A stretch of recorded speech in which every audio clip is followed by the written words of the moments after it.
Chapter 331. The Grey-White Dragon was Frank's. He had some stomach problems today, and forgot to release the dragon's might. He didn't expect that in just one day, a blind monster would dare to come to his territory and run wild. He hadn't eaten this kind of carnivorous monster for a long time, so he could use it to satisfy his craving. Frank's had a very different attitude towards monsters and humanoid intelligent creatures. He didn't have to worry about being retaliated by the monsters backstage when killing the monster. For him, the monster was just a chewy food. Dragons are creatures that even a very cowardly Frank's actually feels that he is nobler than other creatures when facing them. After reaching out to remove the fur and bone stuck in his teeth, Frank's looked at Stanley and others with his bloody head. "I am Frank's of Grey Wings. I opened this road and this tree. If you want to pass through here, leave your money." Last time when helping the magicians capture the Stone City, Frank's took the opportunity to learn a few jargons, and now he is using them. "Honorable Dragon, we are willing to offer all our property. Please let us pass through here safely." After Stanley found out that the dragon had no intention of harming them, and only wanted to rob them, he immediately knelt on the ground and begged for mercy from the dragon. For them now, survival was more important than anything else. A few days later, a group of special visitors came to Spark City. There were only a dozen of them, and their clothes were all tattered and bloodstained. One of them was even carried here, and was much more embarrassed than Horn and his group who had just arrived in Boulder City. They were Stanley's group. Looking at the three characters Spark City on the sign, and the wild witches walking openly on the street inside the city gate, Stanley knelt down on the ground. "We're here. We're here alive." They hugged each other and cried, and it took a long time for them to calm down. After that, they supported each other and walked into Spark City. Some cried, and some laughed along the way. For them, this moment was a new life. Frank's did not ask them any questions, but only took half of their property and let them go. First, Frank's was much richer now than before, and he was unwilling to take away the iron pot as before. Second, he knew humans with similar powers, and he saw many of them in the Magic Council, so he was willing to give the Magic Council a face. Stanley led the wild witches forward, and the road was full of wild witches wearing gray robes, which they would never see anywhere else. And looking at the expressions of the wild witches in Starfire City, they knew that in the future they could also have the same life as these wild witches, which was enough for them. They didn't have any destination, they just walked like this, supporting each other, and just looking at the scenery of the city was enough to satisfy them. A dozen people like them were very eye-catching in Xingho City, and soon attracted other people's attention. There were many wild witches coming to Xingho City, but few were as messed up as this one, and some were even disabled. Soon they were taken to the Magic Council by enthusiastic wild witches on the road. The Grey Tower of the Magic Council was responsible for managing and helping wild witches, and many wild witches' troubles had been solved by them. Ivan was talking to Yan at the moment.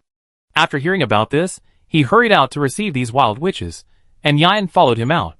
These wild witches were the first group of wild witches to come to the God-forsaken land from the outside world after Ivan and his friends, so he naturally had to entertain them well. The closer Yan got to these wild witches, the uglier his face became.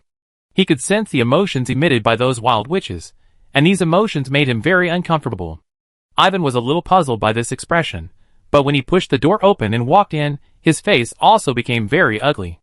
Because there are more than a dozen wild witches in the house, more than a dozen very miserable wild witches. What on earth have they encountered to make them become like this? "Are you Stanley?" Ivan looked at Stanley uncertainly and said. When he left, Stanley was still a very cheerful man, but the current Stanley made him unrecognizable. "Excuse me, is this the place for wild witches?" A wild witch who had collapsed on the ground and sat up asked Ivan and Yan weakly.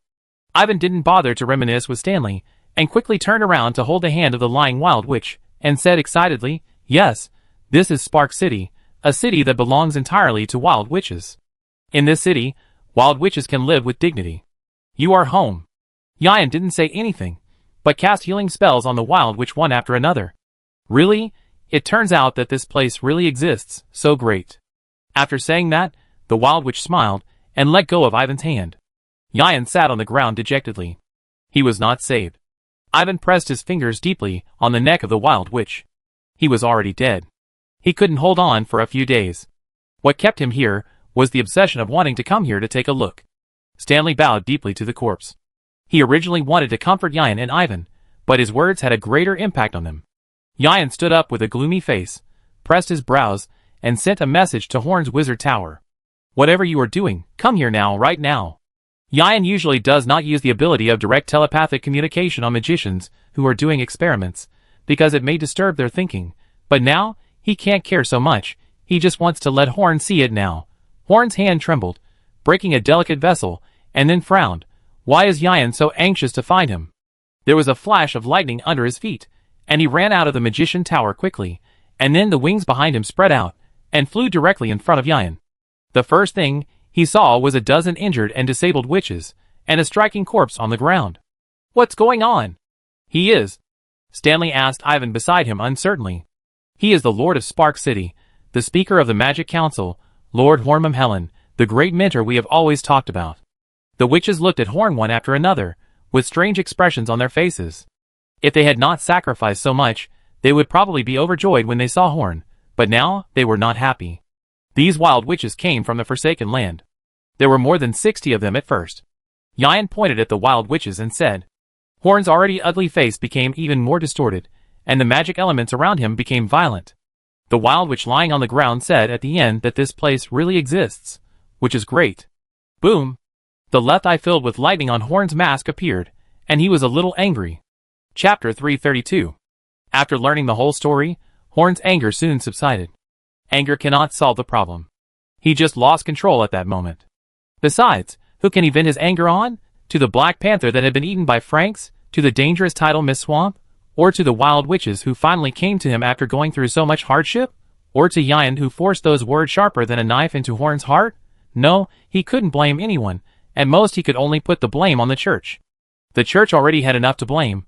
A little less wouldn't make Horn's hatred for them less, and a little more wouldn't make Horn's discomfort less.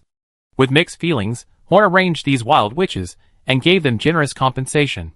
Some people didn't accept it, while others accepted it, and wanted to use the money to build a mausoleum for their fellow countrymen who traveled with them. Horn and Yan walked side by side on the streets around the Magic Council. This incident gave Horn a great shock, and he needed to talk to someone to relieve his depressed mood. You know, before today, I thought I had done well enough, and if we continued at this pace, we might be able to achieve our original goal. But when I saw these dozen wild witches, I realized that I had not done well enough. No, you have done well enough, but things in this world are not as smooth as we think. I called you here this time not because you did not do well, but because I want you to know that even if we have achieved such results in the God-forsaken land, we can still relax a little. Because our enemy is not anyone in the God-forsaken land, but the gods from the outside world whose power is spread all over Ceylon. Yan patted Horn's shoulder. That scene really needed Horn, the speaker, to see in person, but he didn't want Horn to be stimulated by this incident. I know, of course, I have always known that we can never be satisfied with the status quo before we get rid of those people. We must always remember that no matter how good our lives are now, there are still compatriots being persecuted outside. Yes, Horn knew all this, but when he saw Stanley's witches, he couldn't help but feel uncomfortable. No, I didn't do well enough. This happened because I still had something to do, but didn't do it. Horn said to Yan while walking. Yan frowned and looked at Horn. This matter really needed to be known by Horn as the speaker, but Horn seemed to have some radical ideas, which would be a loss.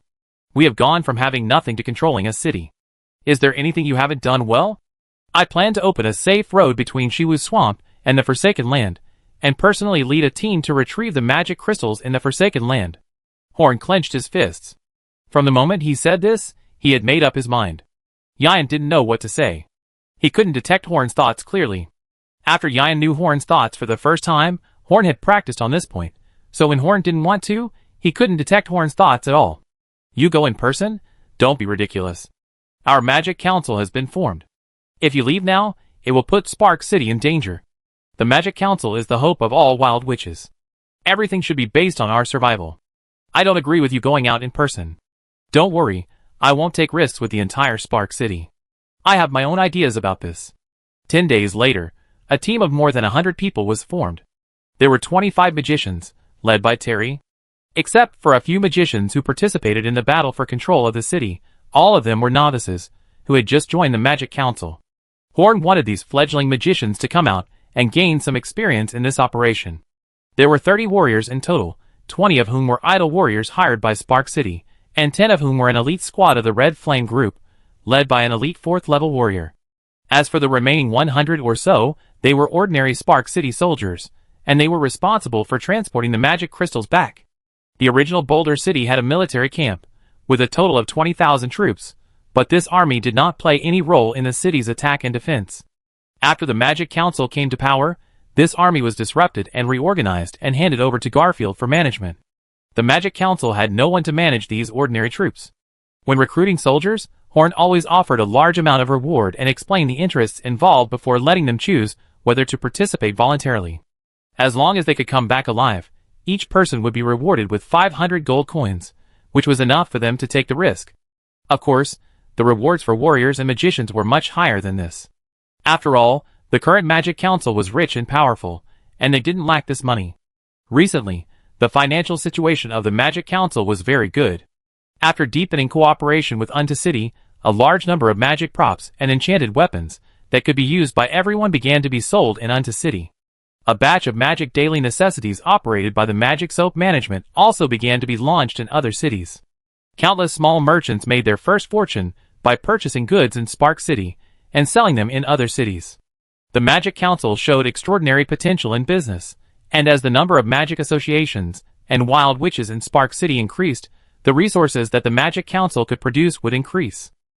The goods produced by the Magic Council can only be made by the Magic Council itself, so there is no need to worry about competition, and they are usually very useful, and there is no need to worry about no market. The current Magic Council does not need to worry about money. Garfield has invested a large amount of money in the infrastructure of Spark City, which has also made the people of Spark City more trustful of the Magic Council. After all the members of the team were selected, they agreed to meet at the gate of Spark City the next morning. At this time, all the magicians have arrived. Magicians rarely rest and have a strong sense of time, so no one is late even in the early morning. Most of the people have arrived. They are waiting for the ordinary soldiers. It takes some time to get here from the barracks. Except for the ordinary soldiers who have not arrived, the team is basically formed.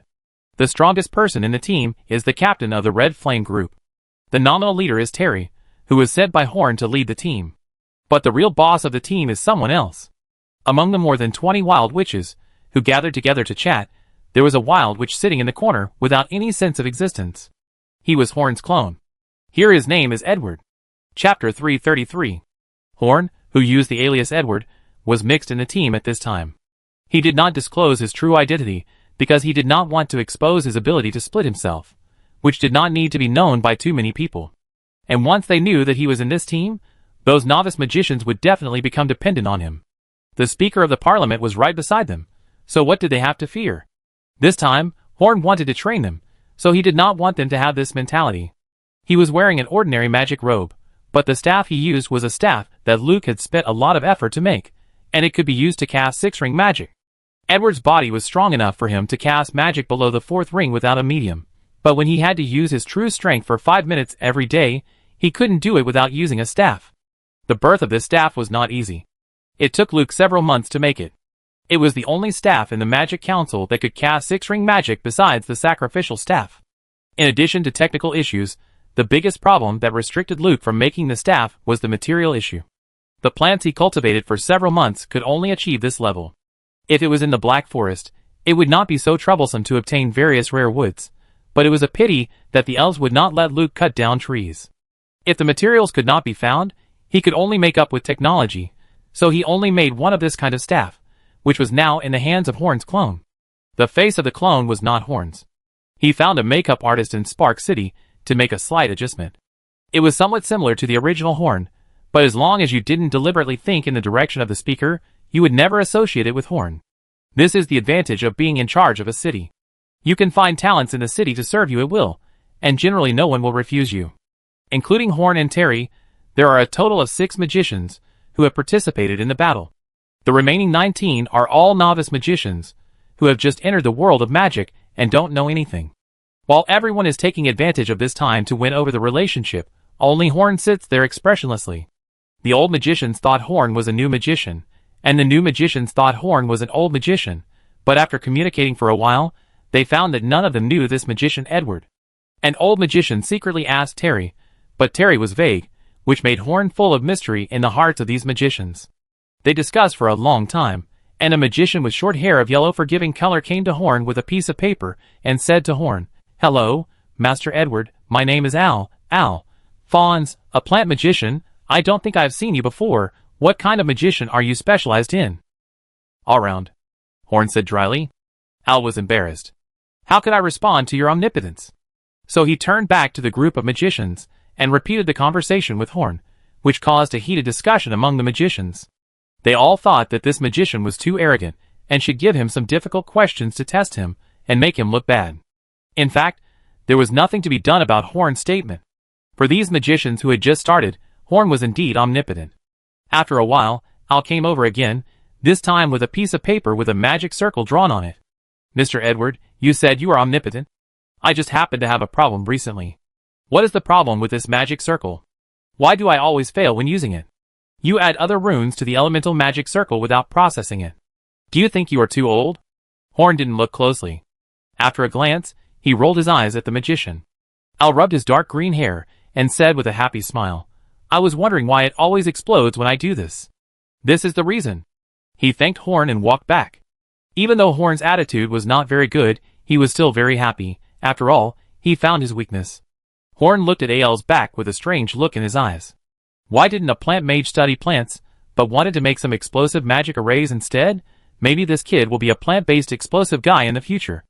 After Al went back and described it to those magicians, another magician walked towards Horn. When I was learning the art of illumination, the brightness was always too high. My eyes were flashed several times. What's the problem? The magician's eyes were red, and the dark circles were obvious like a panda. It seemed that his illumination was really powerful. This question really aroused Horn's interest. The light of illumination was very soft. This guy could hurt his eyes. It seemed to be a strange thing. After studying for a while, Horn found the problem. There were some problems with his magic circle and magic output. After pointing out the problem to the magician thanked him incoherently for a long time.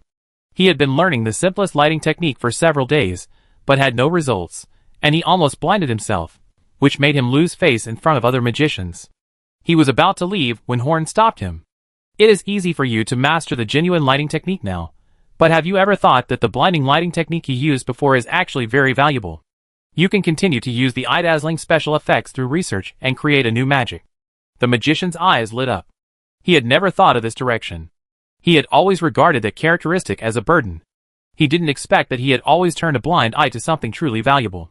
I really don't know how to thank you, really. The magician grabbed Horn's hand and said gratefully.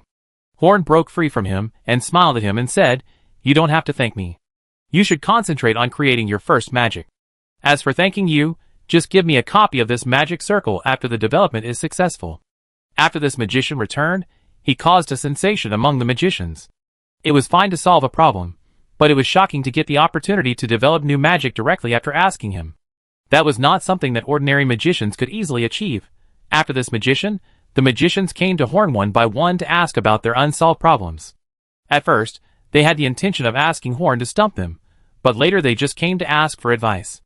They all knew that Horn was a very powerful magician, and he did not refuse to answer their questions.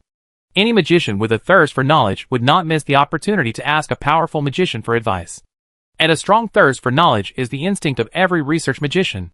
Unfortunately, no one came to answer Horn's questions, so he had to rely on himself. Chapter 334.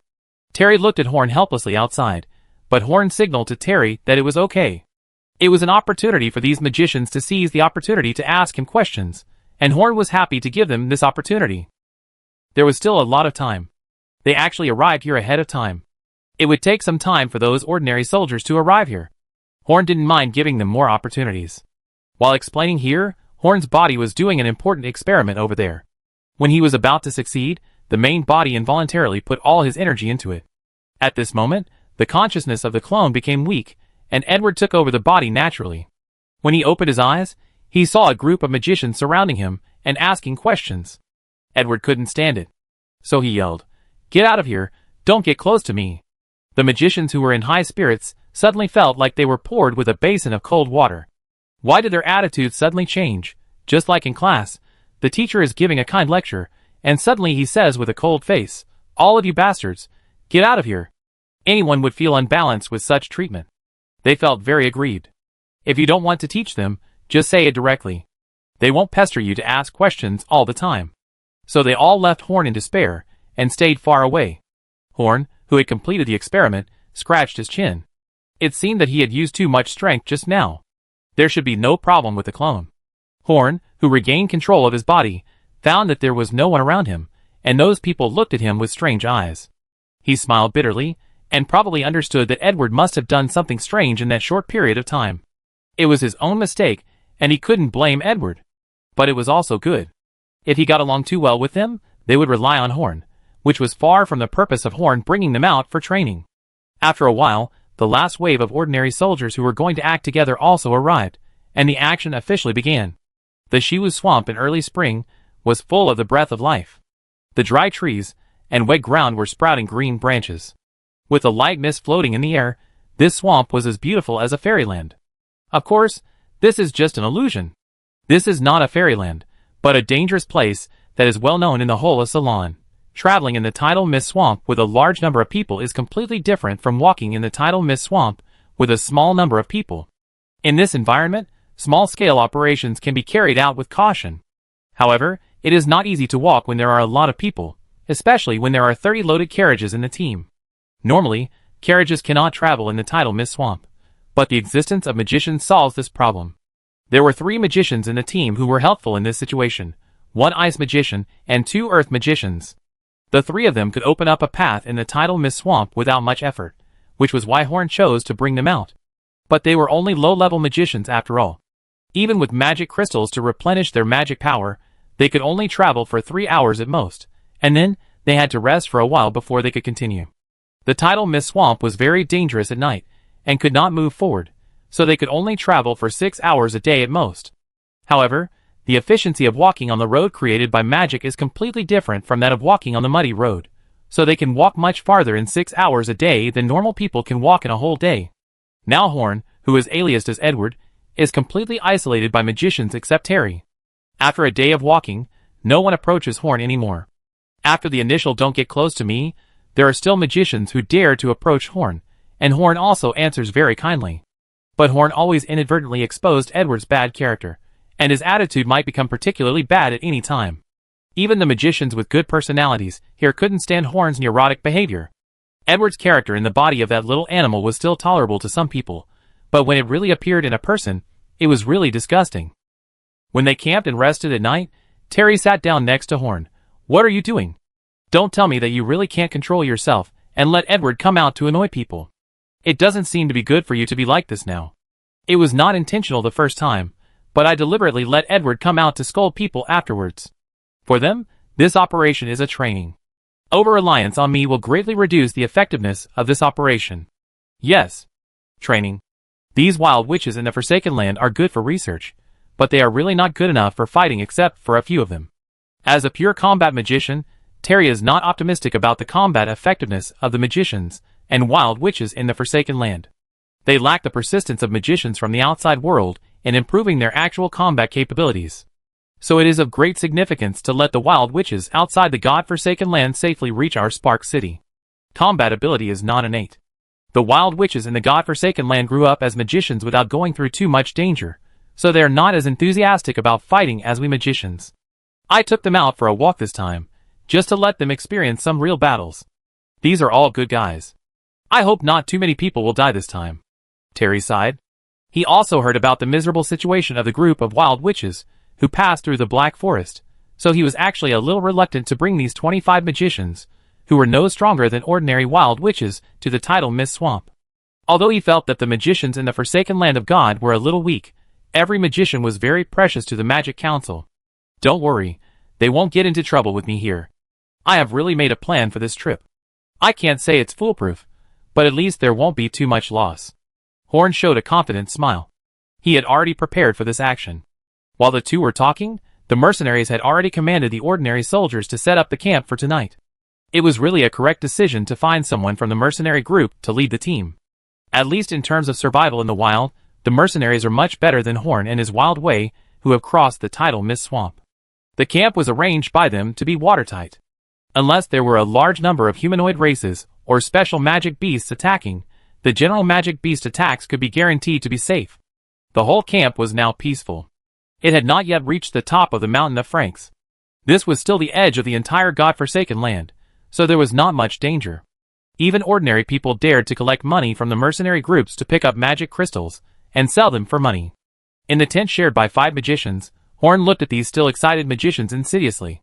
When they cross Frank's nest tomorrow, these chicks who had never really experienced danger should realize the dangers of the world. Chapter 335. The morning of the tidal mist swamp carries a particularly fresh smell, which is the only thing that Horn missed besides the piles of magic crystals. After taking a deep breath, Horn was ready to start. Most people in the team didn't know that if they followed this road, they would reach the territory of a giant dragon in less than 2 hours. And Horn's first destination was here. The team continued to move forward, and soon arrived at the outskirts of the small hill where Franks lived. Jacob, the leader of the Red Flame group, who has rich experience in exploring dangerous areas, keenly discovered the danger ahead and hurriedly stopped the team. Are you sure you can continue on this road? According to my experience, the monsters living ahead are definitely not simple guys. There is a small possibility that they are dragon beasts above level 7, and there is a high possibility that they are giant dragons. We know what is ahead. Let the team stop first. We will go in and solve the problem later, and then we will continue to move forward. Terry waved gently to Jacob, without a solemn expression on his face. Jacob was a little angry. He had already said that there might be a dragon ahead, so why did the leader of the Magic Council still look indifferent? I took your money, and I have to be responsible for your safety as much as possible. You don't trust my judgment, do you?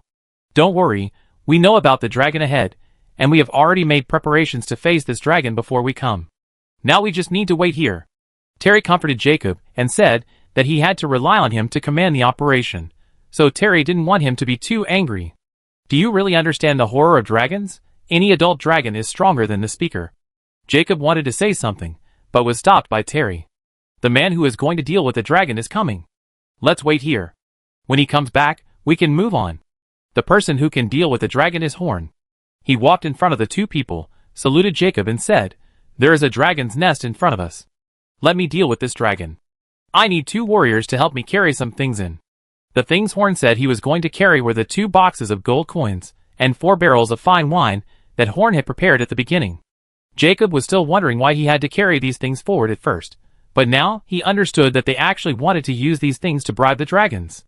Jacob looked at Horn carefully for a while, then shook his head and said, "I can't control you if you insist on going to die, but I can't let my people die with you. You may want to use these things to bribe the dragon, but I tell you that no dragon will be moved by these things, and will not want to take our things. I don't know about other dragons, but this one is really good," Horn said to Jacob with a smile. "Do you know what kind of decision you are making? Dragons are really not what you think. The 2 warriors just need to help me carry some things in, and I can put myself in. If I don't come out for more than half a day, you can go back." "Let us go back." "Do you have the power to do so?" Jacob said disdainfully. He also saw Horn explaining magic to the magician from a distance. What he hated most was the capricious people. "I really have the power." Horn looked at Terry and asked him to persuade Jacob. Terry was the leader of the team. After Terry and Jacob communicated for a while, he finally agreed to let 2 warriors accompany Horn into the strange area. He looked at Horn with some unkindness. If the 2 wild witches who followed him in had any accidents, he would not let Horn go. The magicians also heard that Horn was going to take 2 people into the dragon's territory, and they came to persuade Horn. They also knew that Horn was going to go in alone to negotiate with the dragon. Although Horn's personality was very annoying, he taught them a lot of knowledge after all, and they didn't want Horn to take risks. This made Horn feel warm in his heart. "Thank you for your concern, but I still have to do what I should do. I'm going to leave now." Horn signaled the 2 warriors to lift a box of gold coins each. This box of gold coins contained tens of thousands of gold coins. Ordinary people really couldn't lift it. Horn himself used the magician's hand to lift 4 huge wine barrels, letting them float in the air behind him. Jacob's eyes widened as he looked at his flying wine barrels. It was not the first time he saw a magician cast a spell. He also participated in the battle to capture Boulder City, but every time he saw a magician cast a spell, he still felt it was particularly magical. The magicians shut up immediately when they saw the floating barrels. The mage's hand is a spell that every magician must learn, but the effects of different magicians are different. A first-ring magician like them can naturally pick up a barrel, but they are powerless to pick up 4 barrels. Moreover, if they want to pick up anything with the mage's hand, it will be like asking for their lives. Seeing Horn lift heavy objects with ease, it can be concluded that Horn's strength is far beyond theirs. Seeing that Horn was not only knowledgeable, but also much stronger than them, their previous anger towards Horn disappeared. It was normal for powerful people to have some quirks.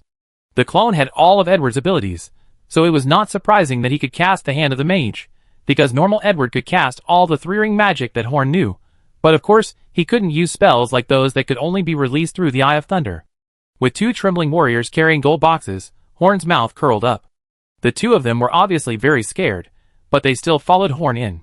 There was no complaint or dissatisfaction, which made Horn very satisfied. After passing an obvious barrier, the expressions of the two warriors changed immediately. This made their hair stand up. Horn said to the two warriors gently, "Put these things down in an open place, otherwise you won't be able to leave easily when the guy comes." After the two warriors put the things down, they hurriedly ran out of the place. That made them feel very nervous, and their heartbeats accelerated. Horn found a dry place to sit down and wait for Franks to come. That guy took good care of his territory. He only needed to wait for a while to see the cowardly dragon. Sure enough, after a while, a gray-white dragon fell from the sky. Chapter 336. The huge dragon eyes rolled around, looking at Horn, who was sitting on the ground pretending to be powerful, and he was a little confused about the current situation. The man sitting on the ground was not strong, probably only at the level of level 3.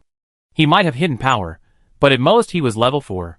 The 4 barrels smelled like wine barrels, and the things in the 2 boxes behind him were full of temptation to him. Franks was sure that the boxes were filled with gold coins. All these things were very attractive to him, but Franks did not approach Horn rashly. Dragons are not beasts driven by desire, but creatures with intelligence similar to or higher than that of humans. If Horn passed by with these things, he would not have any suspicion, but they just sat in front of him so swaggeringly, waiting for him to come. Any dragon with normal IQ can see that there is something fishy about this. Except for some dooby recorded in the annals of dragons, few dragons died because of some obvious traps. The IQ of dragons is much higher than humans imagine. In fact, most dragons died because of their own recklessness. Many dragons were generally confident in themselves. After stirring up trouble in a certain place and attracting strong men, they had to fight to see if they could defeat them before running away. After fighting, they might stay there forever. To this day, the heads of those dragons who like to recklessly fight are basically hung in the collection room of the strong men in the church. Frank circled around Horn, but did not get close. This human had a familiar smell on him, but he was sure he had never seen a human like this. "Come here, I brought so much wine just to drink with you. How can I drink when you are so far away from me?" Horn greeted Franks, but Franks was still cautious and didn't even reply. "Oh." Horn sighed. He knew this dragon, although he and Franks had only met once, but the wild witches of the Magic Council had dealt with him more than once. He knew that this dragon was very cowardly, but when Horn really wanted to communicate with him, he found that this dragon was so cowardly that it was difficult to communicate normally. "Honorable Grey Wing, there is no ambush around me. You should be able to detect it with your dragon's perception. And my own strength is not strong, so you don't need to be so vigilant. I am just here to make a deal with you on behalf of the Magic Council. I should have told you before that risk-free deals will continue." Franks thought about it, and it seemed to be true. After watching for a while, he didn't find any danger, so he walked cautiously to Horn. "Come, drink. This is the good wine I paid a lot of money for. These 4 barrels are for you." Franks didn't move at all, with fishy drool at the corners of his mouth, but he resisted the urge to point at the barrel with his sharp nails. "You are being nice to me for no reason. You must have some purpose. There is no poison in it." Horn rolled his eyes, feeling a little tired. He opened a barrel with the hand of a wizard, and a small stream of water flowed into Horn's mouth. "Well, this wine tastes really good. I'm really sincere, and I don't mean to hurt you." Franks took a sip of the wine barrel and squinted his eyes happily. Since leaving Dragon Island, he rarely had the opportunity to drink alcohol. The little wine he robbed from passers-by was not even enough to fill his teeth. In fact, even these 4 barrels of alcohol are like 4 cans of beer for Frank's huge body, but at least he can drink it normally, right? Whenever he enjoys delicious food, Franks can't help but envy the few giant dragons, like little Arya, who can use transformation. Although their combat effectiveness will drop greatly when they become human, and their appetite will not decrease, at least they can enjoy human food normally. At this point, the conversation between the two began to become normal. Although Franks was still very vigilant, he could at least communicate normally. "Human, tell me, what kind of deal do you want to make?" Franks clumsily sealed the barrel after drinking half a barrel of wine. There were only 4 barrels of wine in total, so he had to drink it carefully. "The deal between you and our Magic Council was perfect before. Do you have any ideas for further transactions? Horn picked up a small wine bag and drank a mouthful of fruit wine. This is Edward's body, and he doesn't need to keep his brain highly awake for practice and research, so Horn doesn't mind using this body to enjoy himself. You humans always like to be around the bush when talking, but our great dragon clan doesn't like this. State the requirements for the transaction, and I will decide whether to trade with you. Many of our wild witches have passed through the tidal mist swamp to reach the god-forsaken land. This is one of the important sources of our members, but they are always in great danger in the tidal mist swamp. Because of this, I want to open a road between the tidal mist swamp and the Black Forest so that wild witches from the outside world can come to the god-forsaken land relatively safely. What does this have to do with me? Franks thought what Horn said was a bit confusing. It's like this. According to the wild witches who passed by last time, they encountered fatal danger outside your lair. You saved them, so I came up with an idea to hire you to provide shelter for every wild witch who passed by. Yes, this is Horn's idea. After all, they are not as familiar with the tidal mist swamp as Franks. It is unrealistic to really open up a road without danger in this dangerous place. Otherwise, this place would have been connected in all directions. Which of those churches is not richer than Horn's Spark City? The most reliable idea is to find someone who can definitely help the wild witches pass through the tidal mist swamp safely, and provide shelter for this journey. So Horn thought of Franks, who is very familiar with the tidal mist swamp, and knows how to avoid danger. His dragon power can also eliminate some low-level monsters. If there is a choice, Horn naturally wants to find a human master to escort, but humans weaker than Franks can never do what Horn requires. They can only guarantee their own safety at most, and it is unlikely for others. If we find a human who is stronger than Franks, then safety can be guaranteed, but Horn can hardly find anyone. No, this is too dangerous. It will take several months to go back and forth. I won't leave my nest. Franks refused without thinking. Why? It's not dangerous for you to protect a group of humans to pass through the tidal mist swamp safely. Besides, I won't let you do it for free. I will pay you. Horn looked at Franks in surprise. He was really surprised that he refused the request so straightforwardly. Chapter 337. If you don't want to, you don't need so many excuses. Franks said with a grin. I understand that you are afraid of danger. It's normal for dragons. But don't you think that as an adult dragon, you are already old? You have nothing now. Don't you really want to increase your wealth through some non-dangerous work? No female dragon will like you. Horn said in a bewitching tone. Female dragon? Female dragons are so fierce. I can't even hide from them. Why do I want them to like me? Frank said disdainfully, judging from his tone. If nothing unexpected happened, he would be alone forever. Although it was a happy thing to find a dragon destined to be alone on the Chichi festival, Horn still had a headache. What should he do if this guy refused to listen? In fact, Franks was a little embarrassed to say that, unlike Horn, Franks really thought that escorting those wild witches to the Forsaken Land of God was a dangerous thing. He flew back and forth in the Forsaken Land at a very fast speed, and he was in the sky so there was no danger. But if he really escorted a group of humans walking on the ground for several months, he might encounter some moths. Monsters, like the tentacle monster in the lake, were something that even Franks could not afford to offend. And even if those humans don't provoke the terrifying monsters, if someone commits suicide, how can he, as a giant dragon, stop it? Thinking about it, Franks is a bit overwhelmed. The most important thing is that all his property is in his dragon nest. If he leaves for too long, the treasure in his dragon nest is likely to be stolen, which is something Franks doesn't want to see. Horn thought for a while, and didn't know why Franks didn't want to cooperate with him. Since he couldn't figure it out, he let Franks speak for himself. He waved his hand, and a box of gold coins flew between the two of them, suddenly turned upside down, and the golden coins fell in front of Franks, revealing an attractive brilliance. As long as you tell me why you don't want to make this deal, these gold coins are all yours. Horn stretched out his hand to Franks and said, Why should I say that? You came to my territory, and these gold coins are naturally mine. If you use my money to ask me questions, I will not answer them. Franks didn't like this deal, and now he was going to cheat. Even if the deal was not successful, he didn't want to see a spellcaster who was less than level 4 leave here with a lot of money.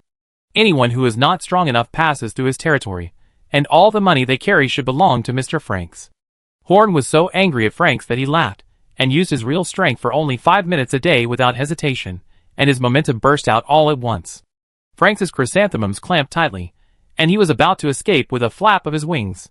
Although they were both level 6, Franks did not have the confidence to fight any masters of the same level. And how did this guy suddenly become so powerful?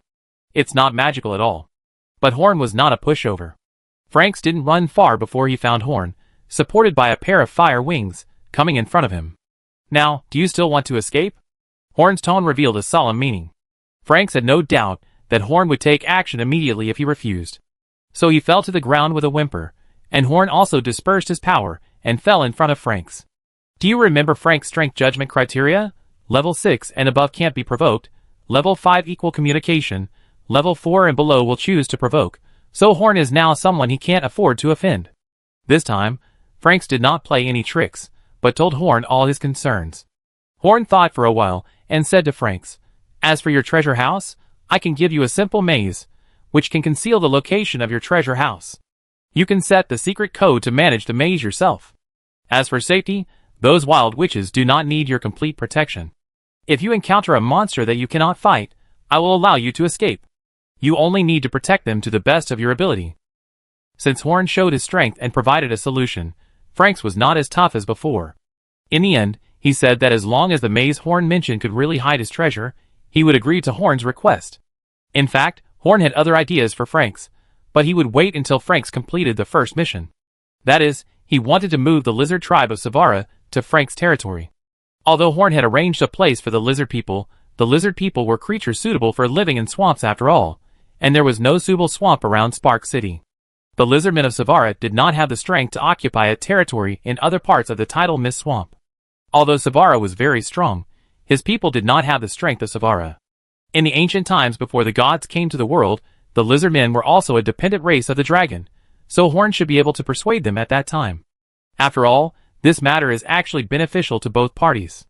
The lizardmen can live in the swamp they want to live in, and they are safe in this swamp with the protection of the dragon. This was not a bad thing for Franks. Even though he did not have the command of the lizardmen, these people could still provide him with some conveniences. At least, he did not have to do food and some daily things himself. And he did not have to be as nervous as before, because the lizardmen could provide him with the most basic warning. The most important thing was that this place was not far from Horn's Spark City, and he could get support from Spark City at any time when something happened. Of course, this is all later. Everything will start after the deal between him and Franks is deepened. He will definitely not agree to this now. Before the thing called the maze you mentioned is delivered, should we discuss the issue of compensation? Franks rubbed his sharp claws together. Whether he was timid or extremely confident, most dragons were greedy by nature. It's very simple. As long as more than 2/3 of the people survive during an escort, I will give you 1,000 gold coins for each wild witch who survives. But if the number of people who survive is less than 1/2, I will deduct 1,000 gold coins from you if one more person dies. Franks ignored the option of deducting money and started to calculate with drool. You don't have to continue calculating. Let me tell you briefly. If you bring back 30,000 wild witches without any loss, then I will give you 10 million gold coins, which are enough for you to go inside and sleep. Go inside and sleep. Franks fell into fantasy, drooling all over the floor. The behavior pattern of this dragon is different from all other dragons, but it is unexpectedly easy to predict. It is just a coward who is obsessed with money. Chapter 338. Outside the hilltop of Franks, Terry calmly flipped through a book. After discovering that mastering more knowledge would help him improve his combat effectiveness, Terry also began to selectively improve his knowledge level. Jacob walked back and forth in front of Terry. The 2 soldiers who went in to deliver things had already returned, but the magician named Edward had not returned yet. This made him very impatient, but the agreed time had not yet arrived, so he could not take advantage of the situation to vent his anger. What he couldn't understand was that among these magicians, Terry had the best relationship with Horn, but other magicians were also waiting anxiously, but Terry didn't react.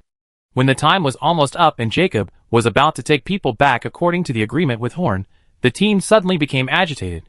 Because from a distance, a monster several meters high and more than 10 meters long could be seen walking slowly towards the camp. It was a dragon. Terry closed the book and stood up. He knew Horn succeeded, but he was neither happy nor shocked, because it was normal for Horn to do this, and there was nothing to be surprised about. That idiot, he brought the dragon here. Jacob cursed and asked everyone in the team to flee separately. Fleeing separately was the best choice at this time. Suddenly he found that he couldn't move, as if there was a big hand outside his body holding him. Sir Jacob, please don't get excited. The matter has been resolved. Doing anything else will only make things more complicated. Terry pointed at Jacob with a long staff and gently pressed his forehead with his other hand. It was too difficult for Terry to restrain a level 4 warrior in a short period of time. Dragon! That's a dragon! Jacob's fighting spirit burst out. In his opinion, Terry's behavior might drag the entire team into the abyss of death. No one could guarantee whether this dragon was a particularly violent type. Remember when we defeated Boulder City? A dragon helped us solve the Gino camp? That's this dragon. Hearing this, Jacob calmed down. He had indeed heard about this dragon, so he began to wait patiently. After coming to his senses, Jacob was somewhat horrified to find out why Terry, who was only a level 3 spellcaster, could temporarily restrain his movements. Does this mean that Terry, who is only a level 3 spellcaster now, is not much weaker than him in combat power? The dragon was getting closer and closer, and later they finally saw a human walking in front of the dragon. It seemed that he was the one who brought the dragon here. After a flurry of activity, everyone finally welcomed Franks into the camp. There was only one level 4 warrior in the camp, so Franks had nothing to fear and walked in generously. He was waiting for the thing called a maze that Horn promised to hide his treasure. At the same time, he also wanted to understand the situation first and see whether he would accept the job. After explaining to everyone that they didn't need to care about the dragon, Horn, Terry, and Captain Jacob went to a large tent to discuss. What are you going to do with the dragon you brought here? It will consume too much of our food tonight, Jacob said with a bad face. You don't have to be polite to that guy. If he wants to eat, let him find it himself. You don't have to serve him. Besides, we will stay here for another day and wait for something to arrive before moving on. Horn said it lightly, but it stimulated Jacob's veins. He now understands that Horn is a big shot in the Magic Council, otherwise this counselor would not listen to him so much, but he still can't stand Horn's attitude. It's as if Horn is better than him, Jacob. But even so, Jacob still didn't understand why Horn spoke of the dragon so easily. If we wait for a day, we can choose to bypass the dragon's territory. Are you sure you really want to do that? Jacob said, suppressing his dissatisfaction with Horn. Getting those magic crystals is only the first purpose of this mission. The second purpose is my responsibility alone, and it is much more important than the first task, so you don't need to say anything more. After convincing Jacob, Horn returned to the tent where the magicians lived. This time, Horn was treated completely differently. Before, they only thought that Horn was a magician of the same level as them, and most more knowledgeable. But after Horn brought the dragon back, they found that Horn's identity was definitely not ordinary. Horn was definitely a big shot in the Magic Council. Even if he was not a member of the council, he was not much different. Of course, no one thought that this mysterious wizard named Edward was actually their speaker. As a result, these magicians' attitudes towards Horn changed 180 degrees. Even Horn's occasional release of Edward to discuss people could not reduce their enthusiasm at all. They regarded it as a quirk of the strong. This is not to say that these magicians are villains who curry favor with the powerful, but as spellcasters, they have an instinctive respect for the strong. The Forsaken Land has always been a place where the strong are respected. This is also why Jacob is unhappy with Horn, because he has no respect for Jacob, a 4th-level strongman, and treats him as an equal. A month ago, the old Grey Keeper who raised Daisy was walking in the dark forest. He didn't have much time to leave his master, so he had to hurry up. 5 undead with different shapes followed him. 3 of them were level 3 undead, and 2 were level 4 undead. According to intelligence, there is an ancient castle deep in the forest, and there is a powerful female undead in the castle. He couldn't find 2 powerful undead in Ceylon, even if the ones behind him were created by him with his own power. If he let Daisy grow up, and let her die with resentment, he should be able to create a powerful undead with his power. Unfortunately, there is no if. If the master does not allow him to have ideas about Daisy, he will naturally not disobey the master's order. It didn't take much effort for him to find the legendary ghost, a 3rd-level ghost. Looking at the trembling female ghost kneeling in front of him, the old man sighed. He now missed the ghost that he strangled to death when he woke up. If that ghost was there, he would not be so embarrassed as he is now. Under the trembling of the 3rd-level ghost, a gray-black energy penetrated from the old man's body into her body, causing her resentment to surge.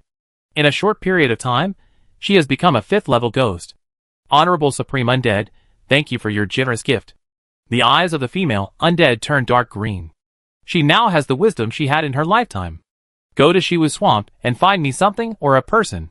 You don't need to do anything, just find it. A terrifying light shone in the old man's eyes. He was loyal to his master, the black-haired and purple-eyed young man, but he really wanted the thing his master said.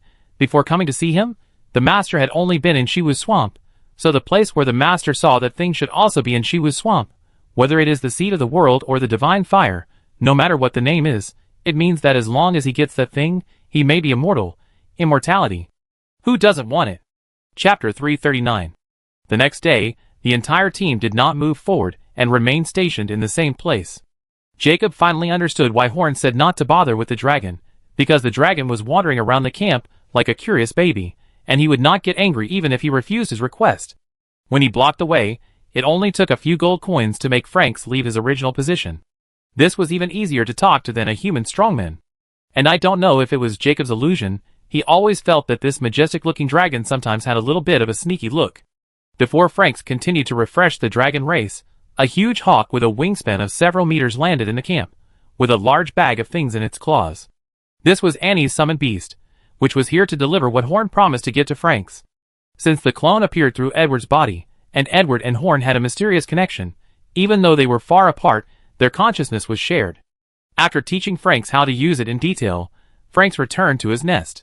When he came back again, he would know whether the dragon agreed to Horn's request. In fact, Horn was a little worried. He was worried that even with the instruction manual, Franks would not be able to install the thing properly. Seeing the guy was usually clumsy, he didn't know if he could operate such a sophisticated prop. Fortunately, after a while, Franks flew back excitedly. He actually arranged the maze very easily, which was beyond Horn's expectations. It seems that he has a good IQ when dealing with things related to his property. The first task Horn gave Franks was to protect the team in the dark to verify whether Franks had the ability to protect the team. He only asked Franks to use the dragon's power to scare away the monsters above level 3, and the large number of monsters that would threaten the team. As for the normal small-scale monsters, Franks did not need to deal with them.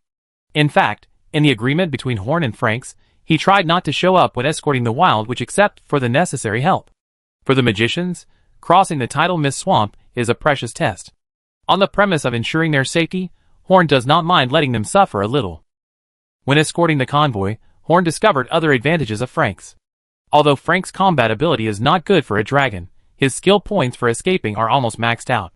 Especially stealth, his huge body has been following the team for the past few days, and no one in the team has noticed it except Horn and Terry. It must be said that the ability trained for escaping is really shocking.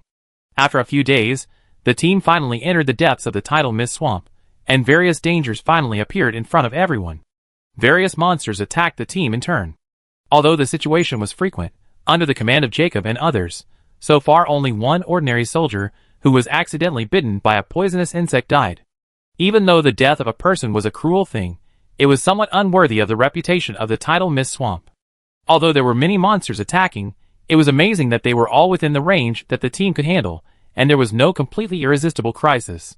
Others thought this was lucky. After all, they thought Franks had returned to their nest, but only Horn knew that this level was exactly the result that Franks could manipulate. It seems that in order to make this money, Franks is also very serious. This characteristic is really rare in dragons. Horn nodded in satisfaction. With Franks' current level of business, it was really worth hiring him to escort the Wild Witch through the tidal mist swamp. Along the way, they did not encounter too much danger, but none of the magicians could rest. The endless monsters made everyone exhausted. Their team was too large and conspicuous, and there were many ordinary people in the team, which easily attracted the attention of the monsters. Even Terry and Jacob frequently took action. Horn was the only one in the team who looked at things in the carriage like a master. However, including Jacob, no one complained much about this. After all, Horn was their employer, and as mercenaries, they did not easily let their employers take action. The magicians knew Horn's ability very well, so they naturally did not ask too much of him. The strong always have privileges. As for the ordinary soldiers, they had no say, because they could not help much, and could even be considered a burden. If they were not needed to carry things, Horn would not have let 100 ordinary soldiers enter the tidal mist swamp. It was another very peaceful day. The team was moving as usual. When they saw a rotten animal corpse on the road, no one paid attention to it. After all, it was normal to have corpses in Shiwa's swamp. At most, they complained that no animal would eat the corpse even though it was so rotten, which meant that the meat of this monster was not good. But when the team encountered several such corpses in less than an hour, everyone finally became alert. Jacob and Terry went forward to check the corpse of the monster that looked like a buffalo. The fatal wound was on the neck, which was a bite wound, but there was no loss of meat. The monster was simply bitten to death. The wounds had a strange smell of corruption, and just looking at that smell made people feel disgusted. I believe that it was because of this smell that no creatures ate these corpses. Normally, predators in such places rarely kill people in this way. Even the black panthers that hunted the wild witches would eat a few bites. Pure waste is not what creatures living in such a harsh environment should do. Seeing a corpse like this can be said to be accidental, but seeing several corpses like this within an hour of walking is obviously not right. Terry frowned at the corpse for a long time. The disgusting breath must be a negative energy, but Terry couldn't tell what kind of negative energy it was. He could only recognize that it was not done by a wizard, at least not a normal wizard.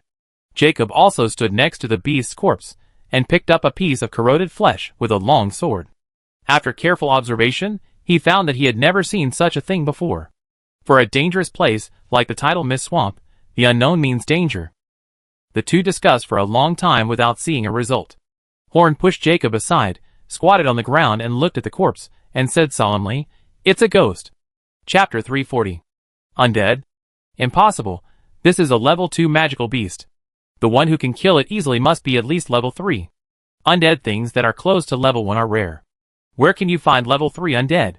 Jacob pointed at the carcass of the buffalo. In his worldview, level 3 undead could not exist. Don't be too quick to deny it. Before our magic council appeared, have you ever seen a wild witch with my strength? Horn pointed at himself and said to Jacob, "How can you compare wild witches with the undead?" Jacob retorted. Horn shook his head. Through these days of getting along, he knew that Jacob was stubborn, which seemed to be a common problem for most warriors. Just like he thought the dragons were powerful and ferocious, no matter how Horn explained it to him, he would not believe that there was a dragon like Frank's, unless he saw Frank's true nature with his own eyes. Level 3 undead exist, and I have seen them. The negative aura on the wound is the aura of the undead, so this must have been done by the undead, whether you believe it or not. But Jacob was about to continue talking when Horn stopped him. All the corpses we encountered had this smell. The corpses were not eaten, which means that the purpose of that thing was to kill them. The creatures that use negative energy have their own purpose even if they are addicted to killing, and this thing kills without purpose. There are 3 possibilities for pure killing without purpose. One is a madman who kills without purpose, one is an undead who is extremely hostile to the living, and the other is a demon. Of course, I believe it is an undead because I have seen it before. As for your choice, it is up to you. If it is an undead, then the result will probably come out soon. After all, the undead are extremely hostile to the living. We have so many ordinary people here, and they are their best prey. Horn's expression was very solemn, but it was not because of the strength of this undead. At most, it was a level 3 or 4 guy, so there was nothing to worry about. The team could tear this undead alive without Horn's personal action. But Horn was very concerned about the breath of the undead. The breath on the wound was extremely similar to the breath of the undead in the cemetery when he rescued Daisy. It was so similar that it was like the same individual. Even if it was an undead, different individuals had different breaths, but these two were exactly the same. Either the undead creature in the cemetery ran all the way here to make trouble, or that undead and the undead here came from the same place. The existence of this undead made the team more vigilant at most, but it couldn't stop them. When they were about to leave the corpse, Horn suddenly said to a magician, "Go dig out the crystal core of this monster. It is worth a few dollars if the crystal core is not corrupted by the power of the undead." Then Horn and his team continued to move forward. They often saw similar corpses along the way, and the magicians also harvested some magic crystals for free. Because the Magic Council purchased a large number of magic crystals, the price of magic crystals in Starfire City has begun to rise, so it is also very happy to pick up some magic crystals for free. It was time for a routine break again. The team started to make a fire and cook. They also hunted a lot of animals or monsters along the way, so they were not short of meat. When the team rested, Franks also found a comfortable and secluded place to sleep. Protecting a human team all the way is something that a normal dragon would definitely not be able to do. Let's not talk about personality and self-esteem issues. Let's talk about sleep issues. Those dragons sleep for 1 or 2 days each time, and sometimes it's not uncommon for them to sleep for a long time for a month. If a normal dragon were to escort a team, it might be lost in less than 2 days. But Frank's is different. At most, he sleeps from dusk to dawn, and he might wake up many times in the middle, so he is fully capable of following the team throughout the journey. Weird work and rest schedule, weird personality, but he can also accept human employment to do normal work to support his family. If you don't regard Franks as a dragon, his behavior pattern is actually understandable. Randall yawned and followed a group of people from the Church of Fire. He is now a level 6 warrior, and his promotion speed is faster than Horn. Well, this is not promotion, but recovery. In order to enter the Forsaken Land of God, he has been eliminating all his other powers, and becoming a pure level 4 warrior. But now, he doesn't need to enter the God-forsaken land anymore, so he doesn't need to hide his original strength anymore, and his strength can naturally begin to recover. After releasing the black-haired young man, he began to rush to remove another seal. His superiors didn't give him any rest time. It was said that as long as all 6 seals were removed before that day, their holy light church could rise again. Randall didn't know, and didn't want to know what the specific standard of this rise was. If it weren't for the holy light church, he would have died without a doubt. So although he did have faith in the holy light church, he worked wholeheartedly for the holy light church mainly to repay his gratitude. The most important thing is that the teachings of the holy light church are really different from those hypocritical gods on the eastern continent. Randall has lived in the western holy light continent, where people are much happier than those on the gods continent. Letting the holy light church develop is good for all creatures on earth. As for why the holy light kingdom, which represents the holy light, wants to release the 6 demons, evil gods, and great devils that are sealed on the eastern continent, Randall subconsciously ignores it. Maybe the holy light kingdom wants to use the power of the 6 of them to destroy the order of the gods on the eastern continent. A key item to open the next seal is in the Fire God Church, and his mission this time is to go to the Fire God Church to find that thing. Originally, he wanted to take a shortcut through the Tidal Mist Swamp, but he got lost unexpectedly. After wandering around here for several days, he finally found a group of clergy of the God of Fire, and he followed them. This group of people came to hunt down a group of undead. After killing all the undead, they would return to the Church of the God of Fire, so that Randall could complete the mission. Although they are believers of the false god, it should not be a problem for these guys to kill a few undead. I hope there will be no more trouble. Randall still wants to complete the mission quickly, and go back to the Kingdom of Holy Light to play. He has already met his brother Roland, and doesn't want to stay in the outside world for too long. Chapter 341. In the early morning, the entire Shiwu swamp was pitch black. Because of the fog, the moonlight and starlight could not shine in here. Only the campfire in the camp was the only light here.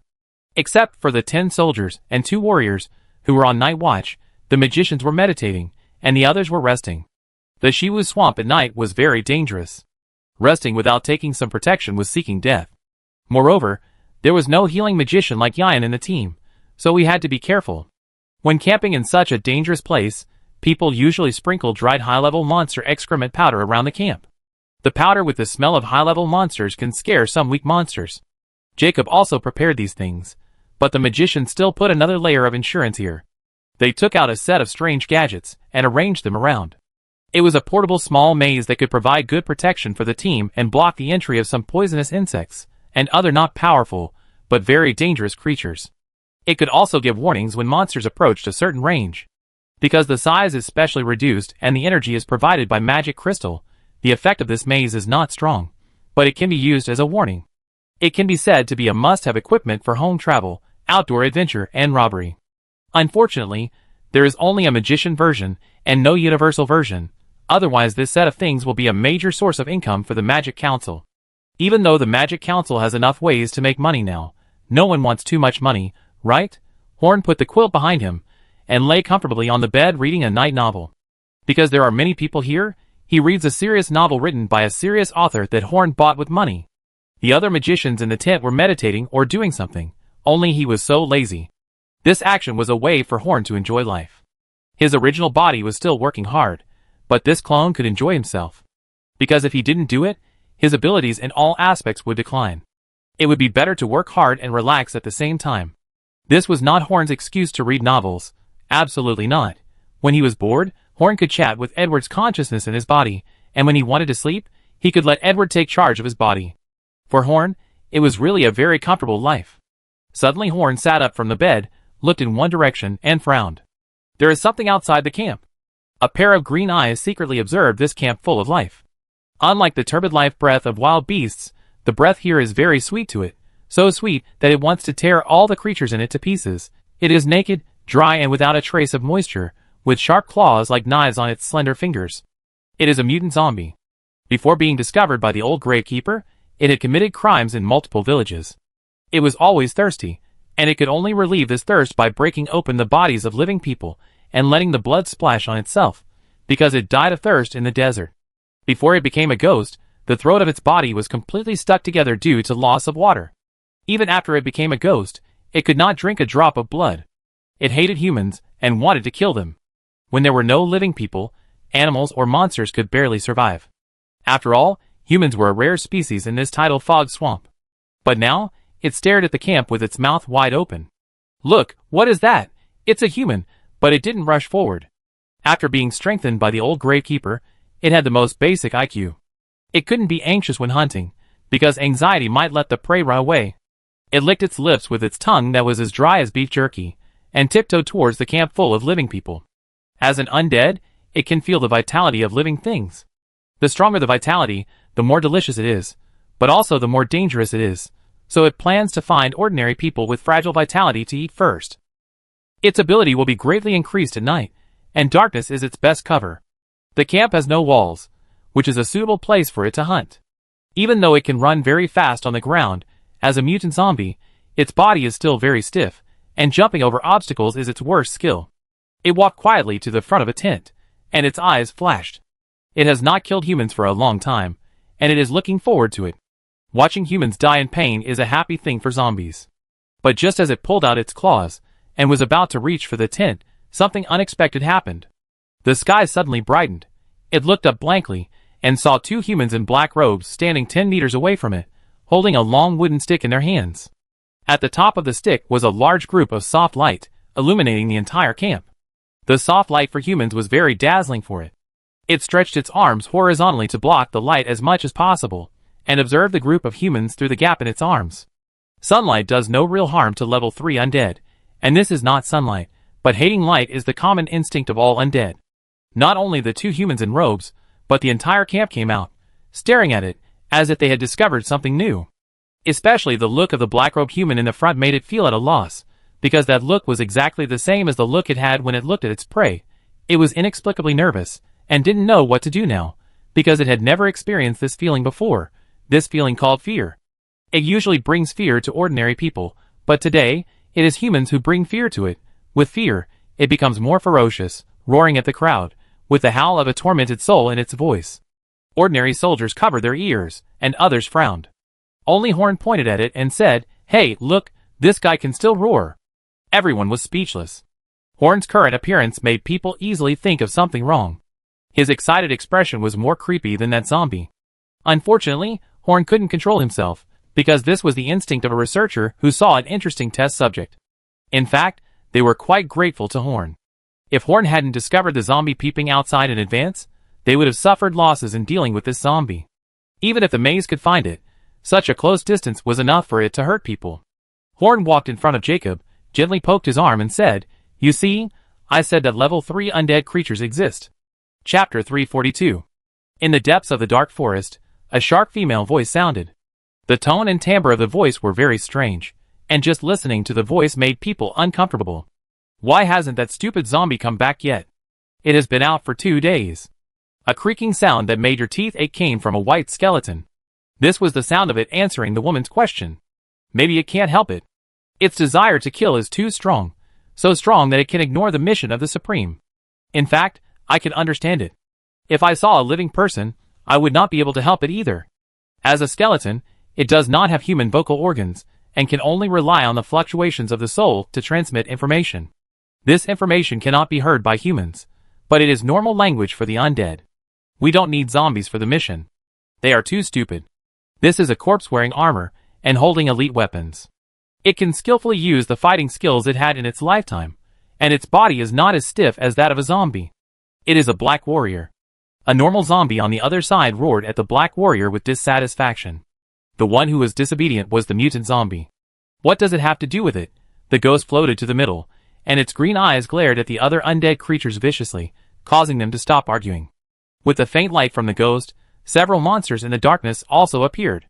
In addition to the 2 level 4 undead, the black warrior and the skeleton, there was also an ordinary level 3 zombie, and a stitched monster with thick water flowing all over its body. Standing in the middle was the strongest undead among them, a naked level 5 ghost. The ghost had black tears of blood in the corners of his eyes, and there were many scars on his body. Apart from these, He was an extremely beautiful woman. She was a rich lady in her lifetime. She was tricked into a castle in the mountains and raped. After being tortured and humiliated, she was buried alive and suffocated to death. The strong resentment turned her into an angry ghost. She killed everyone in the castle, making it a famous place of danger. Before meeting the old gravekeeper, she was a rare third-level undead creature in Ceylon. The Supreme has given us an important task.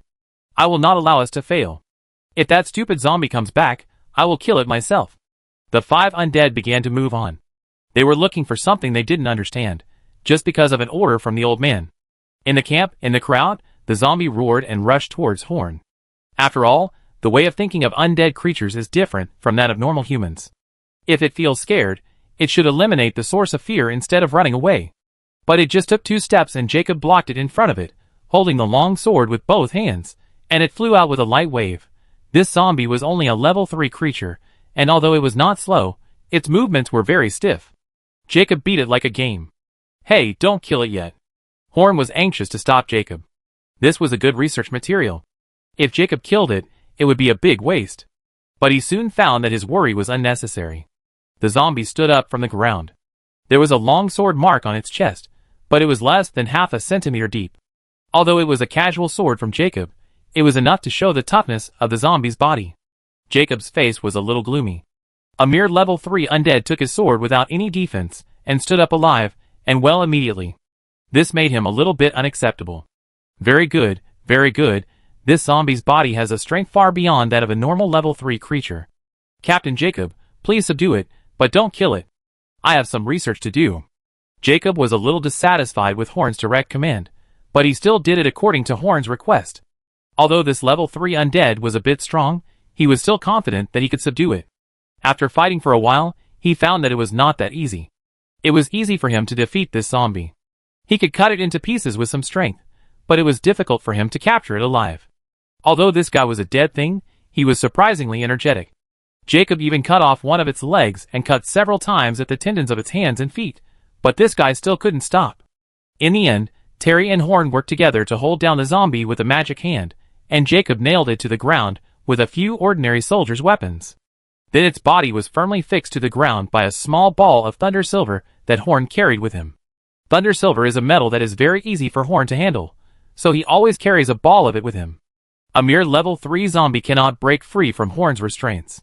This creature who loves to devour life has now completely become a lamb to be slaughtered in Horn's hands. Through the battle just now, Horn has mastered some of the characteristics of this zombie. It is very fast, has a particularly strong body, and is stronger than a normal level 3 warrior.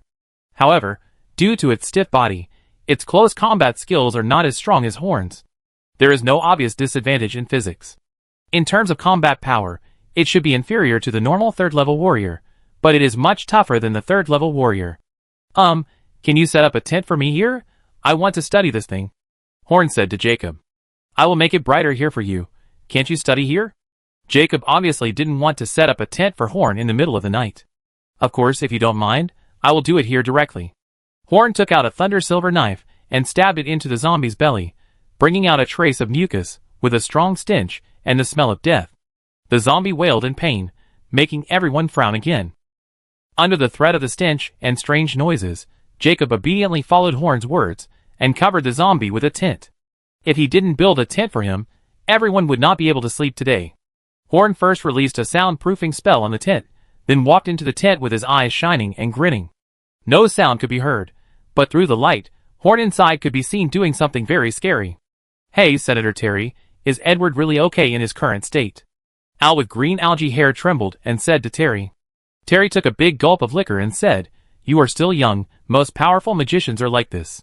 But you are not like this, aren't you powerful? Al asked naively.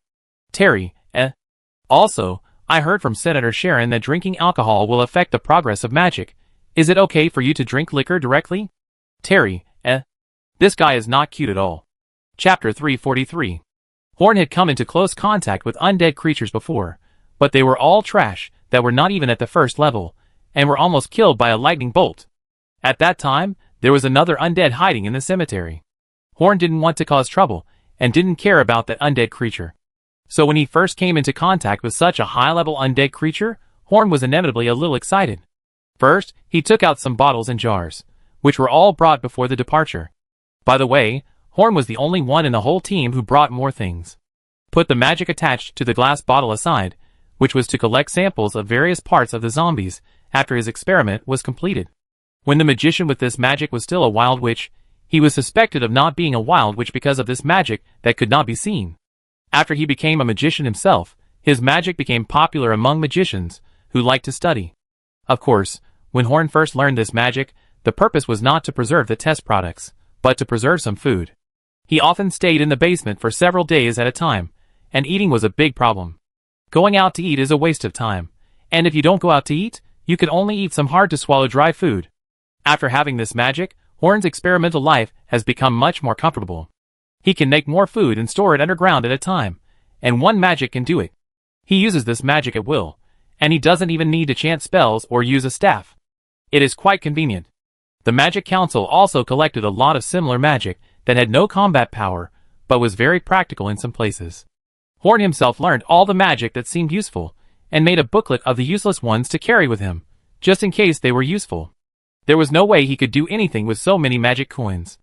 If Horn was about to do something to this zombie, he would probably be condemned if it happened to another creature, but no one would care if it happened to a zombie. There couldn't be people who love zombies. He first used the left side of the zombie for testing, and kept the right side for collecting specimens. When he was officially collecting specimens, he would only work on the left side. Halfway through the test, Horn concentrated his magic power on his nose. The smell it exuded was really unpleasant, and there might be slight toxins in it. In addition to the stench, the zombie also made a very annoying sound. Although the negative emotions contained in it could not affect Horn, it was still quite annoying after listening to it too much.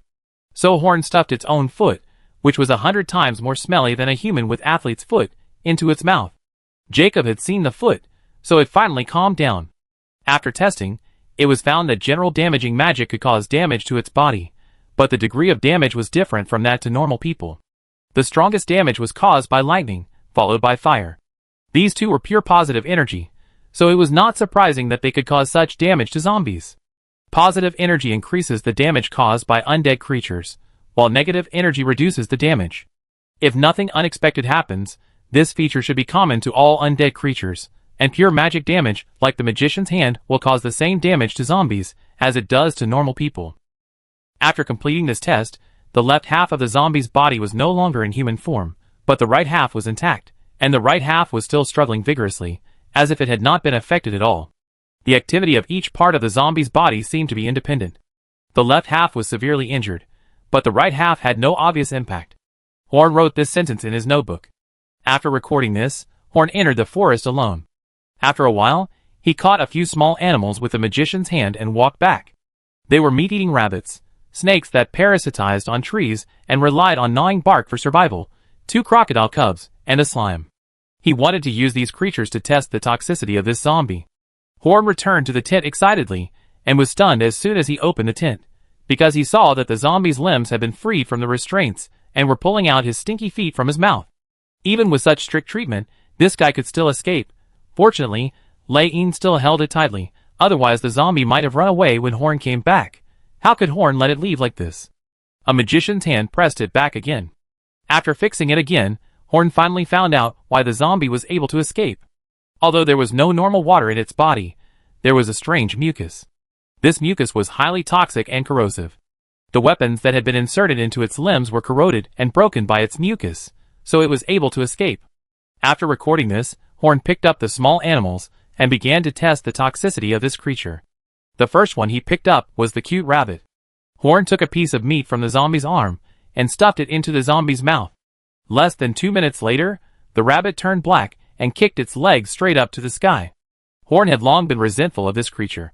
The last time they passed through the tidal mist swamp, Horn saw this creature was cute, so he grabbed it and wanted to stroke it, but the rabbit almost bit off his finger.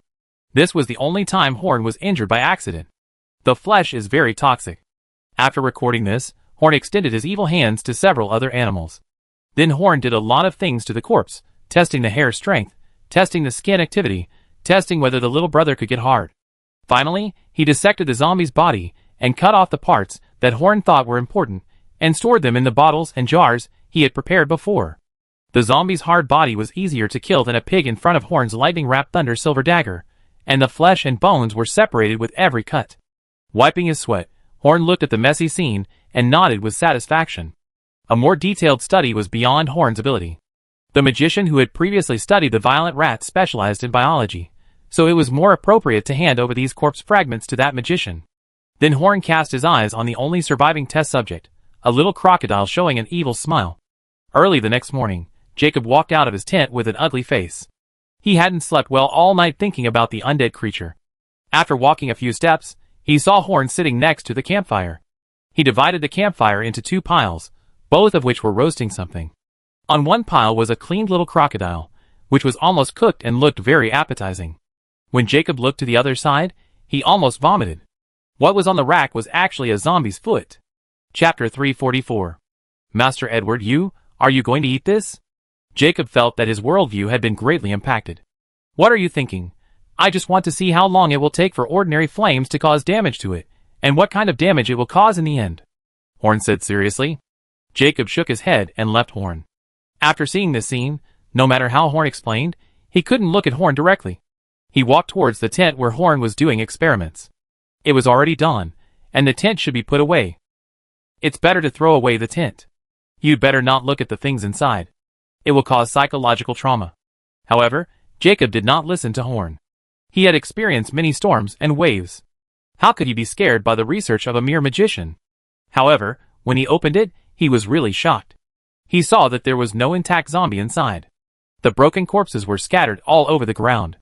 There was also zombie juice on the tent. Especially there were several corpses of other animals inside, which made him a little unacceptable.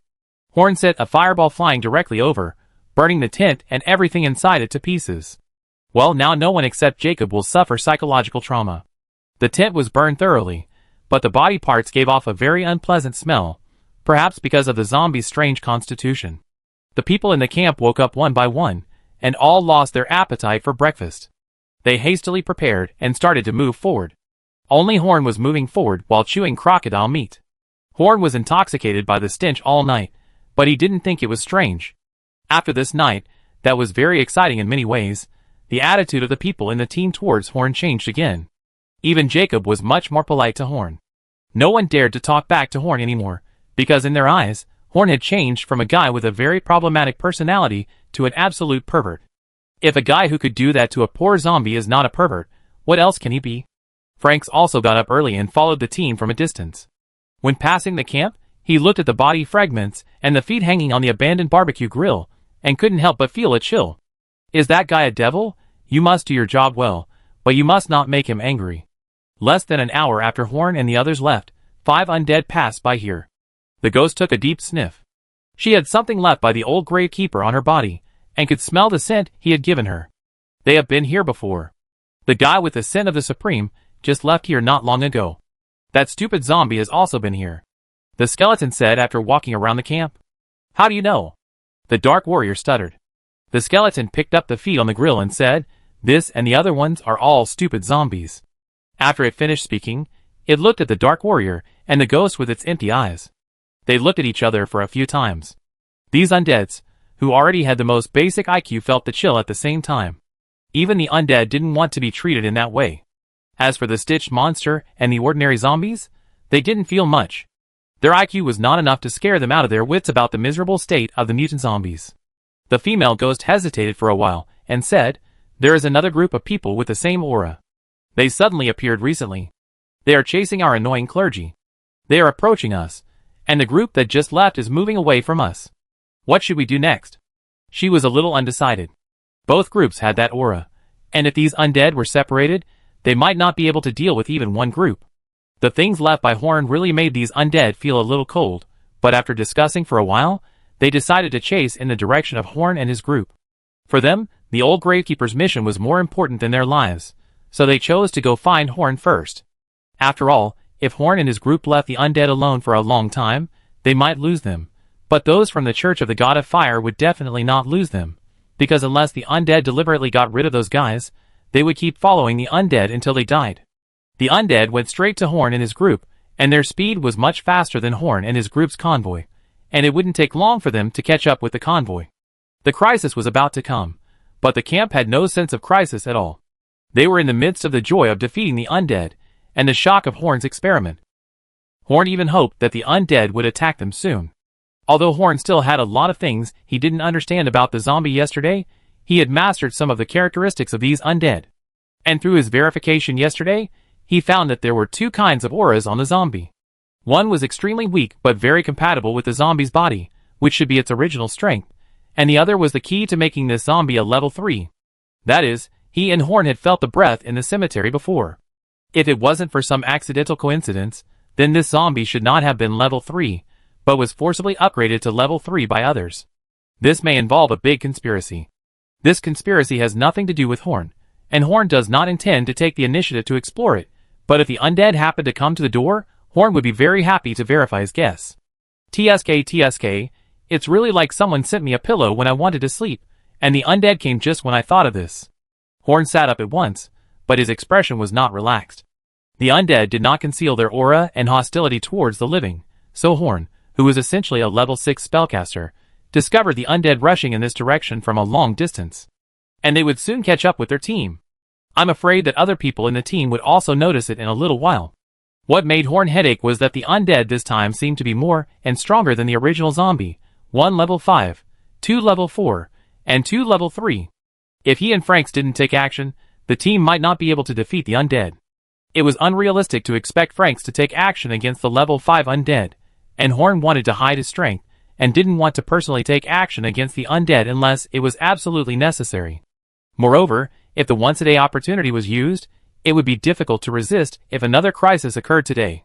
Fortunately, Horn had mastered some of the undead's weaknesses, and gathering everyone together should be able to effectively deal with these undead. Chapter 345. Everyone listen to me, stop now. There are undead chasing us, 1 level 5, 2 level 4, and 2 level 3. The wild witches were in an uproar. The situation described by Horn was terrible. Do they really have the ability to resist so many masters attacking? You know, there is only one 3-ring magician, 2 level 3 warriors, and 1 level 4 warrior in their team, which is considered high-end combat power. Facing the luxurious lineup of the opposite side, it seems that their side has no qualifications to resist. The team was in a panic. Some people's legs were weak, but no one chose to run away.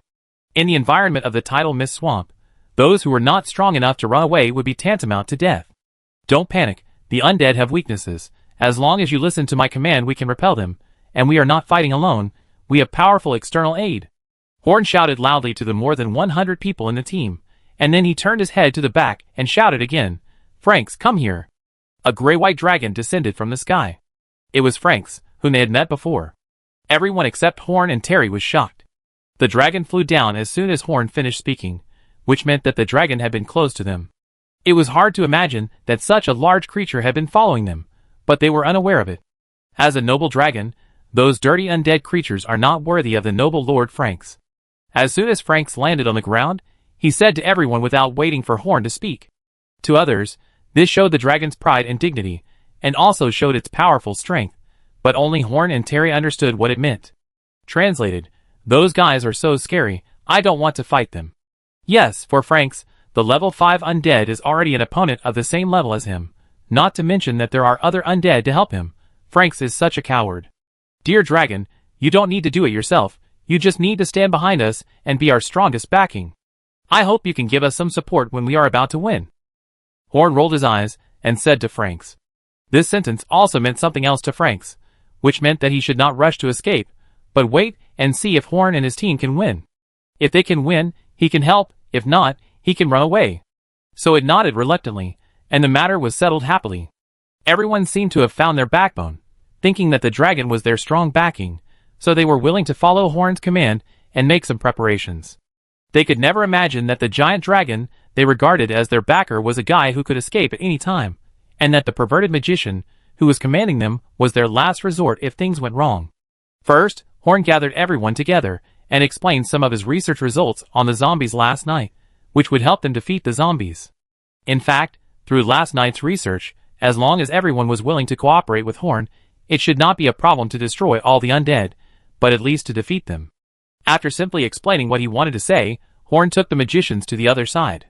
The magicians could play a crucial role in the upcoming battle, so Horn had to explain them in detail.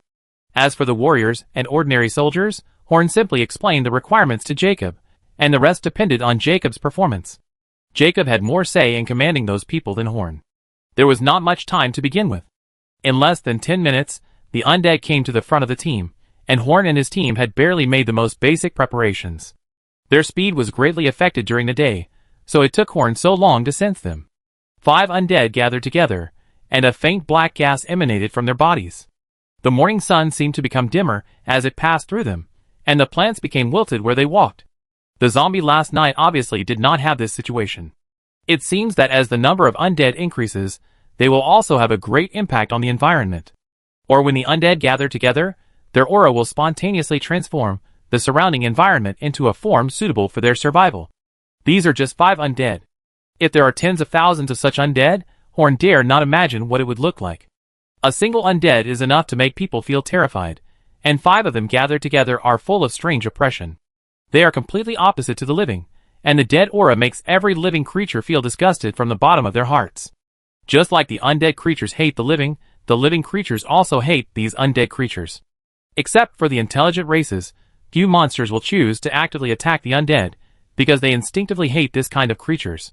Breathing the air where they walk will make people uncomfortable, and even if they step on them to death, they will dirty their feet.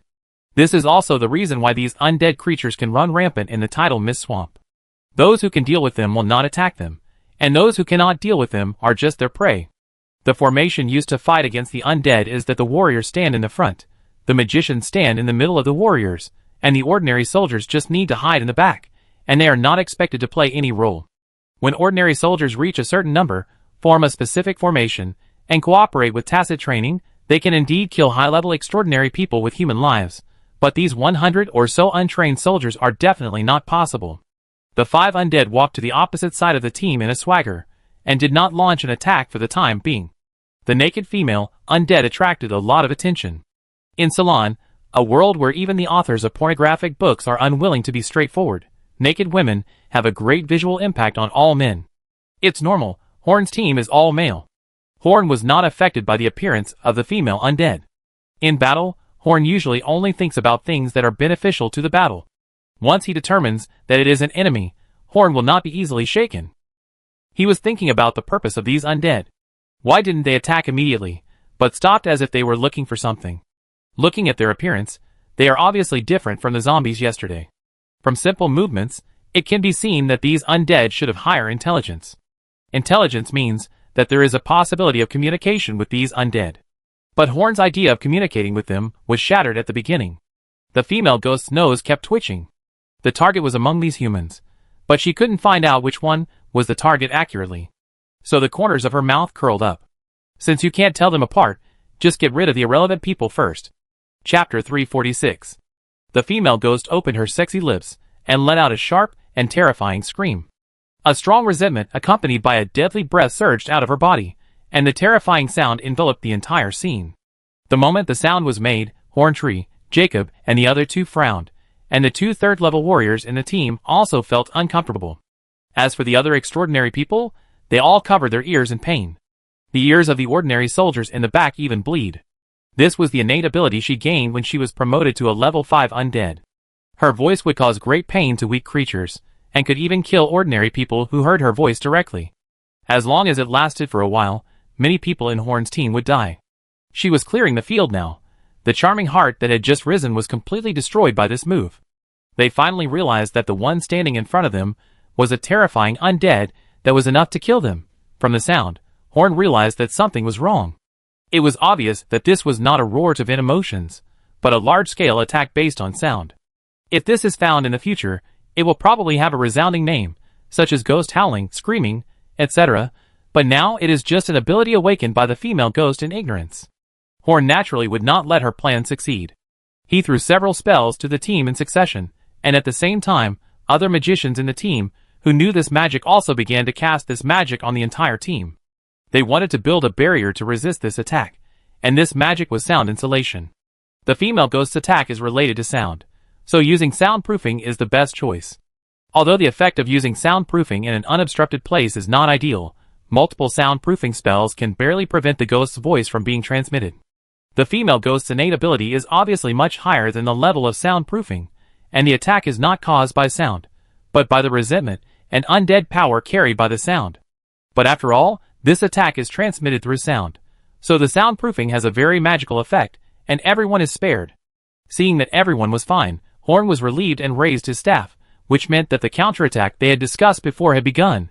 Starting from Horn's staff, 25 staffs lit up at the same time, and the light on one staff was seriously over the limit, almost blinding people's eyes. This was the method of the magician with dark circles under his eyes. It was just that he was standing at the back to cast this magic, so the only ones who were affected were the undead facing Horn and his men. High-level undead are not afraid of sunlight, and the zombies last night did not react much to the illumination spell, but now these undead covered their faces in pain, and the black air around their bodies quickly dissipated, and at the same time, their body surfaces were burned by the light. The combined power of the 25 illumination spells is so terrifying, especially the brightest one. The damage to them may be more than several illumination spells. Using illumination spells to deal with undead is one of the experimental results Horn obtained on the zombies. When testing the zombies' weaknesses, Horn remembered that the undead hated sunlight, and wondered if the light could also cause damage to them. At first, Horn only used ordinary illumination magic, which had no harm to zombies. It was just annoying. But when Horn made some small changes to illumination magic, the zombies became miserable. This small change is to restore some small operations that all magicians would do to illumination magic. In other words, it is the original illumination magic that makes zombies uncomfortable. In addition to the light, the original illumination magic also emits a weak heat. For illumination magic, heat is unnecessary, and will only waste the magician's precious magic power. Therefore, most magicians will intentionally control the heat from appearing. This control is included in the magic of illumination, so it is not a difficult technique to master. But when Horn discovered the damage of the original illumination to the undead, he began to let these magicians release illumination today. He wanted to create an environment that was absolutely unsuitable for these incoming undead to fight. In the distance, the priests of the Church of the God of Fire, who were searching for these undead based on clues, were immediately attracted by the light. The light released by the 25 illumination spells was not overshadowed by the sun even in the daytime, and could be seen from afar.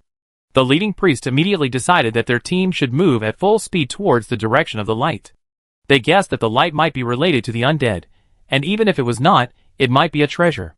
The reason why the Church of the God of Fire sent these priests to hunt down the undead was not because the undead creatures were great evils that should not exist in the world. When these undead passed by their church parish, they killed people all the way, which made a big figure in the church unhappy, so they sent them to hunt down these undead. Moreover, this group of undead had actually attracted widespread attention when they appeared in Ceylon.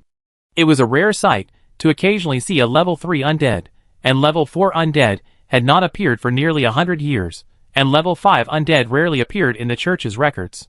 The arrival of so many undead in a group at Shiwu Swamp caused a great response, only slightly less than the wild witch suddenly gaining power and starting to resist the church. If this group of undead were caught by the Church of the God of Fire, it would have a positive impact on them. The combination of the two is the reason why the God of Fire attaches great importance to them. The people who came to hunt down the undead were a 5th level chief priest, 2 4th level white robe deacons, and 5 3rd level white robe deacons. As for the black robe deacons, they were simply not brought along. Bringing them to the dangerous place of Shiwu Swamp and having to distract themselves to take care of them was simply not worth the loss. Their power was not much stronger than those undead, but the fire power they controlled had superstandard lethality to the undead. Even a 4th level undead could be killed immediately after being hit by the full force of the 3-ring priest, so they had this confidence. In fact, their team had fought with those undead, but they relied on the power of the fire god to beat those dirty undead creatures. It was just that some small accidents caused those undead creatures to run away. Randall followed behind the Church of the God of Fire. He also saw the light rising into the sky from a distance. This light gave Randall a different feeling. Tisk, it's not a very pure light power, but the amount is sufficient. It should have a strong suppressive effect on undead creatures. It seems that those undead creatures are in trouble. However, compared with the great holy light, there is still a gap between heaven and earth. Chapter 347. Randall was sighing here. The battle over there had made great progress. The 25 illumination spells had greatly suppressed the 5 undead. The 2 level 3 undead were even gradually retreating. They didn't want to move forward anymore. The three powerful undead were not feeling well either. Now their strength had dropped by at least one level, and fighting in this environment would cause them continuous damage. When the illumination spell was on, Jacob led his warriors to rush over. The light only had a dazzling effect on them, and it was not enough to affect their battle. Jacob also had 2 level 3 warriors under him, and they went to entangle the female ghost and 2 level 4 undeads respectively. Under the effect of illumination, Jacob and his men fought against the undeads at a higher level and even had the upper hand. The black warrior and the skeleton were completely suppressed by Jacob's men, and the battle between the female ghost and Jacob was very strange. In this environment, many of the female ghost's methods could not be used, and she could not cause effective attacks on Jacob at all, but Jacob seemed to have no way to deal with the female ghost.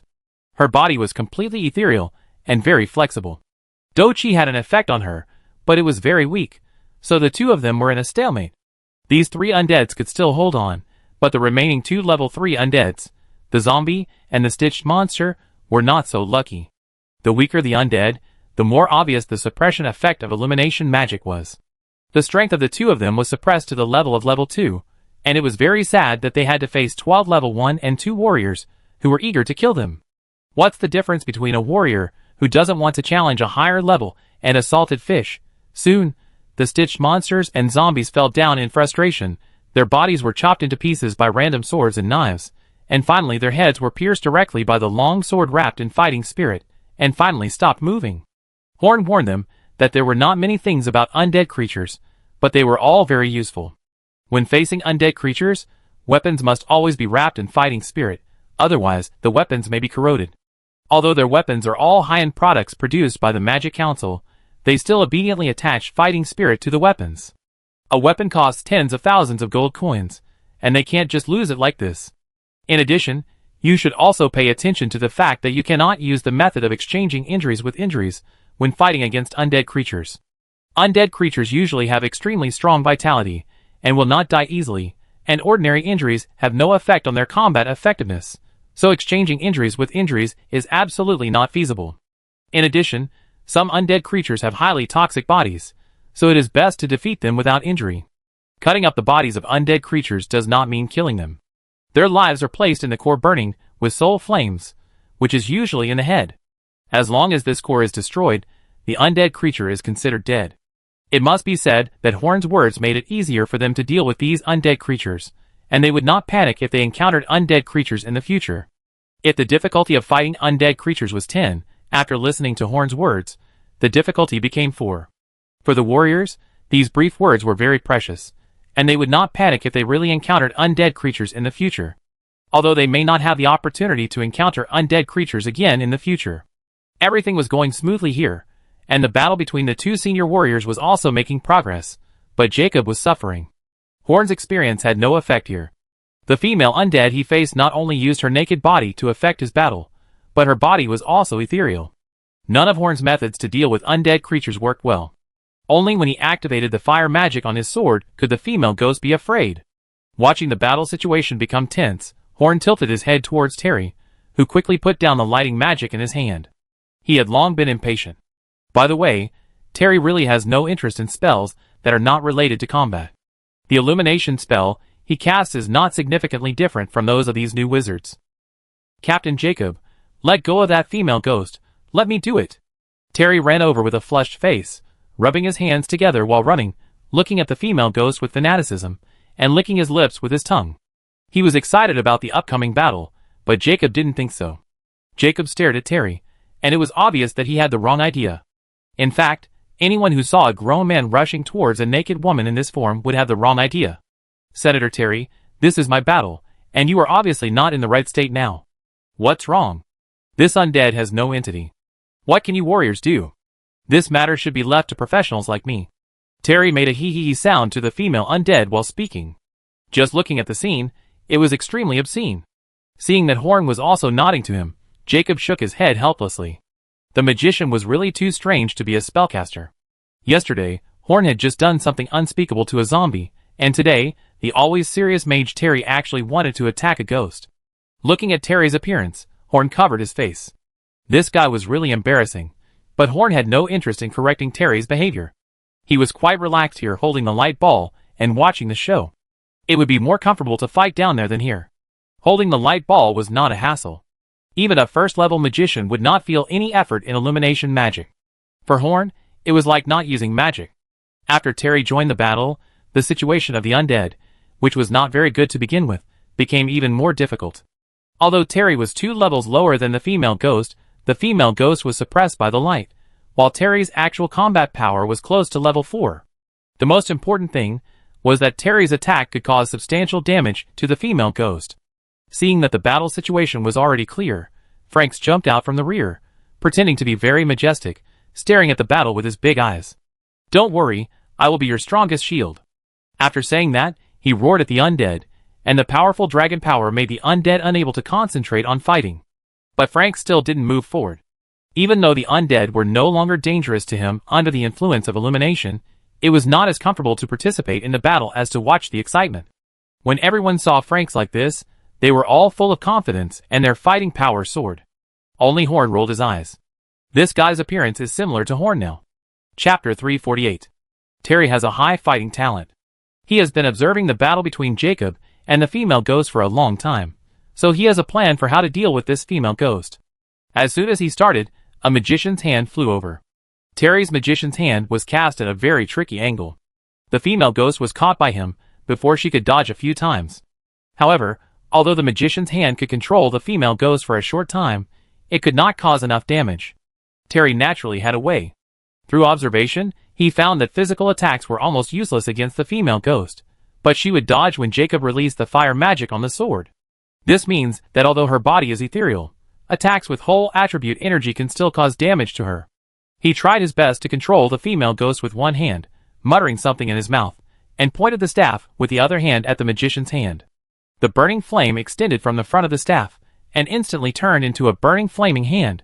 This move was developed by Terry after watching Horn's battle. After getting Horn's inspiration, Terry played the magician's hand in many ways. Ice, fire, he could use the magician's hand to deal with most of them.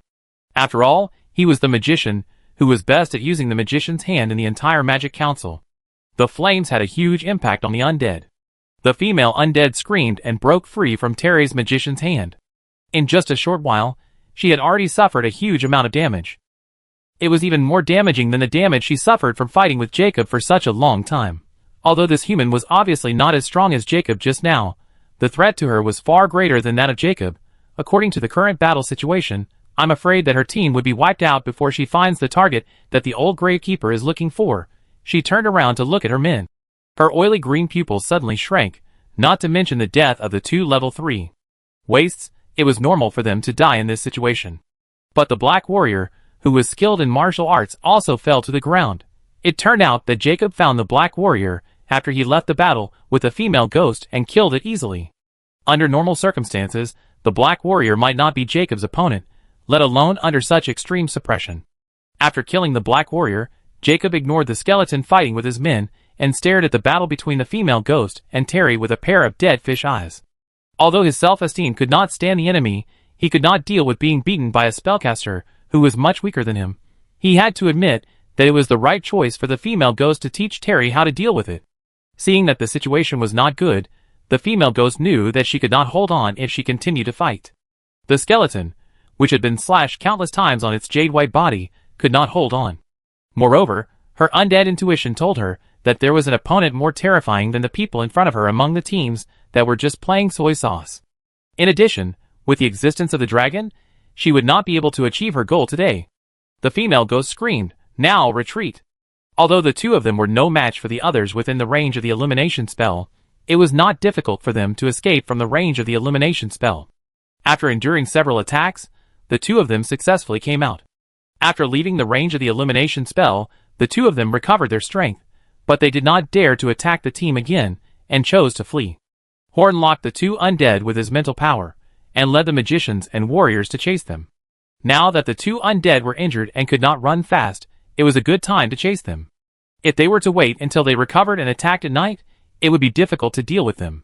His idea was that even if he could not kill the 2 undead this time, at least he could scare them and keep them away from the team. But unexpectedly, this chase led to the person Horn didn't want to meet at all. The 2 undead were caught by the people of the Church of the God of Fire, who were chasing after the light. In a short time, the injured level 4 skeleton was violently dismantled by the priests of the god of fire. The 6 undead were so powerful that only one female ghost remained. She barely escaped by burrowing into the ground with her special characteristics. So now only the magicians and warriors who hurried over were left to face the 8 priests. Horn's face suddenly darkened. This was not his original body, so after locking onto the undead, he neglected to explore other things, which led to their collision with these priests. The 5th level chief priest, who was in the lead, was not in a hurry to hunt down the female ghost. It would be difficult for them to find her after going underground, so he began to look at Horn and his men. Since these undead were indeed in the direction of the light, it meant that the light just now might be related to these people. After watching for a while, the chief priest showed a look of disgust on his face. He recognized what Horn and his men were. Those clowns in black robes should be wild witches, and those warriors are all heretics from the god-forsaken land. You heretics dared to show up in the Tide Mist Swamp with such a swagger. You really don't know how high the sky is, and how deep the earth is. Who are you talking about? A warrior outside the Red Flame group was about to point at the chief priest and curse, but was stopped by Jacob. His team had come to the Tide Mist Swamp for missions more than once, and the priest had naturally seen it. These guys are extremely domineering, and a curse may bring about a disaster of death. None of you heretics can leave today. Either choose to be burned at the stake or die here. The chief priest exuded a powerful aura, floating in the air, and said to Horn and others with murderous intent. After he discovered Horn and others' identities, he had no intention of letting them go. For a pastor of the church, it is difficult to watch heretics appear in front of him and remain indifferent. In fact, apart from the pastor's attitude towards these heretics, the clergy of the church are quite good to ordinary people, at least better than the attitude of the city lords of the god-forsaken land towards civilians. But this is also what Horn hates about the church. One second, he can chat and laugh with ordinary people, and the next second, he can burn to death those humans named heretics with a smile. What is the difference between their wild witches and normal humans? In addition to the different abilities of wild witches, is there an essential difference? After completely starting to rebel against the gods, Horn was somewhat relieved by the behavior of these guys. Since they are willing to treat all wild witches in this way, Horn has reason to be ruthless to any priests he meets, regardless of whether those priests have families or whether they have sympathy for wild witches. Horn can do it. He never planned to fight for a place for wild witches in Ceylon in a peaceful way after he became powerful. All he wanted was tooth for tooth, blood for blood. He wanted to use the corpse of the god as the beginning of the magic era. Chapter 349. Magicians, look at the faces of these guys in front of you. They will kill every innocent which they see, whether it is a child who is still ignorant, an old man who is about to die, or a pregnant woman who is pregnant with a new life. They will not let them go. Horn took a few steps forward, walked to the front of the crowd and said, "Today your strength is not enough, so I let you run away, but you must remember that when you have enough strength, you must not let any of these people go." The magicians were all agitated. Even though they grew up in the god-forsaken land, and had never seen the terrible attitude of the priests towards the wild witches, they all felt disgust towards the priests at this moment. "Terry, take everyone away. I will handle this alone." After explaining the true identity of the priests to these magicians, Horn ordered them to leave. Their presence would affect Horn's battle. "But this is just your clone. Can it deal with these priests? I can stay and help you," Terry said, rubbing his hands. "Stop talking nonsense, hurry up." Horn kept staring at the priests. He was not on guard, but worried that the priests would escape. It was rare to meet a priest in an environment like the Tidal Mist Swamp, and Horn didn't want to let any of them go. "Everyone follow me." Terry and Jacob took everyone away, leaving only Horn here. Except for Terry, the magicians and warriors who left were in a bad mood. In their hearts, Horn sacrificed himself in exchange for their chance to escape, because they could also sense how powerful the opponent was, and unlike those undead, they don't have fatal weaknesses. If the Dragon Master had come out with them when they were chased, they wouldn't have to face this situation. Run away? It's a wise choice, but can you really run away from me?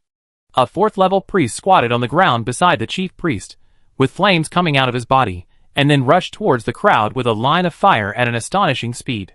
The priests didn't intend to let anyone go, but the moment he passed Horn, a huge hand covered with lightning appeared out of thin air and hit him back directly. The priest, who fell to the ground, felt a little numb. That was the power of the 4th level thunder and lightning. Looking at Horn again, he had changed.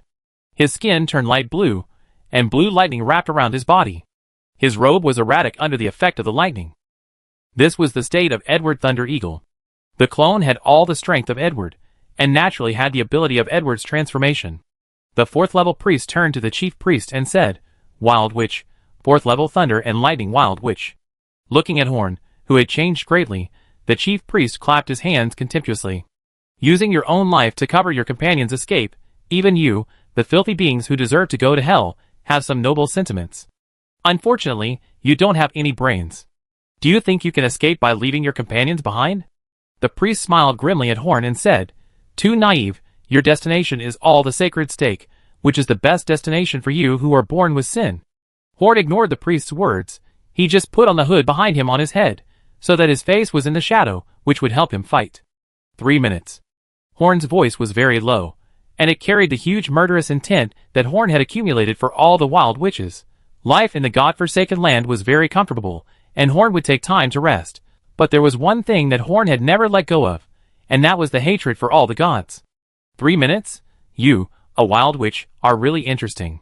Do you think you can stop us for 3 minutes? Besides, even if you can stop us for 3 minutes, what can you do? They have been targeted by us, and they will definitely not be able to escape. Another white-robed deacon beside the chief priest sneered. "I will end this battle in 3 minutes." Horn turned his staff in his hand, and like turning on a switch, lightning and fire burst out from Horn's body at the same time. Now he has gone all out. Crazy. The chief priest was just halfway through the word arrogant when he was blocked by Horn's powerful momentum. His originally fair face was now as red as pig liver. He knew that he had hit a wall. "We may be able to." The priest wanted to reconcile, but Horn had no such idea. A pair of gorgeous wings of fire appeared behind him, and he appeared in the middle of the priests in an instant. Without the Eye of Thunder, he could not perform the Thunder Walk technique, but the Fire Wing technique could still provide Horn with a speed that would prevent these priests from escaping. A hand of thunder and fire instantly condensed and grabbed the direction of the priest. At this critical moment, the priest barely avoided the attack of the hand of thunder and fire, but the 4th level priest beside him was instantly crushed into a meat paste. Just a touch killed him instantly. This is the gap between Horn and these low-level priests now. You are definitely not a level 4 wild witch. No, you are definitely not an ordinary wild witch. How can a wild witch have your strength? The chief priest lost control of his emotions and screamed at Horn. However, Horn did not reply to him at all. He did not have much time to waste on meaningless conversations, so he launched another attack at the chief priest. It was a half-moon-shaped attack composed of lightning and flames. This was a 5th ring magic based on the 4th ring magic flame knife, the Thunder Flame Knife. Horn can cast such magic very quickly now. He needs to cool down to cast a 6-ring attack, but this attack is released much faster. The chief priest had just escaped from the threat of the Thunder Flame hand, but he didn't expect another attack to fly over. He hurriedly used defense, but it was still a little too late. His arm was cut off by the Thunder Flame Knife. The strength of this chief priest is similar to that of the bald chief priest Edgar in Leon City, but he can no longer keep up with the rhythm of Horn, who is firing at full power. If Horn meets Edgar again now, he will definitely not be the one to flee in embarrassment. Randall, who was watching the show while chewing the melon produced by She Was Swamp on a tree far away, opened his mouth wide, and the melon in his hand fell to the ground. When did the guy who accompanied him to She Was Swamp, a level 4 little spellcaster, become so powerful? You know, half a year ago, he was just a level 4 wild wizard who had difficulty dealing with a level 4 wizard. Why is his strength progressing as fast as his own recovery speed? Isn't he a genius? But the guy opposite is a genius? No, I can't watch it like this anymore. I'm afraid that no one will lead me to the Church of the God of Fire in a while. Chapter 350. The priest who lost his hand covered his arm in pain, but his expression was even more resolute, because he knew that the man in front of him wanted to fight them to the death. Scatter and run away. The priest gave the order humiliatingly. Facing a level 6 spellcaster full of murderous intent, no matter how hard they tried, it was futile. Moreover, the level 6 wild witch in front of them seemed to be much stronger than an ordinary level 6 priest. If it was a normal level 6 master, he would definitely not be able to defeat him, but he could still hold on for a while. But he was completely powerless against Horn. This is the strength that only those at the top of level 6 have. While he was shouting, Horn had already appeared in front of him and grabbed his neck with his hand. After Horn realized the importance of fire magic in his power system, he deliberately honed his fire magic. Now, although the absolute speed of his fire wing technique seems to be much slower than before, it is much more flexible than before, so he couldn't react to Horn's actions at all. The chief priest was overjoyed. It was a mistake for Horn to get close to him with his body. If he used that ghostly speed, the chief priest would be powerless. But now that he was close to his body, at least he could attack Horn, he shouted, and bursts of fire came out of his body. This was a 5th level fire magic, using an ultra-high temperature flame coat to protect his body. Even Horn could not use his body to resist such a strong flame, if he could perform it successfully. In order to wait for the chief priest's magic to take shape, a light red cover spread from Horn's hand that was pinching the chief priest's neck, wrapping them both up, and the chief priest's fire in the cover gradually extinguished. This is 4th ring magic, Forbidden Fire Hood. The Forbidden Fire Hood is a byproduct of Horn's research on flames. This magic was originally designed by Horn to pass through flames, but it is also good to use it here. At least in this hood, unless you are much stronger than Horn, or have a deep understanding of flames, you cannot ignite the flame. The principle of this magic is to try not to let the conditions for the flame to burn be met. First, Horn tried his best to remove the fire elements in the hood, and then forced the temperature in the hood not to rise. First of all, everyone should know that as a magical world, the physical rules of Ceylon are subtly different from those of the Earth, so the factors that affect combustion are not oxygen, combustibles, and temperature. It sounds simple, but Horn lost a lot of brain cells when studying this magic. Obviously, the chief priest did not have a deep understanding of fire. His power all came from the gift of the gods. Even if he wanted to study it, it was not so easy. Secondly, he was not stronger than Horn, so his fire magic failed. While the chief priest was stunned, Horn pulled out the thunder silver dagger from his waist, wrapped it with lightning, and cut off the chief priest's head with a swipe. The thunder silver dagger wrapped with lightning was like cutting tofu to cut zombies, let alone cutting a priest's head. Blood splashed all over Horn, but he didn't wipe it off. The enemy's blood was the best congratulations for the victory of the battle. Once the chief priest died, the other priests could no longer resist Horn's attack and were caught up by Horn one by one, or killed by long-range attacks. Horn was in a hurry because he knew there was someone watching him in the dark, so he couldn't waste time. It happened so fast that only 2 minutes had passed when the last priest was left. It was only because Horn was so fast that he felt that he had experienced so many things. The last priest was so scared that he cried and ran in one direction without stopping. He knew that stopping would mean death. He was still young and didn't want to see the god of fire. But his escape speed was obviously not comparable to Horn's. Horn quietly appeared behind the priest holding a lightning dagger and stabbed the priest's head silently. When facing these priests, he liked to end their lives with close-range attacks, which could greatly comfort Horn's spirit. But the dagger did not stab. Horn's arm was held by a hand, and the priest was kicked to his knees and fell to the ground. The man holding Horn's arm was wearing pure white spotless armor, with a long sword on his waist, and a long lance on his back, short golden hair, and scars on his left cheek and right eyebrow. He was the pure white knight Randall. "Hey, long time no see, Mr. Horn." After half a year, they finally met again. Horn's aura faded, and he turned into a 3-ring magician again. He had been blocked by Randall, and it would be a waste of time to continue in that state. "Why don't you let me kill him?" Horn tilted his head and asked Randall. He was confirming whether Randall was an enemy or a friend. He had already discovered that Randall was hiding behind, so he gave himself 3 minutes instead of 5 minutes. To his surprise, he did not expect that in just half a year, Randall had grown so amazingly. He is now a level 6 warrior. You should know that although Horn himself has made great efforts to become his current strength, it is still a series of coincidences that have brought Horn to this level. You also know that I don't know the way in Shiwa Swamp, and I need someone to take me to the church of the god of blazing straightness, and this guy is the best guide. Randall smiled harmlessly, but there was no smile in his eyes. The wild witch who could communicate with the telepathy was not there, so he didn't have to pretend to be so tired. After thinking for a while, Horn said to Randall, "Since you said so, I won't kill this man for now, but please promise me that you will kill him when you reach your destination." Horn gave in. Randall had always been a person he couldn't figure out, so he didn't know what the consequences would be if he forcibly killed the priest. "No problem. Even if you don't say so, I will still kill him in the end. After all, I don't regard these guys in the church as human beings." Randall smiled and drew out his sword and swung it twice, directly cutting the priest's back into a bloody mess. A light red divine light flashed, and then he disappeared into the air while breaking into pieces. His divine power had completely dissipated. "I have done this, so you should believe that I will not let this priest go." When destroying this priest, Randall's expression was very natural, which shows that he did not regard this priest as a human being at all. Chapter 351. Besides the elders of the Magic Council, only Randall and Franks knew that Horn had obtained the Origin sacred artifact, and he was the only one who truly knew the significance of the Origin sacred artifact. After completing the previous mission, Randall reported to the Holy Spirit about Horn and the magician, and also told the Holy Spirit that Horn had been favored by the world will. He believed that the rise of a force that hated the gods so much might affect the plans of the Holy Light Kingdom, especially since the leader of this force had already received the attention of the world will, so they should definitely uproot this organization while it was still weak. But after listening to his description of the magician, the Holy Spirit ordered him not to attack the magician. The Holy Spirit said that the magician was targeting the false gods of the eastern continent of gods, which was actually the same goal as their Holy Light Kingdom. So try not to interfere with the development of the Magic Council, and let them fight to the death with the gods. Anyway, no matter who wins or loses in the end, the Holy Light Church will benefit. So Randall didn't have the intention to kill Horn this time.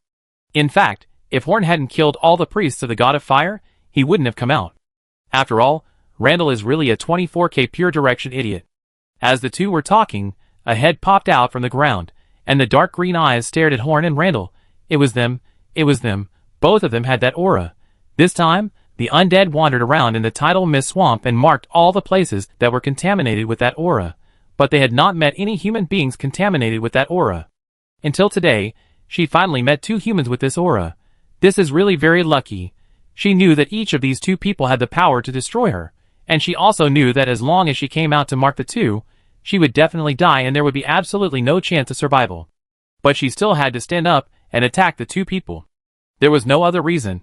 It was just that the Supreme Lord brought her out of the eternal pain brought by the castle, that's all. The female ghost floated up from the ground behind the two people, and instantly attracted the attention of the two people. She let out a soul-stirring scream, and two green auras emerged from her body, and went straight to Horn and Randall. With some preparation, this breath obviously could not hit the two directly, and they all avoided their original positions in time. But when it approached the two, this breath unexpectedly bent strangely, and then the speed increased rapidly and instantly penetrated into the bodies of the two. On Horn's neck, Randall's arms all had a faint green mark. Randall rushed towards the female ghost like a gust of wind and thunder, and a burst of white light flashed on his hands. Before the female ghost could react, he grabbed her neck and lifted her up.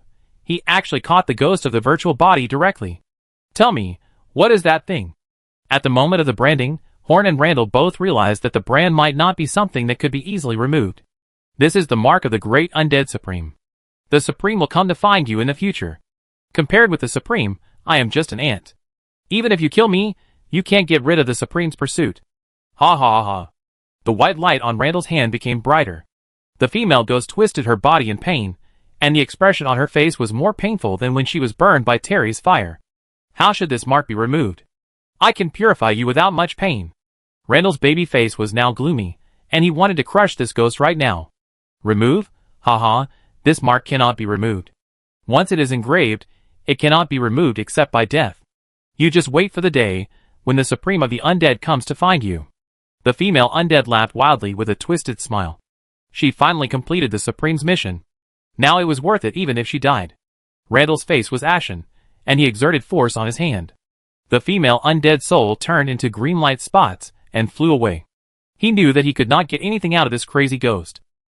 He was a little upset now. What the hell was going on? Who the hell was the Supreme Undead? How come he had never heard of this person? I just wanted these priests to lead the way. Why did I get into all this trouble again? Horn, who was standing next to him, touched the mark on his neck and looked at the disappearing female ghost with a strange expression. Until death. So if the mark disappears after one death, then the Supreme Undead will not come to cause trouble again? That's easy. For Horn's current body, is death a big deal? Besides, Horn looked at the exasperated Randall thoughtfully. The power of the female ghost he just crushed made Horn very concerned. It was definitely not the power of fighting spirit, but it seemed to have nothing to do with the power of the priest. If you have to find a similarity, then it has a little similarity with the power of Nair he saw in Mamon's city. The essence hidden deep inside is irresistible and powerful. What is Randall's true identity? This is a question worth thinking about. At this moment, Edward's consciousness in Horn's body conveyed a message to Horn. Once in that ruins, Randall went in alone after everyone else went in. Horn took a deep look at Randall. This guy is getting more and more interesting.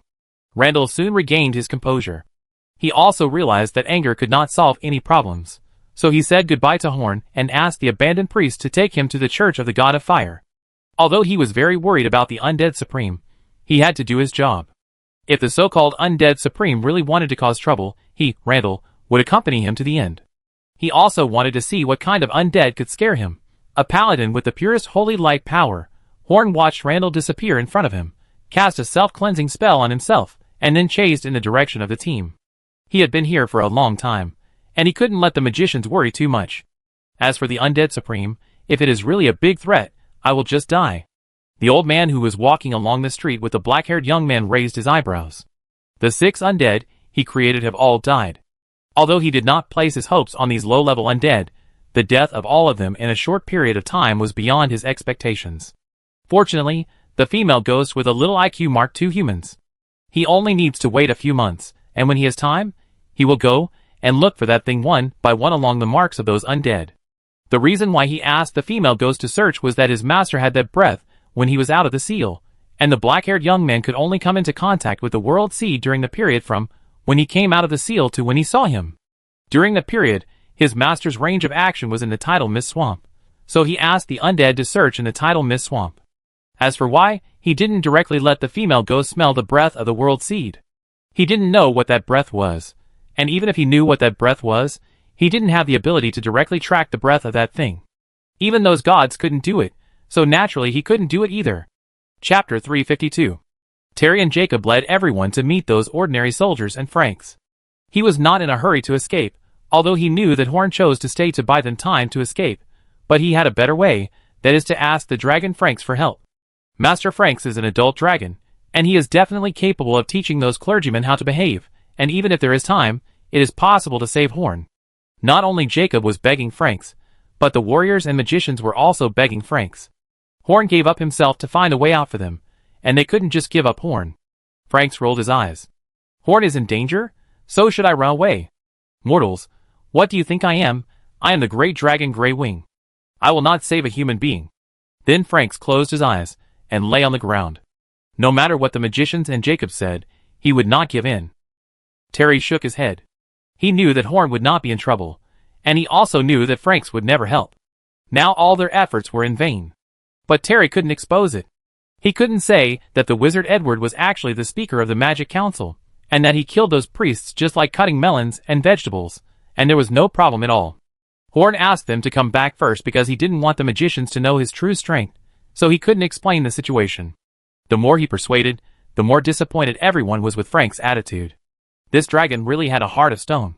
A dragon is a dragon after all. Even if he is very kind to humans, even if he acts with everyone, he still won't take human lives to heart. Just when everyone was discouraged, Franks, who pretended to be asleep, opened his eyes, and the invisible dragon power enveloped the whole place, and everyone's hair was aroused. Humans, your spirit is really precious. Your spirit of not abandoning and not giving up deeply touched me. Don't worry, I will definitely save that human.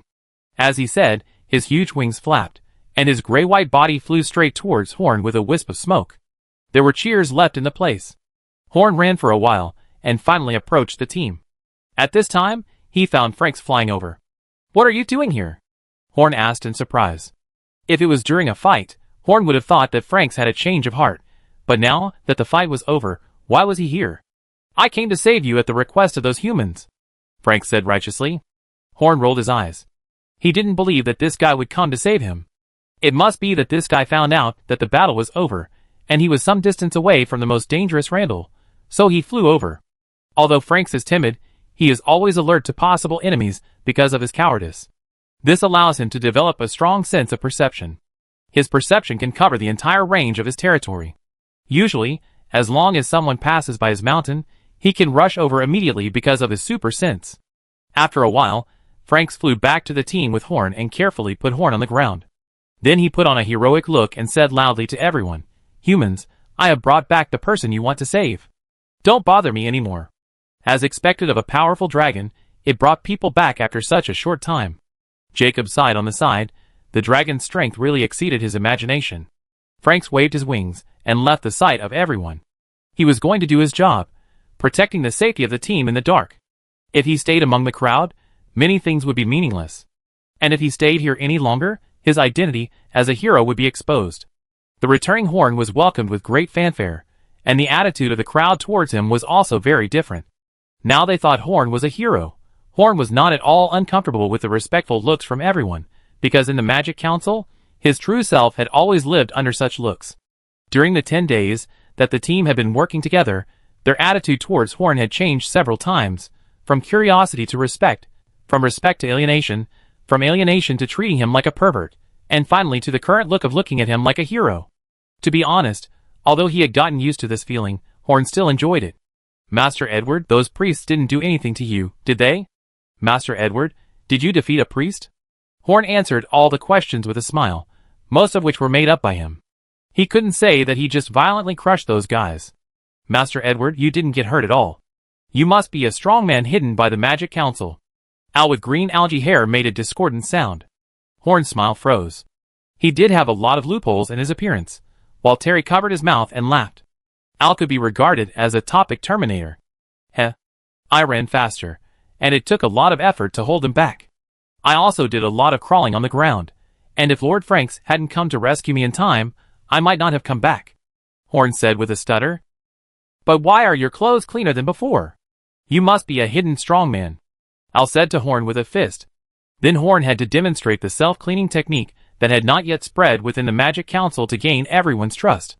At the same time, he also made up his mind that he must talk less with Al Fawns if it is not necessary in the future, otherwise he will most likely be sabotaged by this guy. In the next 10 days, everyone moved forward normally. Without the threat of the undead, the tidal mist swamp was not as dangerous as before, and Franks could also be protected. After comparing the map, everyone finally came to the small mine where the magic crystal was buried again. The overgrown weeds made this place look a bit desolate, but the outline here remained unchanged, and Horn still recognized it easily. Horn released his spiritual power, and found that no one had occupied this place yet.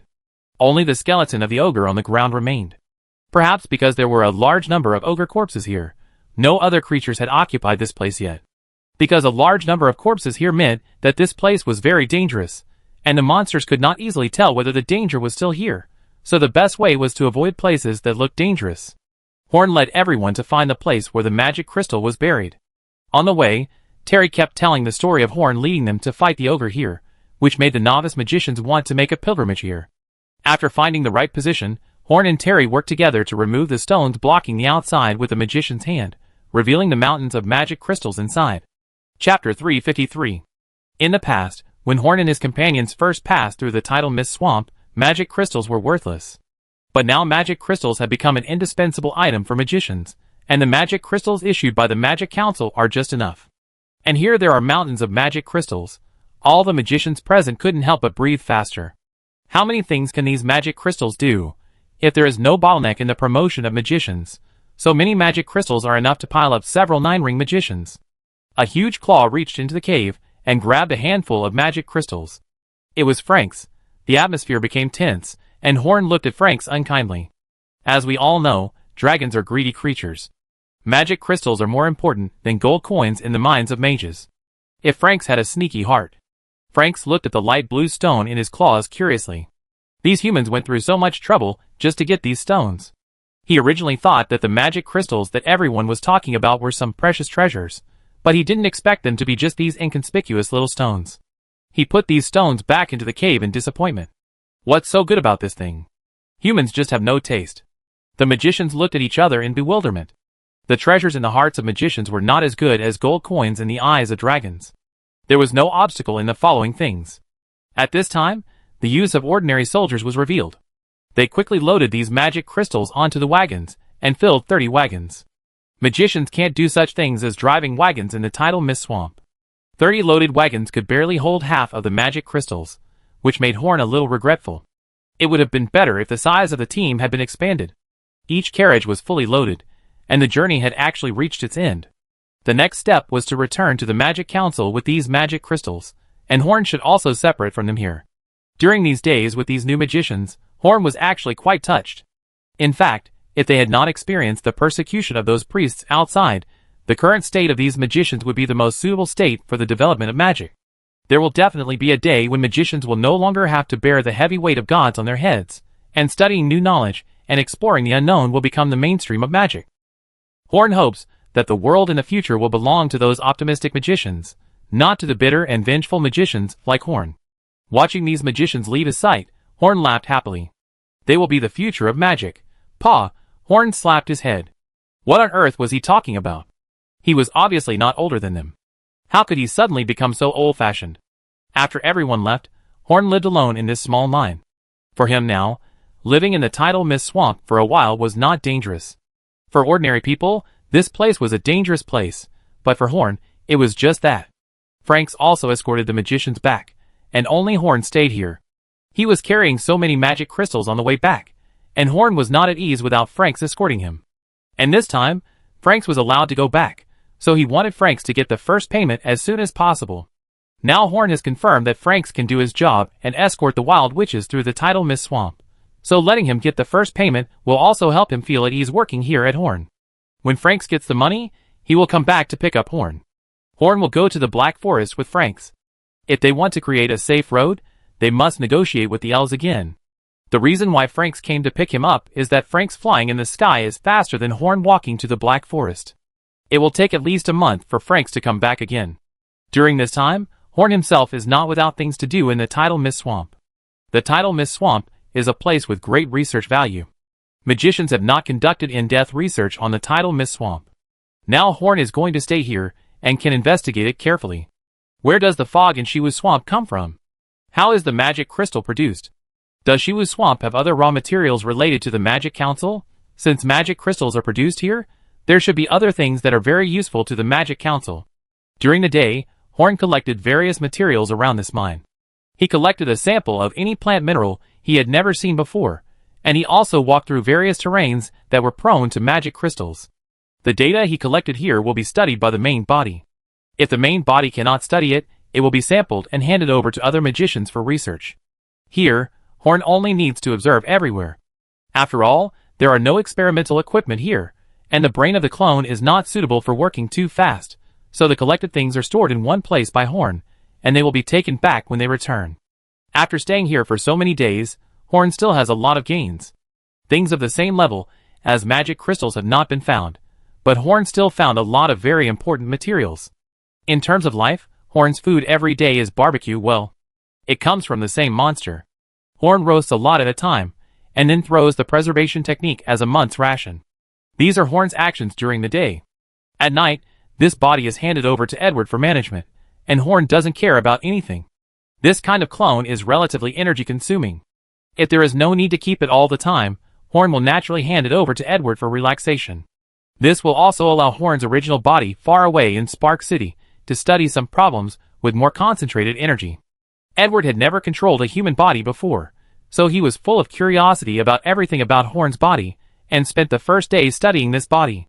In fact, Edward would do some strange things with Horn's body every day, and Horn would not know what happened during this period of time after switching back. Horn understood these things to some extent, but he didn't care, because he also knew that it was boring to let Edward stay inside the body these days, and it was good for him to relax anyway because no one saw him. But on the 15th day, Horn found that something was wrong with Edward. He seemed to be hiding something. Well, he had been hiding things from Horn before, but this time was obviously different. Edward's reaction now seemed to be hiding from Horn that he had gone somewhere else.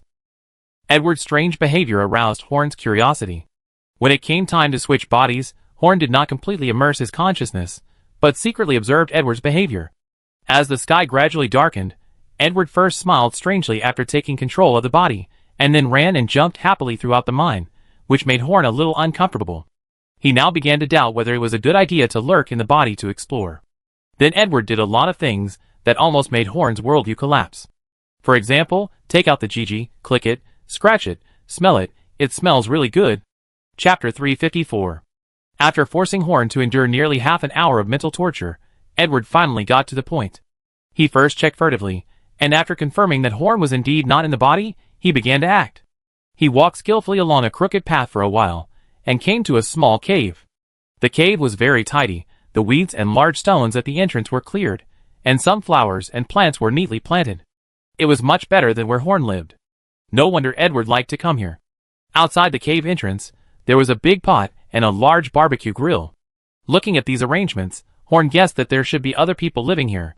This place could not have been arranged by Edward himself, because he knew that Edward was much lazier than himself, and would not have the mood to clean up another cave. Moreover, if Edward did it, there was no need for him to hide it from him. Because he had to hide his existence, Horn could not use his mental power to observe too blatantly, and could only simply guess what happened based on what he saw. "Come out, I'm here to play with you," Edward shouted loudly into the cave. After Edward shouted, a fat man who was about the same height as a normal person came out of the cave. He was covered with clean animal fur, and his skin was light blue. This was an ogre.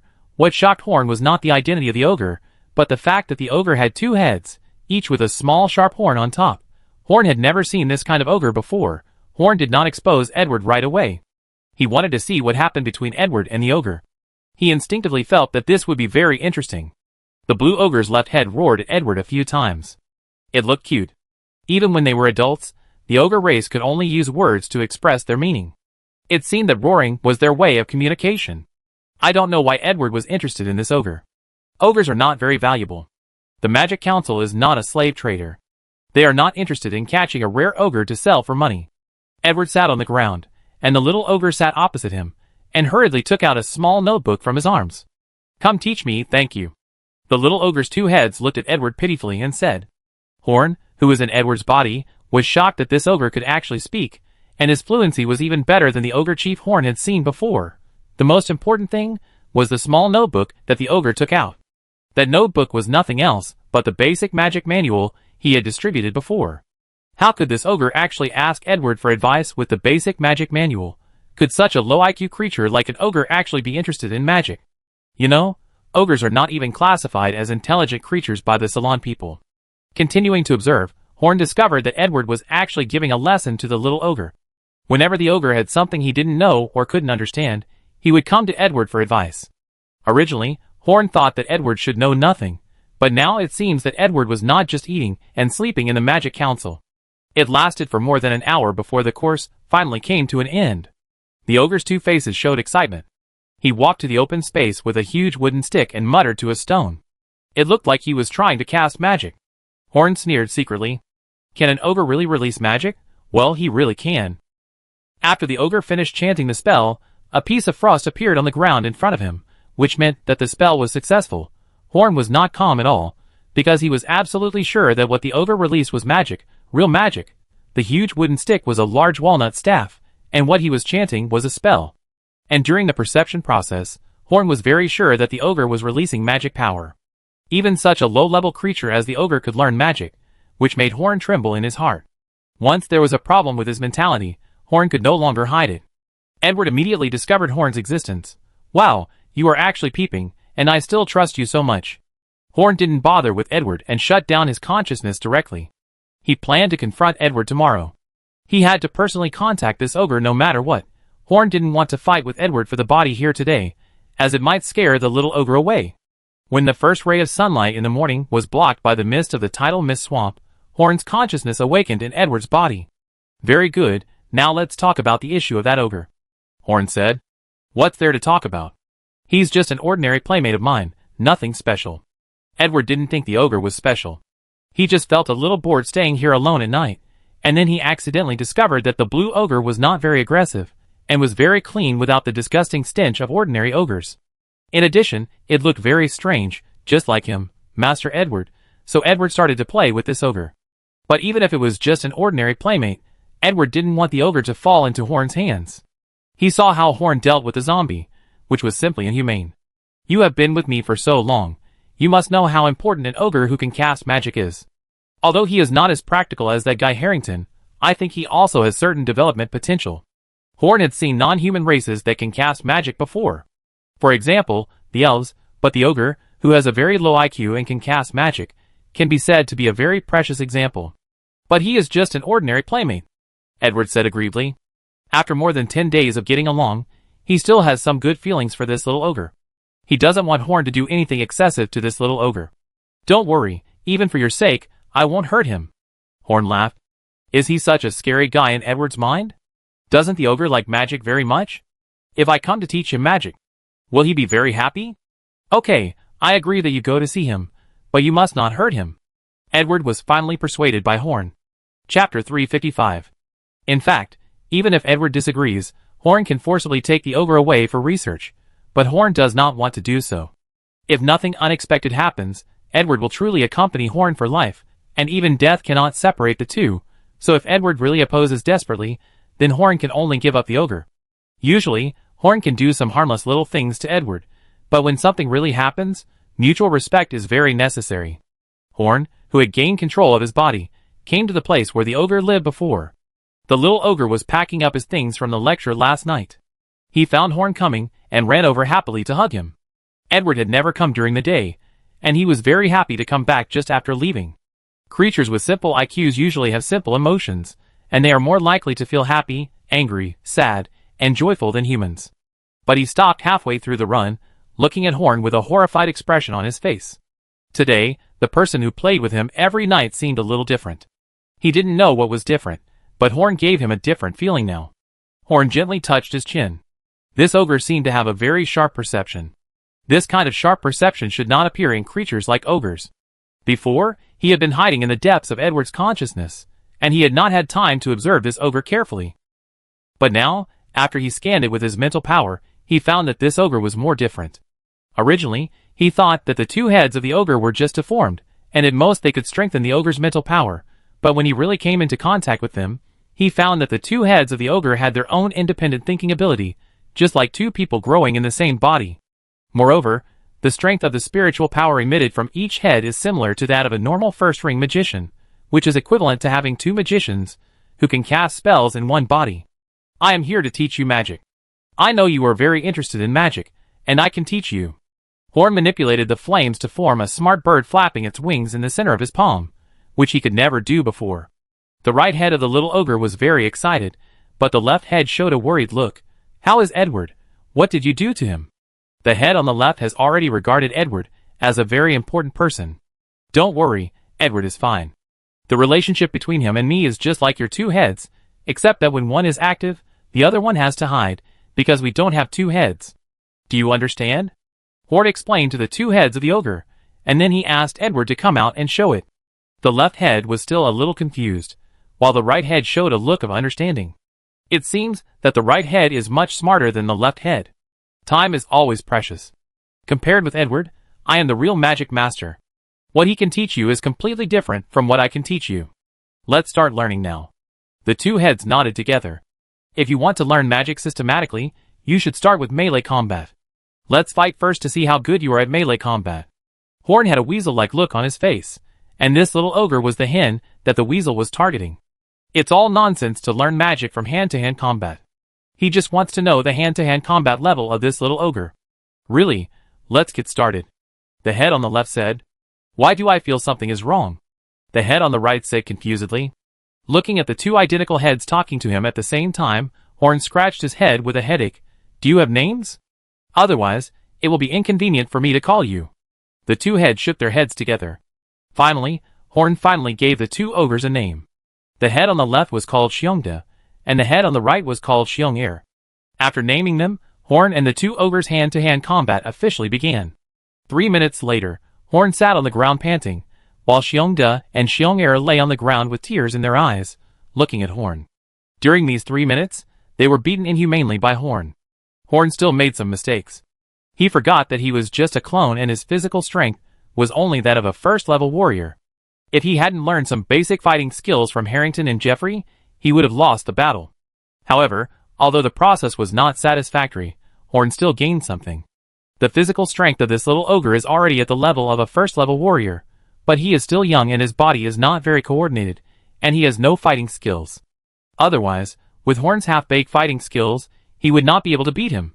Normal ogres may not have the strength of a warrior after they grow up, but now Big Bear and Little Bear have the physique of a warrior at such a young age. Maybe this little ogre can be regarded as an alternative magic and martial arts dual cultivation. And Horn has more discoveries in the battle. Although Big Bear and Little Bear have their own thoughts and want to do different things in daily life, in actual combat, the two heads have a strange unity. They basically will not be affected by the behavior of the other head in the battle. After the battle, Horn finally began to teach the ogre to learn magic. Horn didn't know that the physical fight he had before teaching the ogre magic today had far-reaching consequences. For countless years to come, every ogre who had the qualifications to become a magician would be beaten half to death by his teacher before being taught magic. This eventually became a custom of the ogre clan. On the 10th day of officially teaching magic, Horn had a certain understanding of Xiongde and Xiong'er. Xiongde and Xiong'er have different talents. Xiongde is good at fire magic, while Xiong'er is good at ice magic. This is also reflected in their personalities. Xiongde is enthusiastic while Xiong'er is indifferent. Xiongde is stupid while Xiong'er is smart. Xiongde is easily excited while Xiong'er is relatively calm. They share a sea of consciousness and a sea of magic. Horn cannot understand why this phenomenon occurs, but he can only try to understand it. And they are not actually wild witches, because they actually cannot cast magic before becoming magicians. In just 15 days, since Edward began to teach them magic, they have transformed from an ordinary ogre into an ogre magician who can cast simple magic. This talent is simply unheard of. Chapter 356.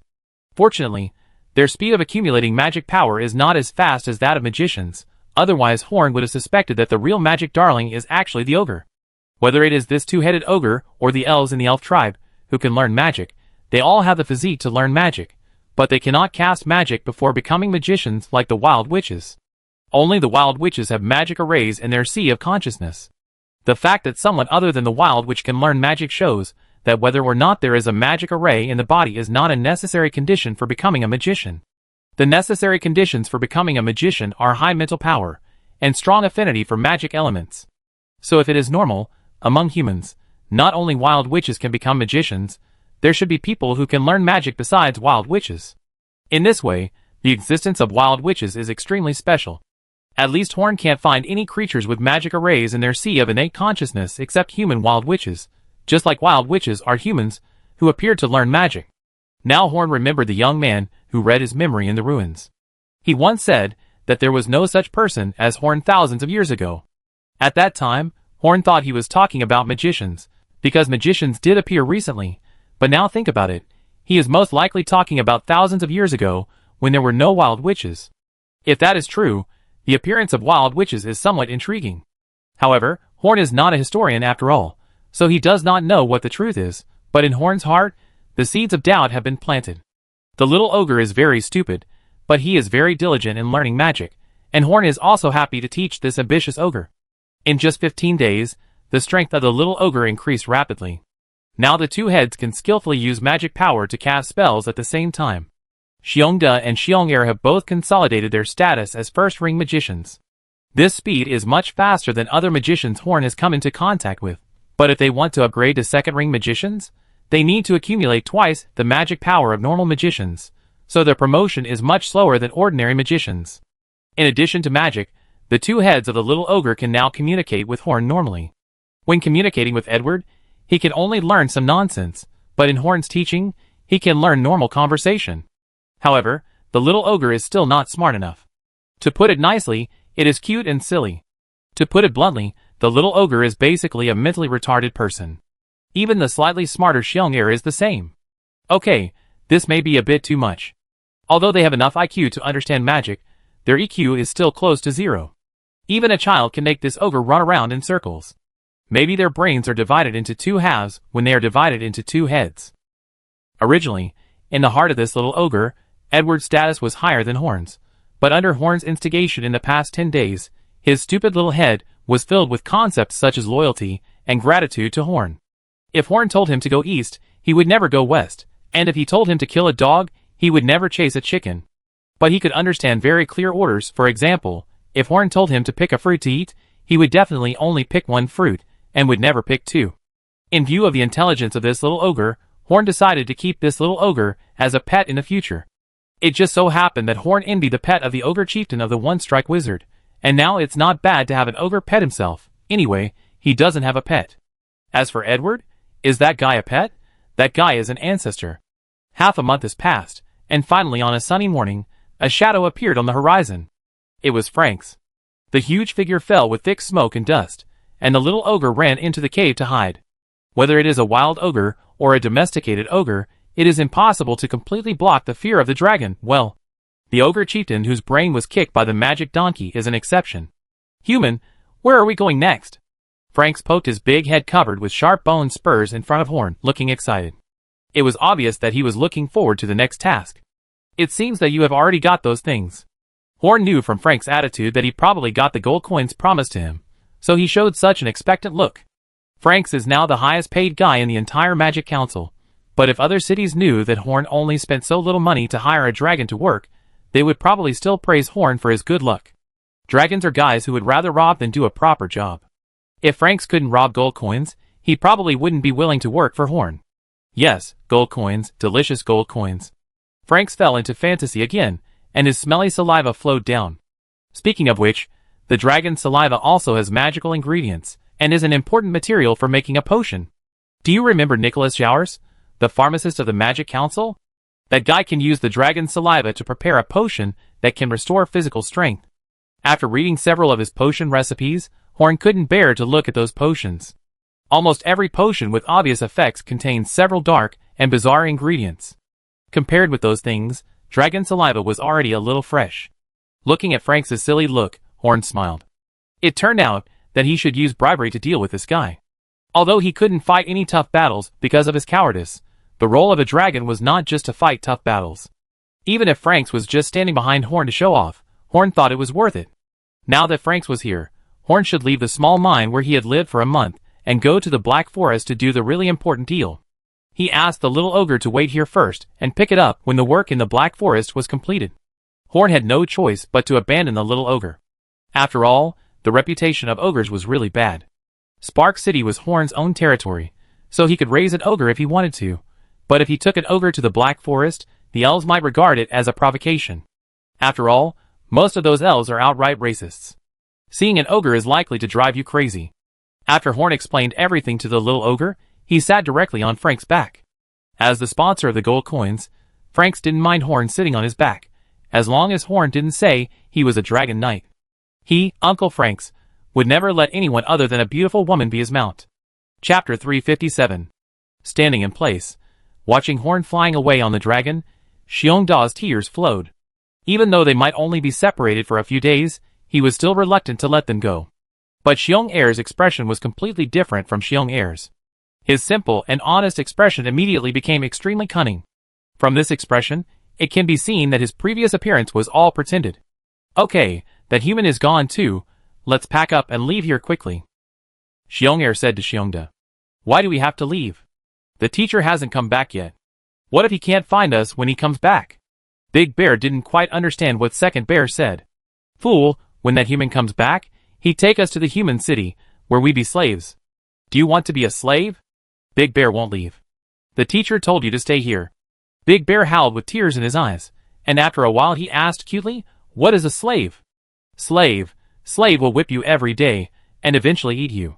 Well, Second Bear didn't know what slave meant. He just heard the word from somewhere, and used it to scare Big Bear. No, I don't want to be a slave. Big Bear was so scared that he screamed and hurriedly helped the Second Bear to pack up and escape from here. The two grew up together since childhood, and there is a special trust between them, which is incomparable to Horn's indoctrination in just a dozen days. Horn thought that the ogre would definitely listen to him, but it was just Horn's thought. Big Bear would listen to him, but Second Bear would not. In fact, Horn was still careless here. He should have left some marks on the ogre, but the ogre had a chance to escape before, so he did not expect that the ogre had been pretending all the time. It can only be said that the stupid and obedient appearance of Big Bear and Little Bear in these 15 days paralyzed Horn's judgment. In fact, Little Bear didn't want to leave Horn so early. He stayed with Horn for the first 15 days to learn more knowledge.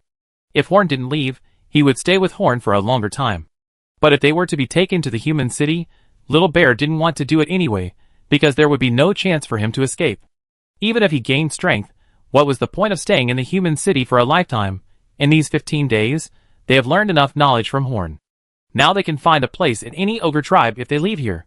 When they grow up, that tribe will definitely belong to them. They don't know that what they have learned from Horn in these 15 days is just the tip of the iceberg of magic. They also don't know that even if they live with Horn in Spark City, Horn will not stop them if they really want to leave. Horn is just curious about their growth. But life is like this. Sometimes a choice may lead to the loss of a great opportunity. As a race born to fly, the dragon can fly at a very fast speed at full speed, and can fly for a long time at this speed. It is much faster to wait for Franks to go to the Black Forest together than for Horn to go to the Black Forest alone. It takes at least more than a month to get there, but Franks only took less than half a day to get there. He is much faster than the skylarks raised by the elves. To be honest, with such strength, he is still so cowardly. Horn really can't understand it. Even if Horn's body is now, it may not be able to beat Frank's at full power. If the dragon's potential is fully tapped, it will definitely not be like this. Now it seems that Frank's may never have the opportunity to use his full power in his life. Soon, Frank's flew to the black canopy outside the black forest. He stopped and looked at the light black light film with a fearful look. Going further ahead is the black forest. The previous reckless action is no longer feasible. In the spring, autumn and winter seasons, the black forest does not prevent travelers from passing through the black forest, but it only does not prevent travelers with low strength. Dragons of the level of Frank's cannot enter the black forest at will. If weak people enter the black forest, the elves can kill as many people as they want, but if a strong person of Frank's level enters the black forest and wants to cause trouble, it cannot be stopped in a short time. Therefore, the sky curtain radiated by the world tree will automatically block masters of this level, and those who force their way in will be attacked by the world tree. Standing outside the black light curtain, Frank's chrysanthemum shrank. As one of the dragons with the most acute sense of danger, Frank's can clearly know that this light curtain can easily erase his existence. For him, he is now in a dangerous situation. No, I will never go in. This place is too scary. Frank's took a few steps back and said, "It's okay, this thing won't hurt us. Look, this is the friend of the elf.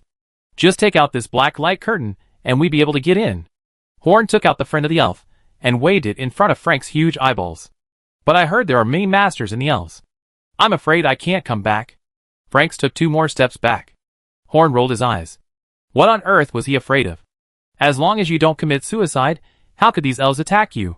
And I have the friend of the elves will definitely not deal with us, and I promise that I will never let you fight. Frank's kept shaking his head. He didn't believe Horn. In fact, Horn could just go in and let Frank's wait here, but Horn thought it was a waste of time. The most convenient way to reach the Elf King's court is on Frank's back. Horn's own fire wings technique is not slower than Frank's flying speed, but it's a pity that it can only be used for 5 minutes a day. Oh, Horn sighed. Why must he use such a vulgar method to drive this guy? Throwing a dragon is like throwing a dragon away. 50,000 gold coins. Frank shook his head. He felt that the price was not enough. Then 40,000 gold coins. Horn's eyes narrowed. Deal. Franks agreed quickly. This guy kept talking less and less. If he insisted, he might not pay. Although his performance was not worthy of being a dragon, it was not shameful for a dragon to bow its head for money. Moreover, Horn repeatedly assured Franks of his safety. He had done business with Horn's Magic Council more than once, so he still had a little trust in Horn, the head of the Magic Council, so Franks finally compromised.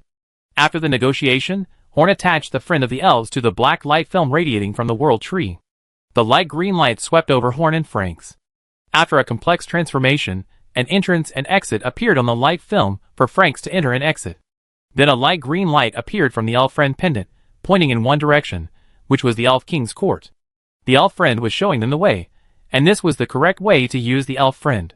Strictly speaking, the elf friend Horn held was illegal, because it was not issued to Horn himself. After he and the Elf King's steward completed the transaction, the Elf King changed the holder of the elf friend to Horn himself. That's why there are so many strange phenomena now. Chapter 358. A giant dragon flying in the Black Forest is very eye-catching, but it was not stopped by the elves along the way, because a clear green light was wrapped around the dragon's body, which is the effect of the genuine elf friend. If the rules of the elves are not violated, the elves will generally not stop people who emit such light. Franks was very nervous at first, and was ready to run away at any time, but gradually he let go and flew freely in the sky, like a husky with its reins loosened. Horn almost fainted sitting on his back. Because Franks finally found that as long as the green light was wrapped around his body, he would be safe if he didn't commit suicide in the Black Forest. The feeling of safety made Franks feel very comfortable, so he behaved like a mad dog now. Anyway, he never had the dignity of a dragon, so he could easily let himself go. When they passed a village, a cute elf girl pointed at Franks and Horn flying in the sky and asked her mother, Mom, is that the legendary dragon rider?" The beautiful elf mother rolled her eyes. "That's not a dragon rider, it's just a crazy dragon and a human. Frank's speed is not comparable to that of a skylark. Even a waste like Frank's is a darling of the sky." Under the guidance of the elf friend, Horn and Franks quickly arrived at the Elven Palace. This was Horn's second visit to the Elf Palace. His mood was completely different now. When he left last time, Horn was just a blind 4th level magician, who had just been promoted to the 4th level. Now he was a 6th level master, the Lord of Spark City, and the Speaker of the Magic Council. Last time, he was so scared that his legs went limp even when riding a skylark, but this time Horn could fly by himself. Franks landed cautiously on the edge of the Elf Palace, and entrusted a guard wearing golden armor to send a message to the Elf King. With the help of the Elf Friend, they could come here unobstructed, but it would be too rude to enter the Elf Palace directly. While waiting, Horn spread out his mental power to explore a little, and the complacency he had before completely disappeared. The golden-armored elf standing guard was actually a master of the same level as Horn. Looking around, there were dozens of golden-armored elves around the Elf Palace. Each of these dozens of elves was qualified to fight for a place in the God-forsaken land. In addition to these golden-armored elves, he also sensed that there were several guys in the palace who were similar to Yan and might be very good at mental power. Considering that the 2 level 5 masters were guarding the gates of Mamen City, and Horn had never been to the real core area of Mamen City, Horn deeply understood that there was still a huge gap between the power he had now and the real top power. The Forsaken Land of Gods was just a place of exile isolated from other places in Ceylon.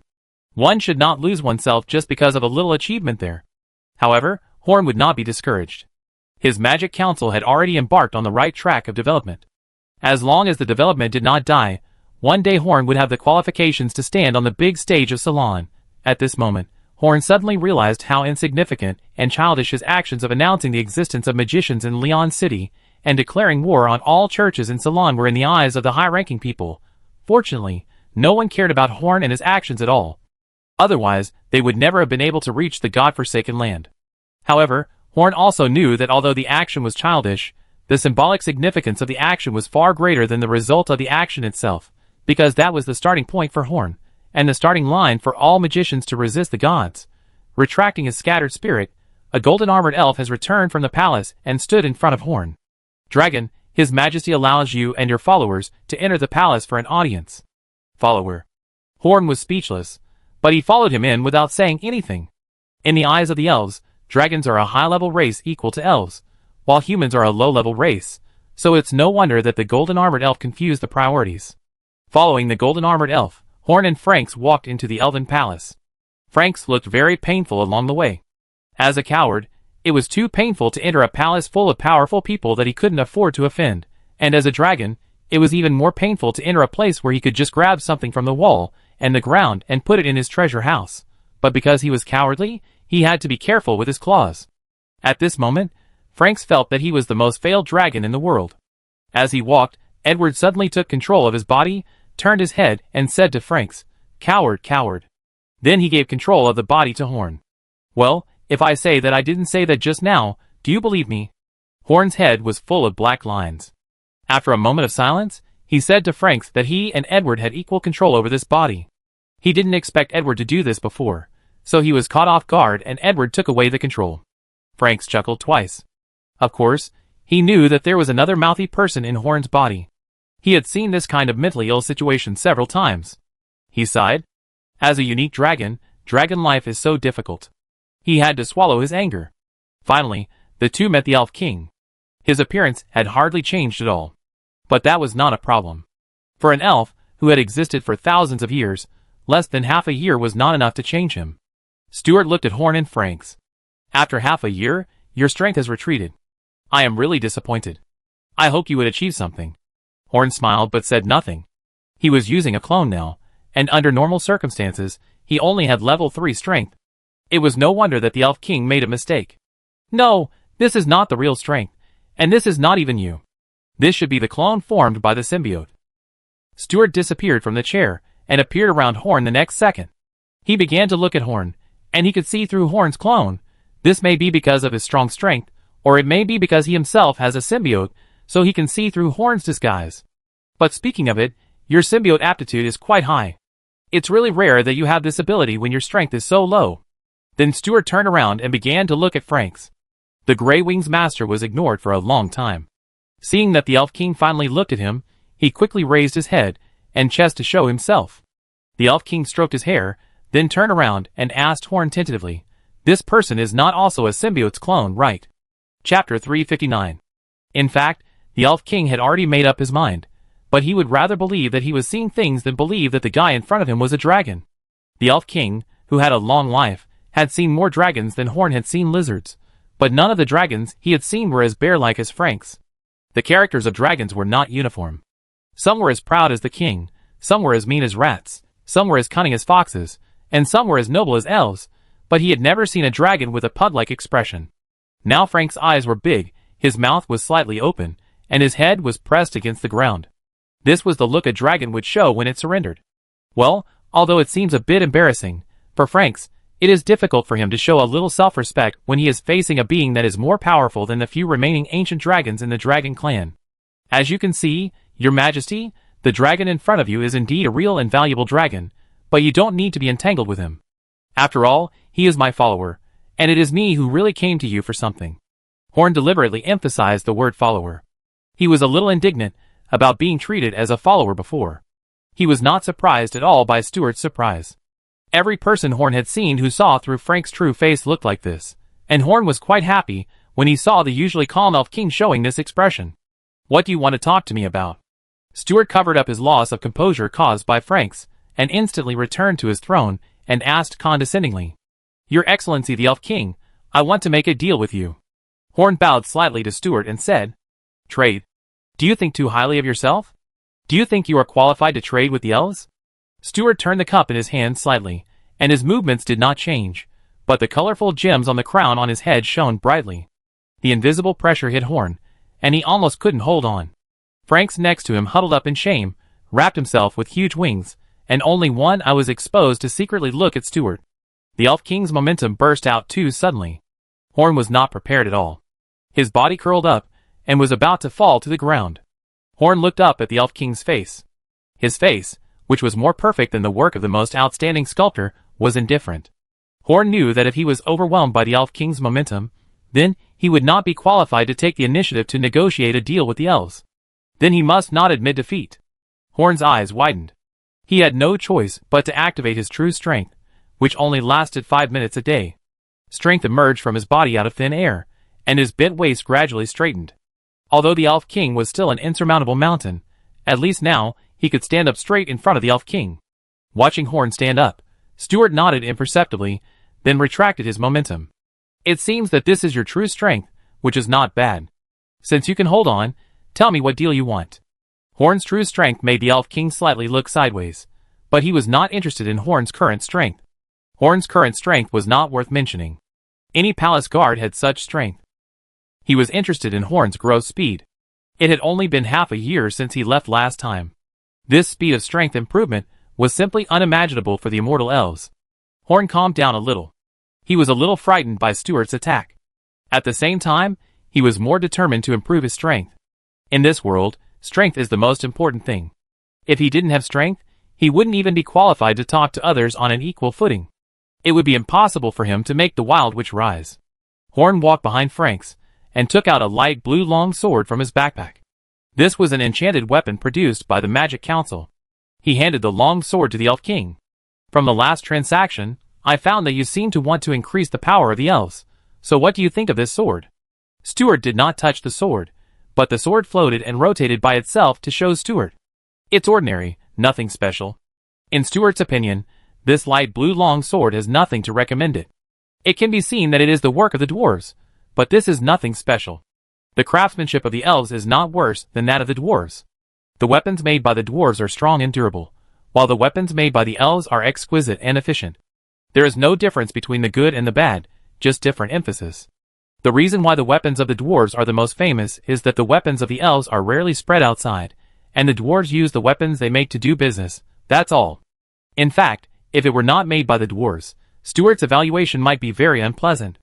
Facing Stuart's evaluation, Horn's heart was not moved at all. His way of looking at it could not see the excellence of this sword at all. You can't see the excellence of this sword by looking at it this way. The unique power of the elves, fighting spirit, or any power, input it into this sword and you will see something that will surprise you. At this point, Stuart could only try Horn's weapon. Since he agreed to let Horn tell him his trade request, he would not refuse without even looking at it. He still didn't touch the sword, and a force penetrated into the long sword. Something shocked him. A breeze actually wrapped around the long sword, and the long sword itself became sharper. Although the breeze was magical, it only surprised him a little.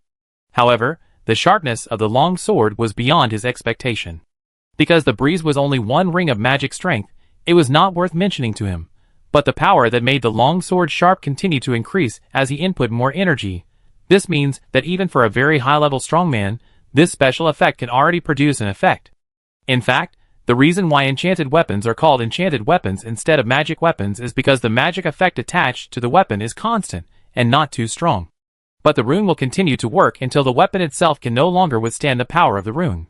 Because the magic circle has a power limit, and the runes that make up the special effects of the magic circle can only produce auxiliary effects, but there is no limit to the effects they can produce.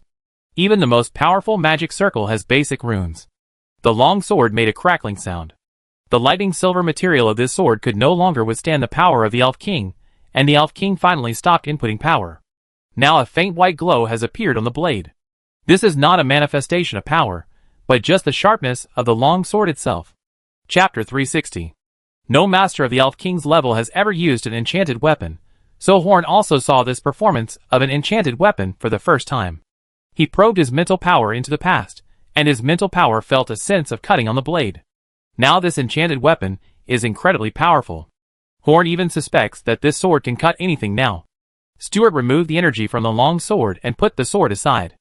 With his strength, all the special effects of the weapon have been activated. He can see the advantages and disadvantages of the weapon without finding something to try. If the sword was swung out just now, it would definitely break, and it would be a pity for the sword. Good steel should be used on the blade. Before the special effects were activated, this weapon might be only slightly weaker than the standard weapons of the elves, but when all these special effects were activated, except for some weapons made of special materials, this long sword was superior to all ordinary weapons. This sword is very good. After 2 seconds of silence, Stuart said to Horn, but just such a sword will not be of any benefit to the overall situation. I only brought a sample. This weapon can be mass-produced. The bargaining chip I use for the transaction is the manufacturing method of this weapon. Mass production. Stuart took a breath, and then his heart became hot. If all the warriors of the entire elf tribe were equipped with this weapon, then their overall strength would be greatly improved. He made this deal. Looking at Stuart's expression, Horn knew that the deal was done today. The rest was to see how much profit he could get from the manufacturing method of enchanted weapons. If this weapon can really be mass-produced, then I agree to the deal. Now tell me what you want. The Elf King put down his airs, and was now ready to trade with Horn in an equal manner. First, I want to build a place for wild witches to live in a less dangerous place between the Black Forest and the Tidal Mist Swamp. Please guide the elves that pass through the Tidal Mist Swamp every year here, and wait for my people to pick them up regularly. Stuart thought for a while and said, this place can be close to the Black Forest, but not within the scope of the Black Forest, and I can provide them with shelter to a certain extent. Horn's request was actually just an extension of his previous request to teach the elves magic, so Stuart easily agreed to it. It is enough to achieve this level. We will naturally not occupy the elves' territory. Next, I have a second request. Go on. The first task was obviously very simple for Stuart, and it was not as valuable as the manufacturing method of enchanted weapons. I want to hire 10 elf craftsmen with magical talents, and 50 ordinary elf craftsmen to work for me in my territory. That's impossible. I won't sell out my people. Stuart rejected Horn's request without a second thought. Thousands of years ago, before the gods arrived, the war broke out because humans used the elves as slaves. The Elf King would never sell out his compatriots. It's too bad to say sell out. Please pay attention to my words. I said hire. They only need to work for me for 20 years. During this time, they will learn a lot of new technologies from me. When they come back, the benefits they can bring to you may be more generous than what you can get from this transaction.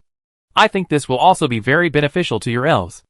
Elven craftsmen are among the top craftsmen in Ceylon, and elven craftsmen who can use magic can bring huge benefits to the Magic Council. If these elven craftsmen are assigned to the casting tower and allowed to cooperate with the dwarves, and combined with the knowledge of the Tower of Mystery and Wisdom, no one knows what amazing results will emerge. Moreover, these craftsmen may also cultivate a large number of talents for the Magic Council. When they leave in 20 years, the Magic Council should no longer lack talents in this area. If it's for hiring, I can agree to your request, but are you able to protect my people in the land of chaos? The Elf King was already tempted, but he had to ensure the safety of his people. Horn raised his eyebrows and smiled confidently. Don't underestimate me, I'm nothing in front of you, but in the land of God-forsaken, I'm the Lord of Spark City and the Speaker of the Magic Council. There's no problem protecting these elf craftsmen. After all, if anything happens to them, it's my loss. Occupied a city?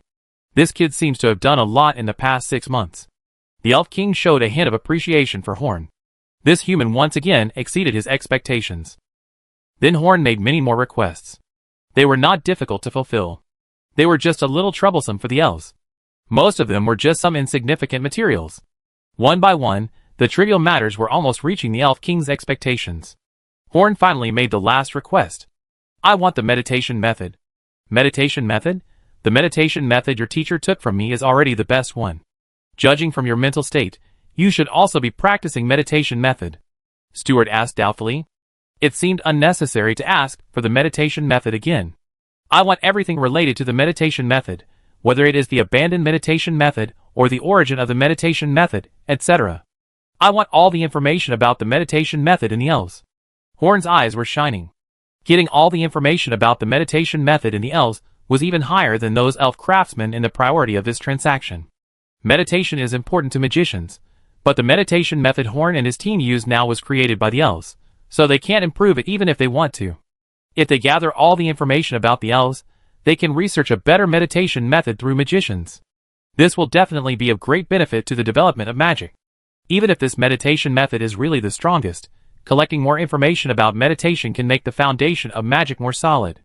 If you want all of the meditation method, the manufacturing method of that weapon is not enough. It is impossible to verify how long the history of meditation is among the elves, and the value of those things is immeasurable. In the mind of the Elf King, the price is about the same as the manufacturing method of enchanted weapons, but Horn has already made many requests.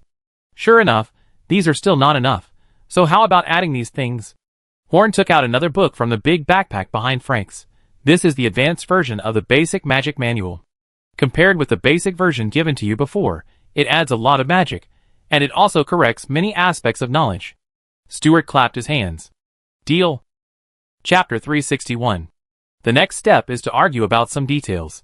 Although Horn has been managing the Magic Council for a while, and rarely participates, he now at least knows how to seek the greatest benefits for the Magic Council. During the negotiation, Horn's eyes swept across the crown on the Elf King's forehead several times. When he saw the colored gems on Roland's sword of the king, Horn guessed that the crown on Stuart's forehead was the Origin sacred artifact. But that was just a guess. It was not until today, after a close observation, that he finally confirmed that the crown was indeed the Origin sacred artifact. The Origin sacred artifact is the first thing that appears in the world and is recognized by the world's will before it can take shape. This Origin sacred artifact is a crown, which means that the first person to wear the crown and become king is the elf, or the first king of Ceylon is an elf. Horn has always felt that his Origin sacred artifact is not as powerful as Roland's king's sword. Now the crown on the head of the Elf King has the same gem as the king's sword. Does this mean that the Origin sacred artifact is actually divided into grades, and theirs is high-grade goods, while Horn's is low-grade goods? Or, the Origin artifact can actually be upgraded, and Horn's Origin ring is only the most basic Origin artifact? Horn couldn't figure out what was going on. The more knowledge he had, the more he felt his ignorance. The world was too big, so big that one person couldn't understand all the mysteries. Burying the idea in his heart, Horn continued to complete the deal with Stuart. Looking at the two big guys who were just confronting each other, now concentrating on talking about some trivial matters, Franks could only play with his wings in boredom, and he didn't even dare to move. Because a golden elf was staring at him fiercely, Franks didn't dare to act rashly, although the elf was just born to be very serious. Is it my fault that I look scary?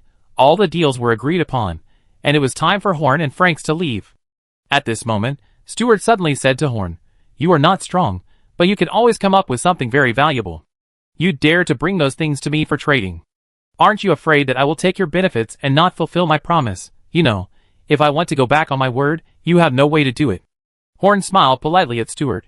"You are the leader of the elves, and there is no reason for you to harm a little magician like me. Besides, even if I am worried or afraid, I must do this deal." That's right. For Horn, he was determined to get many things in this transaction, and he could only pin his hopes on the Elf King's character. The Elf King didn't cheat him last time, and he certainly wouldn't do so this time. Among all the forces I've seen, you're the only one willing to trade these technologies that are enough to make a force rise.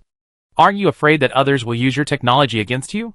Stuart was really curious about what Horn was trading. All the forces he had seen hid this technology that could support a force, and would not let anyone know except themselves. Only the Magic Council represented by Horn would use technology for trading. There are 3 reasons why I am willing to trade technology directly with you. Horn held up 3 fingers to Stuart, and he retracted 1 finger after answering each question. First, you should also know the relationship between us wild witches and the church, and your elves have been at war with the major churches for many years. We are standing on a united front, so for me, the stronger the elves are, the better. Second, for us magicians, what is really important is not the technology, but the talents and knowledge that create the technology. Letting this technology spread does have an impact on our interests, but this will allow this technology to develop better. Third, apart from this technology, I can't find anything that can impress you, and it is necessary for us to open a road that allows wild witches to pass safely. Horn said it very sincerely. In fact, the current Magic Council has everything it needs, but it lacks time for development. In the next period of time, Horn is not going to do anything big. The main task is to develop quietly. Before development, Horn wants to do his best to make all preparations. After saying that, Horn said goodbye to Stuart. Then, Your Majesty, I will take my leave first. I will leave the Black Forest in a few days. Please make sure to let those elf craftsmen come to my territory as promised. Looking at the backs of Horn and Franks, Stuart sighed softly. Ulysses, I have a vague feeling that the future of this young man and his Magic Council will be limitless. As soon as he finished speaking, light green spots appeared in the air, and finally an elf walked out of those spots. This elf was very handsome, but the most eye-catching thing was his eyes, which seemed to have a green starry sky. He was Ulysses, the only elf who had always been with the Elf King. Ulysses stared at Horn with his green eyes, and an extremely mysterious power enveloped his eyes. At this moment, he was not seeing Horn standing here, but Horn's real body far away in Spark City. Horn was still moving forward without knowing anything, and he did not notice the strangeness behind him at all. Fate is intertwined with him. He will be a key figure in the future. I can only see this much. The world's will is watching him, and the interference is too great. After saying this, Ulysses' eyes shed tears of blood. This was too much for him. He has a special ability given by the World Tree, which can see through people's fate. Of course, he can't see the specific future, but can only see the general trend. Even so, this is a very buggy ability. This ability itself can cause a certain degree of damage to him, so he didn't watch Horn's fate when he saw Horn last time. Because Horn was not qualified at that time, after the Elf King felt that Horn had a future, he opened his eyes without hesitation to watch Horn's fate. Fate is intertwined. How does his fate compare to mine? Stuart asked with interest while inputting energy into Ulysses. I can't see it clearly, but at least it's similar to you. That guy may grow into a big man, so he may reach my level in the future. I look forward to that day. The more people who face those guys together, the better. Stuart looked at Horn's back, and the gems on the crown shone brightly. Chapter 362. Ulysses took out a silk scarf and wiped the tears from his eyes. He always wore a silk scarf because his eyes often bleed. He said to Stuart calmly, how far he can grow depends on himself. You know that, not to mention the interference of the world's will, just talk about fate. For a strong man of your level. I know that's bullshit. Stuart laughed wildly and walked towards his bedroom. At this moment, the Elf King's style changed to another extreme. Your Majesty, don't say such vulgar words.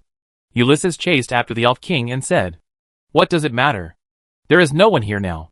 Only in front of Ulysses could he really relax. At other times, he always lived with a mask, even when facing his own children. Don't indulge yourself just because there is no one else, Your Majesty. Ulysses, who followed Stuart, actually had one more thing to say. When he opened his eyes, he could see the fate of the people in his field of vision. At that time, Franks was next to Horn, so naturally he also saw Frank's fate. In fact, most of the damage he received came from Franks. On the body of the dragon, fate was swaying like a blazing flame, much stronger than the fate on Stuart. It was no longer something that could be easily influenced. Ulysses could confirm that before the dragon really grew up, unless a master of the Elf King's level took action personally, anyone who threatened the dragon's life would be blocked by the unknown fate.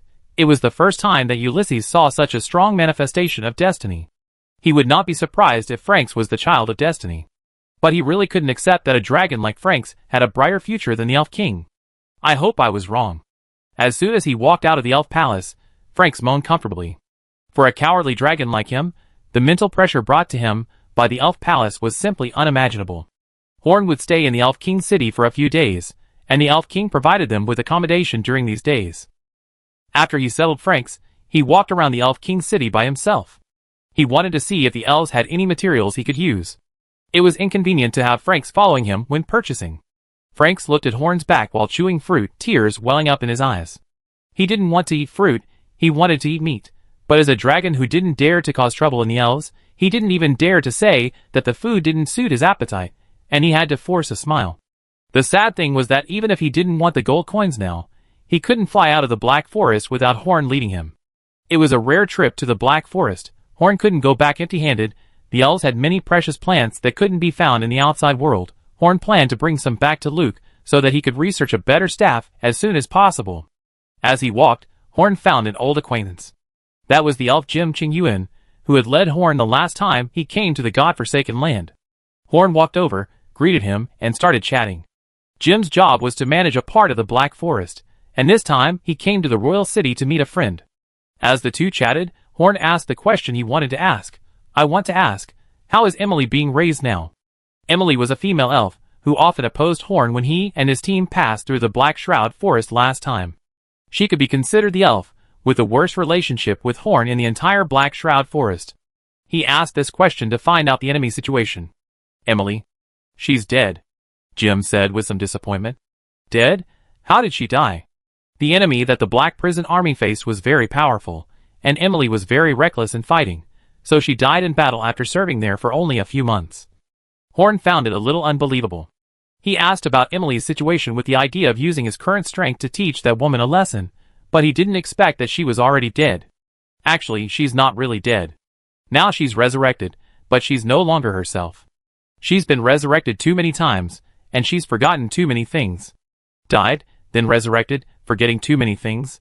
Horn didn't quite understand what Jim said. Last time Jim said Emily had died many times. At that time, he didn't think too much about it, and just thought it was Jim's slip of the tongue. But now it seems that the elves have the ability to resurrect the dead? Do you elves have the ability to resurrect the dead? If it's a secret of your elves, you don't have to tell me.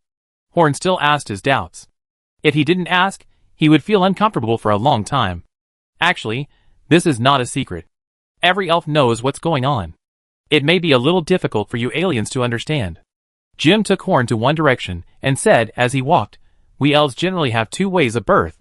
One is natural birth, like you humans, and the other is the life bred by the Great World Tree. You know that the natural birth is ordinary elves. There are very few elves completely bred by the World Tree. There are only His Majesty the Elf King and a few elves.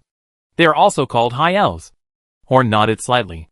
Jim meant that the Elf King fell from the tree, and the other elves were born by their parents. In addition, the Great World Tree has other gifts for our elves.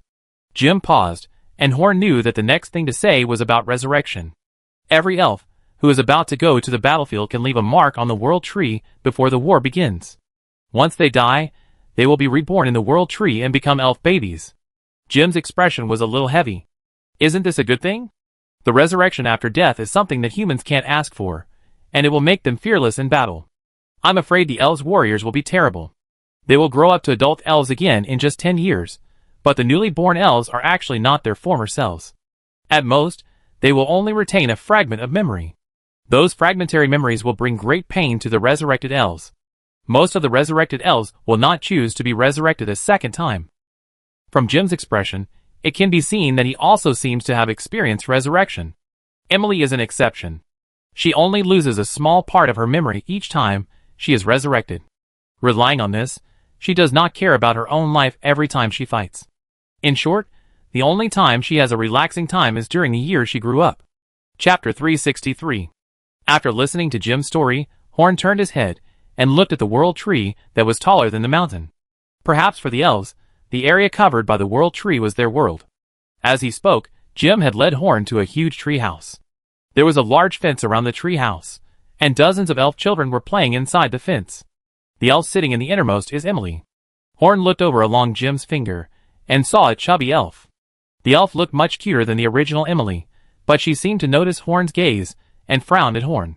She didn't remember Horn anymore, but she hated humans. "Can she still recognize me?" Horn pointed at her nose and asked. Horn had removed her makeup when she entered the Black Forest, so Horn was now in her true appearance. Jim shook his head and said, "She probably won't remember you." It takes time for her memory to recover. She may remember you when she grows up, but she definitely won't now. However, her hatred for humans is deep-rooted. It seems that she will end up in pain and resentment when she is reborn this time. After seeing Emily, Horn said goodbye to Jim. He went straight to the market without stopping, collected what he needed to collect, and then returned to his residence. He was no longer in the mood to wander around. What Jim said about Emily made Horn a little upset. Emily was Horn's enemy, and the more painful her experience was, the happier Horn should be. But Horn couldn't be happy. The gift of the World Tree to the elf warriors became a permanent circulating cage of pain for Emily. The deeper the memory, the more permanent the suffering. After countless deaths and rebirths, her memory was erased, and she became a completely different person. If it were me, could I still go to the World Tree to leave my life mark before every battle under such circumstances? Horn asked himself several times, and the answer every time was, no, because that was not persistence or anything, it was just the endless torture of my own choice. Emily's matter made Horn not want to stay in the Black Forest any longer. After he finished what he needed to do, he sat on Frank's back and prepared to return to Spark City. He first flew out of the Black Forest on Frank's. When he flew to the mine, Horn looked around but did not find any trace of the little ogre. Through clues, Horn found that the little ogre left by himself, which meant that he did not want to return to Spark City with Horn. Horn patted his forehead gently. Why didn't he expect the guy to leave by himself? But it was useless to regret now. The little ogre had already run away, and he had no way to track him. He got off Frank's back and said to him, You go back first. You must send these things to Spark City safely, otherwise I will beat you. You let me go back by myself. Where are you going? Franks asked curiously. I'm going to die, Horn said casually. Franks, Can we still have a pleasant chat? However, Horn really didn't fool Franks. He was really going to die. The mark that the undead soul had left on Horn could not be removed no matter what method Horn used. This thing must be a huge hidden danger, so Horn had to eliminate it here. The female ghost said that this mark would follow Horn until the end of his life, until the arrival of the Undead Supreme. Horn didn't know what level of master the Undead Supreme was, but he didn't want the Undead Supreme to chase him to Spark City. So Horn planned to commit suicide here. To be honest, Horn did some research when he was bored, and he also adopted some of Edward's suggestions. This time, the two of them had to experience suicide together. Horn walked to an open space and silently began to cast a spell. First, he burst out all his strength, and then lightning and fire were wrapped around Horn's body at the same time. In a flash, Horn rose into the sky in a circle. The power of lightning and fire was all used to accelerate. In just a moment, he rose more than 50 meters. When the speed reached the extreme, Horn exploded. He wanted to completely shatter this body, so that the mark would definitely no longer exist. Even though he was more than 50 meters away, Franks could feel the powerful force left by the explosion. The power of a level 6 master exploding in a short period of time was too powerful. Not to mention Franks, even a normal adult dragon would not be able to escape unscathed. The trick they used for self-destruction was the magic for suicide that Horn and Edward had studied together.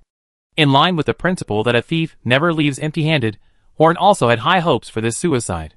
He wanted to see how to commit suicide in order to cause the greatest damage to the enemy. This magic would be the last trick for a magician in trouble on the battlefield. This magic has no level limit, and any magician can perform it.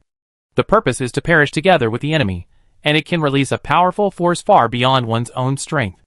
The name of this magic is self-destruction. Of course, this is the name Horn gave, and Edward's name is Spiral Ascension and On-Site Explosion.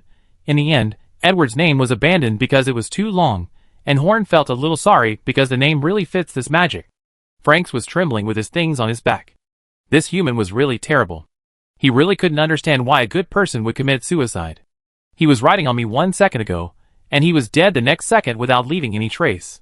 Franks couldn't help but think, if the boss is gone, will he still get the promised reward? This is a question worth pondering. But before he died, he asked me to deliver the things to the place, and Franks didn't dare to disobey Horn's order. What else can't someone who can be so cruel to me do? Franks couldn't help but shudder as he thought about it. At the same time, he also felt that his protective measures were not in place. What if he went crazy and bit himself a few times one day? This problem should be taken seriously. Far in the south, the Great Keeper who was bending over to serve the black-clad youth a delicious meal suddenly wrinkled his face like a chrysanthemum. The mark he left behind disappeared. Originally, there were only 2 marked people, one of them disappeared, and now there is only one left. Could it be that the divine fire in that person's body has been taken away? The old Grey Keeper was worried about gains and losses, and even served the black-clad youth a little carelessly. The black-clad youth, who was stuffing food into his mouth, glanced at the old Grey Keeper. He knew what his old servant wanted to get, but that thing was not something he could get his hands on. What is yours will eventually be in your hands. What is not yours will only bring disaster if you force it. You have lived for so many years, so you must understand this truth. The black-haired young man began to beat his old servant. This kind of mentality can kill people. I have reached my limit. If I can't get the seed of the world, I can only be this strong in the future, master. Aren't you doing well now?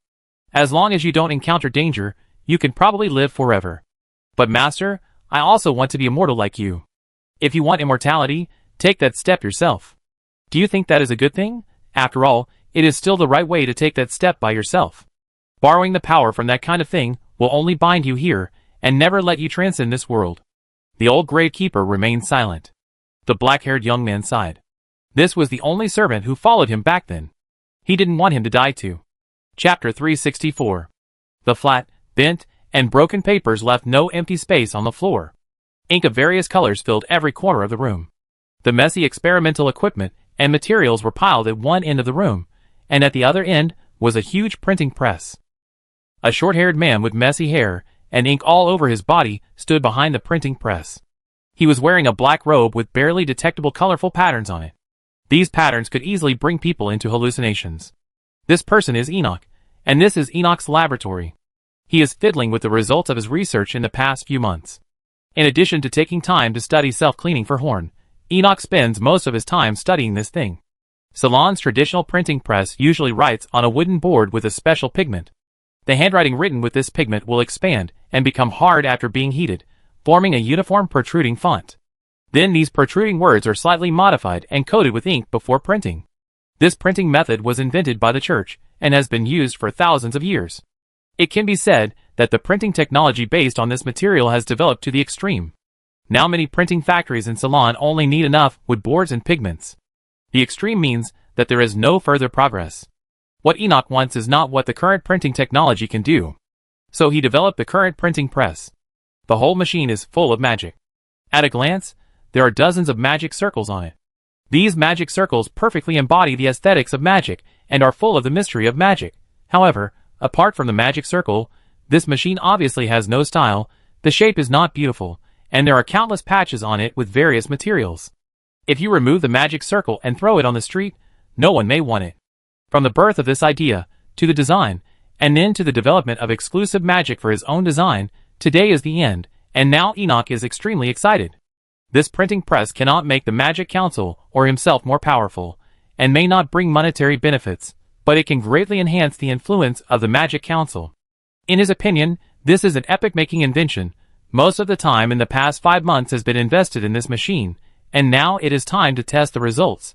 He seriously placed a transparent crystal on a specific port, then put in a magic crystal, put the paper in, and then activated the magic circle, waiting for the results to appear. Although this machine is broken, it is really efficient.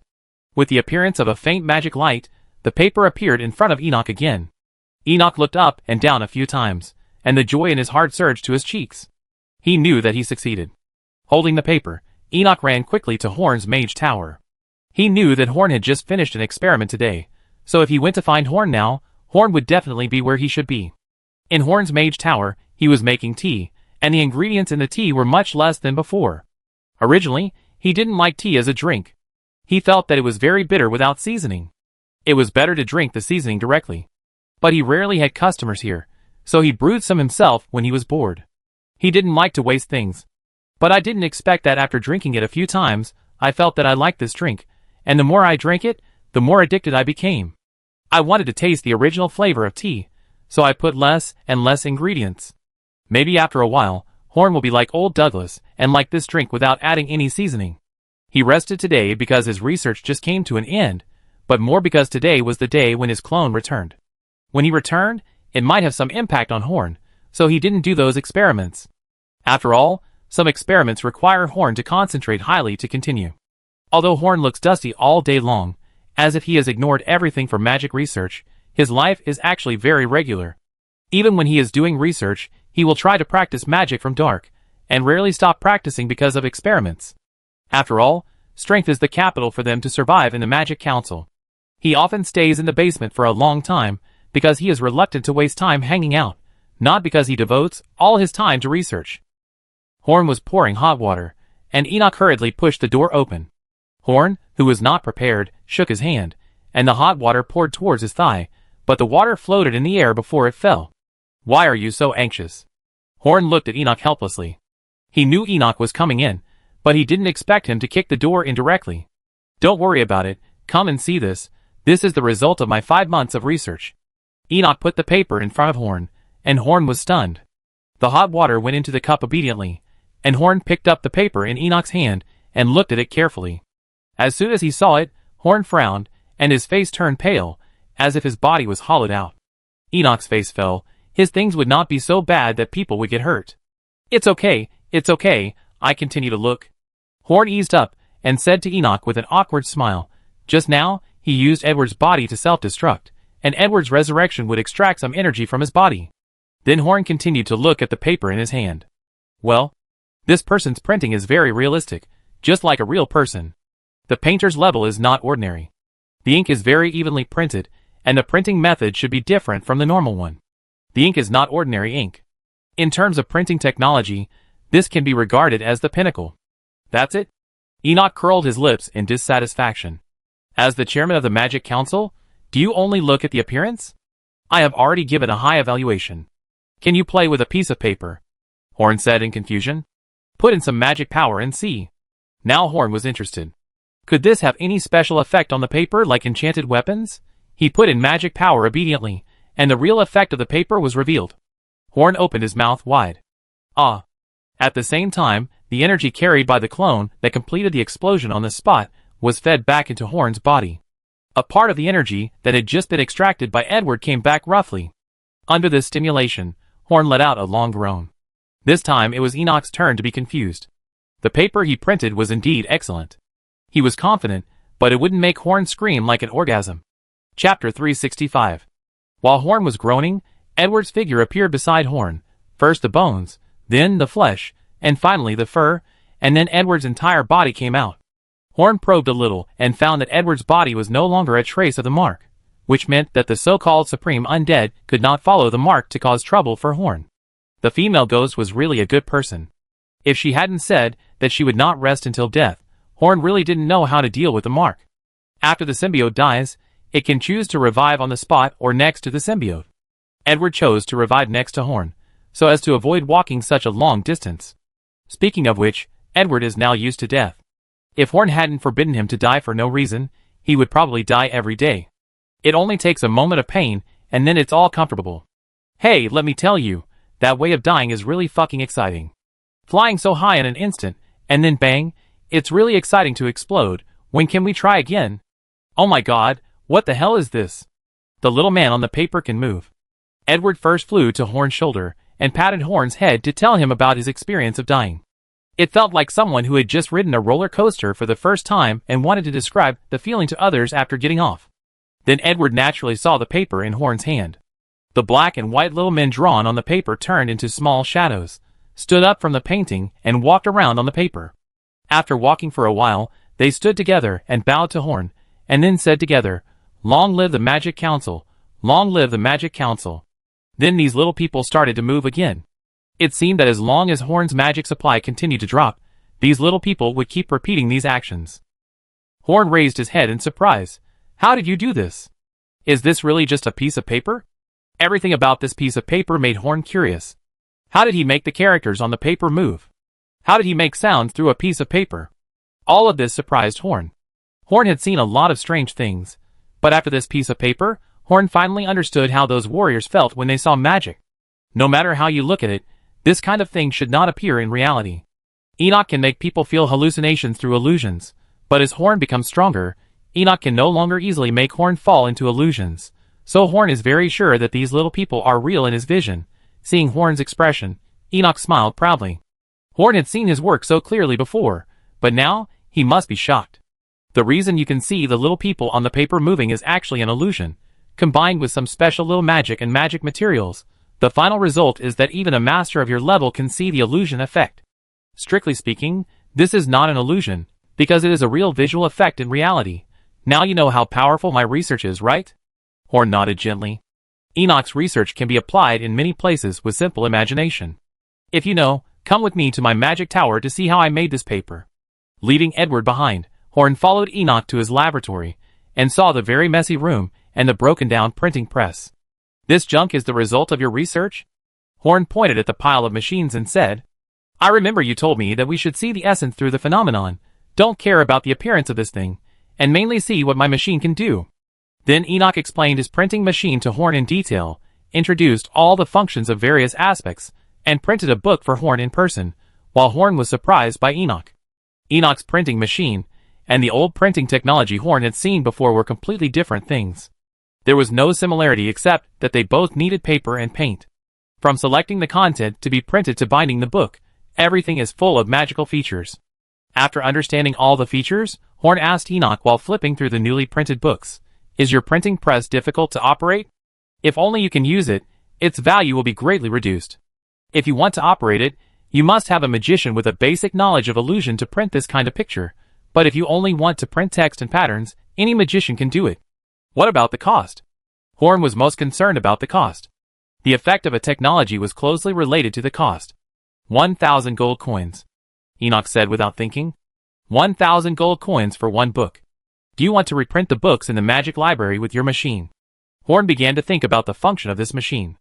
If the paper produced by this machine can have this effect, many incomprehensible experiments or operations can be recorded through these papers, so that magicians can avoid some detours when learning magic. What? 1,000 gold coins for a book? The cost of the paper with this kind of magic is more than 1,000 gold coins. Add the magic crystal powder added to the ink, and the cost of the paper you see now is close to 1,000 gold coins. Horn opened and closed his mouth a few times. This price is a bit too high. 1,000 gold coins is enough to buy several slaves in the outside world, but this is just the cost of a piece of paper. The materials used to make magic items have never been very valuable. This thing made by Enoch is simply a sky-high price. Then Horn looked at the thick magic material encyclopedia on his desk, and silently gave up the idea of using this technology to reprint magic books. It seems that I can only print a few copies, and put them on display at the entrance of the Magic Council. This thing is too expensive. Our Magic Council can't afford it. Horn shook his head helplessly. Looking at Horn's expression, Enoch understood that his invention was not valued by Horn. The thing was indeed a good thing, but the high cost made the Magic Council somewhat unable to afford it. But Enoch was confident that he could convince Horn, because 1,000 gold coins per piece of paper was the effect that his printing press could achieve with the highest technology, but the cost would be negligible if it was just printing ordinary books. Don't be scared by the price. In fact, if you don't need those sounds and make the people on the paper move, it's not difficult to just do what you see at first glance. The cost is much cheaper than that of an ordinary printing shop. Chapter 366. So can we reprint all our books? TSK. If we can do this, then there will be fewer mistakes due to rough painting during printing. Horn patted Enoch's shoulder, and was very satisfied with this invention. It is not uncommon for mistakes in magic practice due to rough printing, just like the magician with black bags under his eyes and the team going to the Black Forest, who made a mistake in performing the illumination spell because of printing problems. The deviation that almost blinded his eyes was still considered good, but a more serious one might even cause serious harm to the magician. Although it is okay to reprint the collection of books, this is not what I want to say. My printing press is much simpler to operate than traditional printing technology, and the printing efficiency and accuracy are much stronger. Don't you understand what this means? Enoch spared no effort to emphasize to Horn. He wanted Horn to understand the significance of his printing technology. Horn thought for a moment, and his eyes lit up. We can also use your printing press to print books and sell them for money. With this technology, all the books in the entire continent cannot compete with us. Enoch, you have opened up a new way of making money for the Magic Council. Enoch's expression was complicated. Although what Horn said was also very important, he really didn't mean it. Horn, think about it. Why do the residents outside obey everything the church says? The recognition of those people for the major religions is not just about strong strength. Strong strength can't make ordinary people trust the church from the bottom of their hearts. That's because of the church's accumulation over the years. Which bard in which place doesn't talk about the church's great achievements, and which family doesn't have a church scripture? Everything they come into contact with in their lives, except for us guys, who don't fit in, praises the beauty of the church. In this case, it would be strange if they don't rely on the church. Horn shrugged his shoulders and said that he was helpless. Even if they really became strong enough to compete with the church one day, the enemy they faced was not only the church, but most of the civilians in the entire Salon world. At least Horn can't do what those churches do and kill all the civilians who resist or don't believe in the church. At least Horn can't do it now, so if that day comes, those civilians will also be a headache for Horn. Those civilians have been influenced by the church's culture for thousands of years, and have a very high sense of identity with the church. This sense of identity has been ingrained in their bones. This is a problem that the Magic Council must face in the future. A flash of inspiration suddenly flashed in Horn's mind. Enoch meant. Wait, you mean? Culture? Enoch nodded in satisfaction, and Horn finally got it. At this moment, Horn finally realized what Enoch had placed on his printing press. If they wanted to achieve their original goal, the Magic Council and the gods from the outside world would have to fight. Military force was indispensable, but in addition to military force, the Magic Council needed something else. After discovering Enoch's purpose, several ideas instantly appeared in Horn's mind. The magician's mind worked very quickly, but Horn would not let Enoch be so proud. If you have this idea, just say it directly. Why keep it a secret? Horn rolled his eyes and looked at Enoch, his words full of contempt for him. If you want to praise me, just say it directly. Why keep it a secret? Enoch said to Horn in Horn's words. Tell me your idea. What effect do you want to achieve with your printing press? Horn was too lazy to continue playing with Enoch. Enoch was in the upper hand now. Even if he continued to talk, he would not gain any advantage. You can see that the books printed by my printing press are much more exquisite than all the popular books on the market. It is a kind of enjoyment to read the books I print, and the printing speed is very fast. What you just saw is just one book. If there are more, the speed will be even more amazing. Horn nodded, indicating that what Enoch said was correct. In this way, under the premise of the same price, or even cheaper than other books, our books will have an absolute advantage, and it will be very easy for us to open up the market. After opening the market, what will you do? Enoch showed a sly smile. Next is to add our own private goods to these books. We can even find someone to write some books that seem insignificant on the surface, but secretly discredit the church. Importing these books to the outside of the God-forsaken land in large quantities can not only make a lot of profits, but also subtly influence people outside when our books become popular. But the Forsaken Land is completely blocked, and our books can't be sold to the outside world at all. Horn corrected Enoch. Enoch was speechless.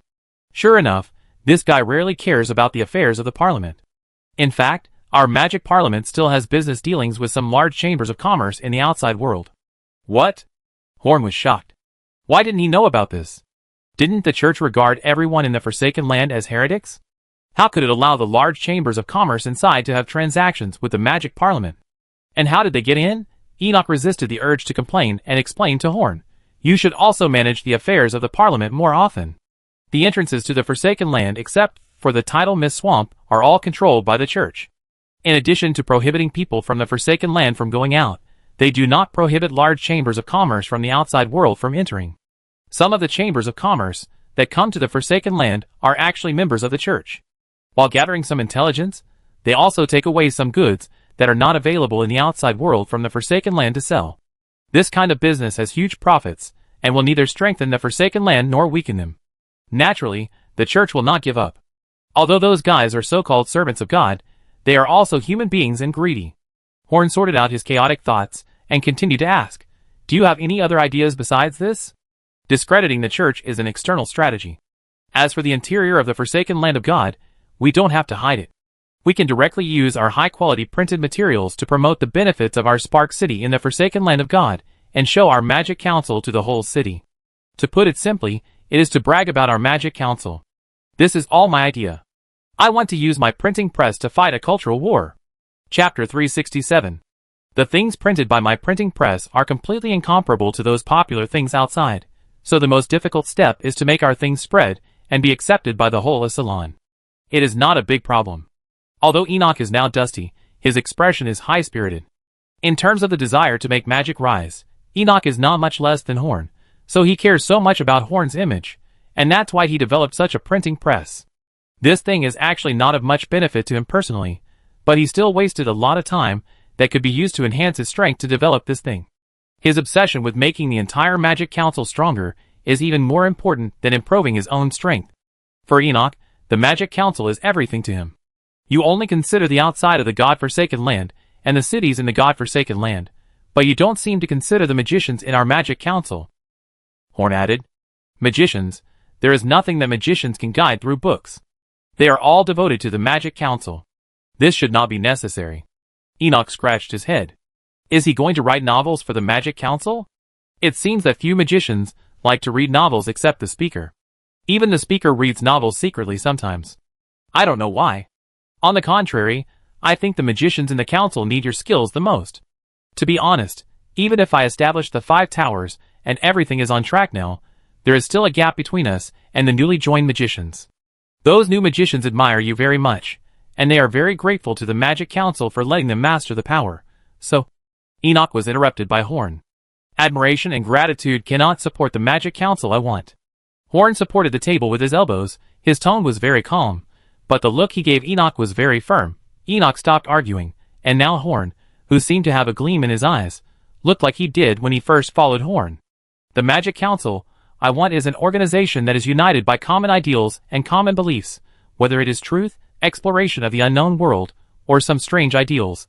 What I need is that the Magic Council has its own beliefs. An organization that is united by worship and gratitude will be broken up once it is broken up. But even if the Magic Council supported by faith and ideals collapses, as long as the magicians are not extinct, the Magic Council will exist. Horn said these words not just because he thought of them now. Whenever he has free time, besides resting, what Horn thinks about most is the future of the Magic Council. He is very sure that his goal is to overthrow all the gods and establish an era that belongs to magicians and wild witches. But he also knew very well that each church was a behemoth that the current Magic Council could not afford to offend, and the existence of the gods was like a mountain blocking Horn's way. He did not want the Magic Council to fail, but he had also thought about the possibility of the Magic Council's failure. So he wanted to leave something unforgettable to all magicians before the Magic Council could no longer hold on, that is, the inheritance of magicians, and the concept that only belonged to magicians.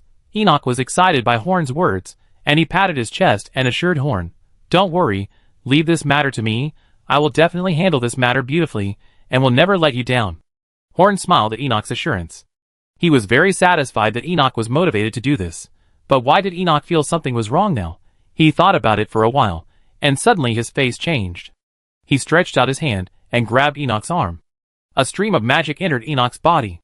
The magic in Enoch's body was inert. This was a phenomenon that would only occur if he had not meditated for a long time to accumulate magic and spirit. Horn had only found this symptom once in himself before. He frowned and said to Enoch, There is something wrong with your aura. How long have you not practiced? Enoch was stunned for a moment, then laughed and said to Horn, How did you figure that out? It's been about 2 months. I have too many things to do, and have no time to practice. Did he give up his practice for the Magic Council? Horn's expression became serious. Whether it was a magician or any other profession, it was definitely not okay not to practice for a long time. The first time he noticed this problem was when he first started the experiment. At that time, he put all his energy into magic research. After the research was successful, he felt that his magic power was a little sluggish. He knew that if this time was longer, although it would not have any effect on his strength, it would be a little difficult to move forward.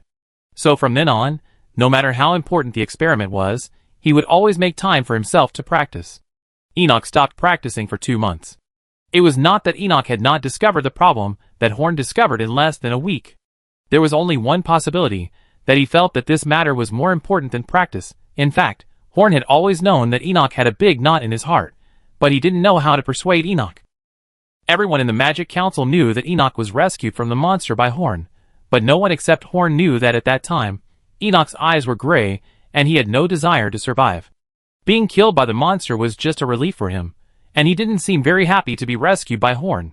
It was not until he saw that Horn, a wild witch, had strong strength and realized that even wild witches could have the strength to resist the church that his eyes regained their brilliance. After that, Enoch was like a new life, and he was extremely concerned about Horn and the council. He even considered the impact of Horn's makeup on the Magic Council, so Horn did not ask Enoch what happened before. But seeing that Enoch was now completely concerned about the Magic Council, and had thrown aside the improvement of his own strength, he realized that Enoch's current state was actually a bit sick. As the leader of a faction, Horn should be very happy to see Enoch devote himself completely to the Magic Council, but as for Enoch's friends, Horn does not want to see Enoch shed his last drop of blood for the Magic Council, at least not in this way of completely burning himself. I will leave this matter to others. What you need to do is to do something for the Magic Council while ensuring your own training efficiency. Chapter 368. Enoch looked at Horn in disbelief. Why? I made this printing press, I provided this idea, I am the most suitable person for this job. Please give me a reason if you don't want me to do it. Because I hope you can stand by my side when we really overthrow the gods. I don't want you to fall before that day.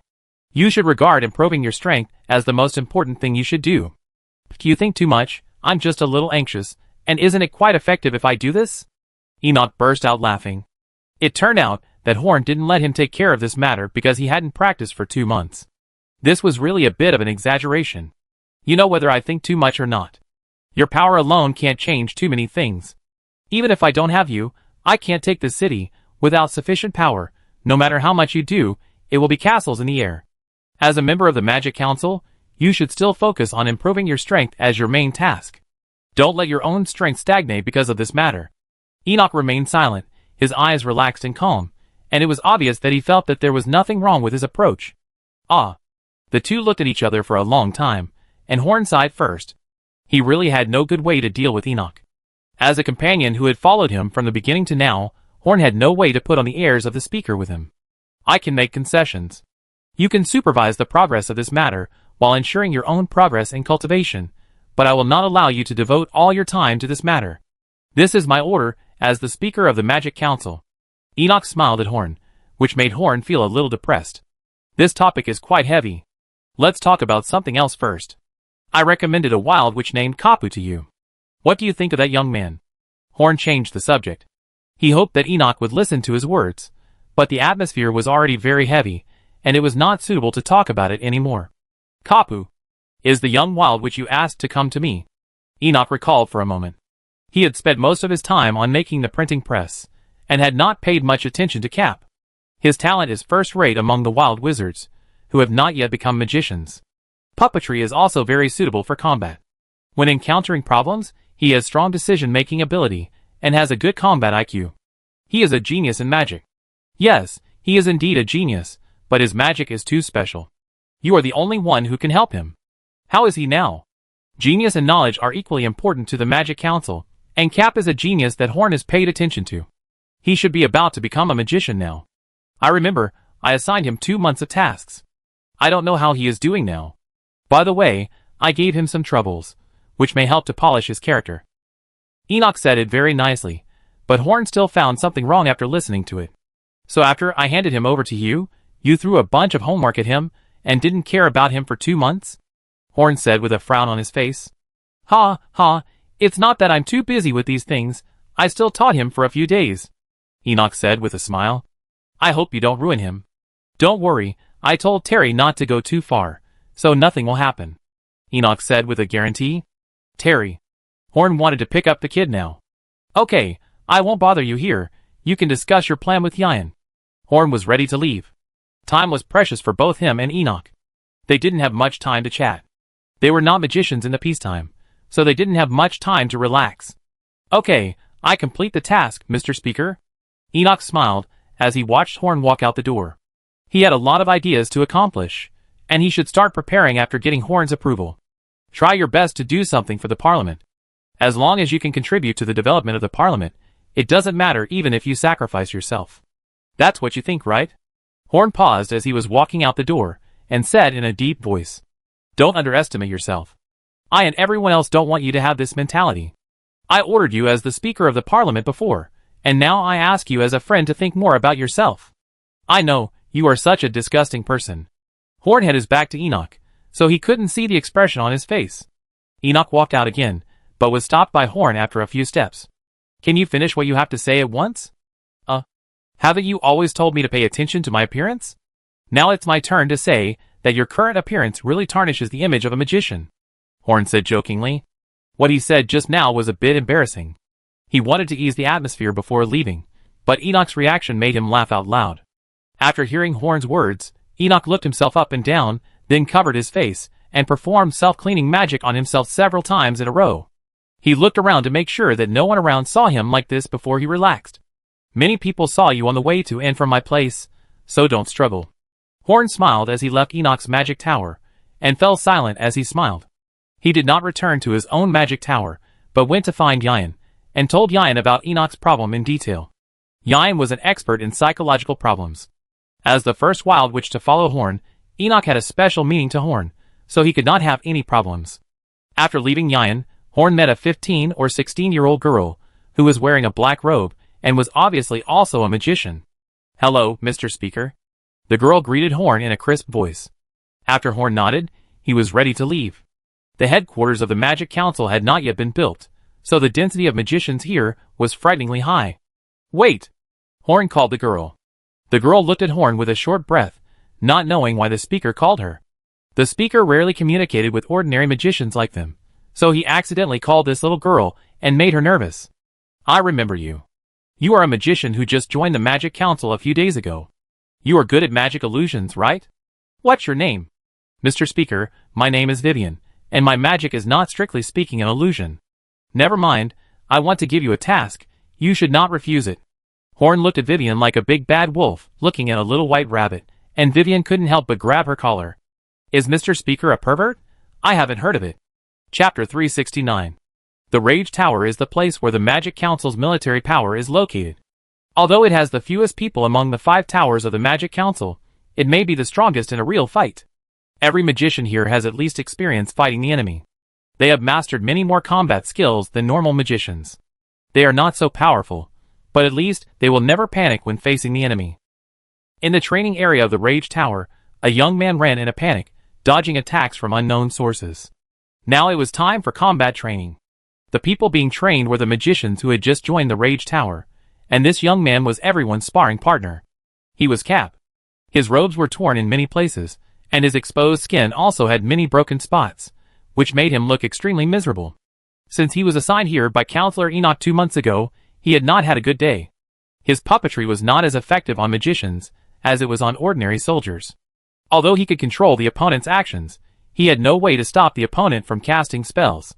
Moreover, puppetry only caused some pain to the magicians, who were trained by him in the first 2 days. The rest of the time, he was the only one who was beaten. Besides him, there were others who were sparring with him. However, except for him, all of them were warriors from Spark City, who came to earn extra money. They were paid for being beaten, and they could also use it to practice their fighting skills.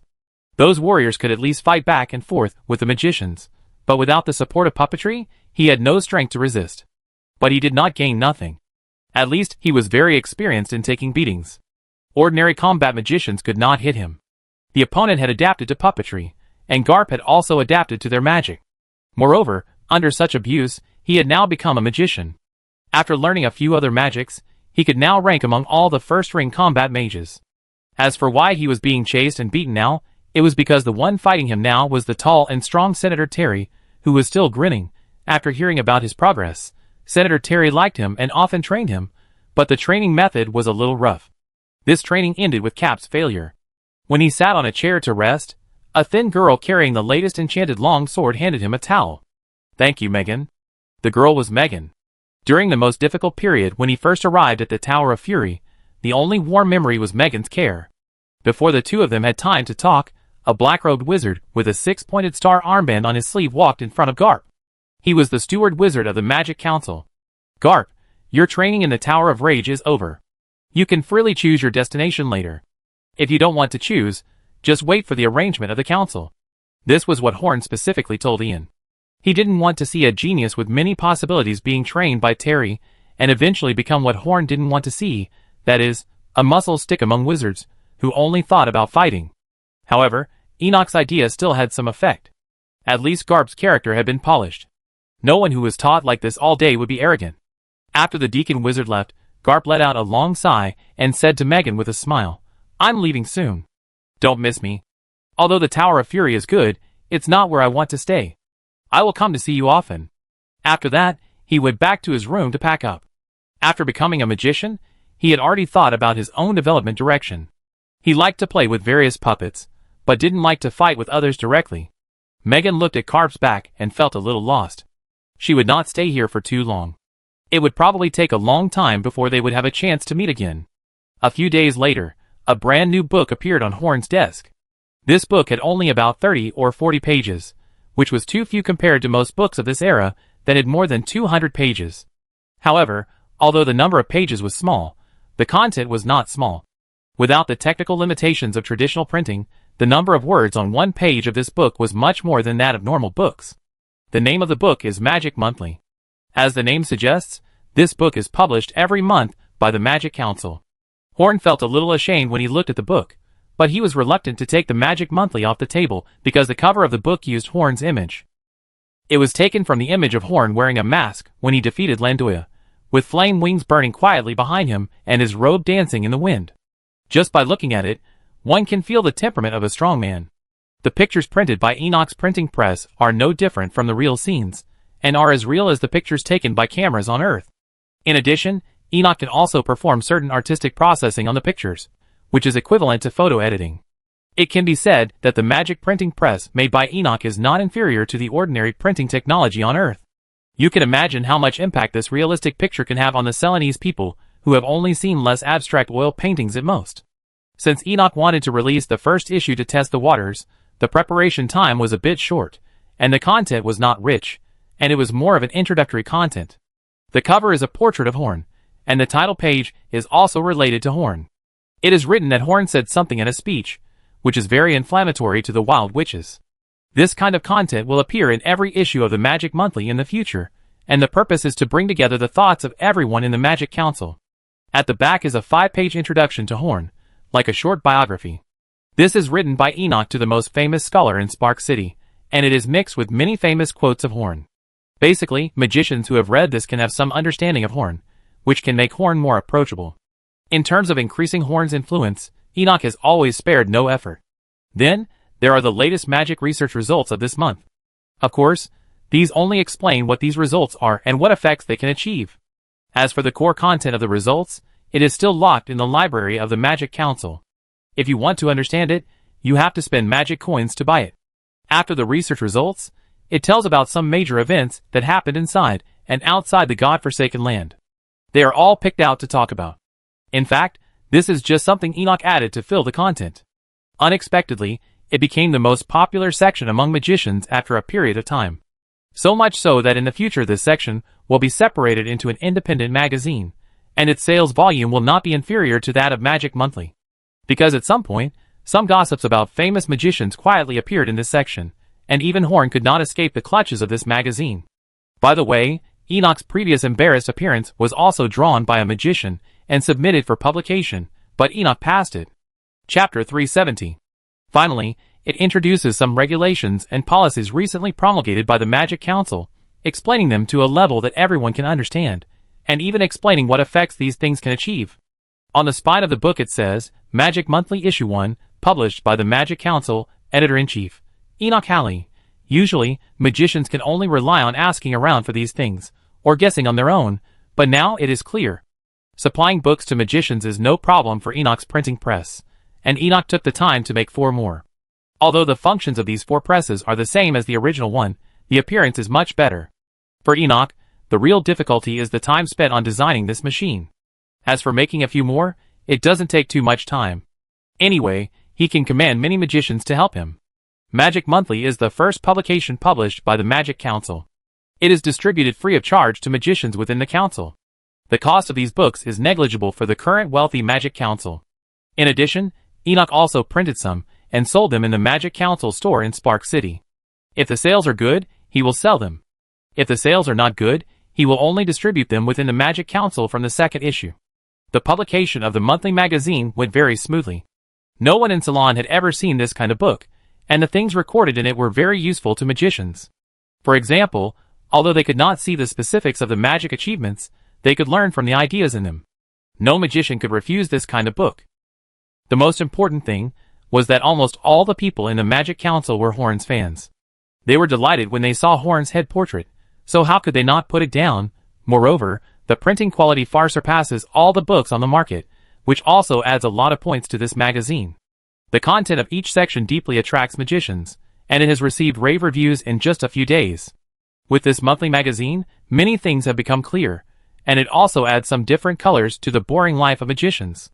I read it before and after training, and I also talk about it when exchanging magic experience with other magicians. In just a few days, this monthly magazine became popular in the Magic Council. In terms of value, the free Magic Monthly magazine can give them no less enlightenment than the knowledge that can only be consulted by spending magic coins. After the Magic Monthly magazine became popular, Enoch also became popular. Usually magicians have the impression that Enoch is mysterious, powerful and indifferent, but now there is another one, a great writer. Well, in their opinion, those who can publish books are all great writers. Even other council members came to ask about the situation of the Magic Monthly magazine when they saw Enoch, or whether they could distribute it to their old friends a few days in advance. All of this gave Enoch strong confidence. He firmly believed that he could use these books to occupy the public opinion of the entire God-forsaken land, and break the cultural monopoly of the church outside the God-forsaken land. Enoch's mood has blossomed in the past 2 days. Teacher, it's getting dark, you should put your work aside. A girl said softly behind Enoch. Enoch patted his forehead. Not everything is so beautiful. Just like now, there is a follower behind him, a girl with twin ponytails. This girl also has a talent for illusion. Although she can't compare with Enoch, she is also a rare talent. On the surface, Horn asked this girl to come to Enoch to learn the skills of using illusion, but this girl actually has another task, which is to urge Enoch to practice and rest. She followed Enoch like a tail, making Enoch very annoyed. In fact, after Horn's words, Enoch's attitude towards work has changed a lot, but in Horn's opinion, it is not enough, and Horn himself knows that many things are hard to get out of once you get into them. That's why he set an artificial alarm for Enoch. The girl's role is actually to remind Enoch, because Enoch can use illusions to confuse the girl at any time, but Horn believes that Enoch will not do this, because Horn knows that in fact, what is missing most of the time is that reminder. I know, Vivian, am I the teacher or are you the teacher? How can a student remind the teacher? Enoch said distressedly. This girl is simply her nemesis. Hee, you are the teacher. Vivian covered her mouth with her white hands and laughed softly. Don't laugh, I'm criticizing you. Sorry. The girl cried and lowered her head in grievance, but with a sly smile on her face. Enoch scratched his head in a panic. He didn't have any good way to deal with Vivian. Forget it, go back to the mage tower and practice. Enoch sighed and said. Hee. Except for Horn, Enoch is soft-hearted, so Horn sending this girl to supervise Enoch can be regarded as a stroke of genius. In addition, Enoch himself actually likes this little girl. You know, except for him, this little girl is the only magician with a talent for illusion among the nearly 500 magicians on record in the Magic Council. Enoch has always felt out of tune with other magicians because his illusion is too special. Now Vivian's appearance makes Enoch feel that he is not an exception, and he is also sure that he will teach this girl with his heart. At the edge of the tidal mist swamp and the Church of the God of Fire, Randall drove a decadent priest on the road, and in front of them was a city. Very good, I can find the way by myself after this, Randall said to the priest with a smile, but this made the priest tremble. I can't be a priest anymore. Since I led the way for you, can you spare my life? Randall was not a kind person, so of course he would not let him go. He pressed his chin with his slender, white, but callous fingers, thinking about how to deal with this guy. Suddenly his face changed, and he grabbed the priest and blocked him. A black gas hit the priest's body and spread everywhere. Randall threw the priest to the ground. After only a few seconds, the priest turned into a pile of bones. Human with the Supreme Mark, please come back with me. The Supreme needs you. A guy in a tattered robe appeared behind Randall, with only twisted flesh and blood under the cloth strips. The black gas on his body was much heavier than the black gas produced by the 5 undead gathered together before. This was a level 7 undead. After the mark on Horn disappeared, the old Grey Keeper didn't want to wait any longer. If he continued to wait, this guy might disappear too.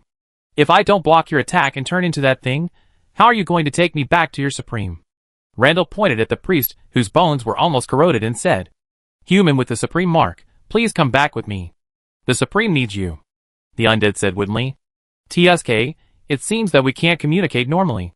It seems that I can't afford to offend the so-called Supreme, who can drive an undead of your level, but you are not qualified to take me away. Randall showed his fighting spirit to the black-robed undead, and a light full of sacred aura appeared from Randall's body. The suppression of the undead by this light was incredible. The black fog on the undead, who was 1 level higher than Randall, was instantly dispelled, and black smoke came out of the undead. This black smoke was different from the previous black fog. This was the black smoke produced when the undead's body was decomposed by the light. "Come and fight. Let's see how long you can last." Randall, with a sunny smile on his face, pointed his sharp spear at the undead and said.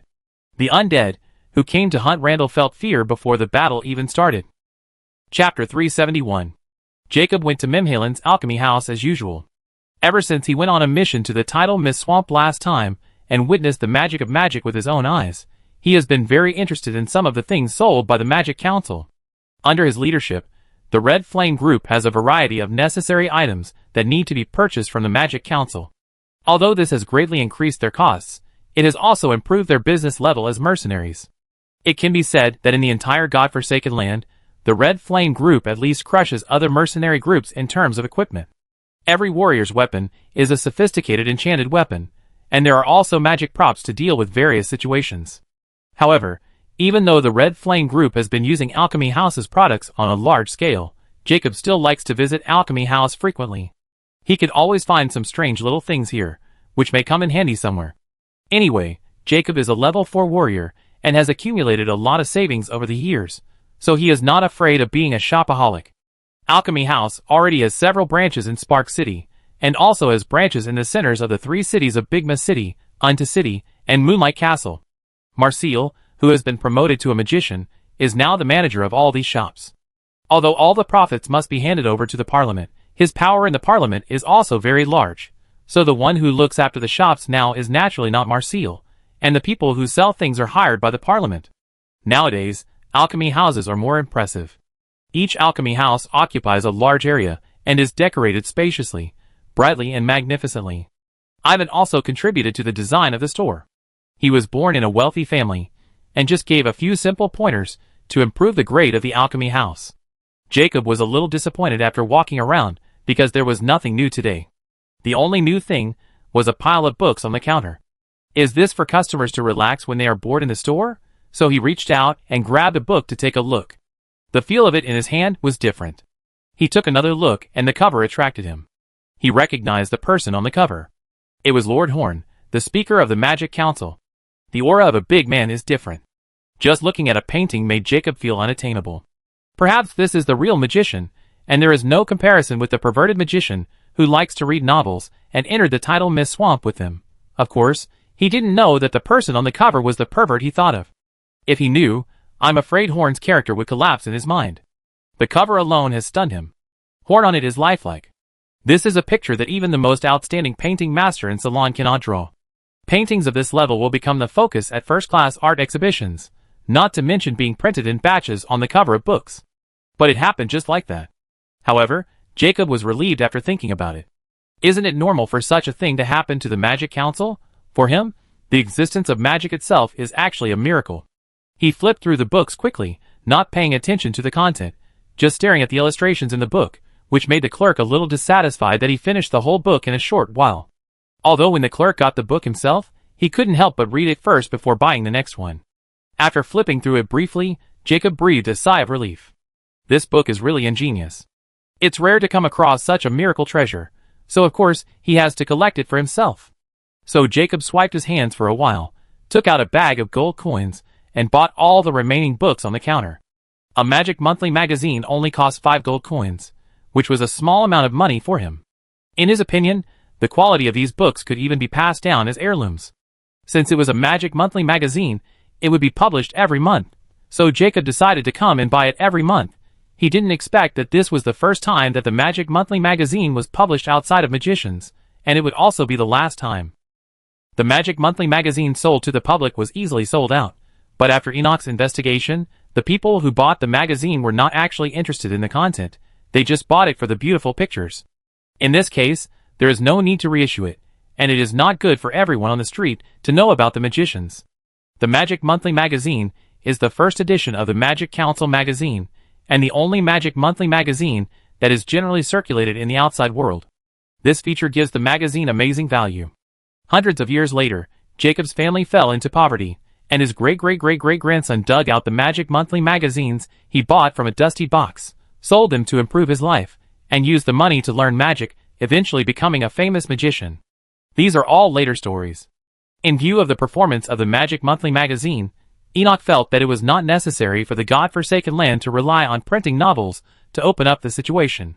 Best-selling novels should be printed, and books in the form of magic monthly magazines should also be added.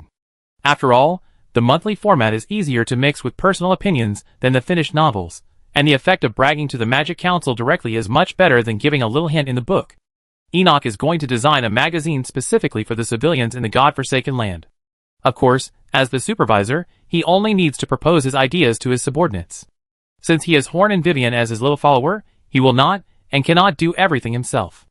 A few days later, 6 libraries and bookstores of varying sizes in the 6 areas of Spark City, except the central area, were quietly purchased by the Spark City government. A large number of exquisite popular books were printed and put on the bookshelves for sale. It only took a few days for Enoch's new additions to fill these libraries. For Enoch's new machine, the most time-consuming thing was not printing books, but choosing what kind of books to print. The functions of the printing press were very complete. Enoch did not have to do anything from entering the content of the book to printing it out, and even binding it. The paper and ink were placed by the workers, and they did not have to do it themselves. The magic printing press would continuously produce new books. He and Vivian spent only one morning inputting all the books that the bookstores wanted to print into the crystal. Then, they just needed to put in the magic crystal when the magic printing machine ran out of energy. When printing in large quantities, a printing machine could print more books in 1 minute than a failed author on Chigian could type in 1 minute. So there was no problem with speed at all. Chapter 372. The reason why the magic printer has such an excellent printing effect and such a fast printing speed is more due to a crystal discovered by a magician in the Mystery Tower a month and a half ago. This crystal is clear and transparent, better than the best glass at present. The output is not high, and the price is naturally high, but it is nothing compared to the effect it can produce on magic. Crystal can store specific information with mental power, and can use this information to perform slightly more complicated operations on some magic props. It is very convenient to store and read. With this crystal, the Magic Council can make magic props with slightly more complicated functions. Enoch's printing press is the first magic prop with complex functions made based on this crystal. The original printing press designed by Enoch was basically designed a month ago, but the functions at that time were not as abnormal as they are now, and it could not be compared with the current printing press in various aspects. After having this crystal, after 1.5 months of research, Enoch finally developed this printing press. Regarding Enoch's printing press, the magic scholars of later generations commented that the magic printing press is not only the first magic prop that can perform multiple tasks at the same time, but also the first magic prop that truly brings magic into people's lives. It has a milestone significance in the development of magic props. This shows how significant this crystal is. Although the properties of this crystal have not been fully understood, and some shortcomings cannot be overcome for the time being, the development of magic props will surely have a huge leap forward when the crystal is thoroughly studied. Putting the crystal aside, let's continue to talk about the bookstores that Enoch acquired and are under renovation. These bookstores play an important role in Enoch's plan. He will first publish civilian magazines in Xingho City and conduct experiments with the residents of Xingho City. If the response in Xingho City is very good, it can be promoted to other places. Enoch will not promote rashly. The Magic Council has the highest degree of control over Spark City, and the residents of Spark City have basically accepted the Magic Council. If there are problems with these books in Spark City, there is still a chance to correct them. But if there are problems outside Spark City, it will be difficult to control. However, these new bookstores are still in preparation, and the decoration should at least not be worse than that of the Alchemy House. Enoch is determined to succeed in his plan to erode Salon with culture, so he can't just release it so hastily. Enoch's plan was in full swing, and Horn was not idle either. Franks had returned, and Franks obediently delivered the things because of Horn's intimidation before the self-explosion. After handing the collected materials to Shirley and Shirley, Horn took the boxes of books related to meditation back to his own mage tower with the mage's hand. However, what Horn wanted to study at first was not these meditation methods, but the research that Enoch had been doing silently for the past few months. In general, if Enoch had not proposed the idea of using exquisite books to gain an advantage in public opinion, in Horn's mind, Enoch's printing press was actually not as valuable as the magic that Enoch developed for this printing press. Although Horn later admitted that this idea was wrong, at least Horn thought so now. The series of operations that Enoch achieved with crystals have guiding significance for other magic devices of the Magic Council. It can be imagined how much Enoch's workload was in the past month, so much so that he even neglected to practice. The second is to use illusion to create substantial phantoms. This technology can express what you want to express more intuitively. If the price is not too high, Horn would applaud this invention. Then, there is the technology that can record sound. Horn is going to give this technology to Madame Sharon for research. It is believed that if it is combined with her exclusive magic, it will produce unexpected results. Moreover, Enoch's practice proves that some things can be done more labor-saving and efficient with magic. Using magic in civilian areas should save a lot of manpower and material resources. Magic has various effects, and should not be used only for fighting. Enoch's printing press is a good start. In fact, magic is everywhere in the lives of magicians now, just like the bells used to knock on the door of other people's laboratories, but now there are special magic doorbells. Wearing magic robes with additional magic effects, magic can be used to keep food fresh, and magic can be used to soundproof or improve the temperature in the room. In the four aspects of food, clothing, housing and transportation, only travel still relies on the original way. Speaking of traveling, the magic vehicle that Horn had been thinking about for half a year is still nowhere to be found, because Horn can always find something more important than making a magic vehicle. Just like the pile of books on meditation brought from the Elf King in front of Horn. It takes a lot of time just to finish reading these boxes of books. Horn doesn't want to hand these things over to others before he has read them himself. His desire for knowledge makes him not want to miss anything important. As the Speaker of the Magic Council, Horn at least needs to know what is recorded here, and these books on meditation should be of great help to him. Among the boxes, there are several kinds of paper. The two oldest boxes are filled with specially treated large leaves, and there is another box with parchment books. The remaining boxes are books made of normal paper, but those papers are also full of the sense of the times. These books can be considered expensive. Regardless of the content, the books themselves are a huge sum of money. These books with hundreds, or even thousands of years of history are of great collection value, even if they are pornographic books, not to mention the meditation methods treasured by the elves.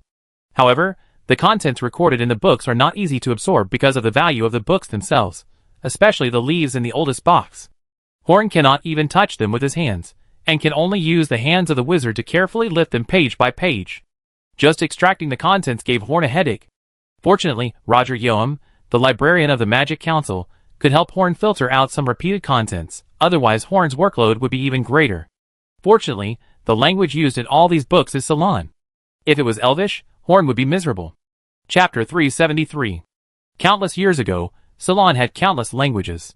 The elves had Elven language, the dragons had dragon language, and various races that are not mainstream now also had their own languages. At that time, it was very difficult to communicate with other races. From language to measurement units, or even the concept of time, they were all different. For example, there was a race whose flower was the sunflower, and the sun appeared 200 times a year. In that situation, bards, who were proficient in multiple languages, were regarded as high-level talents. Unfortunately, they were all unemployed under the policy of the Lord of the First Continent. The first and only master of the unified human empire in Ceylon, Saint Augustus Acuin, in the years when humans and elves ruled the continent together, under the leadership of Augustus, the entire Ceylon unified the language and weights and measures. The language was created by combining the human language and the elf language at that time. This is the origin of the most primitive Ceylon language. Even the dragon language of the dragon clan has not been lost, and every pure-blooded dragon has all the memories of the dragon language at birth, but they mainly speak Ceylon in their daily lives. Perhaps the only ones who don't speak Ceylon now are the monsters in the northern ice continent that have been separated from human civilization. Therefore, Horn can now read these books on meditation freely thanks to the ancestors of the Acuin family. It took Horn 4 days to finish reading all these books. Although the volume of these books is very scary, there are many repeated contents. In addition, Horn did not do detailed research and only read them in general, so he was able to finish several boxes of books in 4 days. Although he just read them briefly, and did not do detailed research, Horn still gained a lot. Now he has a deeper understanding of meditation. Originally, Horn thought that this was just something the elves created to kill time, just like how humans kill time by reading novels, or gambling, or listening to bards telling stories, or engaging in the most primitive human pleasure activities. But after reading all the information, Horn found that his previous thoughts were too superficial. Although the effect of meditation is very weak, it can always temper mental strength. Although even if you practice for a long time, there is only a little effect, but the elves are not short of time. After a long enough period of accumulation, the spirit power of the elves will become stronger and stronger, their perception will become more and more acute, and their communication with the world tree will become smoother and smoother. Eventually, they can obtain more advanced power through the world tree. The elves who practice meditation will be better than ordinary elves in all numerical values, so now the elves have begun to meditate as a whole. The progress of some elves, who are very suitable for practicing meditation, will be reflected in another aspect. Their spirit power will become stronger than it should be, and eventually exceed the level that the body should have. The range of perception will become super large, and they can also perceive other people's thoughts and emotions, and eventually become strong enough to influence others, and even directly defeat the other party's spirit and soul. However, there are not many elves who can reach this level in the entire elf race. Even if all the elves practice meditation, only a small part of them can reach that level. Looking at these descriptions, Horn carefully pondered, isn't that talking about Yayan? Doesn't Yayan meet all the characteristics of an elf who is suitable for practicing meditation? Although Yayan became like this not entirely because of talent, but because of an accident. No wonder that half-elf Master Tina has a special liking for Yayan. It turns out that Yayan's state is like a genius who has practiced meditation to a very high level. In fact, this is reasonable. There is no need for all elves to practice something to kill time. Even humans don't gamble, read novels, and have sex all day. Things that have no benefits will not be done every day. Regarding meditation practitioners, like Enoch, who have reached a certain level of mental power, there are also many mental attack methods and precautions recorded in the data. After Horn took a few simple glances, he was ready to hand them all over to Yayan. These things are the most useful to him. Later, Horn discovered that the meditation method they were practicing was indeed the best meditation method among the elves, but it was only a general version practiced by the elves. Elves would only learn this meditation method in the early stages of practicing meditation. After practicing for a period of time, they would fine-tune their meditation method based on the results of their practice and their personal talents. The specific degree of fine-tuning was described in detail in these materials. This means that this so-called strongest meditation method still needs to be adjusted to the most suitable degree for oneself to exert the desired effect, and what Horn and his group practiced was basically a fake. In addition, since the elves practice meditation very slowly, they have many tips to improve the speed of meditation. Magicians have also figured out some of them, but they can't compare with the elves' accumulation of thousands of years. In addition to these books also contain many things that should be paid attention to when practicing ordinary meditation, and various benefits after practicing, some of which even Horn doesn't know. After seeing these things, Horn knew that this transaction with the elves was worth it. The contents recorded in these books on meditation must all be studied by magicians themselves, and it is unknown how many years it will take. After all, it is the crystallization of the wisdom of the elves for countless years. Even if the magician is very good at it, it is not something that can be done in a short time. If Horn had not traded all the information about meditation with the Elf King, he might never know this, and even if he knew it later, he would not know how many detours he would have to take. But the above is not the most important thing. The most important thing is that Horn saw the possibility of improved meditation from these materials after just reading them once. As long as Horn is given time, he can create a meditation method that is much better than the current one. These boxes of information about meditation are the crystallization of thousands of years of empiricism of the elves, but in the eyes of Horn, who is good at creating new things, there are many places that can be improved because he has not been influenced by thousands of years of experience. As an immortal race, the elves have many different ideas from humans. Although they are not opposed to new things, they will not actively pursue innovation. Now the Elf King's various measures to strengthen the elves are already a huge change that the elves have not seen for thousands of years. But magicians are different. Magicians never like to be content with the status quo. While reading the information, Horn is looking for areas for improvement, so now Horn is very confident. Chapter 374. Although Horn is confident that he can create a new meditation method, he will not spend a lot of time to create a new meditation method. Because he has always had his own research direction. In addition to some things that must be done, Horn also has a topic that he has been studying intermittently for half a year. That is to improve the magic training system, how to practice at each level, how to advance, and break through bottlenecks more easily. Old Douglas only gave Horn the training methods before the fourth ring, and some magic, but Douglas did not tell Horn how to do it specifically. Although in general, it is definitely necessary to improve magic power and mental power together, and then break through a certain barrier, the operation in details is definitely different. Reckless action may not necessarily cause big problems, but at least it is definitely not as efficient as methodical training. This is also the reason why Horn only dabbled in many studies, and let go after finding a suitable magician, because Horn knew very well that what he had been doing was very important, and he was paving the way for all magicians except him. In fact, the cultivation methods of magicians from the first to the third ring are now very different from the original ones. Horn has made many improvements to the cultivation methods of Old Douglas. The advanced version of the Magic Basic Manual he used for trading with the Elf King is his own research results. After all, Old Douglas has limited energy. After taking into account so many types of magic research, the most basic cultivation method for magicians he created is very rough. If magic is compared to martial arts, then the cultivation of meditation is equivalent to the cultivation of the state of mind. If the state of mind is not cultivated enough, even the internal strength is high, it is possible to go astray.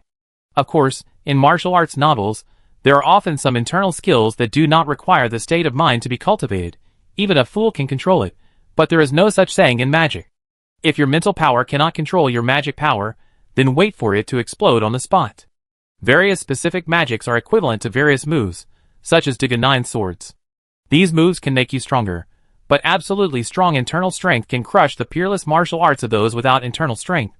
As for Horn's magic training method, it is equivalent to the internal strength in martial arts novels. If the internal strength is not in place, everything is empty talk.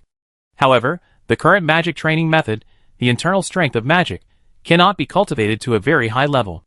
It is equivalent to a peerless martial arts of the 9 heavens, which now only has the first few levels. What Horn needs to do is to create the following skills, and open up a path for all future martial artists to practice. Maybe the example is not appropriate, but it is correct in the importance of magic training methods. The most important thing is that there is no magician of the same level as Horn to study with Horn, so Horn can only explore on his own. Horn is going to hand over the creation of new magic to Yian. Since he has the ability that can only be obtained by practicing meditation to a very high level, he should be very good at this. Even if he doesn't want to do this, he knows who to give this task to. So Horn uses the magician's hand to hold these large boxes, and walks to the office building in front of the parliament. Generally, Yian is rarely in the magician tower during the day, and he practices in his own office. Although he was not needed for unimportant matters, he still insisted on spending the daytime in the office, so that he could take charge when encountering some emergencies. At this time, Ivan was reporting to Yian on the work of this stage. His gray tower was responsible for the daily operation of the Magic Council. He had done a good job in the past 2 months, and improved many of the original rules, making the Magic Council run in an orderly manner. Except for some major events, Horn and Yian were rarely troubled. In fact, if Yian had not had the ability to see through people's hearts, and Horn was the spiritual pillar and founder of the entire Magic Council, Ivan might be the most suitable person to manage the Magic Council. But now Ivan actually has considerable power. As long as he manages the Great Tower well, the Magic Council can operate normally, so it is okay not to give him a higher position. And the most important thing is that Ivan has just arrived, and has not yet convinced everyone. I am afraid that no one will accept him managing the Magic Council, not even he himself. Ivan will probably only have the opportunity to do this after Horn leads the Magic Council to truly wipe out all the churches outside and retires. Seeing Horn walk in with a bunch of big boxes, both of them were stunned. Ivan saw from the ancient aura on the boxes that there might be some very valuable things inside, while Yian knew that Horn had something else to do for him. What are these? Without Horn saying anything, Yian walked over and wanted to open the boxes. All the information about meditation is what I got from the elves this time. Be careful with the 2 boxes of leaves when you open them. These things are old and will break if you handle them too hard. Find someone to put them into normal books for research. Just store them in the warehouse. All the information about meditation? Yian's eyes lit up, and he immediately searched the boxes. These things were too important for Yian's strength improvement. After all, his strength was all based on his powerful mental strength. Yian was looking around here, but Ivan was interested in something else. Mr. Speaker, your clone went out to build a safe road through the Tidal Mist Swamp. Why did you bring back these meditation methods? I got more than just these things. You may be even more surprised when I come back with another deal with the elves. Daniel and Luke will be busy, Horn said with a smug smile. The speaker is really a god. Ivan's admiration for Horn was beyond words, and he looked at Horn with stars in his eyes. This made Horn a little speechless. Except for the old counselors, all the magicians from outside the god-forsaken land were Horn's loyal fans. As long as Horn was a little bit outstanding, they would be so excited that sometimes they might even have trouble communicating normally. Speaking of which, Ivan, you are from the Church of the God of Fire, right? Seeing that Yian was busy there, Horn and Ivan started chatting. Yes, Mr. Speaker. Ivan nodded. I met many priests of the Church of the God of Fire this time. I have inquired about this. They said that you were rescued by a dragon, but I know that you killed a 5th level priest and many other priests with the help of a clone. Your heroic deeds are admired by our generation. Ivan told Horn's actions, like spitting out pearls. Horn rolled his eyes. Did he have to find out about his own actions and guess the truth based on the details? This put Horn under a lot of pressure. I didn't kill them all. Another one was taken away by an old friend of ours. You may not know this person, but he was the one who went through the Tidal Mist Swamp with us. He wore flashy white armor all day and was a good warrior. His name was Randall. This time, he was going to the Church of the God of Fire and asked the priest to lead the way. Randall, the bloody white knight. Ivan's expression froze for a moment, and then he said in shock. Chapter 375. Hey, you also know Randall? Horn looked at Ivan in surprise. He had always thought that Randall was just a warrior with better talent. He didn't expect that Ivan in the Church of the God of Fire knew him, and had the resounding title of the Blood-Stained White Knight. That guy is a wanted criminal with a higher bounty than many level 6 wizards. Many bounty hunters can't do anything to him. He was very active in several nearby churches in the year before I found out that I was a wild wizard. Ivan recalled that if he had heard about Randall before, he would have reported his whereabouts to the church, but from the current perspective, Randall is actually a friendly force. Then tell me what you know about him. That guy has always been mysterious. Although we have been on the same journey for a long time, we still don't know what kind of person he is. Let me think about it. This Randall is quite famous. Since I was determined to be a great pastor, I still know a lot about these things. Ivan never concealed his identity as the eldest son of the Sirios family, and he would not deny his previous thoughts. After realizing what the real Wild Witch was, he decided to face his past. The first time he appeared in the Church of the God of Fire, he was a warrior challenging warriors of the same level or higher than him. He did not compete with fighting spirit, but only with fighting skills. In this challenge, he defeated 23 level 6 warriors, 4 level 7 warriors, and 1 level 8 warrior. He only lost when he challenged a level 9 warrior and another level 8 warrior. Horn's blood boiled after hearing this short sentence. His identity never allowed him to do such high-profile things, and his personality after arriving in the God-forsaken land also prevented him from challenging others, but he could imagine how flamboyant and high-spirited Randall was at that time. Facing the senior warriors of the entire Church of the God of Fire, he won 28 out of 30 battles and lost 2. The feeling of being the center of attention made Horn's heart beat faster just thinking about it, and he also wanted to experience that kind of pride. Just as he was thinking about Randall's experience at that time, Horn suddenly shuddered, as if something was wrong. When you were still in the Church of the God of Fire, shouldn't Randall be a level 4 warrior? But you said he was a level 6 warrior. Ivan looked at Horn strangely, wondering why he regarded Randall as a level 4 warrior. The Bloodstained White Knight was originally a level 6 warrior. No matter how outstanding a level 4 warrior is, he can't challenge so many high-level warriors, and the church can't do anything to him. Horn nodded thoughtfully. He was sure that Randall was only level 4 at that time. He was not hiding his strength at that time. If Randall's strength was really level 6, it would be intriguing. Why did he actively lower his strength before entering the Forsaken Land of God? Could it be that the suppression effect of the Forsaken Land on priests and wizards also worked on him? He didn't look like a wizard or priest. Randall was able to kill a level 5 ogre with a seriously injured body of a level 4 warrior, which showed his powerful fighting skills. So Horn was sure that Ivan was talking about Randall. There were not many warriors with such strength. Go on, what happened next? Although Randall's identity might be problematic, it didn't have much to do with Horn and the others. Anyway, no matter how powerful Randall was, he was a troublemaker to the church, so Horn only saw it as gossip. Later, I heard that Randall challenged several nearby churches. When he was at the peak of his fame, all the nearby churches offered him olive branches.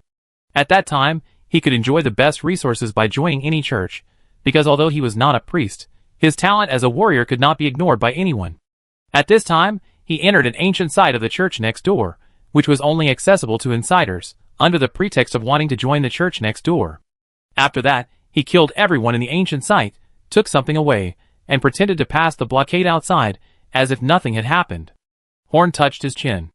Although he didn't know how many people were in the ancient site, it was not easy to kill everyone inside without letting outsiders notice. And the ruins? Edward once told Horn that Randall had also entered the ruins they had visited before. Now it seems that Randall seems to have a special liking for places like this. He has risked his life to enter such places many times, and it seems that he should be doing something. What exactly is this thing Horn can't figure out? After that, the bloodstained White Knight committed crimes everywhere in the vicinity. Some of the attack locations were inexplicable, while others were heavily guarded by the church. Since no one knew what his purpose was, his whereabouts were difficult to predict, and his strength was erratic. Sometimes he was a level 6 warrior, and sometimes a level 7 warrior, which made it even more difficult to capture him. But what really made him have a higher bounty than the wizard was another thing. That was that he accidentally fell into the trap of the church during an operation. The church used its absolutely powerful strength to surround him, but he escaped that time. Only the priests who participated in the roundup knew how he escaped, but no one said it. That's all I know about the bloody White Knight Randall. After Ivan finished speaking, he cast a water flow spell, and the water automatically flowed into his mouth. He was a little thirsty after saying so much. Horn listened with great interest. Apart from the fact that Randall's purpose was unknown, his life seemed to be much more exciting than that of magicians like Horn, and even more exciting than most night novels on the market. With a little decoration, it would be a good story to show off and slap in the face.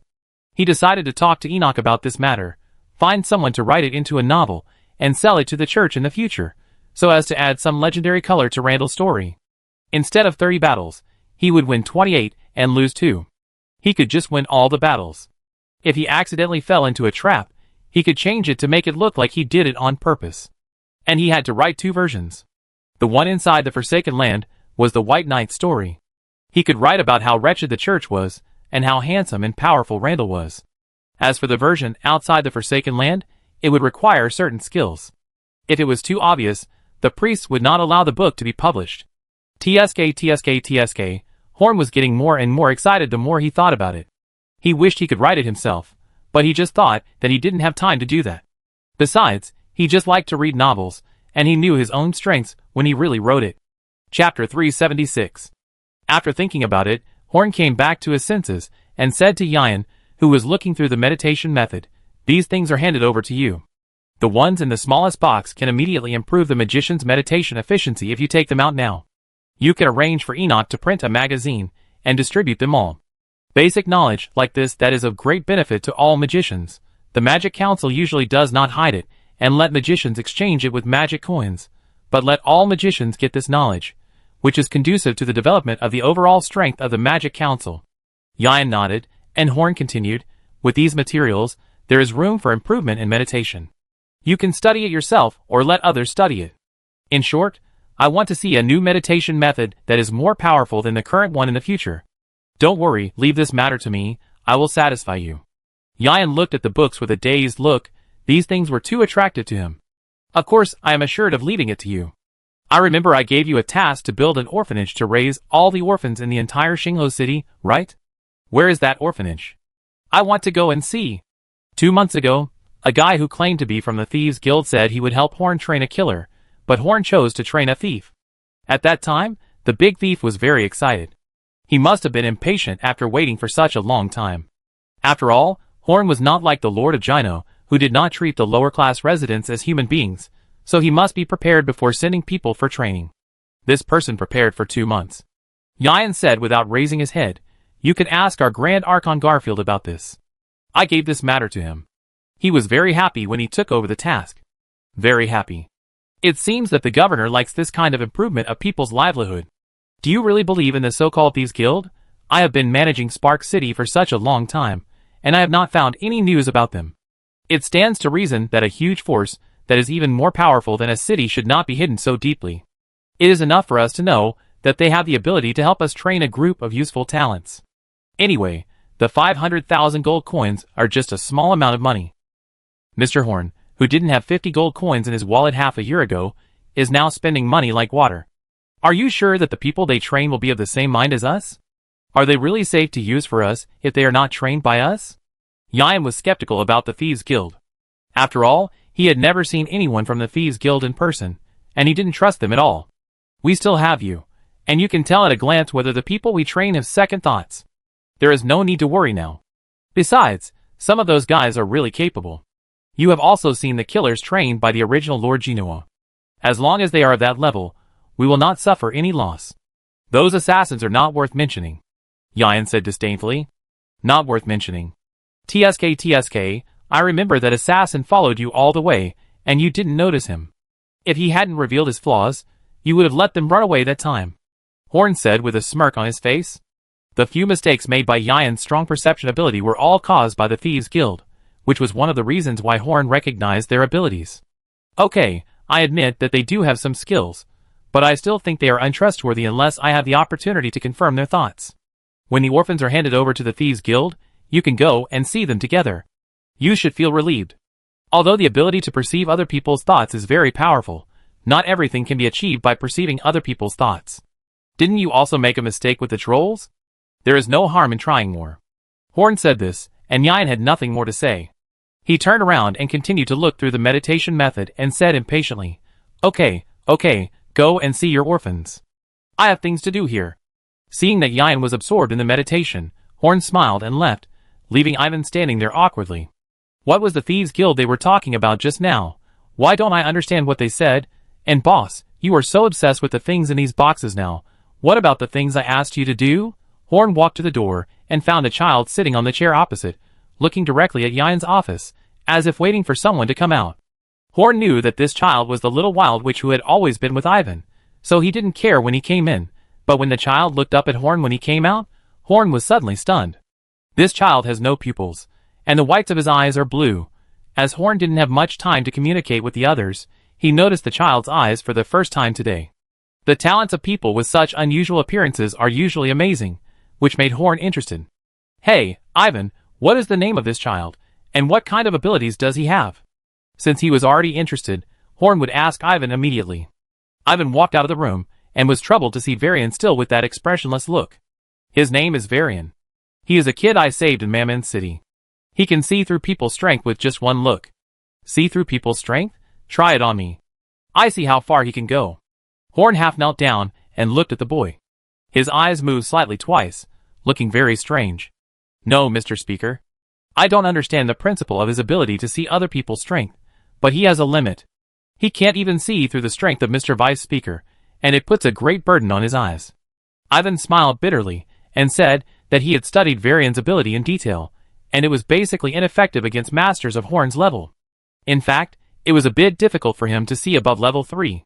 Since it would be a burden on the eyes, Horn would not force it. He stood up and said to Ivan hesitantly, This child seems...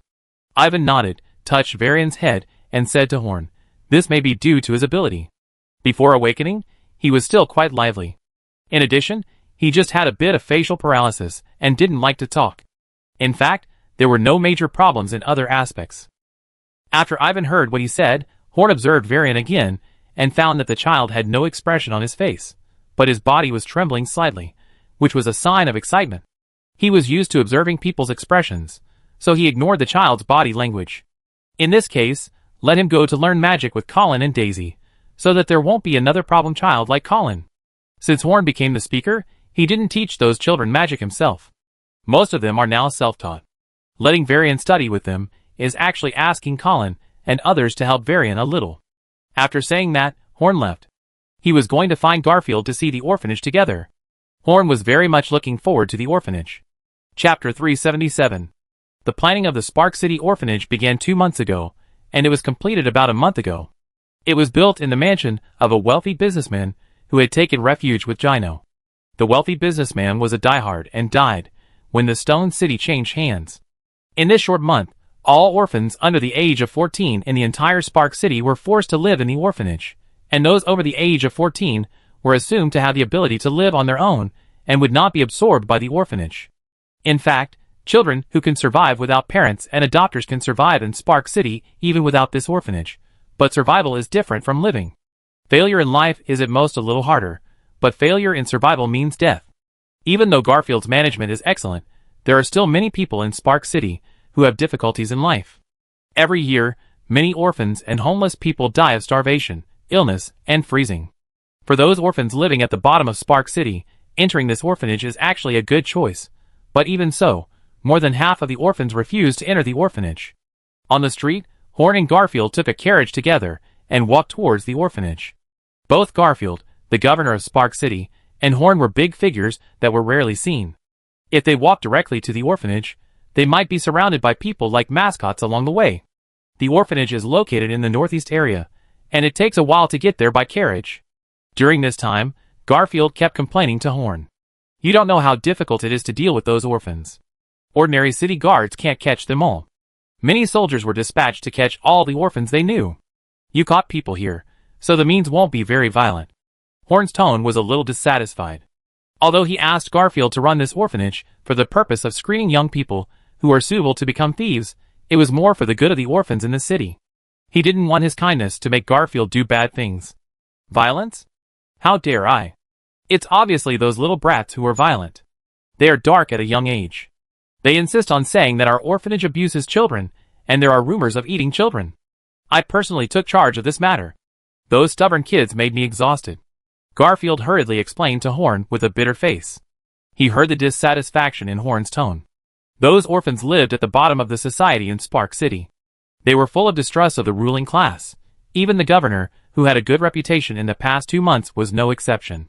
Orphanage? Why would they be sent to such a place when they were living well? When did the rulers of the city become so kind? The city's high-level officials always turned a blind eye to these orphans.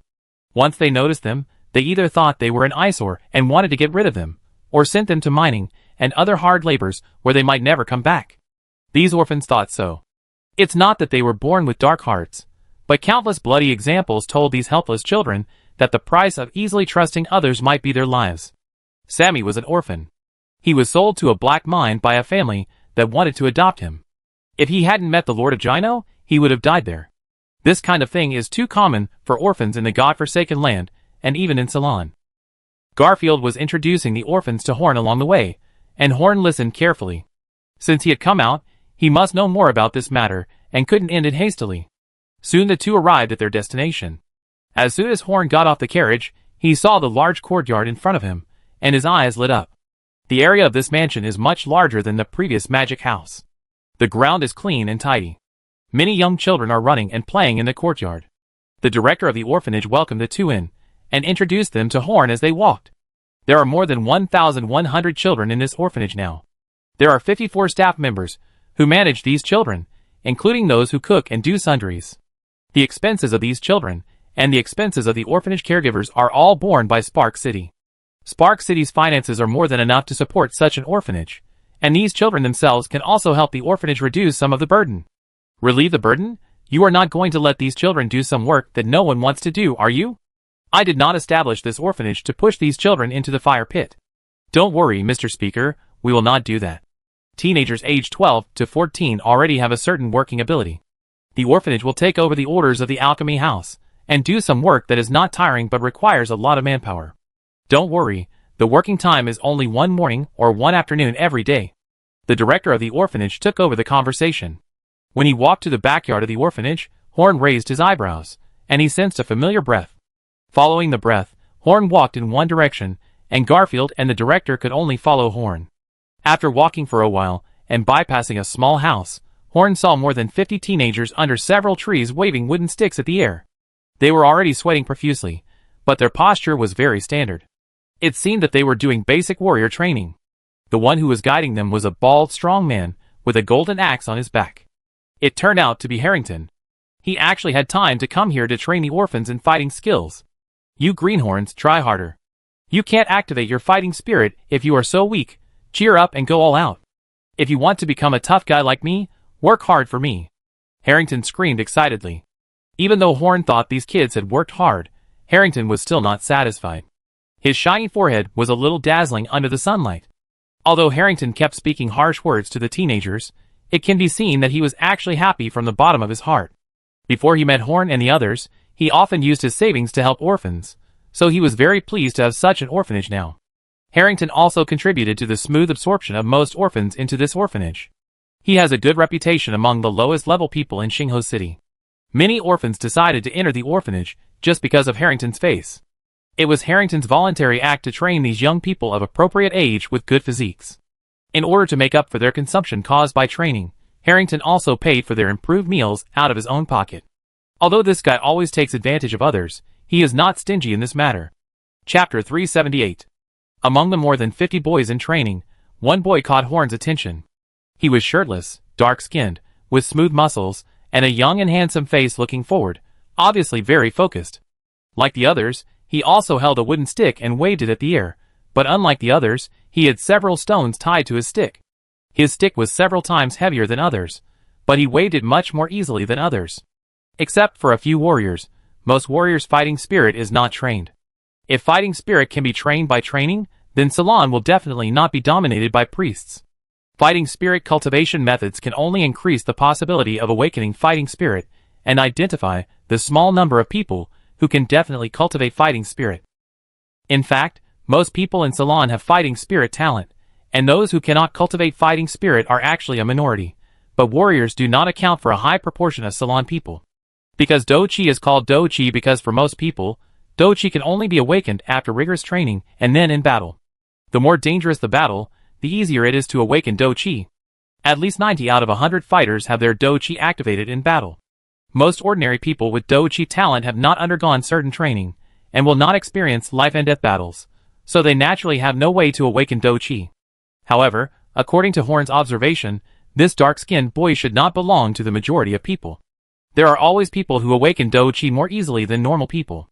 They may awaken Do Chi in a simple street fight or in high-intensity training. The characteristics of this kind of people are very obvious, that is, they have stronger strength than normal peers before awakening Do Chi. It was obvious that the boy standing in the front had such characteristics. His strength, endurance, and concentration were far beyond those of his friends. It was incredible that an orphan who had just received training could reach such a level. This was a boy who had a great chance of becoming a warrior, but he was not in the mood to train this orphan, and only paid close attention to him. For the current Spark City, would there be any improvement even if there was one more first-level warrior? Each of the thousands of wild witches is more valuable than a first-level warrior.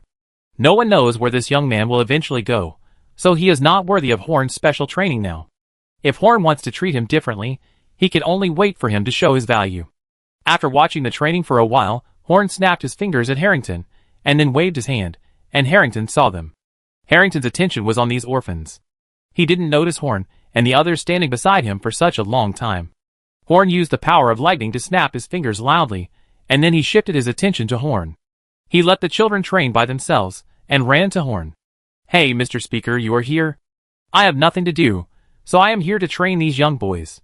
Harrington touched his bald head and smiled innocently. Today, Horn is no longer deceived by Harrington's deceptive appearance, and thinks he is an honest warrior. He stared at Harrington and said, "You look like you are very free recently. Have you finished your magic training?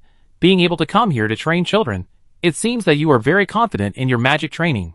Harrington is a rare talent with the talent of practicing both magic and martial arts.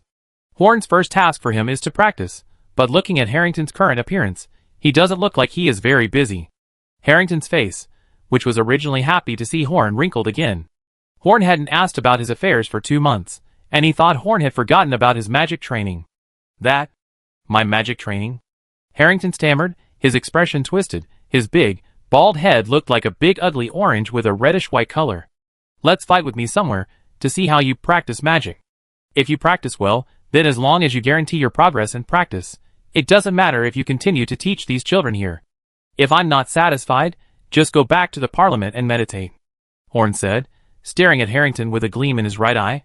It's a good thing that Harrington teaches these children to practice martial arts here, and it can be regarded as training talents for Xingho City, but Harrington himself is also of great significance. If his own progress in magic cannot satisfy Horn, even if he finds someone else to practice with these children, Horn will take Harrington back. "Which one? Will I get a reward if I practice well?"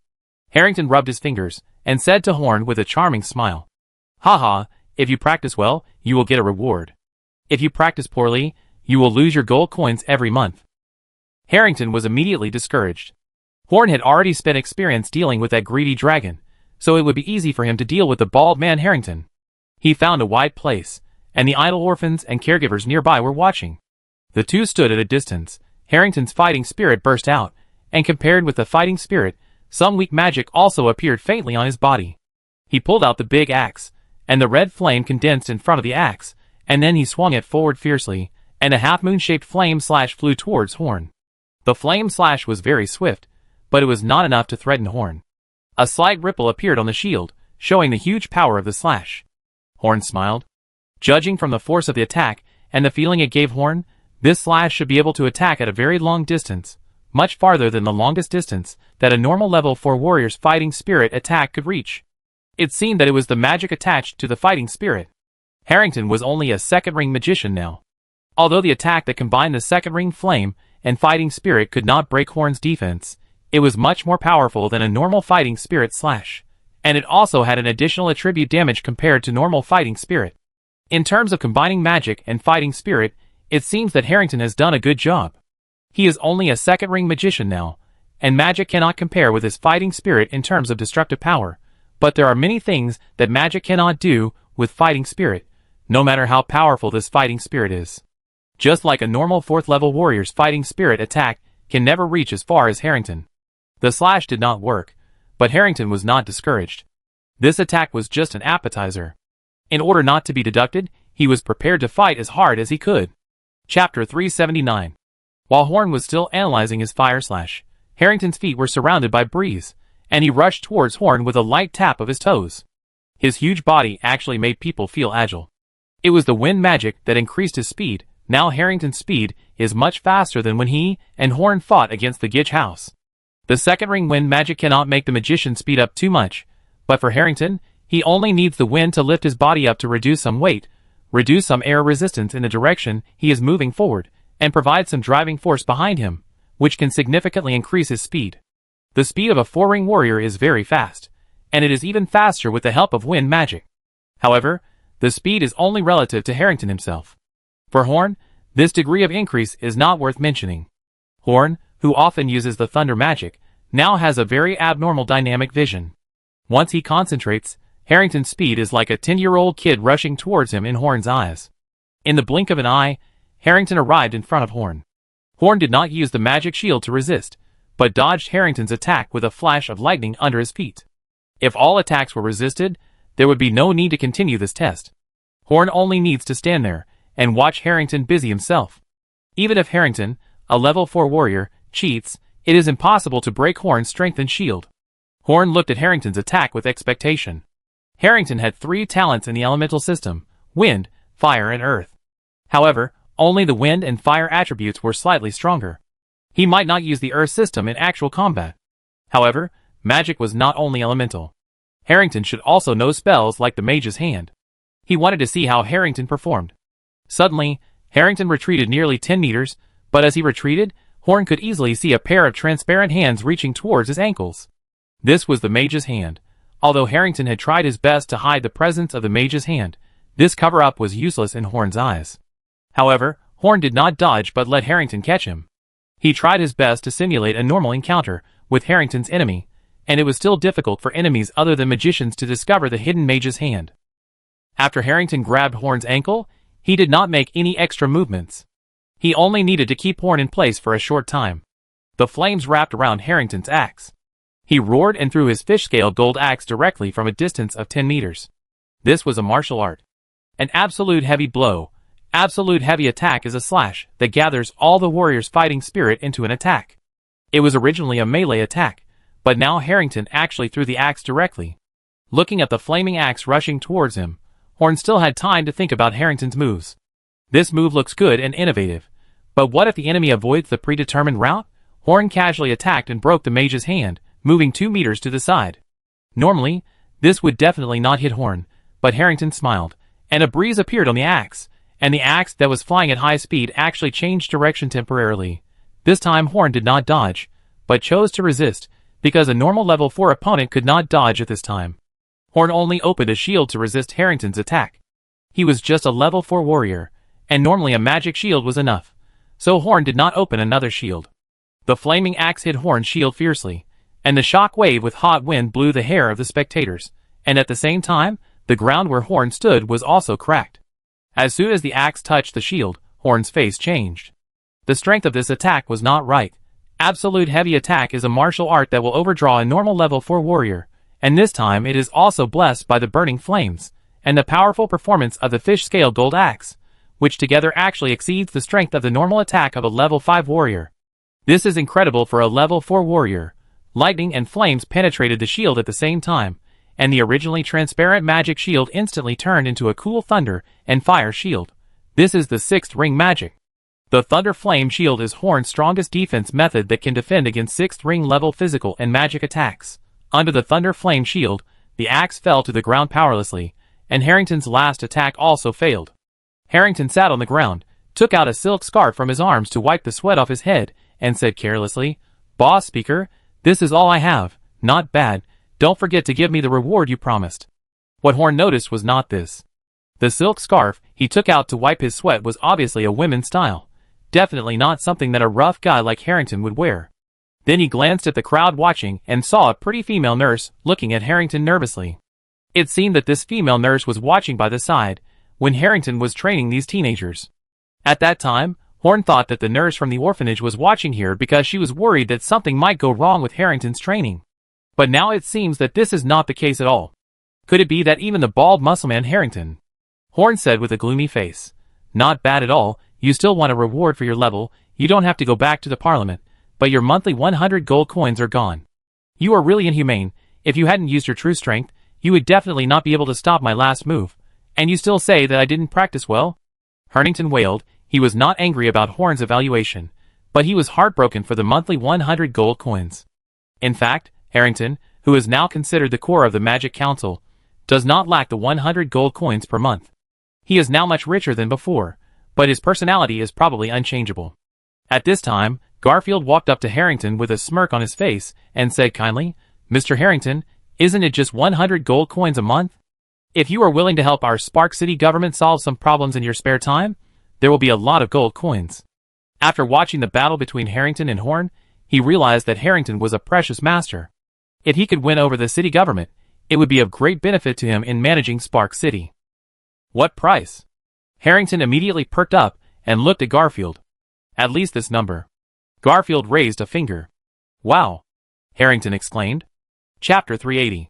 Hearing this, Horn, who was walking in front, finally couldn't help but turn back and said to them, "Hey, Harrington, you can help the city government, but if you dare to neglect your magic practice, I will confiscate all the money you got from Garfield."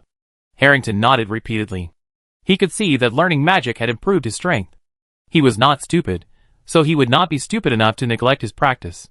While visiting, Horn analyzed the stop with Harrington just now. Although Horn didn't say anything good to Harrington because of jealousy, he was actually very satisfied with Harrington's current progress. Harrington, who can use fighting spirit and magic at the same time, is like carrying a shaman with him, which greatly improves his combat effectiveness. And now his fighting spirit is 2 levels stronger than his magic, which can already completely defeat the level 4 warriors of the same level as him. When his fighting spirit and magic reach the same level, Horn is really looking forward to how good Harrington will be at that time. But Horn still has one thing he doesn't understand, that is, why does Harrington have a girlfriend, while he, the chairman of the Magic Council, can only read novels when no one is around? Wouldn't it be exciting to use Enoch's magic paper, which costs 1,000 gold coins per sheet, to make a novel with pictures?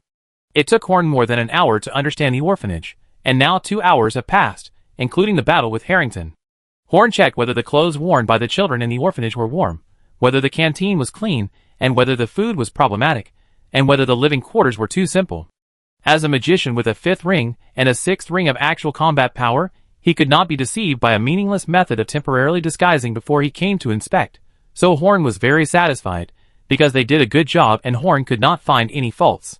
Because Horn's standards are not harsh, as long as the living environment of these children is not too problematic, such as not allowing garbage to be placed in the trash can, not allowing books to be placed on the desk, not allowing footprints on the ground, not allowing things to be hung in the room, and the quilt must be folded neatly. Horn will not give such purely idle standards. After all, Horn is the top leader. He does not need some face-saving projects to show others, so as long as his requirements are met, it will be fine. Horn did not object to letting those children work. As long as they are not overworked, Horn believes that letting them work moderately is a good thing, which can not only reduce the burden of the orphanage, but also give those children the opportunity to exercise themselves. Just a quick look will tell you that Garfield has put a lot of effort into this matter, and he has taken care of many things that Horn did not mention. Speaking of which, Garfield is actually doing it for himself. The 4-year election is like a mountain pressing on his head. He does not want to give up the huge power of managing a city.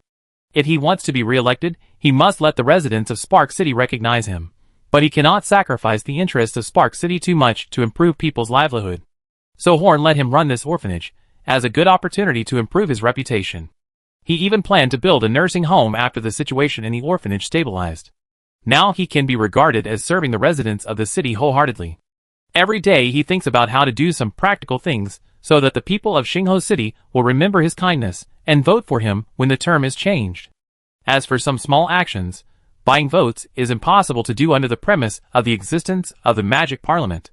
He knows that the Vice President of the Magic Parliament can directly see through people's hearts, so he wants to find an opportunity to do something like the orphanage under the premise of managing the city well. As for the financial problems of the orphanage, now Spark City is rich and powerful, and it makes a lot of money just by collecting taxes. The only industry of the Magic Council that does not pay taxes is the Alchemy House, and the rest of the industries pay taxes. The profits generated by the Magic Council after all the industries are rolled out are simply unimaginable.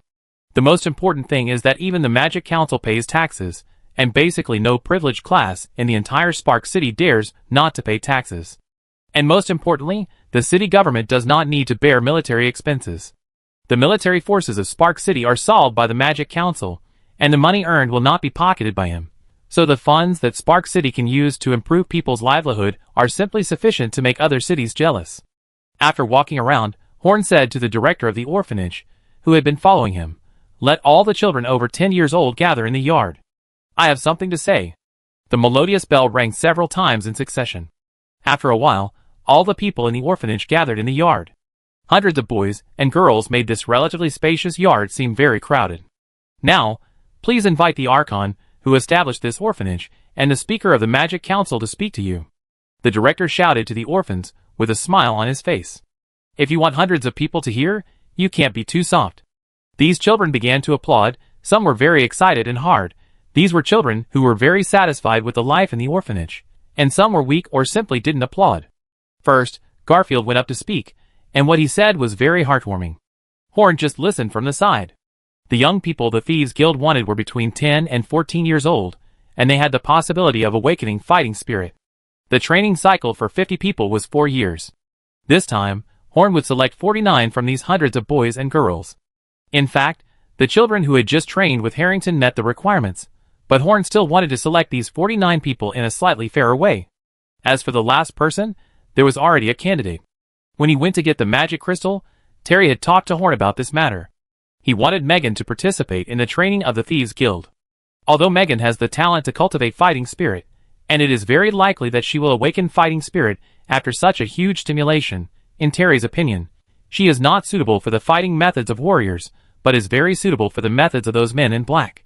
Because the man in black who taught her for a while was trained by the Thieves Guild, even if Terry found other fighters to train Megan, the shadow of that training could not be erased, so Terry thought about it, and simply let Megan go to the Thieves Guild for training.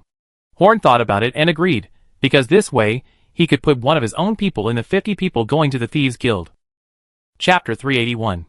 Garfield finished his speech very quickly. Horn was waiting for him, and couldn't speak for too long, so he just told the orphans the key points. After he finished speaking, the atmosphere at the scene was obviously relaxed. Although the orphanage had been good to them for a month, the orphans had never trusted the orphanage. Without the guarantee of a big shot, it was difficult for them to be sure whether their current life was a sugar-coated bullet to confuse them. Now with the guarantee of a big shot like the governor, they felt a little relieved and had expectations for their future life. If the orphanage was really just a simple welfare provided by the city government to the orphans, how much better would the life in the orphanage be than wandering on the streets? Horn came out, and the whole yard fell silent as he stepped onto the stage. When facing outsiders, Horn always wore the mask. When wearing the mask, he had a very strong aura. After Enoch secretly added some illusion effects to Horn's robe to increase his aura, as long as Horn wore the mask and looked a little serious, even a first-level extraordinary person would involuntarily become nervous, not to mention facing these children now. Seeing that he had such a clearing effect as soon as he stepped onto the stage, the children tried to hold their expressions, and dared not speak loudly. Horn's face under the mask was calm. After Enoch borrowed his clothes once, he had become accustomed to this situation. Anyway, it didn't affect him, so he was too lazy to ask Enoch to change it back. It was good and cool. Unconsciously, with Enoch's efforts, Horn had become familiar with this feeling. After telling the orphans about the Magic Council's attitude towards them, and some guarantees, Horn stated his purpose. "I will select 49 people from you for a 4-year training. I can directly select 49 people from you based on my preferences, But I didn't do that because I want you to choose your future. Only those with fighting spirit are eligible to participate in this training. Those who succeed in the training have the opportunity to become extraordinary. Maybe some of you have the opportunity to cultivate fighting spirit and become warriors through your own efforts. But I guarantee that the possibility of becoming an extraordinary person through this training is much higher than that of becoming a warrior. Horn's words are not groundless. At the beginning, the assassins trained by Jinwoo should have been set over 50 people, but he commanded more than 10 assassins, including 2 level 3 assassins. This probability is already very amazing. In fact, Horn also felt that the Thieves Guild was quite powerful, and was also very interested in their training methods. If they could train at least 10 warriors out of 50 people, then there would be no need for priests in Ceylon now, as it would be dominated by warriors. Therefore, Horn felt that their training methods were very impressive. I can't guarantee everything about your training, but this is a chance for you, and there is at least a 1/5 chance that it depends on your choice. Horn didn't say too much. He didn't force these teenagers. This was an opportunity for them. If they didn't want to come, it meant that they gave up this opportunity. It was their own choice to come or not. Anyway, Horn could gather 49 people anyway. Originally, in Horn's opinion, facing this kind of training that didn't explain anything clearly, not many people would dare to sign up, but the result was beyond Horn's expectation. There were more than 300 people who signed up. As orphans, they were very good at seizing opportunities. This was a necessary skill for them to live at the bottom of society without any support. Orphans without this skill usually didn't live too long. Of course, after the orphanage was established, the situation of orphans in Xingho City didn't have to be so miserable, but now these children are still growing up in that environment. After Horn said that at least 1 in 5 people who participated in the training could become extraordinary, they knew this was their chance. In their eyes, people are divided into 4 categories. The first category is big guys like Horn or Garfidel, the second category is ordinary extraordinary people, the third category is wealthy ordinary people, and the fourth category is poor ordinary people. Orphans like them are not among these 4 categories at all. As long as they participate in this training, they may become the second category. They will not miss this opportunity, but Horn doesn't need so many people. He only needs 49 people among so many people, so he has to screen them first and select 49 relatively outstanding people. Since the Thieves Guild did not give any special requirements, Horn did not know what kind of people were suitable for the Thieves Guild, so he could only select some strong teenagers at this stage. Horn gave this task to Harrington. In the matter of selecting teenagers with fighting spirit talent, the warriors still have the right to speak. After all, Horn only has a superficial understanding of warriors, and he has no good way to do it. If he was as powerful as the Elf King, he could try to overwhelm those children with his aura, and the one who stood up to the end would be the one he was looking for. This method was the simplest, fastest and most effective, but he was not the Elf King, and it was still unclear whether there was a strong man like Stuart in the entire godforsaken land. Even if Horn himself was fully aura, it would only make people feel scared and bring them great mental pressure. Harrington's method was very simple. He first let these children run in circles in the yard at a constant speed, running and running. The children who couldn't hold on would be eliminated, and finally there were 100 people left. Endurance is not necessarily a requirement of the Thieves Guild, but insufficient endurance certainly does not meet the requirements of the other party. For the last 100 people, Harrington wants to pass the fighting spirit one by one to see how it feels. Strictly speaking, this kind of screening is not very rigorous, but he does not need to screen too rigorously, and there is no time or necessity for it. Soon, only 50 people were left. At this time, there was no need to continue screening, because who was the last one was already clear, and the attitude of the last one depended on the attitude of the first one. The first place was the boy who had tied a stone to a stick that Horn had seen before. With his strong physical fitness, he had an overwhelming gap with others. Horn called him aside. He had something to say to the boy. "What's your name?" "Sale, Cavil, sir." With a surname, it seemed that his family conditions were very good before he became an orphan. But it was also true that he had obviously received professional training, otherwise, he would not be able to pull such a big gap with other orphans. Chapter 382. However, Horn was not interested in what kind of past Sire had. He just wanted to tell him something.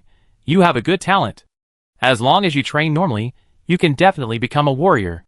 The training this time may not be what it is. Are you sure you want to go? Sire hesitated. He was one of the people who refused to enter the orphanage before. He was forcibly captured. He had much better skills than normal orphans. Even if he did not enter the orphanage, He could live a comfortable life. But after more than a month in the orphanage, he actually felt pretty good. Many of the caregivers and orphans here are talented and speak well. He really likes it now. Living here is like being at home. He has a clear positioning for himself to become a warrior and restore the Cavill family to their original status. He is a little uncomfortable with the comfortable living environment now, so he wants to participate in the training that Horn mentioned. But now Horn came to tell him this in person, which means that the speaker of the Magic Council is not optimistic about his participation in this training, so should he continue to stay here? If I don't participate in this training, can you let me leave this orphanage? Searle thought for a while, and said to Horn hesitantly, "Is this orphanage not good? The conditions here should be quite good for a 14-year-old orphan. If he lives better than the orphanage will not force him to come in. No, this orphanage is too good. I was full of doubts about this place before, but now it proves that I was wrong. The 1 month here is the most relaxed month of my life, but I have also become lazy in this month. If I want to become stronger, I can't immerse myself in such a comfortable environment." Sire's eyes were very determined, and Horn was very surprised to see such a look in the eyes of a boy of 11 or 12 years old. He has a very strong talent, and he can give up a comfortable life to become stronger. If he were in a novel, he would definitely succeed.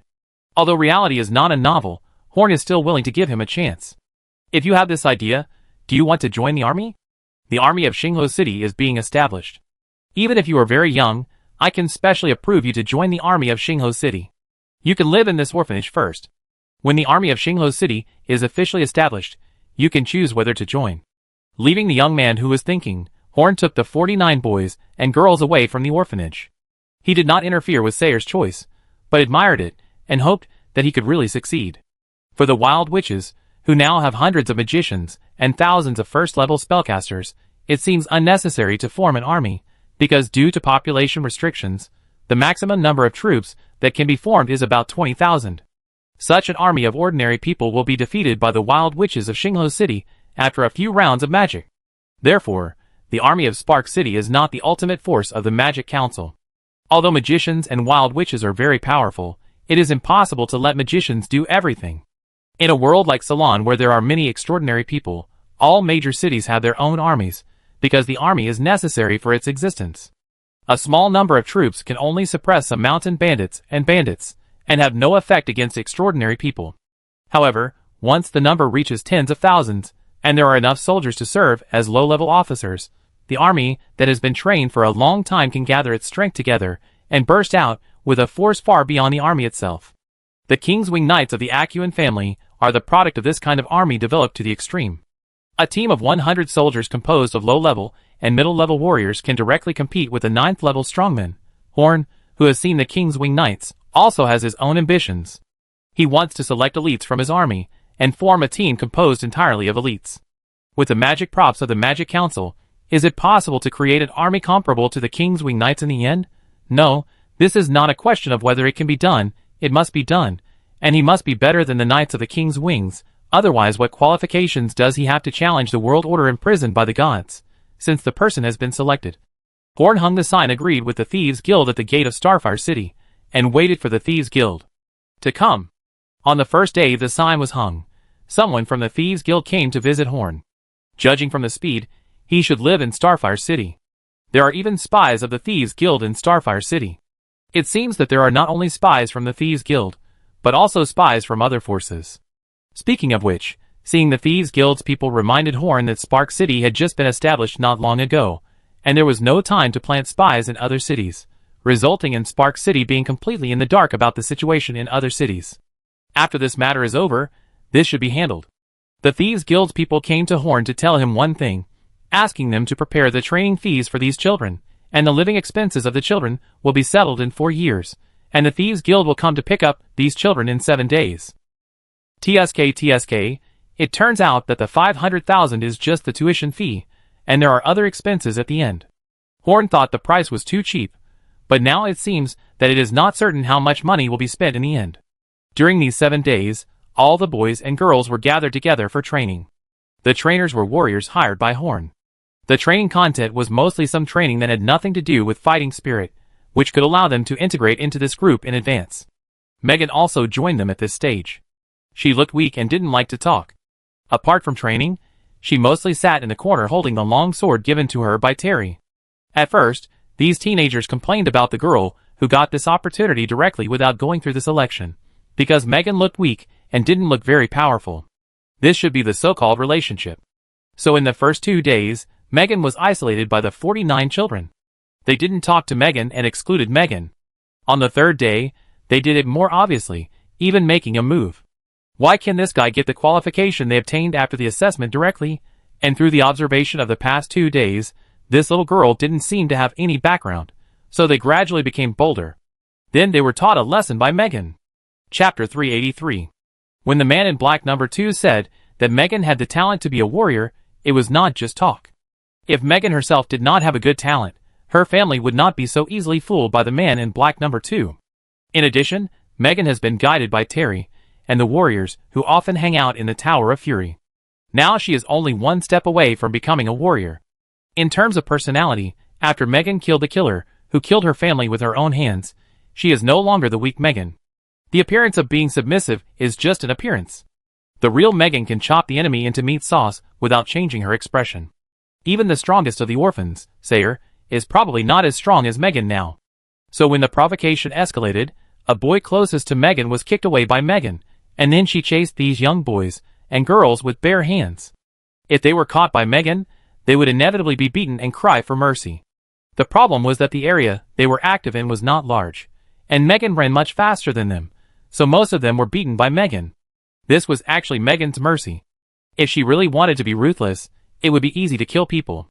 When the soldiers in charge of disciplining them found out, the 49 boys and girls were shivering in the corner with bruised faces and noses, while Megan was in another corner with her head down, as if she was bullied by someone. On the third day, Megan became the big sister among the 50 people. No matter what happened, Megan would come first. In front of Megan, they were like obedient little puppies. Thanks to Megan, these orphans who passed the selection became easier to discipline, and the training became much smoother. Time soon arrived at the 7th day. According to the prior agreement, the Thieves' Guild would come to pick him up today. But Horn waited and waited, from morning to afternoon, drinking cup after cup of tea, and finishing reading the novel he secretly bought yesterday, but still no one came to visit the Magic Council. Did those guys abandon him? At the same time, outside the outer wall of the Magic Council, which had expanded many circles, the big thief who had quietly entered the Magic Council stood outside with a sullen face, followed by 1 or 2 black-clothed men with their faces covered and unable to be seen clearly. They are not masked because they want to do something bad. In their opinion, thieves are not a shameful profession, but thieves have not been recognized yet. No one will care if they play by themselves secretly. However, if they want to become another extraordinary profession besides independent warriors, they will definitely be hostile to a large number of mainstream warriors. Therefore, they will not reveal their true faces to outsiders before they are truly successful. Boss, we have walked around their walls for several laps and studied them for several hours. Why don't we go in through the main gate? Anyway, we are here to do business, not something shameful. A man in black with a deep voice said helplessly, and another man in black nodded in agreement. They were here to pick someone up, not to invade, so there was no need to fight this place. No, it's a shame for thieves to go through the main gate. Good man, the defense of this place has been upgraded several levels. Last time, I could have easily entered without being discovered. The big thief gritted his teeth and said he couldn't bear to lose face. Let's walk around twice more. We will definitely find a flaw. In the office, Yan stared at the table in front of him with shining eyes. This is the main control point of the Magic Council's defense system. He knew that the thieves would come today. The defense system he designed last time was easily broken by the other party, but it won't happen this time. Aren't you arrogant? Hee hee hee. Yan's cold laughter came from the empty office. Several magicians working outside Yan's office felt a little cold. It seemed that the deputy speaker was going to punish someone again. Finally, the clouds in the sky turned orange. It was dusk when the big thief and his 2 followers finally came in from the main door. Horn and Yan, who had been waiting for a long time, came out to greet them. Although this was just a plan to train thieves, the big thief who led the group was at least a 7th level master. In order to show respect, Horn still came out to greet them in person. After a brief exchange of greetings, Horn asked, "Why did you come just now? Your people said you would arrive in the morning. Did something happen?" Horn's question had no other meaning, but it embarrassed the 2 men in black behind the big thief. But the big thief's expression remained unchanged. Through his only exposed eyes, it can be seen that his expression was not disturbed at all. We thieves do not belong to the daytime, but our hearts do not belong to the darkness, so I chose to come to you at dusk. Horn nodded. Although he couldn't understand what he was saying, he seemed very powerful. Yian narrowed his eyes, and looked at the big thief with a half-smile, until the expression on his face could no longer be suppressed. Well, our time is very tight. Let's see how good the talents you prepare for me are. The quality of the young men you prepare directly determines the quality of the thief we return to you. I believe I will satisfy you. Horn smiled confidently. He believed that few forces would use his method to select trainers. He and Yian took the three of them to the front of more than 50 children who were in training. Now they are in a room, each sitting on a small bench. In front of them is a young magician. The words of this magician can easily influence ordinary people. The effect is not obvious, but he is the most outstanding lobbyist of the Magic Council. He is instilling the task that Horn has given him to these boys and girls, which is the feudal loyalty value. Basically, you have this opportunity because of the gift of the Magic Council. Without the Magic Council, you would still be picking up food from garbage cans on the street. If you fail this time, the Magic Council will give you a way to make a living. If you become rich, you must not forget the kindness of the Magic Council, and so on. Seeing Horn and Yian come in and wave to him, the magician stopped his speech and walked out. He knew that his mission had been completed. Everyone stand up. They are the ones who will train you, Horn said to the orphans. As soon as he finished speaking, all 50 people took action, quickly standing in 5 rows with Megan as the center. The action was fast, and the formation was neat. This was the result of the 7 days of comprehensive training. Seeing this clean and neat action, the eyes of the big thief lit up. They found people to train in so many cities in the godforsaken land. This was the first time they saw such high quality. The ones that Kino trained them before were simply crooked. I just don't know why most of these boys and girls have bruises on their faces. Did the Magic Council abuse them? Chairman Horn, the people you selected are of high quality. I really have to treat you differently. Chapter 384. Some of the cities that asked you for training before probably just randomly grabbed 50 orphans of the right age and sent them to you for training, Horn asked. Yes, some of them couldn't even gather 50 people, so the quality was uneven. The big thief sighed, and he was used to seeing the quality of the trainees. Looking at the 50 children in front of him, they were simply a breath of fresh air. But I am different. I gathered all the orphans of the right age in the whole city together, selected the best 50 from them, and gave them to you for training. In fact, the reason why the orphans selected by Horn look so outstanding is not only because of their own qualities, but also because of the foundation laid by Harrington's training. Most of those who can pass the screening are teenagers who have been trained by Harrington. In addition, after 7 days of training, these teenagers have a certain tacit understanding of each other's actions, so the big thief was happy when he saw them for the first time. Then we will leave them to us. They will be trained in the training camp closest to you. If you want to watch their training progress, let someone take this token to the north of Undead City 80 miles away. There is a place with 3 crooked necks nearby. Let the person turn around under the tree 5 times, and someone will naturally take him to the camp. We welcome you to go there anytime to see their progress, but we suggest you don't come too many times. It will interfere with our training progress. After that, the big thief led 50 boys and girls away. Megan, who looked very cowardly, walked in front, which made the big thief look at her a few more times. Terry stood on a rooftop in the distance and looked far away. Megan had been raised by him for the past few months. He was actually a little reluctant to let Megan go to the Thieves Guild for training, but Terry had to make this choice for her better future. Well, did you see anything? After their figures disappeared, Horn asked Yian, who was still looking in their direction. Those 2 followers were not on guard against me. I couldn't see any problem from their thoughts, but I couldn't see through the leader. Yian didn't know whether he was on guard against him, or for some other reason. In short, he couldn't sense the man's thoughts, not even a single sign. Okay, let's not dwell on it now. It's normal that you can't see through a master of that level. Whether this decision is right or wrong, let time prove it. There are now nearly 500 magicians who have joined the Magic Council. The Magic Council no longer accepts everyone as a council mage as before. Only magicians who are excellent in a certain aspect can become council mage. Other magicians can only become idle magicians. However, idle magicians can also enjoy certain benefits of the Magic Council, and as long as they meet the requirements of the council, they can become council mage, so no one is too opposed. Everyone knows that the Magic Council will move to the Central District after a while, so now all magicians like to buy houses in the Central District. They do not buy houses for living, but for building magic towers. From the speaker to the counselors, the bigwigs of the Magic Council all live in the Mage Tower, so ordinary magicians, like them, naturally want to have their own Mage Tower. And think about it carefully, for a magician, a Mage Tower is much more comfortable than an ordinary house, and now many magicians are actually very rich, so building a Mage Tower is naturally a piece of cake. Once they have any new products to sell to the Magic Council, part of the profit will be given to them, so as long as they have been magicians for a while, most of them are not poor. Even combat mages, who don't want to study anything and specialize in fighting, have their own ways to make money. They only need to use magic to help others solve some problems, and they can earn a lot of gold coins. So now the entire central area of Xingho City is full of construction, and various styles of wizard towers have been built, although many wizard towers only have that kind of shape, no different from ordinary houses. But the magicians just feel comfortable this way. In the words of a poor magician who built a wizard tower with wood and did not want to reveal his name, living in a wizard tower has a magical flavor, and sleeping is much more comfortable. Now the behavior of the wizards spontaneously building wizard towers is the prototype of the future Xingho City, called the City of Thousand Towers. When these magic towers are formed, Spark City will have a city culture and atmosphere that is different from any other city. Only then will Spark City be truly worthy of the title of the City of Spellcasters. In the basement of an ancient church in the Church of the God of Fire, the bodies of priests are laid out in a mess. Randall was pressed against the wall by a hand with only bones left. The power of the dead made the battle-hardened Randall unable to move.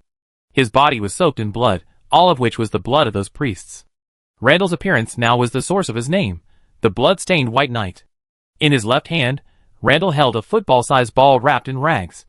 This was what he came to the Church of the God of Fire to obtain. His mission had been completed, but he did not expect to be attacked by this undead creature after killing all the priests. This undead creature was still level 7, but it was much stronger than the previous one, and it seemed to have used a special method to slow down the restraint of the power of holy light on the power of the undead. Under normal circumstances, Randall might not be able to defeat this undead, not to mention that he had already spent most of his strength to deal with those priests. "Come with me to see the Supreme," the undead said hoarsely. "Speaking of which, the Supreme is really scary, but do you really think you have one like this?" Randall said with a sunny smile. "You can't resist my power." The black air in the hands of the undead became thicker, and Randall couldn't mobilize any strength now. Hee. Randall used up his only bit of strength to lift the rag covering the sphere in his hand. Under the rag was a huge blood-red eyeball, and the pupil of the eyeball was facing the direction of the undead.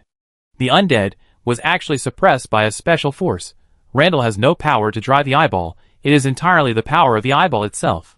The undead struggled hard. It was still difficult for the power of the eyeball to completely suppress a level 7 undead. It only took a while for the undead to break through the restraint formed by the eyeball. Randall could not cause effective damage to the undead. Even if he escaped, he would be caught by this guy. So he had to use other methods to keep this undead here forever. Chapter 385. Randall took out a small mirror with a white frame and stone from his bosom. On the back of the mirror was a pair of lifelike wings. "Respected Ninth Holy Spirit, Lord Obemus, your servant is here to ask for your help." After he finished speaking, a white light appeared on the mirror, which was exactly the same as the light he emitted when he escaped from Roland. The undead was illuminated by the light on the mirror and knelt on the ground, and the black air on his body quickly dissipated. A white jade-like palm stretched out from the light, flicked its finger in the direction of the undead, and a white wave swept across the undead, and the undead maintained that posture and disappeared into the air. After retracting his hand, Randall put away the mirror with a bitter smile. He would inevitably be punished again when he returned. This mirror was directly connected to the power of the Ninth Holy Spirit. He could use this power when he encountered a crisis, but using it too many times would prove that his ability was insufficient, and the Holy Spirit would punish him. This kind of prop, which can even be called a divine weapon, can be made by every god, but not too many can be made. In most churches, only the god's representatives on earth are qualified to wear it, that is, the Pope or the Pontiff. Randall is qualified to use it because the things he does are special, otherwise he actually does not have this qualification. After shaking his head, Randall carefully covered the huge eyeball. This thing can attack anyone regardless of their target. Crack, a cup was crushed, and the face of the weak old gravekeeper darkened. That was the most powerful undead he could create, but it still died there. He bowed in the direction of the black-haired young man, and then walked north alone. Since he couldn't catch that guy with low-level undead, he would do it himself. The black-haired and purple-eyed young man sighed softly. He had been warned. So why was he still stubborn? Humans, even if they become undead, they still crave for power. He doesn't understand that feeling, because he has been this strong since he became an adult, and it is foreseeable that he will still be this strong countless years later. There are things that can move him, but after he was trapped in this world, that impulse gradually disappeared. After walking with these children for several days, the big thief finally arrived at the place where they were going to train. During the days of walking, he had been observing these children. Their speed was not fast, but it was enough for ordinary teenagers to bear. However, he did not find a child falling behind, which was basically invisible among the trainers they recruited before. What surprised the thief was that the other children looked like they had been trained, but the timid girl walking in front, carrying a heavy sword, showed no signs of fatigue. It turned out that this girl was the strongest among these children. So on the way, he found an opportunity to let Megan act alone and found a beast to attack her, and he observed Megan's action pattern when the beast attacked Megan. What surprised him was that many of the girl's actions were consistent with the behavior patterns of thieves, and when she faced this beast that she could never defeat, there was no fear or panic in her eyes, but only cold murderous intent. The murderous intent was in great contrast to her immature and timid appearance, which made the thief interested in this little girl. Finally, when the girl was about to die with the beast, the great thief rescued her. Even between life and death, the girl did not show much weakness. For a moment, the great thief even did not want to send Megan back to Horn. Even if she had received some insignificant training, she was a natural thief. Unfortunately, he knew that it was impossible to stop the girl from going back. He had the power, but he did not want to use this power to break the rules of the Thieves' Guild. The reason why they have not attracted the attention of all parties until now is that they never break their promises. They have fulfilled all the requirements between them and their customers, so no customer has exposed them. Of course, there are some customers with bad morals who threaten them with the condition of exposing them. Usually, such customers will not see the sun tomorrow. You make me very satisfied. In these 4 years, as long as you pass my test, I will do my best to train you. After thinking about it, the big thief said to Megan, "Then what should I call you? Before you gain my trust, I can't tell you my name, nor will I be your teacher. Just call me by my nickname. I'm Shadow Blade." "Okay, Shadow Blade." When they were about to enter the training camp, every boy and girl was blindfolded and their ears were plugged, and then they entered a dark carriage. After half a day's journey, they finally saw the place where they were going to train. In order to prevent someone from being able to tell the approximate route even in the carriage, there were things that interfered with perception in the carriage, and there were countless turns and detours. It can be said that except for the insiders of the Thieves' Guild, no one knew the way to enter this training camp. After getting off the train, the orphans finally saw the place where they were going to spend 4 years, a huge canyon hidden in several mountains, surrounded by a wall of more than 10 meters high made of wood and stone. After a strict inspection, they were allowed into the canyon. After passing through several layers of defense, they found that they were not the only ones training here. There were also many people of their age, much more than them, at least several hundred people. In fact, it was not only the people from the major cities who were training here, but also the orphans and talented teenagers found by the Thieves' Guild. The Thieves' Guild paid the most attention to these people. Those who were trained in the city would be sent back regardless of whether they were good or bad. However, those who were very good at training themselves would be absorbed into the Thieves' Guild, and those who were average would be their subordinates. As for those who performed very poorly, they would be sealed and sent away, which could be regarded as teaching them some skills to survive. The fighting method of thieves has a long history. Although it is also based on fighting spirit, it is a completely different training system from that of warriors. For thousands of years, it has only been circulated among a few people, and at most only a dozen people in a generation. A few decades ago, the generation was dissatisfied with the fact that thieves were not known to the world, so they established this kind of training camp to spread the heritage of thieves. In a few decades, it has developed into what it is now. In this regard, the Thieves' Guild has actually walked ahead of the Magic Council. Chapter 386. For days passed, and nothing happened except Edward's antics in the Magic Council. Several figures wearing cloaks appeared in Spark City. They looked around and were curious about everything, which earned them many cold stares from the residents of Spark City. Where did these country bumpkins come from? These unidentified guys did not alert the defense system of Spark City. They were not strong, and their performance did not pose any threat.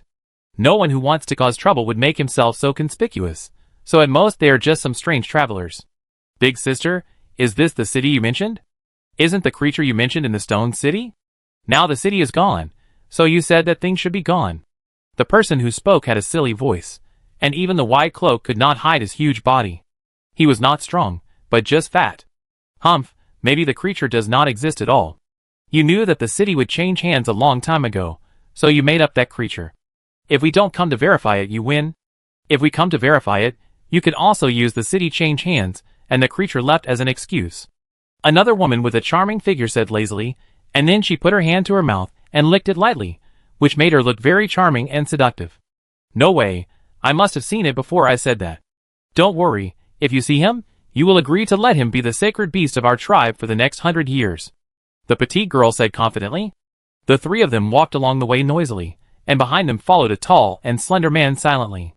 The man didn't say a word and looked very cold. The place they were looking for was the magic house, but the map they had was from a few years ago in Boulder City, and there was no such place as Boulder City on it. Moreover, the current Spark City had changed a lot, and the names of many places were different from before, so it was natural that they got lost in Spark City. The three guys argued for a long time before finally deciding to ask someone for directions. As for the guy who had been silent all the time, he couldn't find the way no matter how cool he was. Where is the magic house, meow?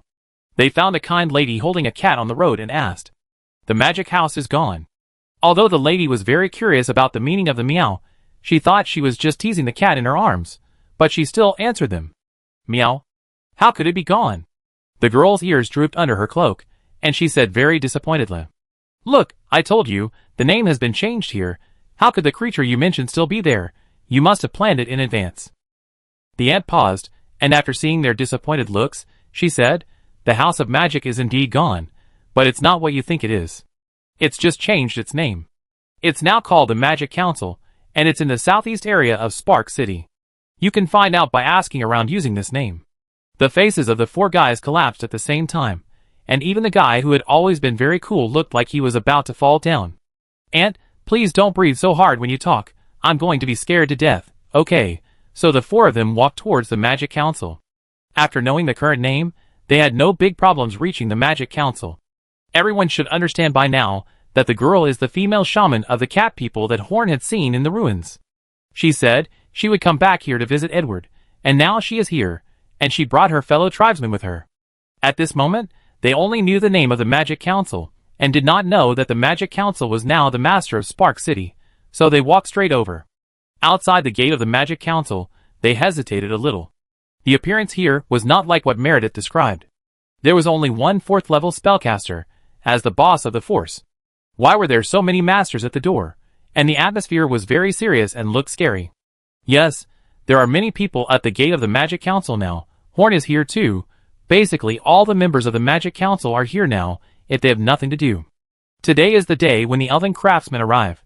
10 craftsmen who can do magic and 40 elven craftsmen who can't do magic will bring great progress to the Magic Council, and to be precise, accepting these elven craftsmen is a diplomatic act, so Horn still tries to be more solemn. So now there are all masters at the gate of the Magic Council, which makes Meredith and the other 4 people a little afraid to go over, but they still attract everyone's attention. Even if we exclude Yayan, who seems to have a plug-in, every magician has a perception ability that is 8 streets ahead of other professions, so they were discovered when Meredith and the others appeared. Is there some shameful conspiracy behind hiding outside in this situation today? Did other cities find out from somewhere that the Magic Council will receive guests from the elves today, so they want to disrupt this reception to weaken the strength of the Magic Council?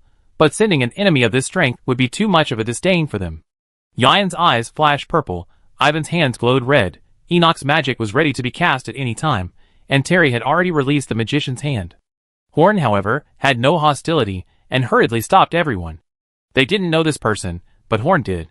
If the magicians attacked at the same time, and beat the other party into pieces, Horn would be embarrassed. After asking everyone to stop, Horn walked towards Meredith and the others. On the other side, Meredith and her 3 companions were furious when they saw the magicians preparing to attack. This place was too dangerous.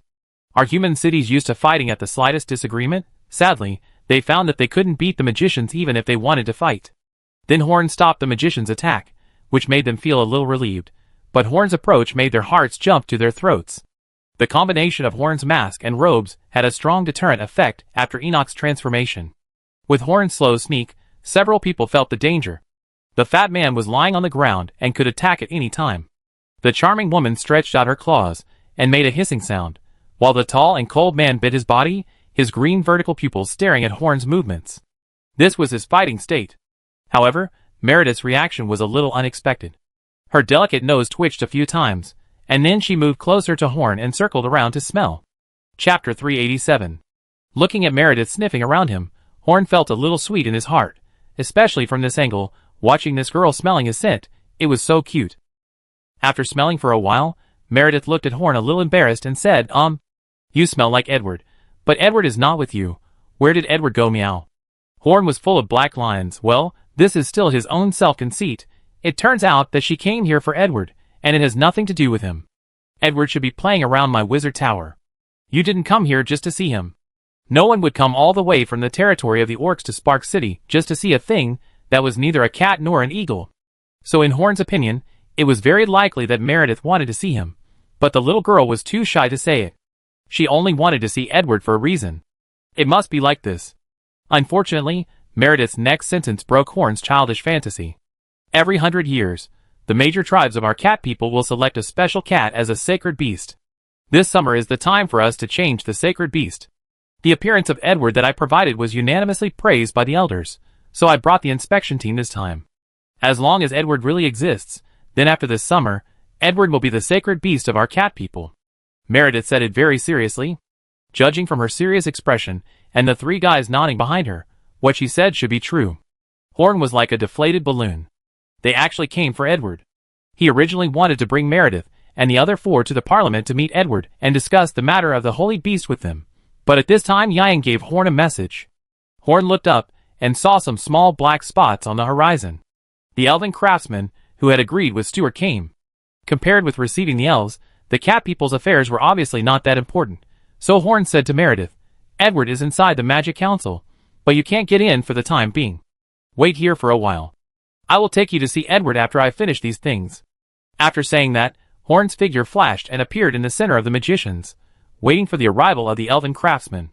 As soon as Horn left, Meredith's three followers gathered beside her. That human is very strong. It's best not to provoke him. This is the first time the aloof man has spoken. Wow, Meredith, how did you meet such a strong human? I never knew about it. The fat guy took out a big old dried fish and took 2 bites. Wow, so handsome, so stylish. Tell me what hobbies that handsome guy has, and what kind of women he likes. The charming figure pressed against Meredith's body, her eyes narrowed into a beautiful gap, and her face was as red as peach blossoms. Meredith rolled his eyes. That guy was wearing a mask. How do you know he was handsome? But actually Meredith was also surprised at Horn's strength now. He was even stronger than before. When he got serious, he could even feel his breathing was blocked. The black spots in the sky quickly grew larger, and finally there were nearly 100 densely packed black shadows. When he got closer, he could see more than 50 giant sparrow-like creatures flying in the sky. The ones sitting on them should be the elves that were coming this time. There is no doubt that these are the elven craftsmen who have helped Horn for 20 years as promised by the elves. More than 50 fat clouds fell to the ground, and more than 100 elves jumped down from these skylarks, including elven craftsmen and fully armed elven guards. After the passengers got off, these skylarks without people on their bodies jumped around curiously, scaring the ordinary people around who were watching the excitement. These naive creatures came to human territory for the first time, and they were very curious about this place. It took the elf guards a lot of effort to calm these skylarks down. So the first scene of the elf craftsmen arriving in Spark City was such chaos with a little joy. The magicians complained, but Horn and other members of the Parliament did not mind. They had also ridden on skylarks, and had some good feelings for this creature. Now they still missed their jumping appearance. More than 50 skylarks can carry more than 100 elves. There are 60 elf craftsmen, and the rest are guards. Elf craftsmen are precious resources even within the elves, so the elf king cannot let these craftsmen who do not have strong combat power come to the elves by themselves. The one leading these elf guards was a kind-looking black-armored elf. Judging from the armor on him, he should also be from the mysterious Black Prison Army. Although this elf looked kind and friendly, the aura on his body told Horn that he was at least an 8th level elf. He seemed to be able to see a strong bloody aura from the armor. This black-armored elf was definitely a battle-hardened expert. And none of the other elf guards were mediocre. From the lineup of the guards, it can be seen that Stuart attaches great importance to these elf craftsmen. It can be said that safety issues are foolproof. The Elf King's attention put great pressure on Horn. The 50 guards escorting these elven craftsmen were enough to flatten the entire Spark City. The elves were not restricted in the god-forsaken land, so as long as the elves wanted, it would be easy to flatten the Magic Council, or even any city other than the 3 major forces in the god-forsaken land. The special nature of the god-forsaken land to resist wizards and priests had no effect on the elves. If Horn let these elven craftsmen make a mistake, maybe they would come to flatten Spark City next time, so he had to pay a little more attention to these walking gold coin magic councils. The black-armored elf frowned as he looked at the environment of Spark City. The environment here was really bad. Although there were some trees, it was nothing like the breath of life in the Black Forest. Moreover, the eyes of the ordinary residents, who were watching him secretly around, made him a little uncomfortable, but he did not vent his anger. The Elf King came to cooperate with Spark City, not to make trouble, so he would not send a troublemaker who did not know the seriousness of the matter. Sending the kind of guy who would pick on others and make trouble unreasonably after arriving at someone else's territory as an envoy, unless the elves really couldn't stand it or wanted to start a war, they would not do that. In fact, no force in Ceylon would let such a person be an envoy. Even the proud church would not do that. No one is stupid, and no one wants to do such a thing of stirring up hatred for no reason. Chapter 388. The black-armored elf is the leader of the guards, while the guide of the craftsmen is an old elf with white hair and wrinkles on his face. It is very rare for an old elf to have such an old look. The expression on the old man's face is very strange, as if he is very impatient, but also seems to be expecting something, which makes Horn a little unsure of what he is thinking. Welcome to Spark City. I am the actual manager of Spark City, Horn. Mimhalen, the speaker of the Magic Council. I have prepared a sumptuous meal for you in the council. There will be no meat or spices that the elves hate in the dishes. Please rest assured. Horn was ready to welcome everyone into the Magic Council with a smile on his face, but was rejected by the black armor elf. Chairman Horn, the mission His Majesty gave me was to escort these craftsmen to your city. Now that my mission is completed, I will not bother you anymore. The black armor elf has other missions to do, and cannot waste too much time here. Moreover, he hates the environment of human cities, and wants to stay here as little as possible. That's right, you guys should leave quickly. Why are you still eating? I won't eat either. Take me to the workplace. The old elf stood up, and said with a look of expectation in his eyes. Judging from his appearance, he must be thousands of years old. Elf craftsmen of this age must have profound experience. They are also national treasures among the elves. Don't mind. Lord Reynard has always been like this. The black-armored elf said with some embarrassment when he saw the old elf's performance. Horn didn't feel anything wrong, because the old elf named Reynard didn't seem to be looking for trouble. Judging from his eager appearance, he should want to get into work immediately. Horn was happy for such an employee, so how could he blame him? Except for the core members of the Enoch Magic Council, Horn wished that all his magicians and craftsmen would work hard. TSK, this is the ugly face of capitalists. In fact, with Reynard's status in the elves, if he didn't want to come to Spark City, Stuart couldn't force him. He took the initiative to work in Spark City. The Elf King gave the casting method of enchanted weapons to a group of old craftsmen of the elves, including Reynard. After verifying that this idea was indeed feasible, he was amazed by the technology of the Magic Council.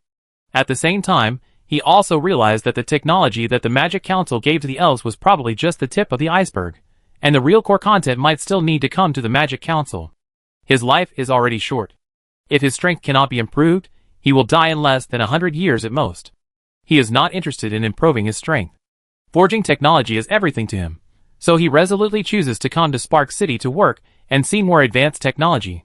Also, we have some elf guards here. They are responsible for protecting the safety of the craftsmen and will not cause you any trouble. Please rest assured. Then we will leave and see you later. After that, the black-armored elf took most of the elf guards and left Spark City. He also took all the Skylarks away. To be honest, those 50 or so fat guys had caused some panic at the entrance of the Magic Council. Although these guys looked cute, they were much larger than humans, so who was cute was still to be determined. It was better to take them away as soon as possible.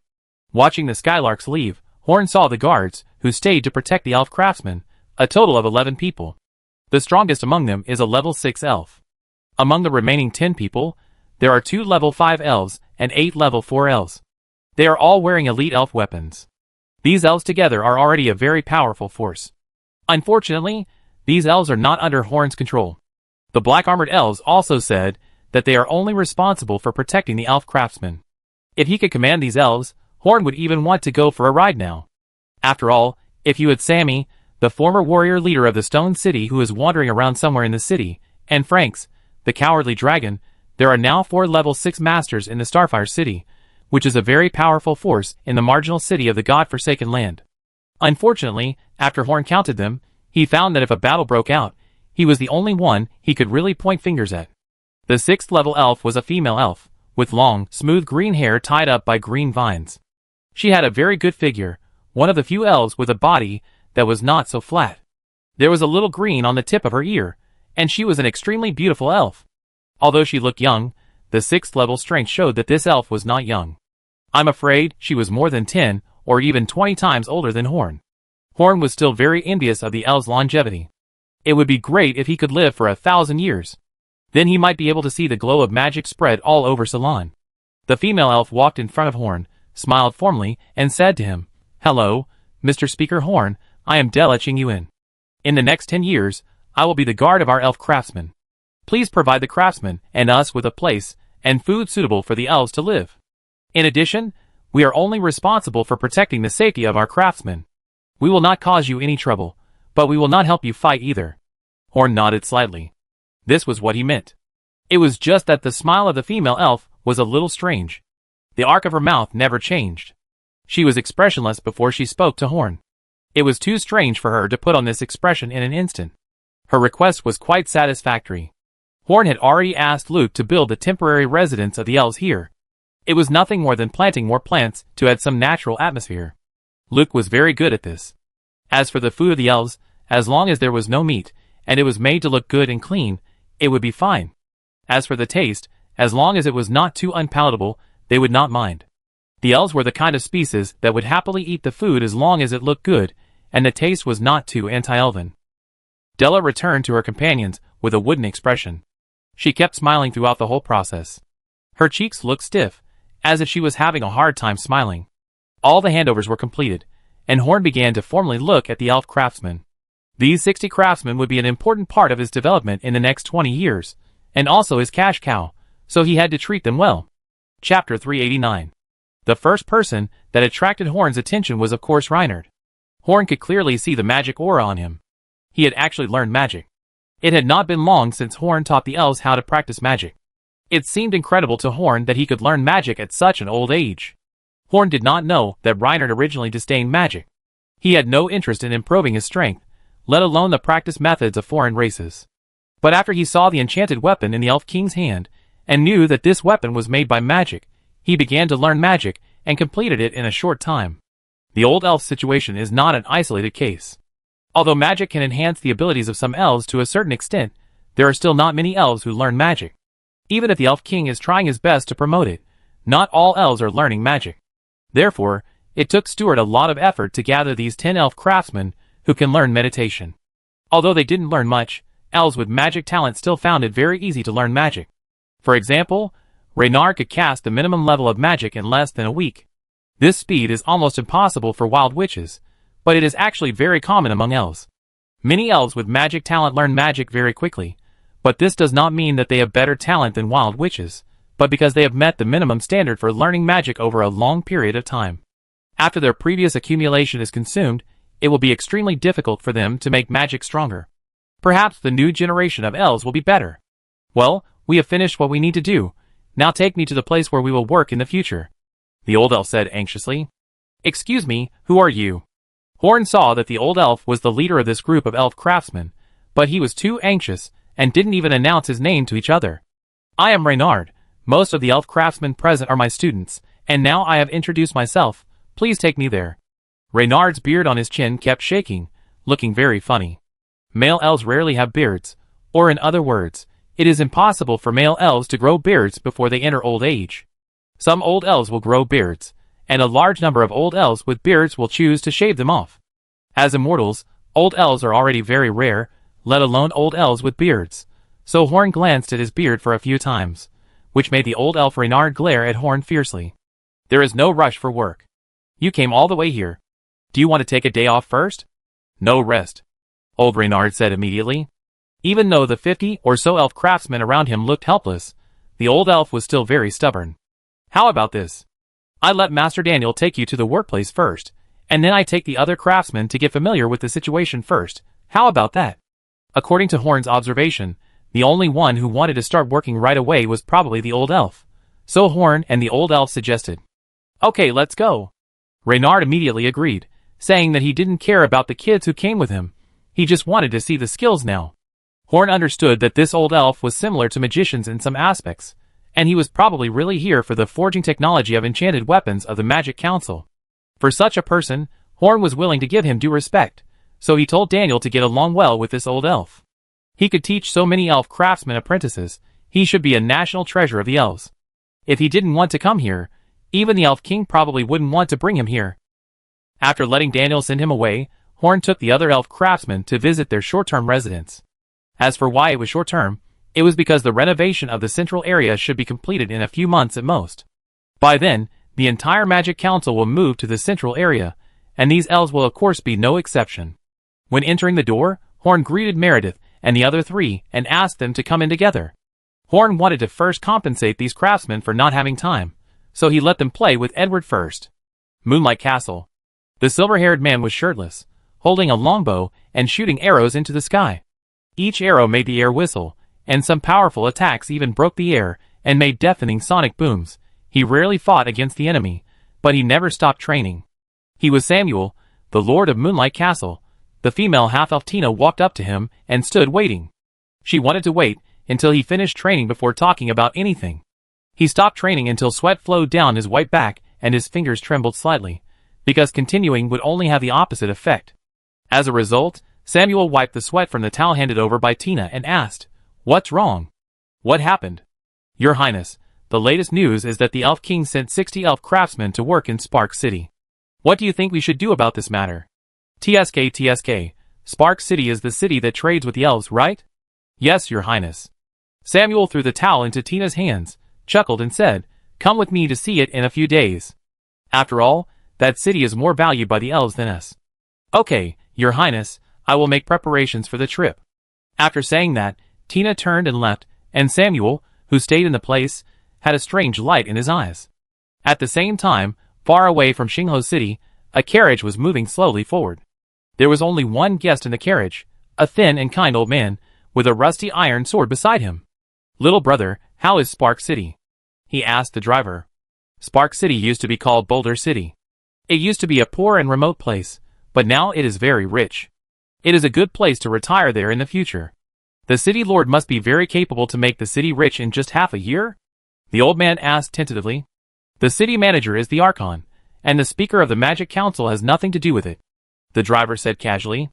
The old man retreated into the carriage, and his smiling face looked a little gloomy for some reason. The city lord is not strong, but he is rich, and the manager is not the city lord himself. It seems that this place is quite suitable for me. Chapter 390. Horn had thought about the living environment of these elf craftsmen, but he had not prepared the residences of these elf guards before, so he asked Luke to make the renovation on the spot. Today, Luke is already familiar with this kind of work. The bag on his shoulder chewed twice, and spit out a lot of seeds. He sprinkled the seeds around the house, and opened the doors and windows. Accompanied by a burst of green light full of life, the seeds planted grew wildly, covering all the places in the house. The fresh breath of the plant filled the whole room, accompanied by a faint fragrance. This plant was specially cultivated by Luke and has no special abilities, but as long as the weather is not too extreme, it can survive. While maintaining long-term green, this plant also has a faint fragrance. Among all the plants Luke has now, this one is more suitable for being placed in the house. There is also a pot of this plant in Horn's room.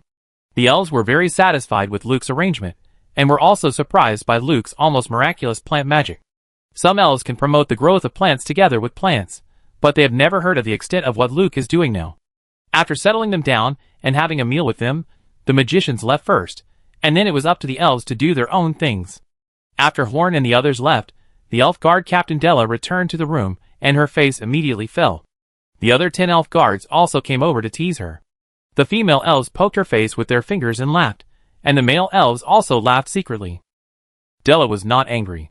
Instead, she sat down depressed and slumped on the table without any image. She slapped away the hands of the female elves that were touching her face, rubbed her face, and complained, "Really, why do you have to keep this expression? It's so tiring." At this time, she remembered what an elf elder, her father, said to her before she left. "Remember, you represent the image of the elves there, so you must keep smiling at all times, don't panic when encountering things, do what I ask you to do, and don't do unnecessary things." He has already told Della a lot of things, but he is still a little worried about his daughter. Compared with normal elves, his daughter may be missing a string in her brain. Then what kind of smile should I keep?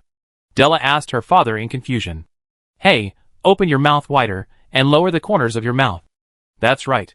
Remember to keep this expression when facing humans." Her father fiddled with her face for a long time, before finally deciding on a pose. "But it's so tiring. Just keep it if I tell you to. What's the point of talking? Listen to me, and don't embarrass us."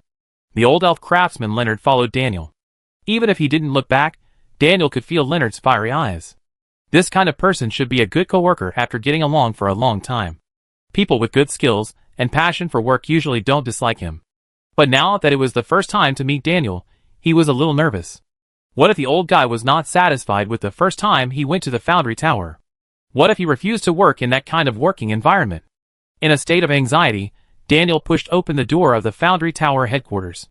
Since it would move to the central area in the future, the current venue was a bit shabby, but the site was definitely large enough.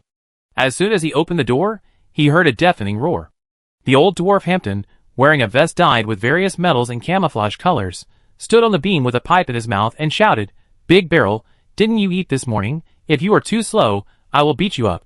And you, Copper Ball, you are so good at working. You broke the mold next to it. Did your wife go back to her parents' home yesterday?" The whole casting tower was working in full swing under the command of Old Hampton's vulgar words. Except Daniel, even Luke did not have the prestige of Old Hampton. In addition to the magicians, the main force of the casting tower is still the dwarves. The few magicians in the council, who are good at carving runes, also respect Old Hampton. Today, the Forge Tower is no longer just a dozen dwarves, like it was at the beginning. There are nearly 100 magicians, and about 50 dwarves, all of whom were attracted by Old Hampton with enchanted weapons. In addition, there are dozens of wild witch helpers, and more than 200 human craftsmen, forming a large-scale Forge Tower. It is foreseeable that as the Magic Council becomes more and more powerful, the scale of the Forge Tower will also become larger and larger.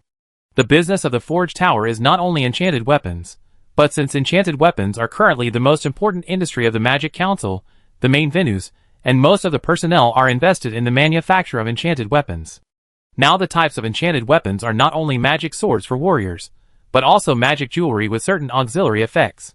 These jewelry are developed for magicians, and have certain effects on warriors, but there are no outstanding craftsmen in the parliament to make jewelry. Moreover, it is very difficult to simply carve a rune on something as small as jewelry, so this technology is not well developed. It is strange that the error tolerance rate of carving a complete magic circle is higher than that of carving a single rune, because each part of the complete magic circle can provide a certain correction effect for the part that has an error. Under the traction of other parts, even if there are certain errors, it can still work, and the effect is reduced to a certain extent at most, but a single rune must be perfect by itself. The third one is to add magic, and use magic crystal as energy. The magician can release the magic props as long as he is responsible for opening it. The manufacture of this prop is completely the domain of magicians. The craftsman can only make parts at most. These are the 3 magic-related weapons that the Magic Council is currently researching. The second and third types are still under development, and only a small number of finished products are available. About half of the magicians work here full-time, working a few hours a day. The remaining magicians have their own projects, and are doing some small research and production. They can be roughly divided into 3 categories: those that look awesome but are useless, those that look useless but actually have amazing effects, and those that look awesome and are actually awesome. As for those that look useless but are actually useless, research will not appear in the current casting tower. Maybe in the future there will be magicians who will be excited to conduct such research, but no one is conducting such research now. Chapter 391. Kapu is now interning at the Forge Tower. He usually helps other magicians make enchanted weapons to enrich his experience and prepare for his own things. He has applied for a separate subject, which is to make magic puppets. Kapu has been interested in various puppets since he was a child. If it weren't for family factors, before he became a magician, he actually wanted to perform puppet shows. The awakening of puppetry has increased his love for those things to a certain extent, So he finally chose the Forge Tower instead of the Fury Tower, which was already doing well, because he likes to make puppets. He wants to create puppets that can be controlled even without puppetry one day. That was why he named his magic puppetry without hesitation. He was really obsessed with that kind of thing. While Cap was working hard for his dream, the old elf Reynard had already followed Daniel into the work area of the casting tower. As soon as he entered the door, he frowned. He had been a craftsman for thousands of years. When had he ever seen such a chaotic working environment? There was a dwarf picking his feet and drinking on one side, and there was another dwarf on the other side, who was carefully burning his armpit hair with a red-hot iron. After successfully burning off a few hairs, he laughed like a pig. This scene was really unbearable to watch. The working environment of the elves is 100 times more elegant than here. After working for a while, they can play the piano, chat with young female elves about their recent literary achievements, or enjoy the breeze blowing through the branches while working. How can it become so vulgar here?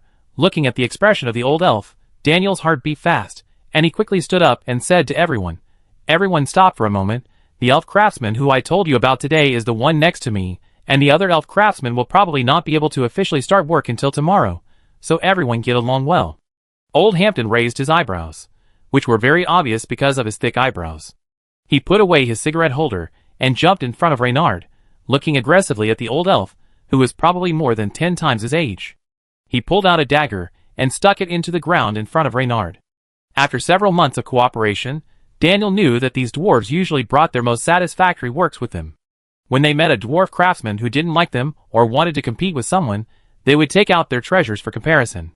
Whoever had the weaker weapon would lose. Reynard pulled out the dagger, observed it with sharp eyes for a while, and then said disdainfully, "This thing is okay, but it's too ugly." Old Hampton's nose was almost crooked. This dagger was one of his most satisfactory works besides the enchanted weapons. This old man actually said it was ugly. "Then what can you show me that is not ugly?" Hampton said angrily. "Since you have made such a humble request, I will show you with dignity." Reynard's beard trembled with pride, and he took out a dagger from his waist and stuck it in the ground in front of Hampton. Now it seems that not only dwarves, but also elf craftsmen have this problem.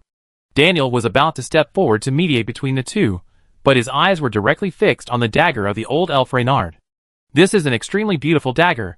The overall shape is very delicate, and there are countless beautiful patterns engraved on the handle, outlining a very wonderful picture. There are natural and beautiful metal patterns on the blade, which is the best work without modification. A ruby is inlaid on the guard. This gem not only does not make it vulgar, but makes the dagger more gorgeous. The dwarves who were not working, other craftsmen, or magicians who were helping out were all attracted by the dagger, because it was such a beautiful weapon. After losing consciousness, old Hampton pulled out the dagger, looked at it for a while, and said to Reynard angrily, "Old man, how much better is your dagger than yours after removing all these fancy things? It's just good looking but useless." "It's better looking than yours," Reynard said proudly, and Hampton was speechless for a moment. Daniel wanted to persuade them, but he found that the two of them didn't get angry after bickering for a long time. Instead, they started discussing technology. In the end, Hampton led Reynard to visit enchanted weapons everywhere. The relationship between the two became very good in a very strange way. "But it's good this way," Daniel shrugged. At least he didn't have to reconcile the two old kids. When Horn returned to his wizard tower, he saw 4 guys gathered in a circle, watching Edward aggressively, and tickling and massaging him. Edward didn't feel embarrassed at all. On the contrary, he liked this feeling very much. The 4 took off their cloaks, and Horn finally saw their true faces. Meredith was amazing. Her white ears twitched, and the pink whisker-like pattern on her face had a special charm. Horn stared at her face for a long time. He liked this style of beauty. It was born and could not be changed. The fat man's ears were orange, his hair and eyebrows, and everything with eyebrows were orange. He was looking at Edward while stuffing something into his mouth. It seemed that the fat man was of orange cat descent. Sitting next to the orange cat man was a beautiful woman with white hair and eyebrows. She had heterochromatic pupils, a hot body, and a beautiful face. There was also a fluffy tail behind her. This should be a Persian cat. As for the tall and cold man, his hair was black and yellow. Judging from the pattern and the cold temperament, he should be a leopard cat. Speaker Horn, who liked cats very much, analyzed the characteristics of the 3 cat people in a short time. He even had some guesses about their fighting styles. After all, the speaker had thought about being a cat slave before Edward's appearance broke Horn's fantasy about cats.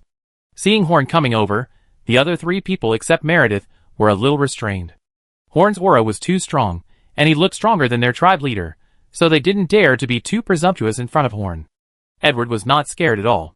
He lay in Meredith's arms like a big boss, pointed at Horn with his wings and said, "Hey, hey, hey, keep going. Don't stop just because that guy is coming. I am his master.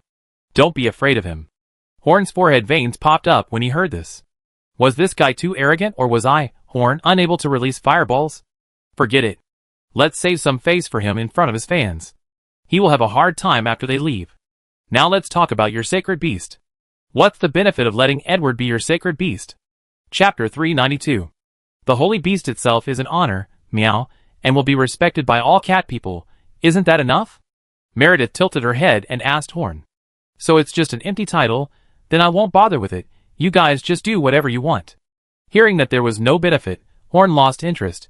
At most he would give Edward a cool nickname. Handsome guy, don't listen to that little girl's nonsense.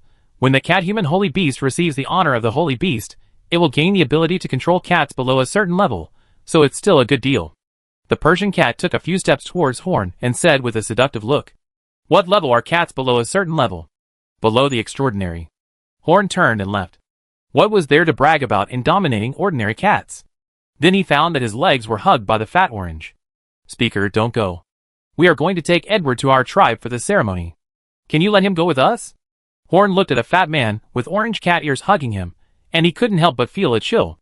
A flash of lightning flew out from Horn's thigh and directly electrocuted the fat orange and froze him in place. Horn felt a little puzzled by this so-called sacred beast. He didn't know much about the beastmen, but in his opinion, the sacred beast of the beastmen should be a very powerful single beast. He had never heard of the saying that the sacred beast was just picked randomly. Moreover, this sacred beast was picked randomly. Shouldn't they find one that the tribe can control? Asking Edward, who is so far away, to be the sacred beast would not bring any benefit to the cat people at all. Before deciding whether to let Edward be the sacred beast, there are some things that must be asked clearly, so Horn told Meredith about his doubts. Meow, the sacred beasts of each tribe of our cat people are replaced every 100 years.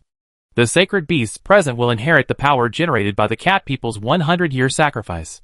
However, we cat people can't find a strong and controllable cat, and the power that the sacred beasts can inherit is pitifully small, so naturally we do whatever we like.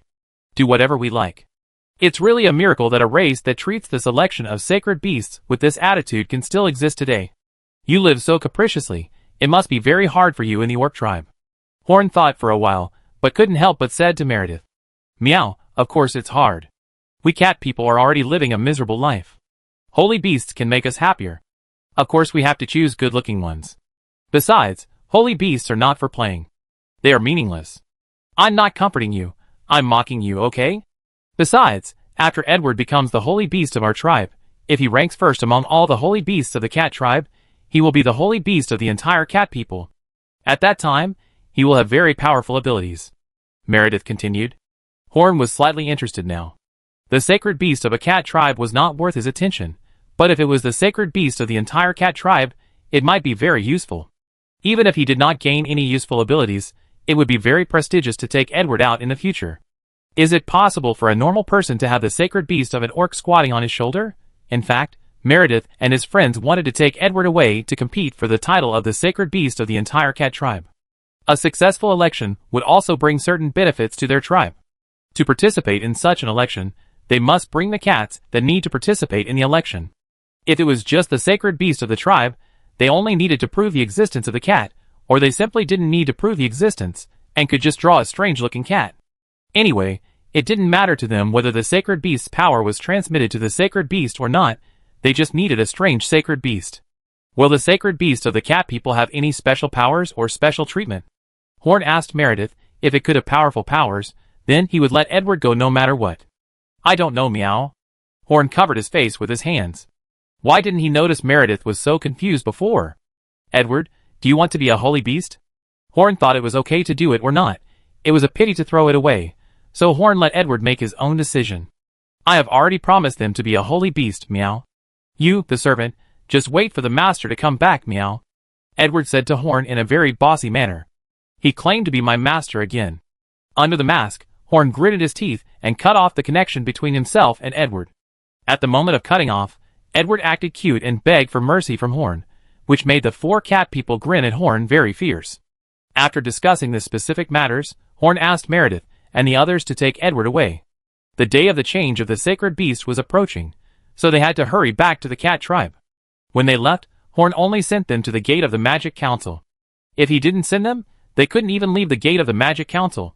He was not worried about Edward's safety, nor was he worried that they would find an excuse to trick Edward away. He still had some trust in Meredith. Moreover, even if these cat people had evil intentions towards Edward, Horn was not worried.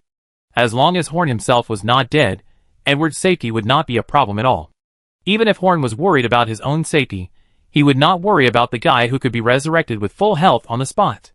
Horn was too lazy to care if he went to play with explosions on the spot. In the tidal mist swamp, a fat blue figure trudged through the forest. He had been walking for several days, and today he finally found the news of the ogre tribe. The distribution of ogres here was somewhat scattered, and it was not easy to find another ogre tribe. Fortunately, he found it. Xiongda and Xiong'er had changed their names during this period. Xiongda thought the name Horn gave was pretty good, but Xiong'er was not satisfied. Xiongda's new name was Figo. Figo of Fire, and Xiong'er's new name was Ace. Ace of Ice. As they walked, Ace laughed, and he sensed the breath of the ogres. So he rushed in that direction with his huge body. He knew that with his current ability, as long as he could join the ogre tribe, he could occupy a place there, and even eventually control the tribe. After running for a while, he saw the ogres in front of him. There were about 5 of them in a hunting team. With a bang, Ace and Figo blocked the ogres. After a few roars, ice and fire were released at the same time. After the 5 ogres looked at each other, they knelt under the 2-headed ogre. Chapter 393. Since Edward and his team left, the Magic Council has never been idle. The arrival of 71 elves, including 60 craftsmen and 11 guards, has had an impact on the Magic Council in all aspects. Not only are the elves not used to living here, but the presence of more elves around has also affected the lives of the magicians. Due to local restrictions, the area where the magicians live is very close to the area where the elves live, so several ridiculous things happened when they were together. Fortunately, no conflict broke out. Everyone was very restrained on this point. The bosses of both sides wanted to cooperate, and no one below wanted to deliberately cause trouble. Therefore, the elves living in the Magic Council is relatively stable. After a while of adjustment, everyone will probably get along well. The role of the elf craftsman was shown on their first day of work. Now all the new products produced by the casting tower have become much more refined. Although the products produced by the Magic Council were really useful, they looked a little shabby. But now, although the quality has not changed substantially, at least it looks better. At present, the elves are only responsible for the finishing work. When they participate in deeper experiments, there will surely be more amazing results. Taking a sample of the current enchanted weapon, Horn scratched his hair. Now the weapon was modified by the elf craftsman, as if it had special effects. After a little thought, Horn decided to raise the price directly.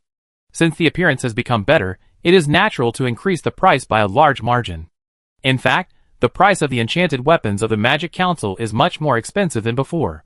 After most of the local warriors in Spark City have enchanted weapons, the alchemy house began to raise the price. It is a waste not to make money from outsiders. The enchanted weapons are indeed worthy of this price. From the original 10,000 gold coins per piece to the current minimum of 50,000 gold coins per piece, it is still in short supply. Moreover, 50,000 gold coins are only the price of the most common enchanted weapons. The weapons carefully crafted by the dwarf masters will be sold at a jaw-dropping price after being enchanted. However, no one thinks that the price increase of weapons by the Magic Council is wrong. Instead, the Spark City warriors who bought the enchanted weapons at the beginning feel that they have taken advantage of the Magic Council and owed a favor to the Magic Council. After all, they know that the Magic Council only raised the price after the warriors in Spark City had purchased them just to take care of them. The reputation of the enchanted weapons of Spark City has spread throughout the godforsaken land. Everyone knows that the enchanted weapons of Spark City are very powerful and easy to use. Although half of the fine enchanted weapons and a small part of the ordinary enchanted weapons are auctioned and sold at the auction in Undead City, warriors still like to buy them in Spark City because the prices here are cheap and there are more weapons for them to choose from. At the auction in Undead City, the top enchanted weapons are not available to ordinary warriors, but in Spark City, as long as you bring enough gold coins, you can get the weapons you want after waiting for a while. Just because of the enchanted weapons, there are a large number of foreign warriors in Starfire City. A small number of them even choose to settle in Starfire City. In addition, there are various spellcasters who settle in Starfire City because of the reputation of the city of spellcasters. Now, even if we don't count the wild witches and magicians, the number of extraordinary people in the city is more than double compared to when Kino was in power. The increase in the number of strong people in the city has also greatly increased the difficulty of the city's public security. All the power that Garfield can control is used to stabilize public security, and the defense of Starfire City is like an iron barrel.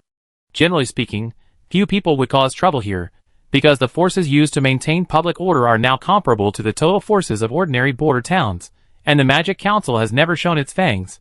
Facing such a place where the details are unclear, few people are willing to mess around. Some people who are interested have ranked the strength of more than 10 nearby cities. The first place is undoubtedly Undead City, and Moonlight Castle ranks second, because the city lord shot the defensive attribute Magic Beast Iron Armored Earth Dragon with one arrow, and has 2 level 6 masters. The third place is Horn Spark City. No one has any objection, because everyone who has been to Spark City and seen the unusual number of extraordinary people will not doubt the strength of Spark City. As time goes by, more and more idle warriors or spellcasters will gather in Spark City because of the enchanted weapons and the reputation of the spellcaster city. People are swarming animals. As long as Spark City has the capital to attract other extraordinary people, and there are more and more extraordinary people, there will be more and more extraordinary people willing to settle in Spark City. It can be said that just by relying on enchanted weapons, Spark City now has the potential to become a big city like Undead City in the God-forsaken land. But although Spark City has become stronger now, it is not all smooth sailing, and there are also many troubles. Look, now there is a kind-looking old man sitting at the door of the alchemy house outside the Magic Council with a small stool, not letting anyone in. This old man looks like a kind old man next door, but his behavior makes everyone feel disgusted. He asked the Magic Council to tailor the weapon he wanted for him. If he didn't make it for him, he would not let anyone come to the alchemy house to buy things. He has been making trouble for a while, making the store's business impossible. Big brother, it's not that we won't make it for you, but our shop only buys from the Magic Council and doesn't have the ability to make enchanted weapons. If you want to make it, you should go to the council. But the old man didn't buy it. I came here just for your weapons. I walked for several days, and you didn't make it for me. What's the reason? The store manager's face suddenly became fierce. Now anyone could see that the old man was here to cause trouble. Go, get this old guy away. He dared to come here and act like a rogue without even knowing where this place is. A warrior in leather armor walked out of the store. He was a guard hired by the alchemy house. Every alchemy house in the city had such a guard. Although the whole city was under control, such a shop selling valuable items could not do without a certain amount of force. The warrior walked up to the old man with his hands rubbed, grabbed his collar, and was about to carry him away. He did not show mercy to the old man because of his age.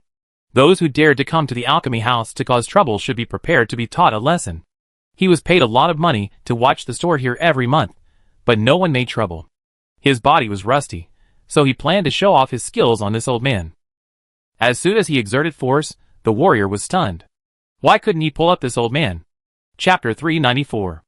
It is normal for someone to have some skills if he dares to cause trouble, but it was surprising that a first-level warrior could not even move such a skinny old man. He was not surprised much. The old man turned his head, smiled at him, and then spit at his forehead. It was just a mouthful of spit, and the speed was not fast. Any warrior could easily dodge it, but the moment this warrior had the idea of evading, he was controlled by an extremely huge fighting spirit and could not move. The spit hit his forehead, knocking the warrior away and falling unconscious on the ground. Now everyone knew that this old man was not a simple person. Being able to knock down a level 1 warrior with a mouthful of spit was definitely not something that an ordinary warrior could do. Even with their knowledge, they couldn't tell what level of warrior could do it. At least, they hadn't seen the Lord of Genua do it, because the Lord of Genua never spitted anywhere. This old man showed his strength, which certainly made the alchemy house unable to do anything to him, but also caused a complete confrontation between the two. If the original store manager could have given in to the old man and slightly changed the rules, it is absolutely impossible now, because this is no longer a problem for this store, but a face problem for the Magic Council. This old man can get benefits from the Magic Council whenever he makes trouble. What if other people imitate him? Does the Magic Council have to compromise every time there is trouble? As a small store manager, he cannot make such a loophole, and he has no right to make it. Now all he can do is report it, get rid of this old man, and let other guys who want to take advantage of the Magic Council remember it. After he reported it, several groups of people from the Magic Council came to deal with the old man, including the magician from the Tower of Rage, the captain of the Red Flame group, and finally even Sammy, who had been secretly protecting the city. He had promised to protect the city, and now the people of the Magic Council could not deal with this trouble in a short time, so he naturally had to take action to fulfill his promise. But what no one expected was that even Sammy, who was a 6th level warrior and had improved a lot after letting go of his obsession with Jinua, could not drive the old man away. His only achievement was to make the old man stand up and smash the small stool that was a mockery of the alchemy house. After that, the battle between Sammy and the old man was one-sided. After a while, Sammy had to admit defeat. Sammy stood aside with a gloomy face. He knew that the Magic Council was in trouble this time. This old man was at least a level 7 warrior, but for some reason, he never meant to hurt anyone. Those who came to deal with him were at most knocked out by him, or retreated like Sammy, and no one suffered irreversible damage. This action seemed to have a strange meaning. For the people or things in Spark City, this old man seemed to value them more than the others, and would not easily do anything destructive. It was as if all these were his property. The old man's matter finally became a big deal, directly alarming the entire Magic Council. The incident happened at the door of the Magic Council, and it easily defeated the 6th level warrior Sammy. Everyone knew that this matter would not end easily. One by one, obscure orders were passed out, and all the magicians of the Magic Council, which had already taken shape, took action. With the magic props developed by Mrs. Saren that could be used to communicate in the city, all the wild witches registered in the Magic Council began to gather in the city center.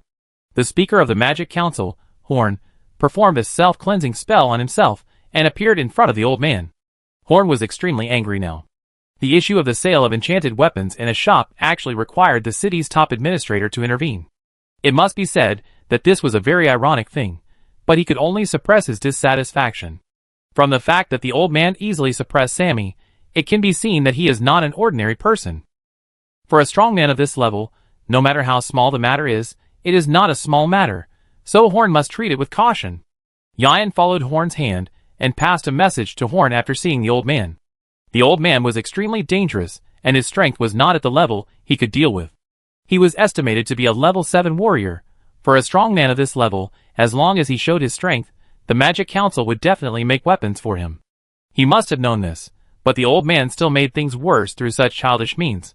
This shows that his fundamental purpose is to make things worse, and then use this to ask Xingho City to do something, and this is definitely something the council is unwilling to do. In other words, the old man had come with bad intentions towards the council from the beginning, and the custom weapon was just an excuse that he made up. In the past, Horn had always played the role of a pig to eat a tiger, but he had never expected that he would be played the role of a pig to eat a tiger. The key point was that he might not be able to afford to offend this tiger. You are the lord of the city, right? The old man no longer looked poor at the beginning, and now he had the aura of a strong man just sitting on the steps in front of the Magic Council. After all, his strength has been demonstrated. If he continues to pretend, he is not mysterious but has a problem with his head. Yes, I am the actual ruler of Spark City, and the speaker of the Magic Council. If you want to customize weapons, please tell us your requirements. We will do our best to help you. Horn knew that the old man was looking for trouble. What he had to do now was to delay time and serve him well, so that he would not find a chance to attack. TSK, now that you see my strength, you are submissive? But you guys were so rude just now that several groups of people came to chase me away. Now I don't want to make weapons here anymore. The old man picked up a thin wooden thorn from the stool that was broken by Sammy and said while picking his teeth. Their attitude just now was indeed a little inappropriate. I sincerely apologize to you on their behalf, and will present you with a big gift to express my apology. Horn was angry, but he still talked to the old man with his head down. Young guys can hold their tempers, but when I was young, I was not as cowardly as you. I killed everyone who provokes me. But since you are so sensible, as long as you agree to one of my requests, today's matter will be over. You say, I will try my best to help you. Horn was relieved. He was not afraid that he would not make demands, but he was afraid that he would continue to make trouble unreasonably, or even resort to force. How about letting me be the city lord for 2 days? The old man said lightly, holding his toes. Chapter 395. How about letting me be the city lord for 2 days? As soon as he said this, Horn's anger could not be suppressed, and the surging magic power emanated. Lightning and fire wrapped around his body at the same time, and his robe and hair fluttered upwards with the rising air flow generated by the huge heat. "Sir, you are not joking, right? Maybe I heard it wrong just now. Can you say your request again?" Horn said gloomily. Not only Horn couldn't bear it, but the magicians present and everyone who heard this sentence were stimulated by this sentence. For the wild witches and magicians, Spark City is not just a simple city, but a place they dream of, a place of dignity for the wild witches, a race that is not welcomed by others, and the starting point of everyone's hopes and ideals. They worked hard to build Spark City, giving it a great vitality and allowing it to develop well, but now the old man seems to want to pick peaches and destroy all their previous efforts. No magician will allow such a thing to happen so easily. TSK, are you mad? You guys in this frontier town are pretty united, but what's the use of unity? You're just weaklings. The old man laughed contemptuously. Originally I just wanted to extort money from you and get some things to play with, but you guys made this city so good that I, an old man, am a little tempted. This is exactly the place I want to retire. Ha! Horn let out a long breath and began to adjust his mood. He no longer had the patience to play along with the old man, because the old man had touched Horn's bottom line, and he wanted to completely cut off the path of the wild witch's rise. But now, he had to continue talking to the old man to delay time. Even if he wanted to take action, he had to wait until all the magicians and wild witches were in place and ready. If they launched an attack now, they would have no chance of winning at all. I am Horn Nimhalen, the chairman of the Magic Council of Spark City. What is your name? Horn suppressed the strange vision on his body and continued to ask the old man. I am Isaac, the Jackal Isaac. You should have heard of me. The old man sold this name with a little complacency. It's him. Hearing this name, Horn was not shocked, but felt it was natural. This guy is a veteran 7th level warrior, notorious in the marginal cities. He often goes to cities without 7th level warriors to make trouble, and every time he extorts a lot of resources, which makes people feel disgusted, but no one can control him. There are not many people in the whole Forsaken Land who want to rob a city without any reason and use such rogue methods to make trouble, and he is an old man. Horn thinks it will be this guy. Isaac the Jackal is his self-proclaimed title. In the marginal cities, he is called Isaac the Hyena. Originally, Isaac had only heard that Spark City had just changed hands not long ago and planned to come here to take advantage of the situation.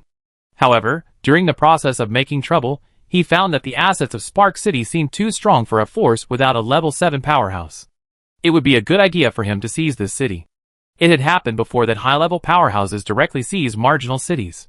The 3 major forces in the Forsaken Land of Gods did not prohibit such behavior, unless the powerhouse had a background in other cities. However, there are very few strong men who can crush a marginal city by themselves, but have no connection with any city, so this kind of thing doesn't happen very often, otherwise the order of the God-forsaken land would have been in chaos. Isaac is one of the few. The reason why he didn't rob other cities before was because those cities were too poor, and there was no benefit in robbing them. After robbing those weak cities, he would no longer have the power to cause trouble in other cities. For him, the gain is not worth the loss, but the current Spark City is worth Isaac's action. After taking control of this wealthy city, he could accept that he could not go to other cities to cause trouble. Moreover, even if Isaac directly robbed Spark City, the 3 major forces including the Acuan family would not punish him because it was in line with the rules.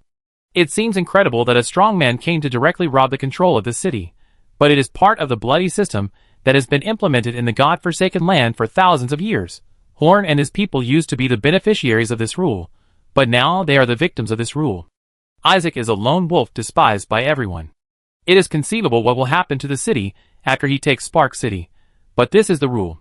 Even if Horn is dissatisfied, he can only rely on himself to fight against the 7th level warrior, and cannot ask the 3 major forces to preside over justice. We have large transactions with Undead City and Moonlight Castle. If you rob our city, these transactions will stop. You will offend these cities. Are you sure you want to do this? Horn asked with narrowed eyes. He wanted to list the cities related to Xingho City one by one. He did not expect these to scare the old man away. He just hoped to delay time. Although it seems that there is no movement here now, in fact, most of the strength of the entire city is concentrated here. When everything is ready, with the strength of the entire city, even if this old man is considered a strong man among the 7th level strong men, Horn is confident that he can take him down. In this situation, the Magic Council has actually thought of ways to deal with it, and has rehearsed it, so even though he is about to explode, Horn will continue to argue with the old man. What does your deal with them have to do with me? Will you be afraid of their revenge after I take control of your city? The old man almost laughed out loud. He was so surprised that he thought of using other cities to scare him. Aren't you afraid of the elves and dragons? We have deals with the dragons and elves. It is inevitable that you will retaliate against the dragons and elves after you break the deal. I've never heard of a deal with the dragons and elves. Are you kidding me? The old man looked at Horn suspiciously. It was obvious that he didn't believe what Horn said. He's right. They did have a deal with us. Della, the captain of the elf guards, who had already been alarmed by such a big scene, walked out of the parliament, holding a strangely curved dagger in each hand. Seeing Della come out, Horn breathed a sigh of relief. No matter what, the reputation of the elves should be able to intimidate Isaac. Even if it can't be intimidated, Della, as a 6th level extraordinary person, can at least help. In fact, Della didn't want to care about this matter. Before leaving, her father told her not to help the Magic Council with unnecessary things. She just needed to do her job well. But if she didn't care now, she might not even be able to do her job. Seeing the elf captain Della come out, Isaac's heart sank. Is this place really related to the elves? But what does it matter?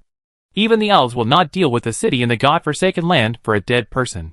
As long as the lives of the elves are not harmed, there are 3 major forces to support them if something happens. They will not let the elves do whatever they want in their territory.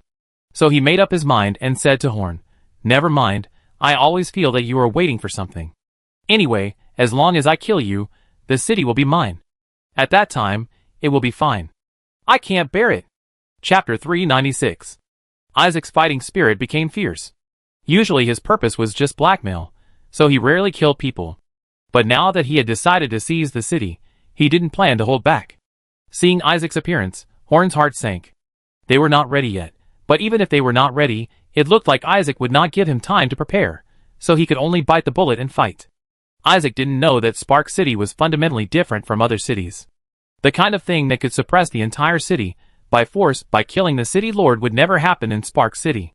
The main body of Spark City, all the magicians of the Magic Council, had a strong cohesion that no other force had.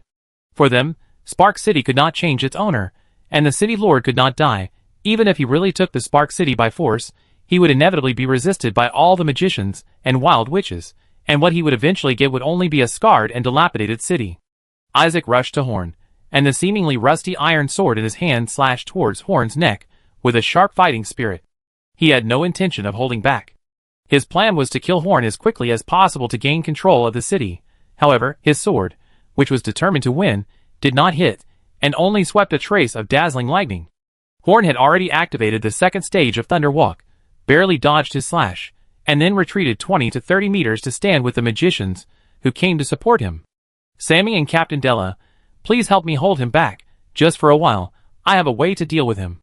As soon as he finished speaking, the magicians put their hands on Horn's back, and the huge and chaotic magic power penetrated Horn's body, which would cause great damage to Horn's body. But Horn knew that this was the only way to defeat Isaac. To deal with a level 7 expert, it is not feasible to rely on Horn's own magic power to enter the origin ring. Even if he exhausted all his strength, he could only release a fireball close to the magic of the 7th ring. That kind of power cannot threaten Isaac, who is considered a strong man even among level 7 warriors. So Horn wants to let the magic power of other magicians flow into his body, and he will control it to let the magic power enter the origin ring. In this way, he can definitely create a powerful attack that even Isaac cannot resist. Following Horn's instructions, Della and Sammy both rushed towards Isaac. If they wanted to hold back a level 7 warrior, they could only attack him actively and force him to defend. Sammy's main attack method was still fists, and he had lost an arm, so even though he had made some progress compared to before, he was still a little bit weaker than a normal level 6 warrior, so Isaac was able to deal with him easily. But Della was a little troublesome. Although she looked very young, she had experienced more battles than Isaac. She had enough combat experience, and knew how to use her level 6 strength to delay Isaac as much as possible. Isaac was not very familiar with the fighting style of the elves, and he was afraid to kill her, so he was somewhat restrained in the fight. For a moment, he was stabbed by the 2 strange short swords. The 2 level 6 extraordinary people caused some trouble to Isaac, but there was a huge gap between their strengths, so after a while of fighting, the situation changed. First, Sammy was stabbed in the abdomen, and then Isaac punched him in the chest, and he was directly sent flying and collapsed a house, so Sammy lost his fighting ability. Della was left alone, and without Sammy's cooperation, Isaac caught Della and knocked her unconscious. If he hadn't been concerned about Della's identity, he could have ended the fight long ago. At this moment, Horn's eyes shone brightly. The magic power in the ring was sufficient, and all the magicians were ready nearby. The preparations for the counterattack were ready. Isaac walked towards Horn with a grim smile, but Horn lowered his head and didn't move. A powerful force was brewing in the ring on Horn's hand, but Isaac was completely unaware. At this moment, a silver stream of light rushed straight towards Isaac's face, and the speed was faster than everyone's reaction speed. In a hurry, Isaac could only use his hands wrapped in fighting spirit to catch the silver light and slightly deviate its direction. Although he caught the stream of light, it was not easy. The stream of light carried a huge force and directly hit Isaac on the ground, creating a big hole. At this time, a loud noise reached everyone's ears. The speed of the stream of light had exceeded the sound. When the smoke cleared, Isaac stood up from the ground with a grin on his face, holding a silver feather arrow in his hand. This was the streak of light just now. Isaac threw the silver feather arrow aside and looked at his palm, which had become bloody. There was only one person nearby who could produce such a terrifying power with just one arrow. Following Isaac's gaze, he saw a man with long flowing silver hair falling in front of Isaac like a falling leaf. The man had a handsome face, so perfect that he seemed not human. Horn had only seen this kind of face in the Elf King. He held a wooden bow with two blades on both sides, and a quiver, and an elf-style long sword on his back. Horn recognized at a glance that the material of the longbow in the man's hand was the same as the material of the sacrificial scepter he wanted to use now, which was made of the branches of the world tree. "Samuel, this is not your Moonlight City. Why are you meddling in other people's business here?" Isaac put his hands behind his back and looked at the silver-haired man with a sinister look. "I remember I said don't let me see you. Now I'm in this city. You let me see you. So I shot you. Do you have any objection?" The silver-haired man Samuel said calmly, "He is the Lord of Moonlight Castle, a master who is said to have shot down an armored earth dragon with one arrow." Isaac also went to Moonlight Castle to blackmail, but was shot by Samuel and left. What puzzled Horn was why the Lord of Moonlight Castle came at this time and helped him. You are doing this against the rules." Isaac was so angry that he was shaking. Samuel's attack on him meant that he wanted to protect this city that had nothing to do with him. He also knew that he couldn't snatch the city from this guy. The cooked duck flew away, which made him a little overwhelmed. "What's wrong with me? I came to Xingho City as a guest. Do you have any objection to helping the host drive away a bad guest?" Samuel had a playful expression on his face, and the big bow in his hand was gently turning in circles. He was threatening Isaac. "Haha, of course I have no objection, but you can protect this city for a while, but not for a lifetime. Even if you don't have such a rich family background, I will be coveted by others. It's better to give it to me," Isaac said to Samuel viciously. "I may not be able to control others, but if you come again, it won't be just one arrow." Samuel held the longbow in his hand and pointed it at Isaac. It was obvious that he didn't take Isaac seriously. The blood on Isaac's hand has stopped bleeding and has shown a tendency to heal. The 7th level warrior has a healing ability far superior to that of the lower level warriors. He looked at Samuel unwillingly for a while, and suddenly laughed. "I will let this Spark City go this time. But one day you will no longer be able to protect this city, and then this city will still be mine." Isaac snorted coldly, and was about to jump away. The conversation between the two never looked at Horn from beginning to end, as if the ownership of this city depended on the attitude of these two big guys. Horn, who had been lowering his head, suddenly raised his head and looked at Isaac grimly, with a substantial murderous intent in his eyes. He said in a hoarse voice, "Did I let you go?" Chapter 397. Isaac turned his head back abruptly, looked at Horn from a weird angle and grinned, pointed at Horn and said to Samuel, "Hey, you see, I decided to let go, but this little guy doesn't want to let me go. You won't care anymore, will you? Don't be impulsive. If you still have this attitude, I won't shoot the second arrow today." Samuel frowned and looked at Horn. He had already blocked the disaster for the Magic Council, but if the so-called speaker of the Magic Council wanted to die, it would not be his fault. Before, he helped Della because she was beaten to the ground, and now Horn's behavior made him look a little embarrassed. Horn did not reply to Samuel's words. He looked at Isaac with a dead look. "Because you are strong, you can make trouble if you want. Because you are strong, even if you want to wipe out all our efforts, we have to endure it. Because you are strong, you can leave if you want. This is the principle of the God-forsaken land. It seems natural for you to do this, but this is not my principle. This is my territory, my city, and the people around me are my subordinates, So I make the rules here. I want you to stay here forever. His voice has become hoarse, because the mixed magic power has seriously eroded his body. But this is worth it as the price of killing Isaac. All the magicians behind Horn and around Isaac looked at Isaac as if they were looking at a dead person. When he said he wanted to seize Spark City, he had already become the mortal enemy of all magicians. Everyone. We are ready, we can start now. After Horn said to start, Yan used his telepathic ability to pass the message. The magicians and wild witches who received the message drew their staffs and silently chanted spells, and the magician's counterattack officially began. Faced with Horn's words, Isaac was not too angry, but was overjoyed. He, this kid is really about to doze off and send a pillow to me, Samuel, you see. I stopped to give you face, now he is actively provoking me, I have to take action. Isaac no longer pretended to be a strong and amiable man, as Samuel had completely destroyed his reputation. He was now the hyena he was called, despicable, insidious and vicious, disgusting at first sight. He concentrated his mind, and summoned up his fighting spirit.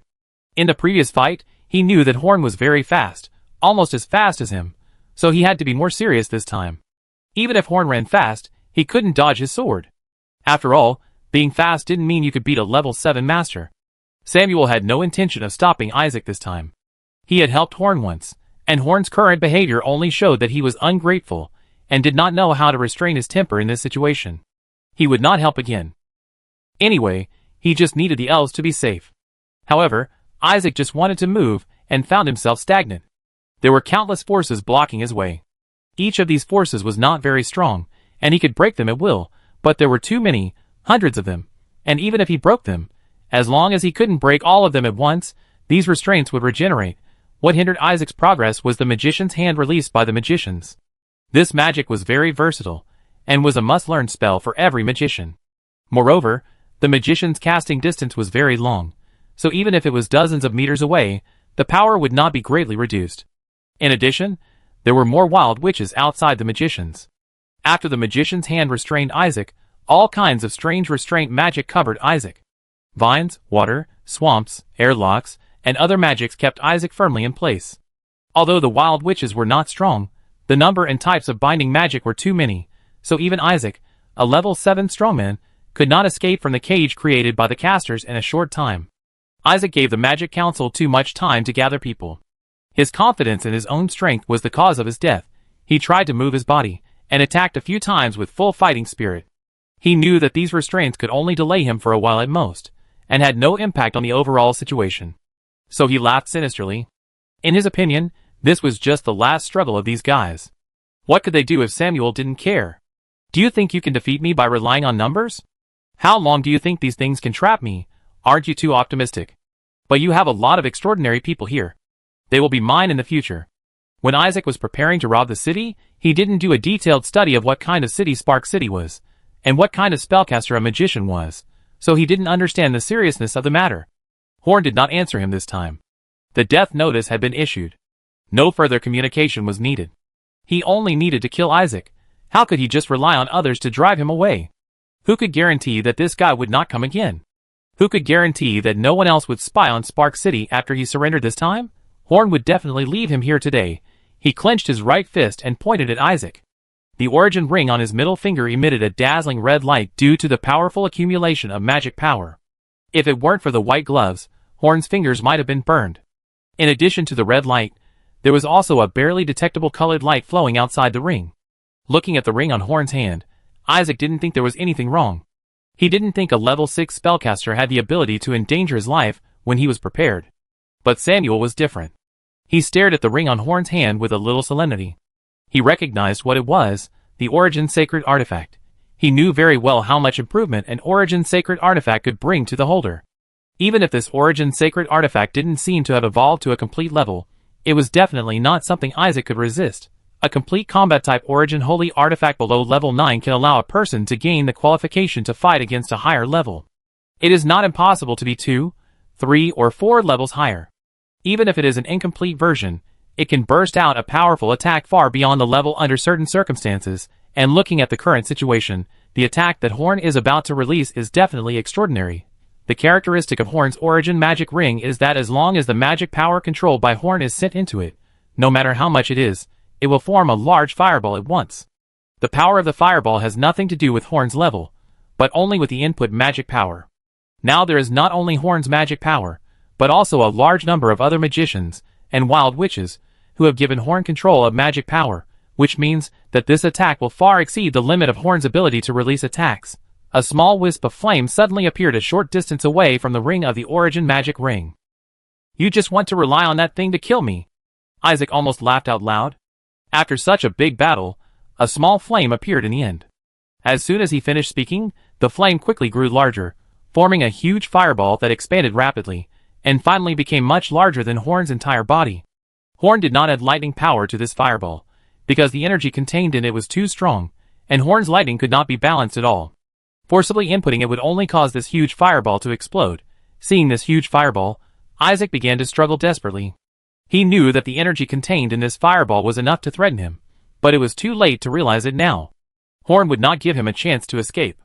They had no ability to restrain him a second time, nor could they create such an attack again. So this time, Horn's goal was to kill with one strike. Chapter 398. When he saw the fireball, Isaac felt a little regretful. Is it really necessary for an old man like him to take over a city? Even if he has a lot of resources and wealth, what can he do? Now everything he does is just for his descendants and his family. He wants his children and relatives to live a carefree life after his death. Everything Isaac does is not for himself, at least not entirely. The money he had obtained through extortion for many years was enough for his children and relatives to spend their whole lives, but they were still not satisfied, or Isaac himself was not satisfied with letting them live that kind of life, so he wanted to rob a city. Now think about it, this is actually unnecessary. Even if he robbed it, his children would not be able to defend the city after his death. So this robbery was completely unnecessary. After he sacrificed himself, their lives would become difficult. This was the first time he regretted extorting money in major cities, and it was also the last time. But this regret was immediately filled with hatred for the Magic Council. He hated the Magic Council, Spark City, and Samuel. If they hadn't refused to cooperate, he could have given his children better treatment. Zack's eyes were wide open, and his beard was lifted up by his fighting spirit. He was now unable to move, and could only use his fighting spirit to resist. He knew that he might not be able to resist this fireball, but he didn't want to die. There was no one within a radius of 20 meters around Isaac. The unconscious Della and Sammy had been taken away by the magicians with the magician's hand, which meant that even if this fireball was sent out, it would not hurt others by mistake. Bang! With a loud bang, the fireball was launched from Horn's hand, making a deafening roar. The powerful recoil made Horn fly out directly, knocking down several magicians behind him before stopping. Looking at the fireball rushing towards him, Isaac had a thought that flashed through his mind. It's great that he has never exposed his identity as the Jackal Isaac when helping his children. This way, there will be no enemies to retaliate against them after his death. Then the fireball hit Isaac, who was unable to avoid the full defense, and it exploded all of a sudden. The dazzling fire quickly spread, engulfing everything within a radius of 10 meters with Isaac as the center, burning like a small sun. After that, it did not spread. This was the result of Horn's deliberate control. Otherwise, the damage caused by such a powerful fireball in the center of the city would be unimaginable, and concentrating the power would help increase the lethality. Even if the power did not continue to spread, the scorching airflow emitted by the fireball made the surrounding air dry, and even the magicians who were closest to it were burned. The fireball was still burning, scorching everything centered on Isaac. Horn got up from the ground and stared at the fireball nervously. The sleeve of Horn's right arm had disappeared, and the skin on his exposed arm had turned red. Only the palm of his arm, which was covered with a white glove, was intact. The power of the fireball this time was beyond Horn's expectation. Even as a spellcaster, Horn was also hurt. But now Horn was not in a hurry to treat his arm. Instead, he spread his mental power and stared at the inside of the fireball.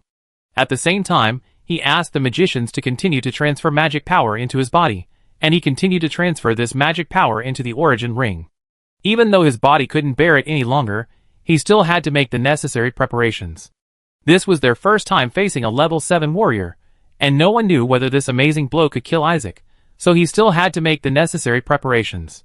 As early as the day Horn took control of Spark City, he had a hunch that an irresistible warrior might come to Spark City to cause trouble, because the development of the Magic Council would surely make the city rich quickly, but the strength of the council might not be able to keep up with this growth. So he had been thinking about countermeasures, but after thinking about it, He could only let many magicians cast spells together to restrain the enemy, and then he would borrow the magic power of the magicians to kill the enemy with the Origin Holy Artifact. The Magic Council had practiced several times for this situation, so today they could prepare everything so efficiently. Originally, Horn thought that even if a strongman came to rob, the Magic Council would at least be given time to prepare, and the action would not be too sudden. In that way, thousands of well-prepared spellcasters could exert great power. At least it would be easy to deal with a level 7 warrior, but he did not expect to encounter Isaac, the old rogue, who started to cause trouble in the city without any warning, which caught Horn off guard. At the same time, he also realized the shortcomings of the Magic Council's current response to this situation. If Isaac had not talked to Horn today, if Samuel had not come, it might have become a different situation. The flames burned for 5 minutes before gradually disappearing. Now the temperature here is like a furnace. The air in the center of the fireball attack is slightly distorted, and the ground seems to have sunk a layer. Under the smoke, it is difficult to see what is inside. Only a dark figure can be seen standing upright in the big pit that has been burned to charcoal. Horn's heart tightened. Could it be that even this level of attack could not work on Isaac? But when the smoke completely dissipated, Horn was completely relieved.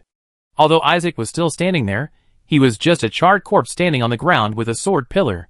Horn had seen too many charred corpses like this, and didn't care much about it. Samuel walked to the center of the pit. The faint green energy protected him from the residual high temperature. He looked at the big pit in silence.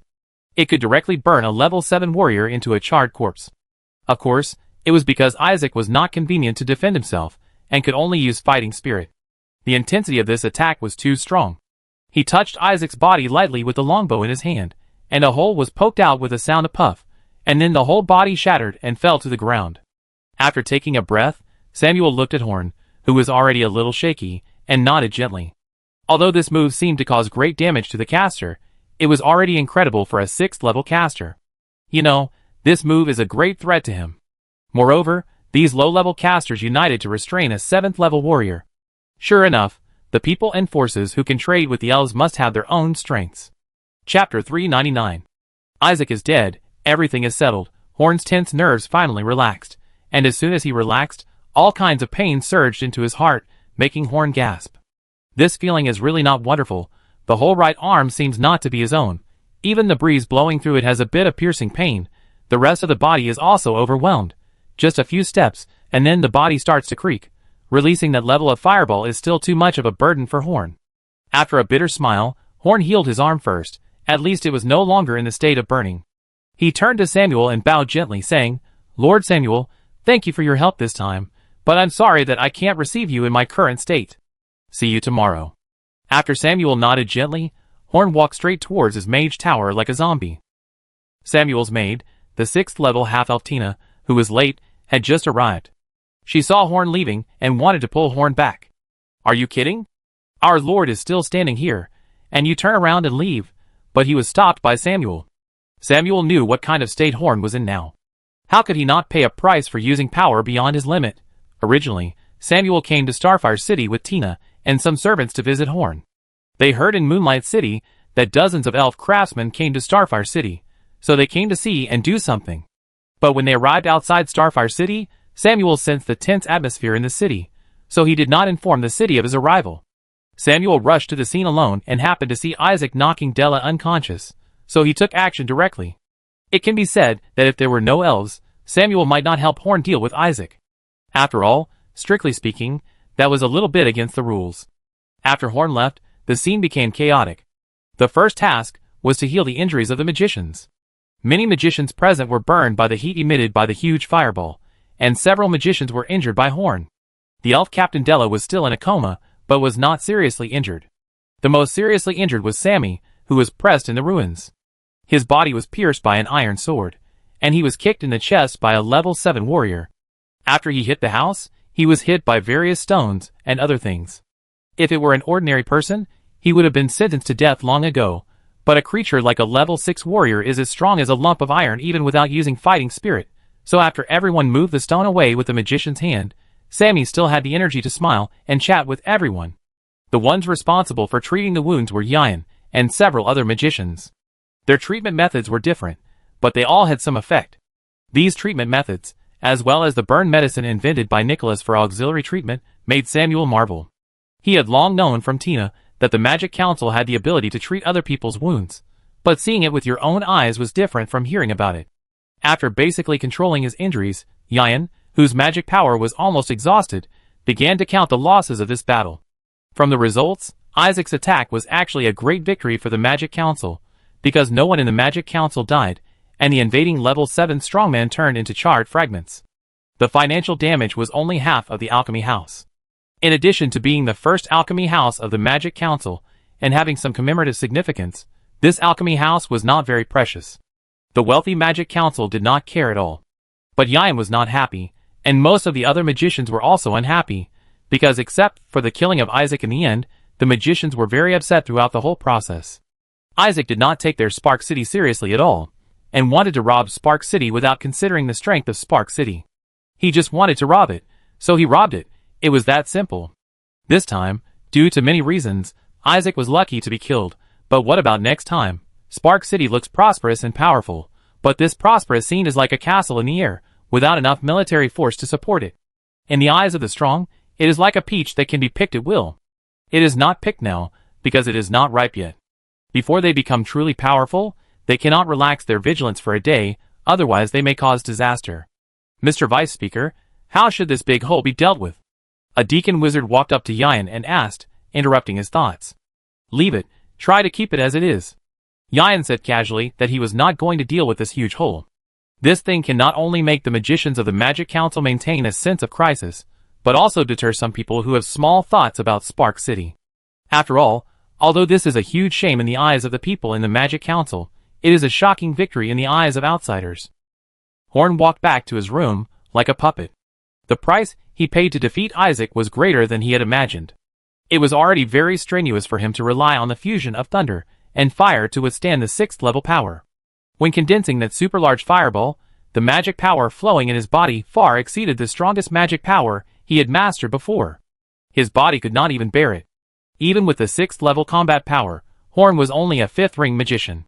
Using the 6th level power was already a burden on his body, not to mention this supersized fireball. Energy like that of an energy man can allow Horn to break through the barrier, but this rough entry only makes him more seriously injured. The overly powerful magic has caused huge damage to every part of his body. This damage requires Horn to slowly meditate to repair it, and it is not something that Yan's healing technique can solve. Although I had expected that a situation like Isaac might occur, and I had accumulated strength to study how to deal with it, I didn't expect that when it really happened, I would have to rely on Samuel, who came by chance to have the opportunity to implement the original arrangement. This is really disappointing. Strength, strength. Horn looked up at the ceiling for a while. He also wanted to become stronger. He also wanted to do whatever he wanted in the Forsaken Land with his own strength. Unfortunately, the practice of magic cannot make great progress overnight. Moreover, there is still a fog in front of him that he can only clear by himself. He is alone on the road ahead. It's useless to think about these things. Just practice with peace of mind. What should be done has been done. It's useless to complain about the world. After saying this, Horn began to repair the pain in his body caused by the huge flow of magic power.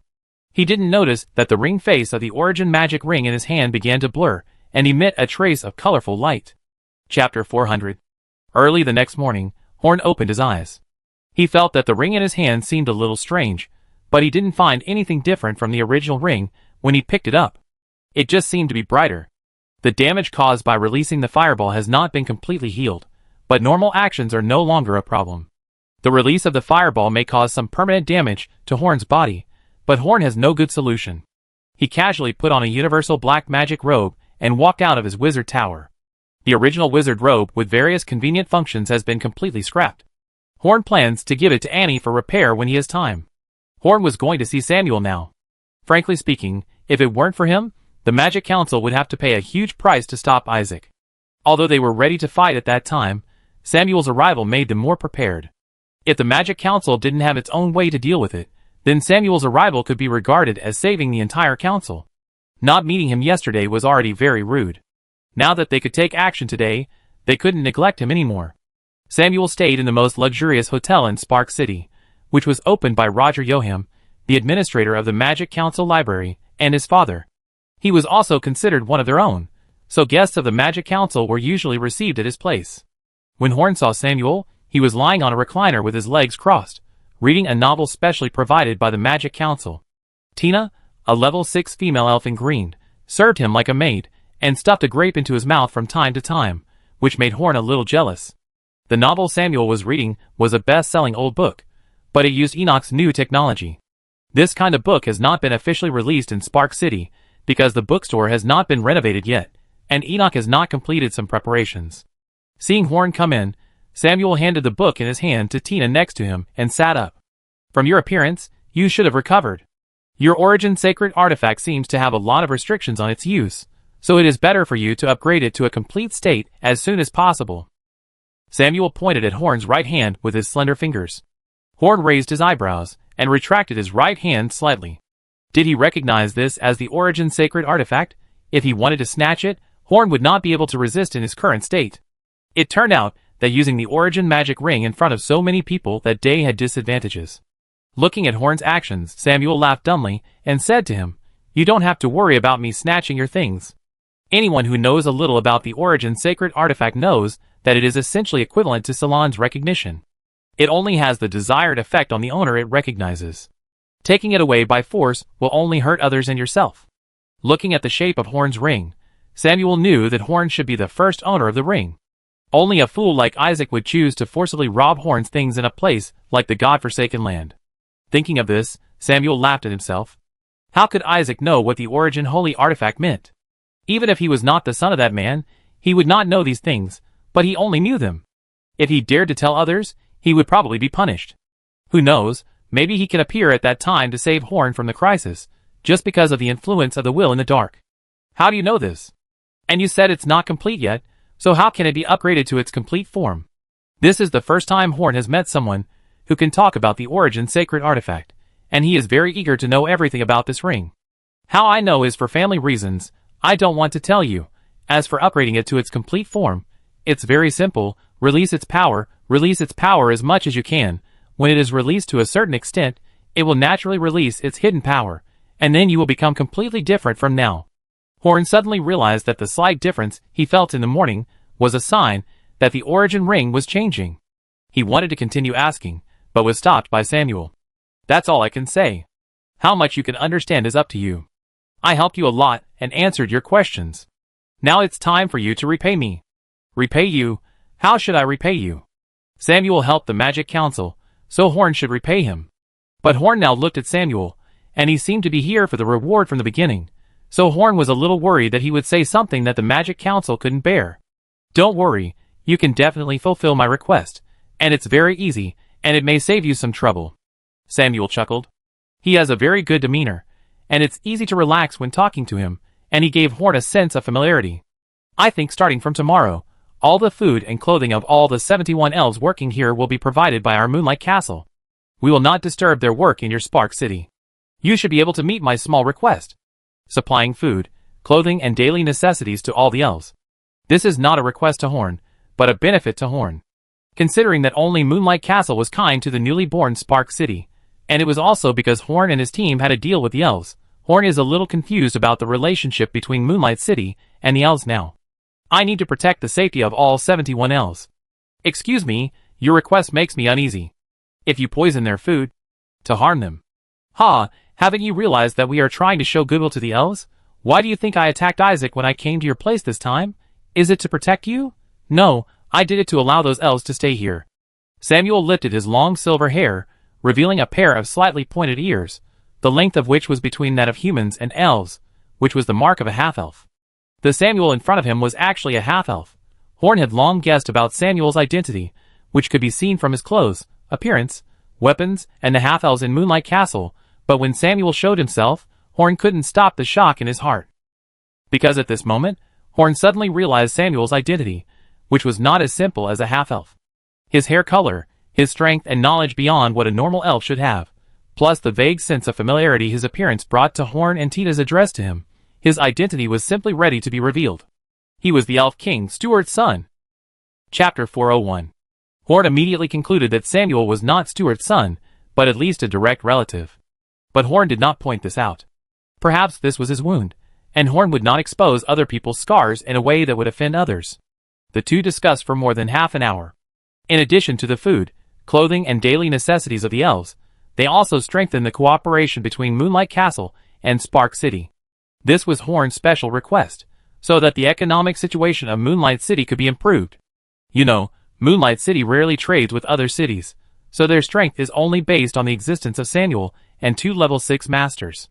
The negotiation was coming to an end, and Samuel suddenly said to Horn, "You wear a mask all the time, aren't you tired?" "This one."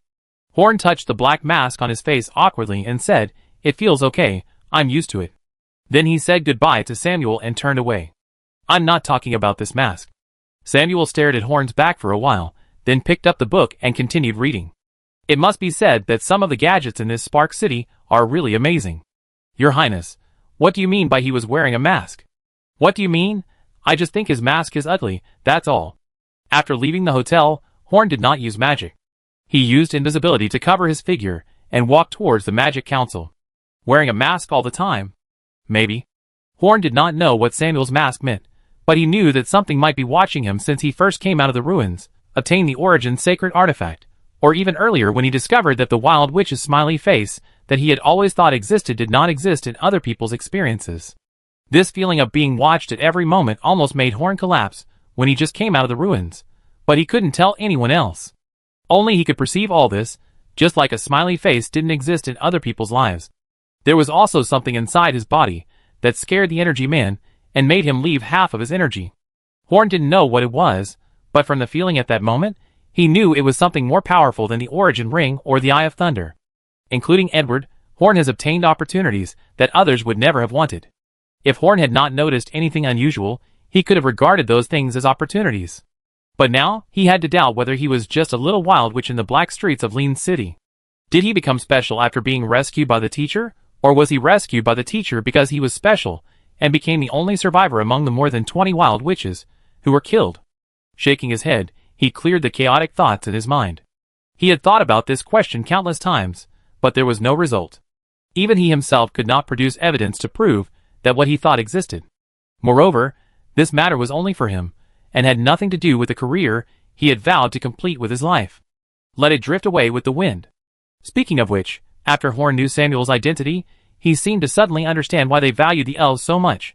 Moonlight Castle has always been a relatively mysterious city, relatively closed to the outside world, so few people know what is going on inside. Now it seems that it should be a half-elf city. They have the blood of the elves, but they are not recognized by the elves. Even though he is the son of the Elf King, Samuel has to live outside the Black Forest. In the eyes of humans, half-elves are aliens and a threatening race to humans, but in the eyes of the elves, they are lowly bastards and a shameful proof of polluting their blood. Half-elves have no one to rely on, so they want to gain the recognition of the elves. They want to soften the hearts of the elves through the efforts of the entire city and all the half-elves. But both Horn and Samuel know that this effort is very likely to be in vain. After all, aliens are aliens. It is unimaginable how difficult it is for mixed-race people to be accepted. Perhaps Samuel did this just to seek psychological comfort. Perhaps some people find it difficult to understand this feeling.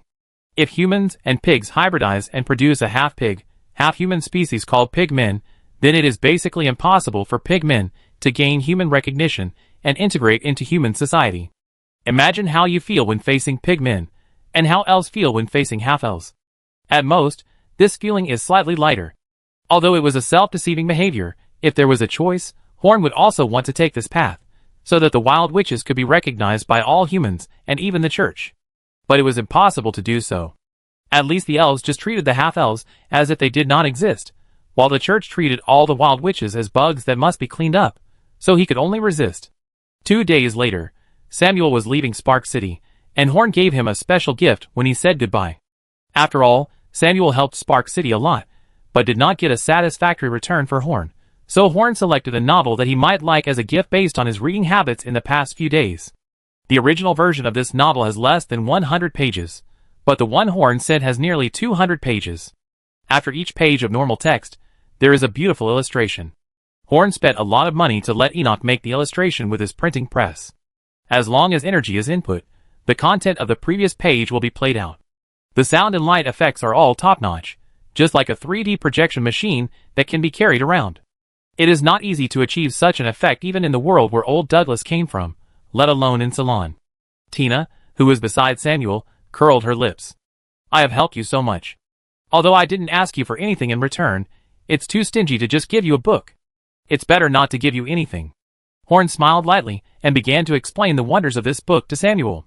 Samuel opened the book according to Horn's instructions. Looking at the dreamlike scenery that seemed to be in the scene, Tina could no longer say that Xingho's city was stingy. There is no doubt that this is a rare treasure. Samuel just smiled when he saw this thing, but his heart was already boiling. This thing was really interesting. He just didn't know how the Magic Council got this book. If it was made by the Magic Council, he would ask the Magic Council to make one for him, no matter how expensive it was. He would write a book praising the Elf King and the elves, and then ask the Magic Council to make it with this technology. After that, he would give this book to the Elf King to improve his favor. Just thinking about it made him feel happy. But it was not easy to ask directly.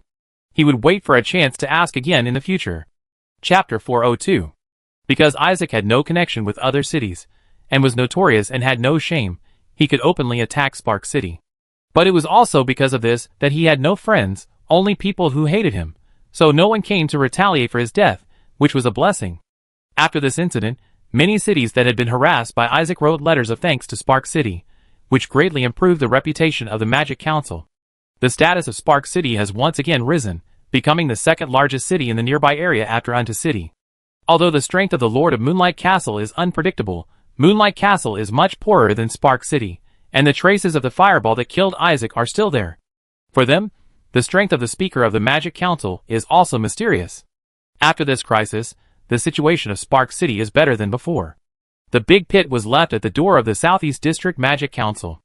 A few days after the incident, many people came with confidence and left in disgrace.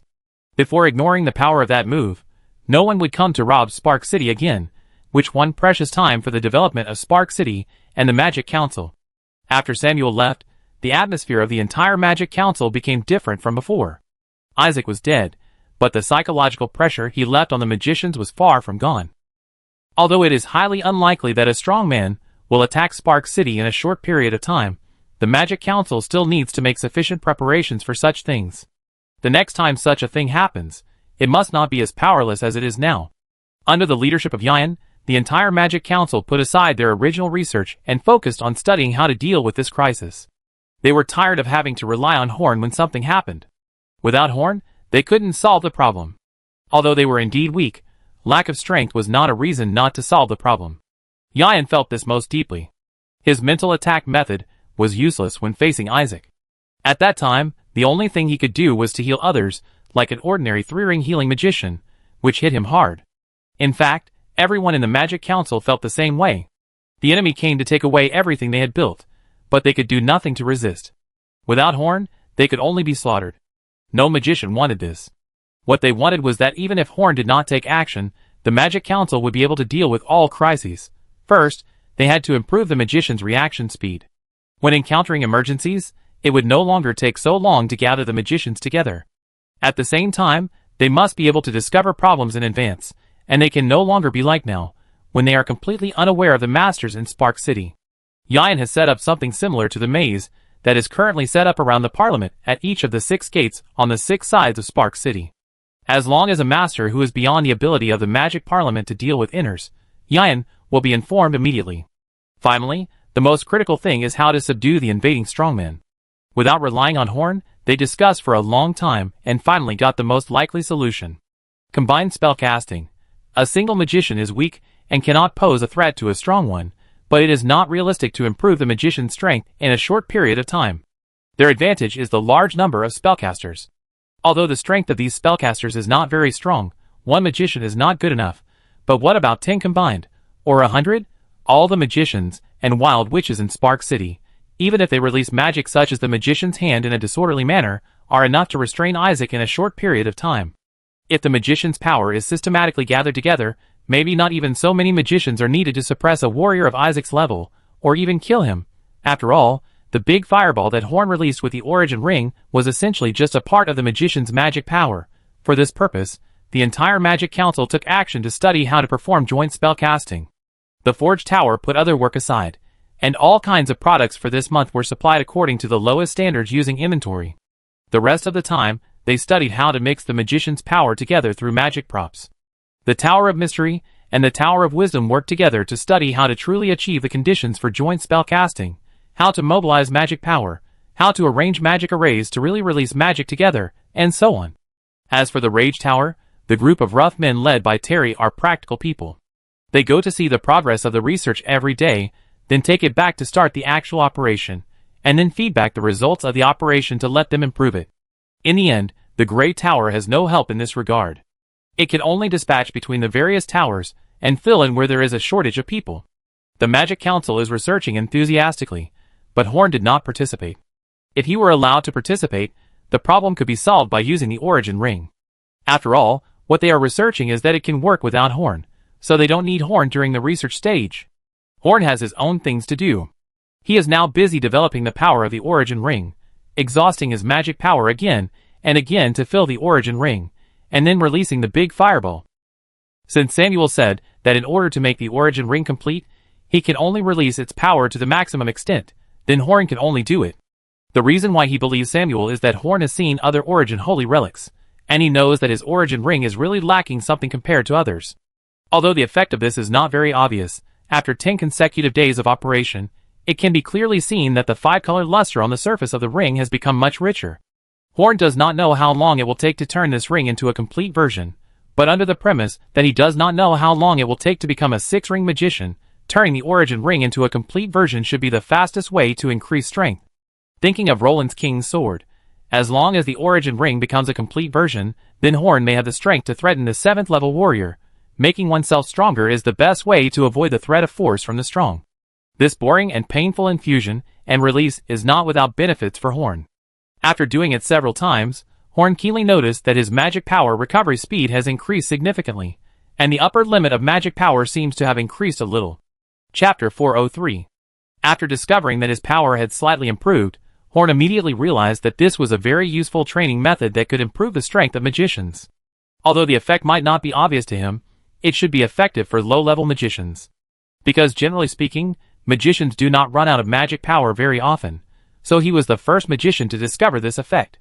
However, Horn was not like other magicians who were excited when they discovered something. As a person at the forefront of magic, he discovered too many things. After discovering this phenomenon, Horn personally experienced it for 2 days, and after drawing some conclusions, he passed this as a method of cultivation to every magician through Enoch's magazine. The magazine published by Enoch has a very strong reputation among the small number of magicians, so all magicians got this cultivation method at the first time.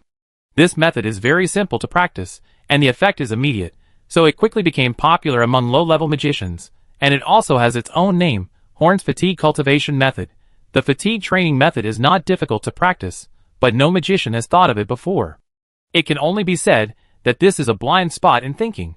No one has ever thought of improving themselves by repeatedly exhausting magic power. Usually magicians have to fill their magic power as much as possible to deal with various situations. Even if a magician exhausts magic power and realizes that he has improved, he will attribute the credit to the battle or research that led to the exhaustion of magic power, rather than the exhaustion of magic power itself. Only Horn himself discovered this phenomenon, because the Origin Ring required a large number of times to exhaust his magic power. Other magicians rarely had this opportunity. The fatigue training method can bring great improvement to any magician, but it is not without disadvantages. Frequent exhaustion of magic power and replenishment will not make you stronger. The magician's body will eventually get used to this feeling. After only a few days, the fatigue training method will lose its initial effect. After more than 10 days, it will even be completely ineffective. No matter how much magic power is exhausted, there will be no improvement. Moreover, when practicing this kind of training, magicians will be in a state where they have no ability to protect themselves, and various experiments that require magic power will be affected. However, the advantages outweigh the disadvantages, and these so-called shortcomings are simply not worth mentioning compared to the improvement they can bring. So every magician will practice. Even if it only takes a few days from the beginning to the end, the practicing magician can make great progress. In the future, this will also become a process that every magician in the entire magic world must go through in their training, and it occupies an important part in the practice of magic. There are even scholars and mages who specialize in studying this method of cultivation, how to prolong the time for the fatigue cultivation method to take effect, or how to improve the effect of fatigue cultivation, or simply weaken the body's ability to adapt to this method of cultivation. It must be said that their method is actually still effective. In the future, they will extend this period of time from a few days to more than 10 days, which is also a huge contribution to the entire magic system. The fatigue cultivation method is just an episode during this period of time. The main task of the Magic Council is to study joint spellcasting, which is a matter of life and death that determines whether the Magic Council has the ability to face risks. A month passed quickly amidst the busy research and heated discussions. In this month, each tower had made some progress in joint casting, but none of them had completed the requirements of joint casting alone. However, when they combined their research results, they actually met the minimum requirements of joint casting. The casting tower created a kind of ornament. The magicians wearing this ornament could control their magic power within a certain frequency in a short period of time, so that different magicians could better integrate their magic power together. However, even if the nature of the magic power became similar and could be used for joint casting, they had no way to release the fused magic. At the same time, through the joint research of the Tower of Mystery and the Tower of Wisdom, they figured out how to release magic far beyond their level under the leadership of a magician. Unfortunately, they also have their own problems. The magic properties of each magician are slightly different. Different magicians cannot release magic normally when they gather together. In the stage of gathering magic, the magic will be out of control, and it is impossible to proceed to the next step. After all, they don't have the origin holy artifact and can't just put magic into the ring like Horn. However, the research results of the two parties can complement each other to a certain extent, and together they are the prototype of joint casting. The roughly researched joint spells are not invincible. Although they are powerful, they require a long time to prepare. Moreover, since the Magic Council cannot let everyone perform joint spells together, the power will not be as strong as the attack released by Horn using the Origin Sacred Artifact last time. When casting spells, magicians need to form a proper formation to prepare magic.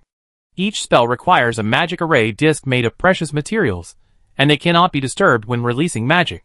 However, the joint spell casting that the entire Magic Council spent a month researching could not have all the shortcomings. When dealing with the invasion of high-level strongmen, even without using Horn's Origin Ring Magic Council, it has a certain resistance. The Magic Council specially assigned 100 magicians for special training, 50 of whom are magicians, who can cast fire attribute magic. Daniel is the leader of these 50 people. They can release the 7th level fire magic through joint casting, and because of the accumulation of 50 people, the power of this magic is more powerful than the normal 7-ring magic. Due to the limitation of magic power and various losses, they can only strike once, but even Isaac may not be able to withstand this strike.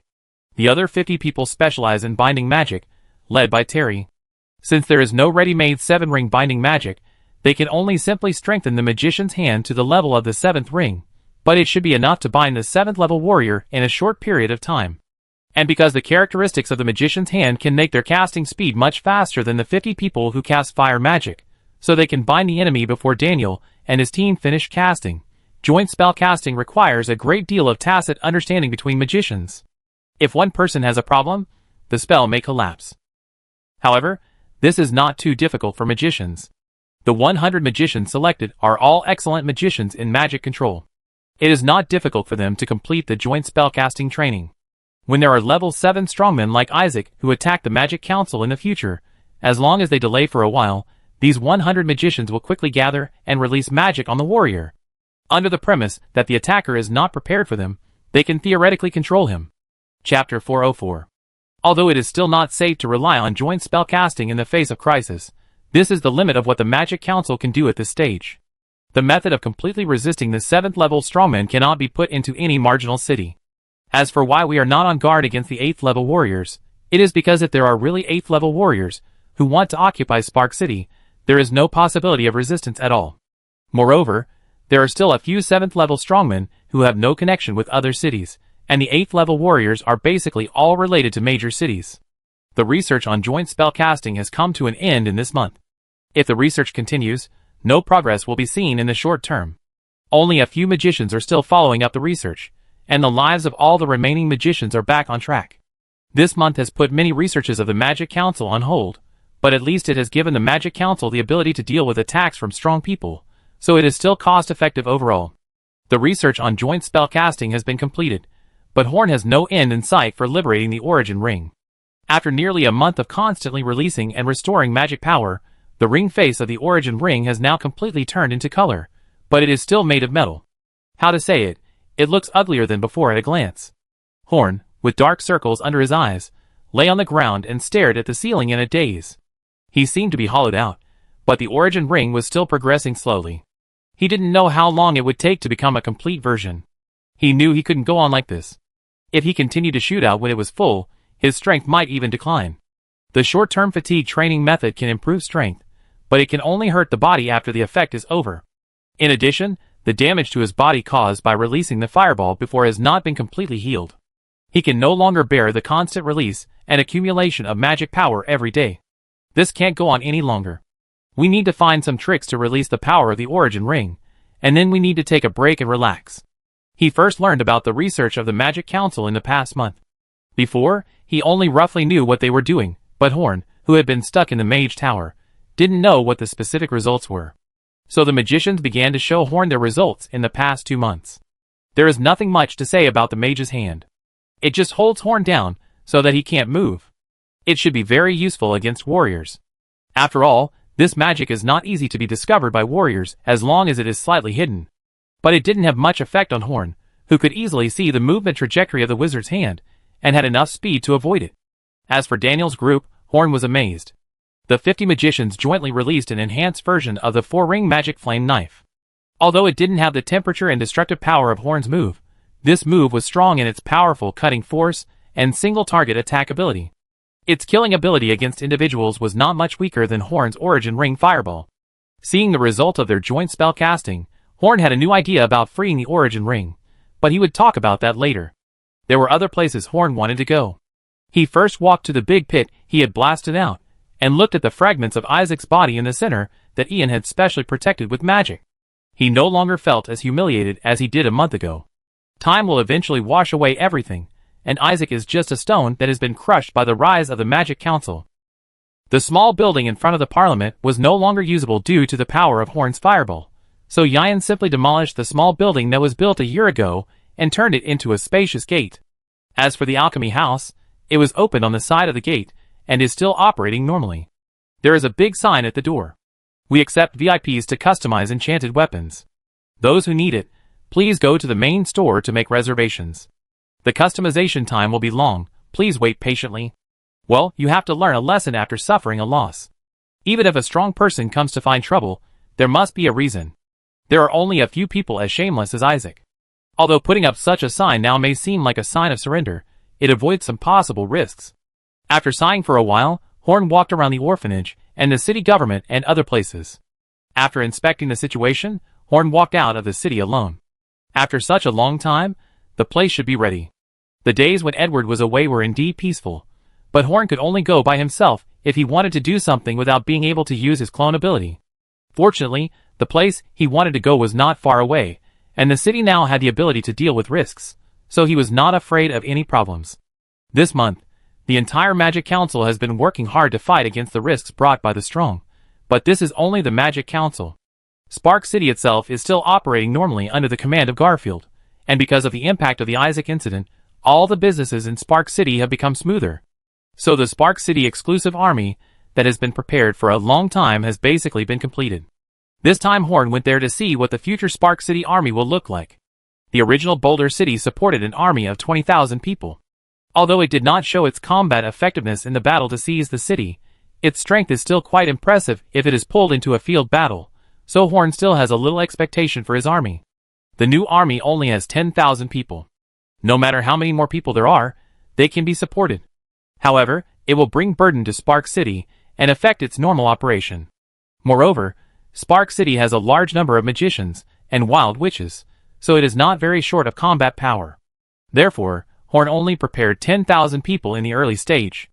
Nearly 6,000 of these 10,000 people were selected from the troops that surrendered from the original Giant Stone City army.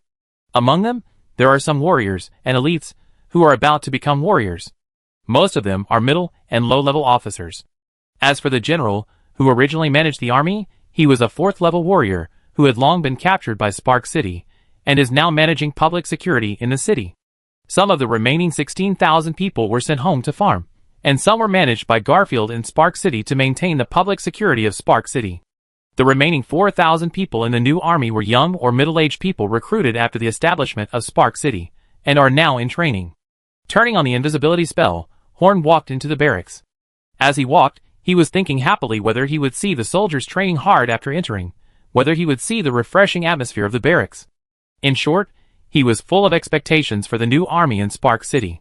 At the beginning, he just assigned the tasks and gave some simple requirements, and did not ask about the army again, so he really didn't know what the new army was like now.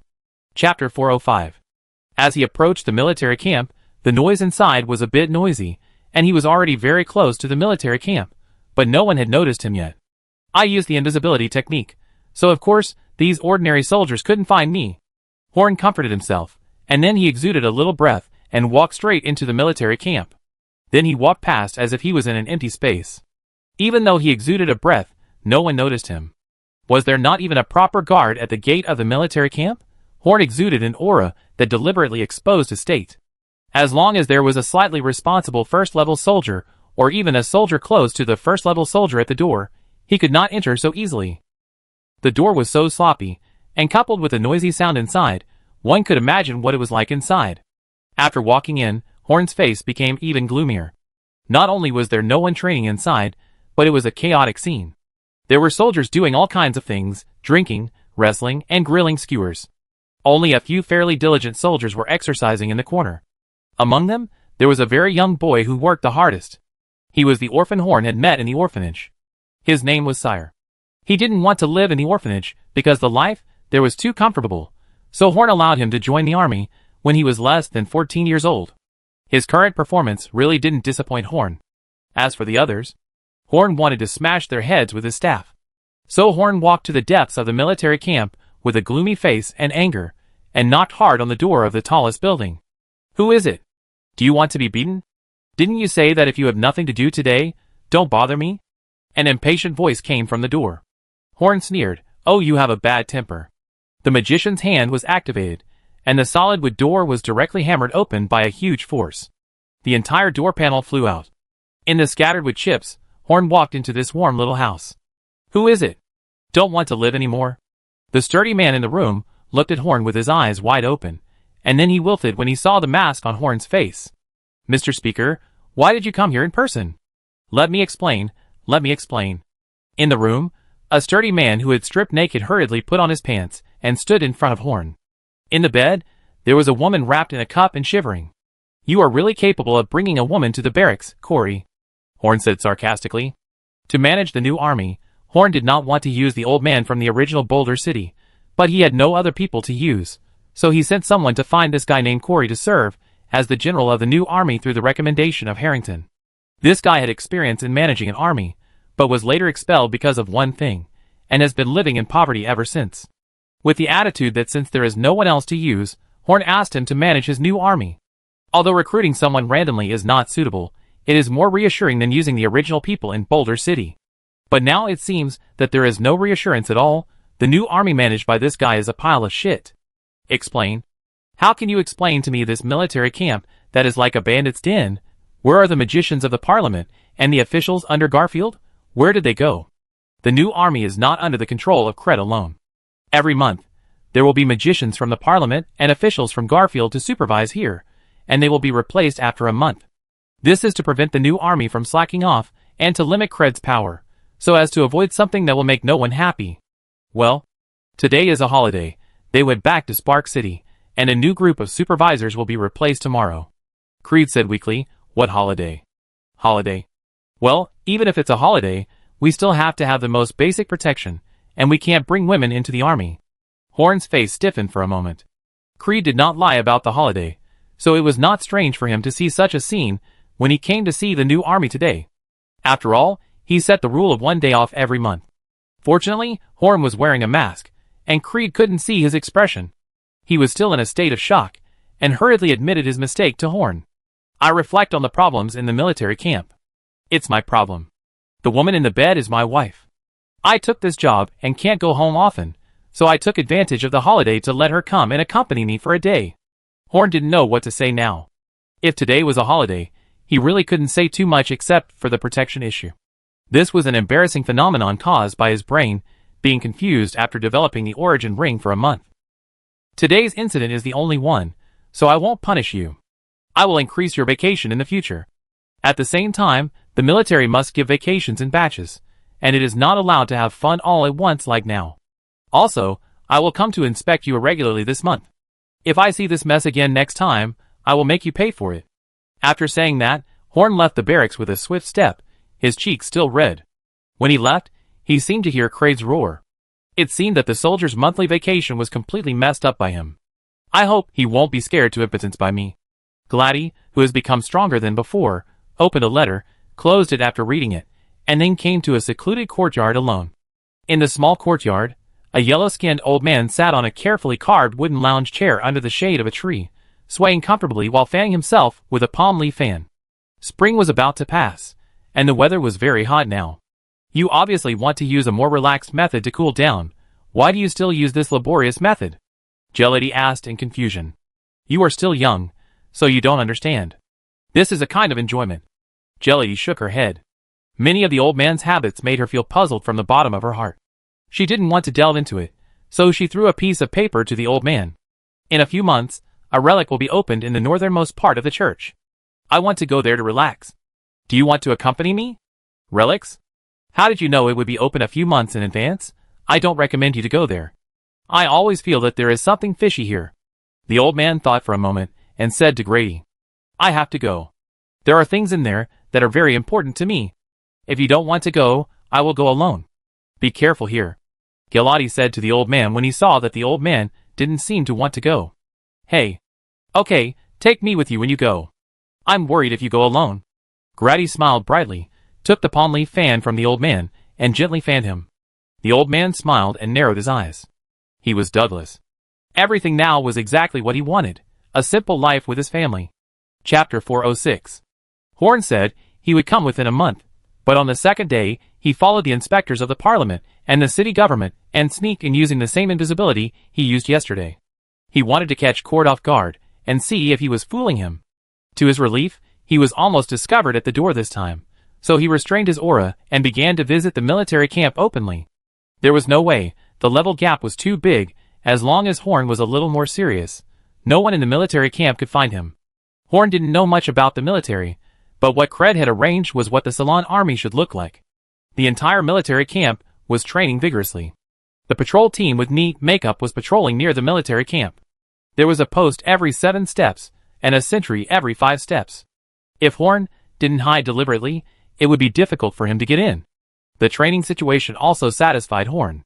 The ordinary soldiers with the worst foundation lined up in neat rows for physical and combat training.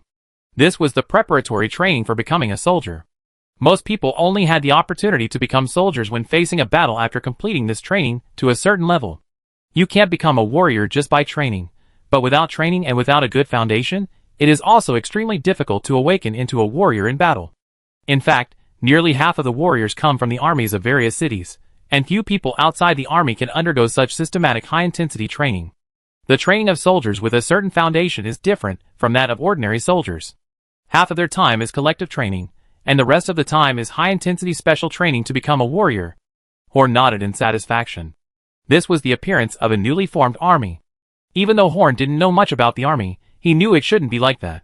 Horn himself had undergone special training because his physical fitness was comparable to that of a second-level soldier, so he could tell whether these soldiers were training seriously, or just pretending to be good. The Magic Council would not interfere with the army's training methods, because no one knew much about this aspect. All the council could do was to provide the army with the best food, clothing, housing and transportation conditions, and powerful weapons. Now that it seems that there is no big problem, Horn is relieved. After all, the focus of the Starfire City's combat power has never been on the army. The establishment of this army is just hoping that one day, this army can produce elites that can rival the sword of the King Knights.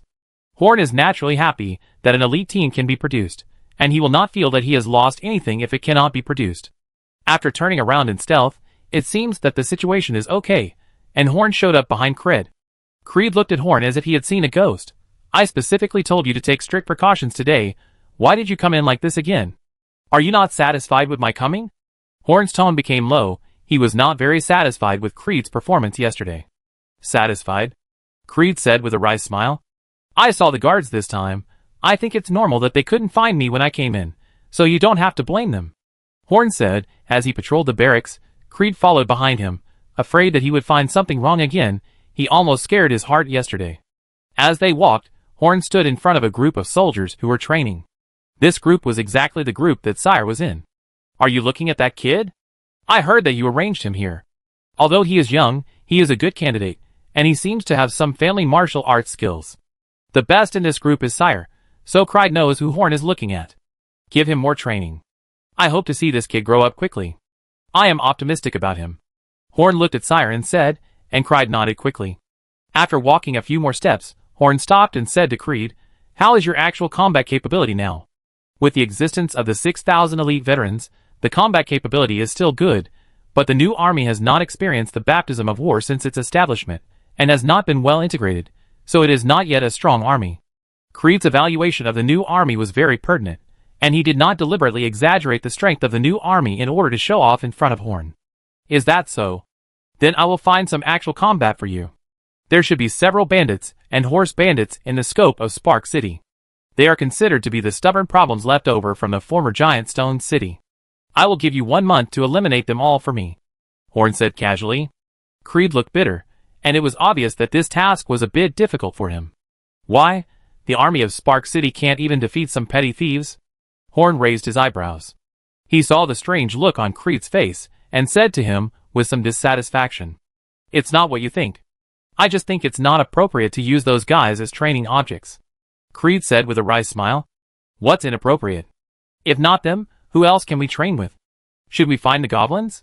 You don't know that within the territory of Xingho City, there are more than a dozen bandits with more than 100 people, or foreign tribes, that have always refused to obey the city's discipline.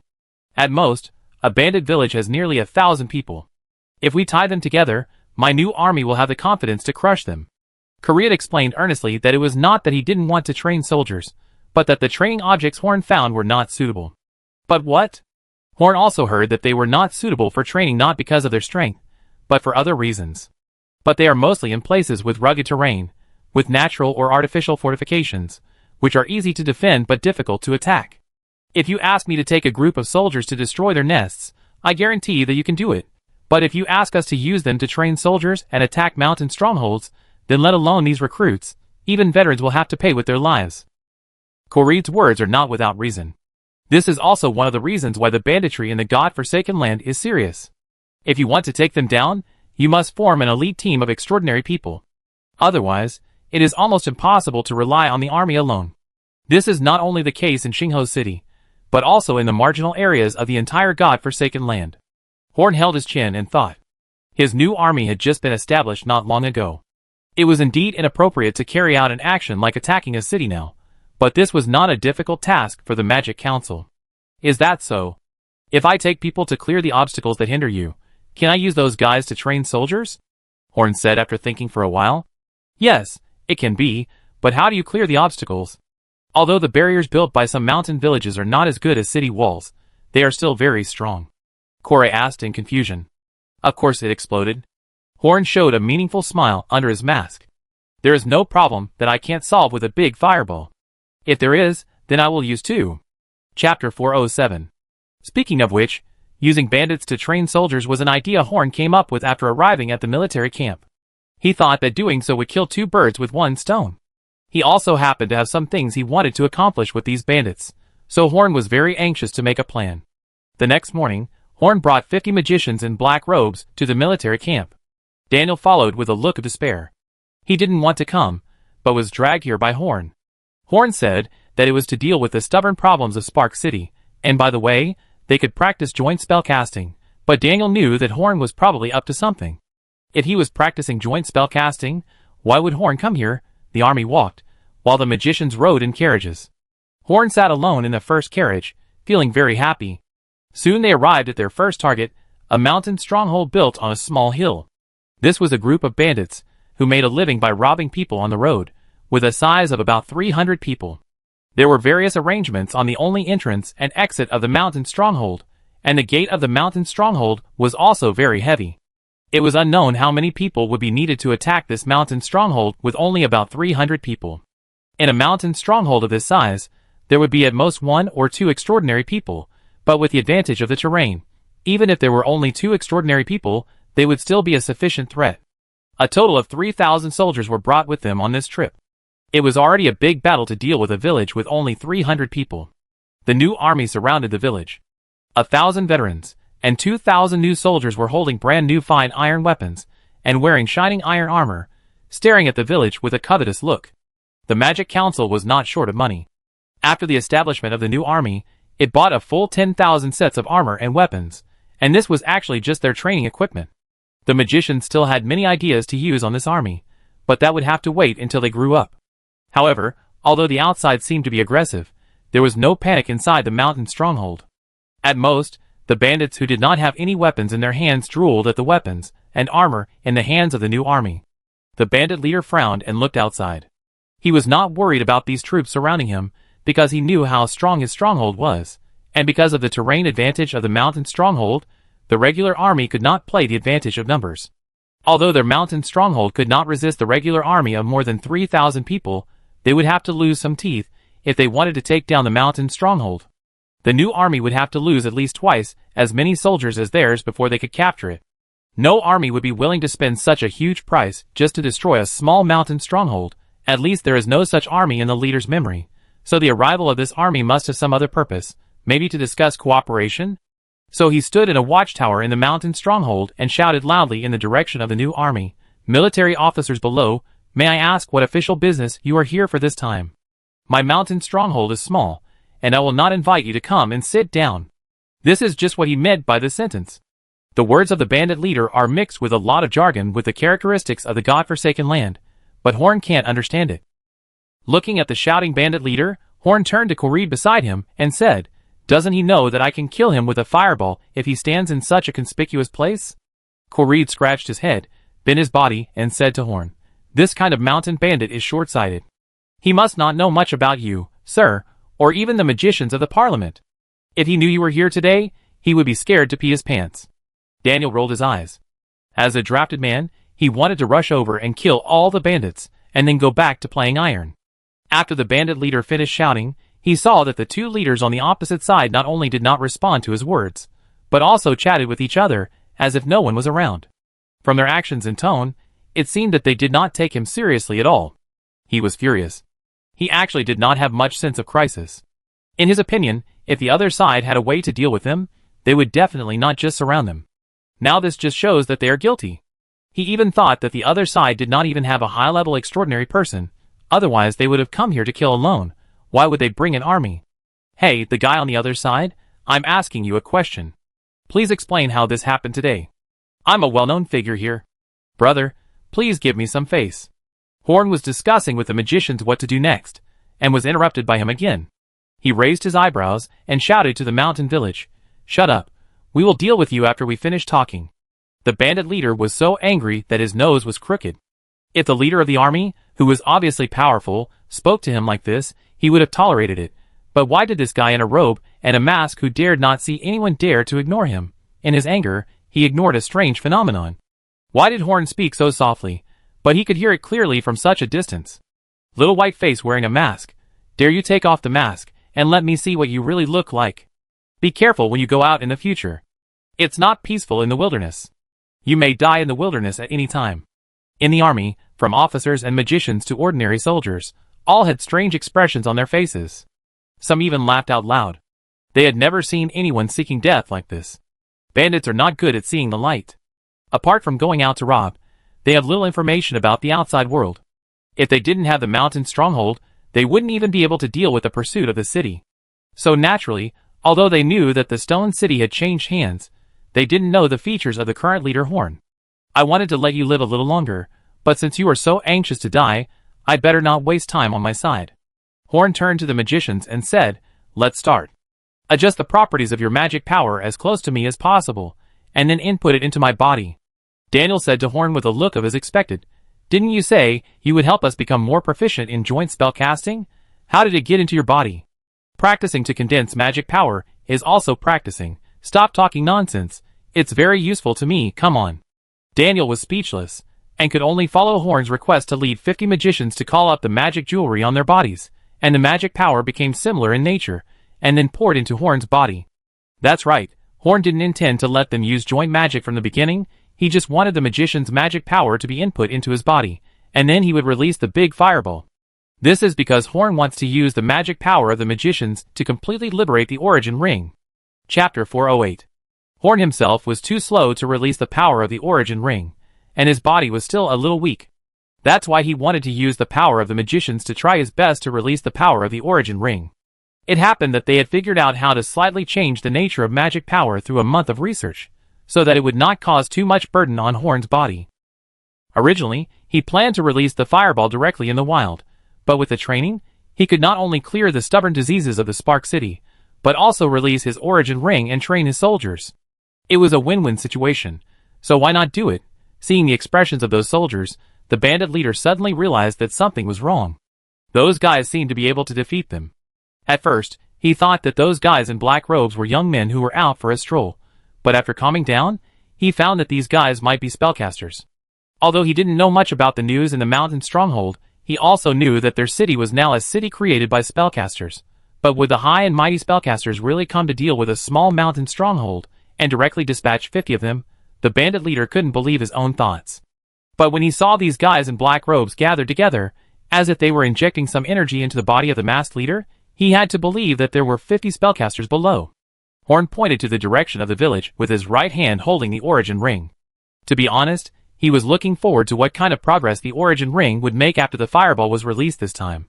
Horn's multiple full-body magic inputs did not make much progress, so would a large amount of magic infusion at one time have any effect? After all, Horn first felt the abnormal changes of the origin ring after killing Isaac. The fireball grew bigger and bigger in front of Horn's palm, from the size of a football to larger than Horn's body. His figure was completely obscured by the fireball. The magic power injected into Horn's body this time did not cause a great burden on Horn's body, because the power nature was very similar to Horn's magic nature. This also proved the correctness of Horn using a magician who practiced joint casting to replenish the energy of the origin ring. Seeing the fireball, the bandit leader was completely panicked, and fear filled his heart. He trembled and shouted to the team, everyone, can we talk it out? If there is anything you need me to do, I will definitely help you without hesitation." Just now, he called himself Grandpa, but now, he called himself Brother. The change in address in a short period of time showed his psychological change. After all, the huge fireball does not require a strong perception ability to detect the destructive power contained in it. It is simply a waste of talent to use it to deal with a small bandit village. If the bandit leader can look at such an attack without panic, he will not be a bandit, unless he is stupid. Grandpa's, I was wrong. Let's surrender immediately. The bandit leader was now in despair. He could see the impending crisis, but he had no way to resolve it. He also changed his address to the people below from brothers to grandfathers. However, no one on the army side responded to their words. Even the ultimate boss on his side did not speak. No one would be so blind as to agree to the surrender of these bandits. Some even laughed out loud. No one would show sympathy for the bandits, who would be hanged if caught. Soon Horn's fireball was ready. There was another loud bang, and the fireball flew out with a huge impact. Horn was not knocked away by the impact due to his preparation, but he also retreated more than 10 meters. 2 deep marks were trampled on the ground by Horn's legs. Although Horn's sleeves of the wizard robe were also broken into pieces this time, his body was not hurt. Since this was not a matter of life and death, Horn did not use up all his magic power, but kept some magic power to protect his arms. With a huge heat that burned the entire route forward, the fireball hit the wall of the mountain stronghold without making any sound, but it quickly expanded and expanded into a huge fireball with a diameter of more than 10 meters, burning fiercely. It burned for 2 minutes, and finally made a shocking loud noise. The residual power and high temperature of the explosion rushed into the sky without spreading to the surroundings. This was the result of Horn's deliberate control. If a fireball of this power exploded completely, the killing area would be very large, but it might not be able to completely destroy the wall of the mountain bandits. Although most of the people in the village might die after a fireball, it would not achieve the purpose of training soldiers. What Horn needs is to blow up the city wall. By concentrating the power, he can completely destroy the city wall, and the new army of Spark City can attack along the gap created by the fireball. In Ceylon, unless facing a large number of enemies, ordinary masters will consciously control their attack range to achieve a stronger single-target killing effect. A wide attack range does not mean that the attack is powerful. Just like Horn can use lightning to stun all ordinary people within a radius of 20 to 30 meters at any time, but this range attack may not be useful for a first-level extraordinary person. Even though the magic power consumed may reach the level of second-level magic, Horn's strength is still limited now. If one day, he can concentrate all the energy of this fireball on one point, he might be able to break the defense of the 9th-level strongman. But the power of this fireball is not the point that Horn is concerned about. The fireball that killed Isaac was more powerful, so there is nothing to be amazed about this time. He is concerned about his origin ring. After all, he organized this training activity just to liberate his origin ring. Other benefits are not worth mentioning in front of the liberation of the origin ring. You don't need to look at Horn to know that the liberation of the origin ring has made great progress this time. The ring on his hand beats like a heart, and colorful light overflows. Horn is like holding a small lantern in his hand. After a while, the strange phenomenon finally stopped. Now the normal origin ring also has a faint halo on it, which is not an ordinary item at a glance. If Horn is still allowed to operate it himself, I am afraid that it may not have such an effect in more than 10 days. Sure enough, compared with quantity, the liberation of the origin ring requires quality more. The higher the magic power released in a single time, the better the liberation effect of the ring. Horn estimated that if this happened 8 or 10 times, the origin ring would be completely complete. Chapter 409. Horn was somewhat relieved that there were enough illegal forces in Spark City for Horn to release 8 or 10 times. Horn only needed to sweep with Daniel and 50 other magicians, and the new army every day. Horn could only release this kind of fireball once a day. Although this fireball was not as powerful as the one that killed Isaac last time, it was still a great burden on Horn's body. Otherwise, Horn really wanted to take this opportunity to release the origin ring 8 or 10 times. The current situation is that they can only find a poor bandit gang to ravage every day, so that at least they can solve the bandit problem in Xingho City. Although those guys are not strong enough, and can only survive by relying on the advantages of the terrain, they also cause a lot of economic losses every year. Xingho City is not short of money, but no one will dislike having too much money. Horn was thinking here, and the new army had not yet started to attack the mountain stronghold. Because of the fireball, the original place still had flames and high temperatures. The soldiers who entered now would suffer a lot of damage, just like the high temperature left when old Douglas blasted open the city gate. Even if the wild witches used cold current magic to protect them, they would still be burned. In fact, Horn has only just begun to understand the strength of old Douglas. The casual blow he used to help Horn and his friends out of trouble is similar to the effect Horn can achieve with the help of 50 magicians using the origin ring. Perhaps when Horn completes the origin ring, he will be able to approach the strength of old Douglas. The 50 magicians are working together to use magic to cool down the city gate. Since most of them are good at fire magic, the efficiency of cooling is not very high. Transmitting magic power into Horn's body did not consume all of their magic power, and they had magic crystals to replenish their magic power, so they still had enough magic power to cast some small magic. Under the effect of magic, the temperature quickly dropped, and the more than 300 bandits inside held their weapons, and waited nervously for the army to enter. The mountain barrier they relied on had disappeared. When the flames disappeared, they had to face the 3,000 regular troops with complete weapons. They didn't even have a place to escape. "We want to surrender, honorable spellcaster. We are willing to offer our loyalty. Please spare our humble lives." The bandit leader wanted to surrender directly when he saw that the situation was not good. He knew that the village was finished. Now was their last chance to survive. Without the protection of the village, they would be lambs to be slaughtered when facing the regular army, and there was no hope of victory. Koraid looked at Horn, who was observing his ring, and asked him what he meant. Horn shook his head gently. He had never intended to let this group of bandits go since he came here. The information in Xingho City showed that this group of people had done a lot of evil things. Since several small caravans were killed by them even though they had surrendered, Horn would not accept their surrender. Besides, Horn came here to train soldiers this time. Why would he train soldiers if they surrendered? Bandits have no human rights. Horn can do whatever he wants to them. Even if he kills them all, it won't make Horn feel uncomfortable. In essence, Horn believes in tooth for tooth and blood for blood. If you do something wrong, you must be prepared to pay the price. Just like the church persecutes all wild witches, they will also have to bear the revenge of the growing magic council in the future. They killed all the wild witches, and Horn had to kill all the priests. Koraid understood Horn's meaning. In fact, he thought the same thing. So he shouted in the direction of the village with an evil smile on his unshaven face, "I am General Koraid of the new army of Spark City. We will not accept your surrender. I will attack your village in a while. If you fight back, we will not kill the women and children in your village, and we will never chase you if you run out of our encirclement. If you don't resist, then the whole village will be wiped out. Look, is this okay? After saying that, Kraid looked at Horn and said. Horn nodded slightly. This would inspire their fighting spirit and better achieve the purpose of training. Horn was very satisfied. The bandit leader showed a desperate look on his face. He refused to accept the surrender and made such a request. He was forcing them to die. Brothers, we will charge out after I give the order. As long as we can charge out, we can survive. Kill one and we will get back our investment. Kill two and we will make a profit. About 300 bandits raised their knives and roared in agreement with the bandit leader. They also heard what was said outside and knew in their hearts that this was almost their last battle. Soon the gate cooled down, and the bandits rushed out of the mountain stronghold waving their worn-out weapons. Compared with the new recruits, these bandits had more combat experience, and some simply survived several life-and-death battles. If it was a one-on-one duel, the situation of the new recruits might be very dangerous, but Horn did not form a new army for them to fight alone. The advantages of the new army were reflected in collective combat.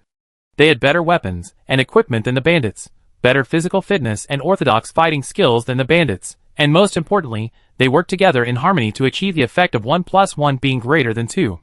After the initial chaos, the new army quickly gained the upper hand, and the 300 bandits were chopped down to the ground by the new army like cutting melons and vegetables. Even the bandit leader, who was a first-level soldier, was chopped to death by a few soldiers who were not soldiers. After the bloody battle, many recruits vomited. This was their first time to kill someone. Only after going through this step can they be considered a real soldier. Without killing anyone and experiencing large-scale battles, no matter how much training they have received, they are just recruits. The bandits were annihilated, and the new army was not without losses. Although they had advantages in all aspects, they were caught off guard at the beginning when facing the desperate bandits. In this battle, a total of 5 new soldiers died here, and there were dozens of injured new soldiers. In fact, this was somewhat unexpected by Kraid. In his expectation, it would be normal to have more new soldiers die. In Ceylon, the first battle is usually the battle with the highest casualty rate for new soldiers, and facing desperate opponents, the casualties should be even greater. Then he set his eyes on the shiny full-body armor on the recruits. It seemed that the key to the survival of the recruits was the armor. This was the first time he had encountered a city that gave such sophisticated equipment to the recruits. In other cities, at least low-level managers had the opportunity to wear such equipment. Some military equipment even required soldiers to raise money to buy it themselves. The people in Spark City are really rich. Chapter 410. After the battle, it was time to harvest the spoils. The bandits' stronghold had nothing valuable except some food and some gold coins. After the soldiers divided the gold coins, the rest was to deal with the old, weak, women and children in the mountain stronghold. The nearly 100 non-combatants were divided into 2 categories. One category was the victims who were captured in the mountain stronghold. All of them were given some money and let go. As for those who were in the same group with these bandits, or their families, although Horn did not kill them, they could never live a normal life in this life. And Horn would not support them for nothing. There are plenty of jobs in Spark City that no one wants to do. Except for the children, who are too young, and the guys, who can be confirmed as victims. None of the survivors can have an easy time. While Horn is carrying out the task of eliminating the hidden dangers in Spark City every day, there is also something going on in full swing inside Spark City. That is, the 6 bookstores run by Enoch have finally officially opened, and the popular books on the market have basically been printed into new versions and sold in bookstores. The price of books printed by the Magic Council is less than twice that of ordinary books, but the huge difference in quality means that people will no longer buy the original books as long as they have a little money at home. After all, any illustration in the books of the Magic Council could be regarded as a family heirloom in the past. In the past, even if there were illustrations in books, they were just like stick figures. The characters in the books published by the Magic Council were not as real and cute. Even some female characters. Some old bachelors became malnourished after buying them. After only one day of opening, there was an endless stream of people coming to buy books. At this rate, the cost of acquiring these bookstores can be recovered soon. The popularity of the bookstores has had a great impact on the original book industry in Xingho City. Their books are basically unsaleable, but fortunately, there were not many bookstores in Xingho City. After Enoch acquired these 6 bookstores, there were only a few left. Speaking of which, Enoch wanted to acquire all the bookstores in Xingho City before, but those bookstores were not happy, so Enoch did not force them. So now that they are under the impact of the Magic Council, Enoch can only say sorry. 2 bookstores tried to close down the new bookstore after it started selling books. As for the remaining bookstores, Enoch did not kill them all. He allowed them to purchase books from the Magic Council at a price lower than the market price. Although they would suffer a great loss, at least the bookstores could continue to operate. After all, Enoch's goal was to spread his books throughout the God-forsaken land, not to kill all the bookstores in the God-forsaken land and leave only himself. Seeing that the bookstore's business was doing well, Enoch used another trump card. He recruited some poor scholars in Spark City who lived in a difficult situation, and asked them to write some stories every week to be serialized in a magazine he was about to publish. The recruitment request was written on the notice board of the city government, so it quickly spread throughout the city. After seeing the good response of the Magic Monthly in the Parliament, Enoch realized that the magazine format should also be popular among civilians. Those poor scholars were almost unable to eat, so they were naturally very happy to see Enoch's request. For them, just giving money would be enough. For Enoch, as long as they can write articles of good quality, he will never be stingy with money. Anyway, as long as the things he is doing now can be promoted so that more people can see them, it will be successful even if it keeps losing money. In order to make his magazine more upscale, Enoch even personally found a well-known writer in Spark City and gave him some plots to write. Those plots were the stories about Randall that Horn had heard before. He had already thought of the name, Bloody Knight, which exaggerates Randall's ability and tries to discredit the church. Anyway, it can't be spread outside the God-forsaken land now, and there are no high technical requirements, so Enoch just found this person casually. This book will be serialized every week in the magazine that Enoch is going to publish. The pen name of this writer is Dream Hunter. He is a self-confident and very capable author. Naturally, he looked down on this unknown magazine. He was busy publishing a book. Even if he wanted to write, he would not write a script that others had arranged. He only wrote what he wanted to write. However, under the dual attack of Enoch's force and money, he still surrendered very easily. After all, fame cannot be eaten. Judging from Enoch's appearance, if he did not agree, he might not have to eat in the future. For this magazine, Enoch had been preparing for a long time, so less than a week after sending the news, the brand new magazine came out. The name of the magazine is Magic Story Club. Now, every book published by Enoch has to have the word magic written in the most eye-catching place. At least everyone must be familiar with the Magic Council. In this way, Enoch's goal of cultural war against the church has officially taken the first step. As for how far it will go, it depends on the reaction of the people in Xingho City during this period of time. In every book sold, there is content to do ideological work for the people of Xingho City. Almost all the books in the entire Xingho City are from the Magic Council, and the effect should be apparent soon. The book lists in detail the changes that have taken place in Spark City after the Magic Council came to power, the benefits that the people have gained, and so on. In short, anything that is beneficial to improving the image of the Magic Council is written down. After the things are issued, what kind of fruits will be produced is not something that Enoch can control. He just sent a large number of men to the streets and alleys to understand the public's views on these magazines. In addition, Enoch is also improving his printing press. Although the function of this thing is very powerful now, it is still too troublesome to rely on him or his little follower Vivian to do everything. He didn't really care about the impact on his cultivation, but it was indeed impossible to do this job well by just relying on the two of them. Now they could barely support the progress of the printing work, but when the scope expanded to the entire God-forsaken land and the entire salon, it would definitely not work to rely on just the two of them.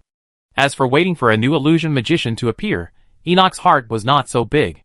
God knew when the third wild witch with illusion talent would appear. Enoch estimated that the transformation work would be completed in less than half a month. After all, the finished product was already out. All he needed to do was to change the operating mode of the printing press to free himself and Vivian from the heavy printing work. Chapter 411. On the 7th day, after Horn began to experiment with the bandits in the Spark City, the light on the ring in his hand was about to overflow. Unless something was used to cover it, there would always be a colorful halo flowing on the ring's surface. Horn knew that his origin ring was almost officially completed, and it would probably take at most 1 or 2 times to become a complete version of the origin sacred artifact. This time their target was a small pigment tribe in the north of Spark City. This tribe was expelled from the Orc Alliance. A city lord accepted them 100 years ago, but not only did they not care about the city lord's kindness, but they became a cancer inside Spark City. This time, we can take this opportunity to get rid of these guys. Whether we let them come under the discipline of Xingho City or kill them completely, It is better than letting them be a thorn in the heart of Xingho City. Like the previous times, this time, the small orc tribe was surrounded by the new army of Xingho City, but they refused to give in even when they were facing death. After all, small bandits like them are not well informed. If they have good relations, they can communicate once every 10 days or half a month. Now Xingho City is clearing one a day. They don't know that once they are surrounded, it will be a disaster for small forces like them. Horn did not intend to kill all the orc tribes like he did other bandits, because strictly speaking, they did not do anything bad.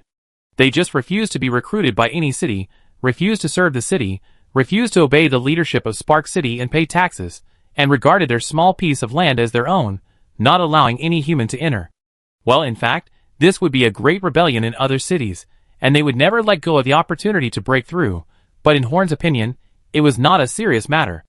According to the information he had checked, the previous city lords had oppressed the pigmen too harshly, which led to the pigmen's refusal to obey discipline regardless of whether the city changed hands or not. Therefore, as long as they were willing to surrender after the city was broken, Horn could consider letting them go.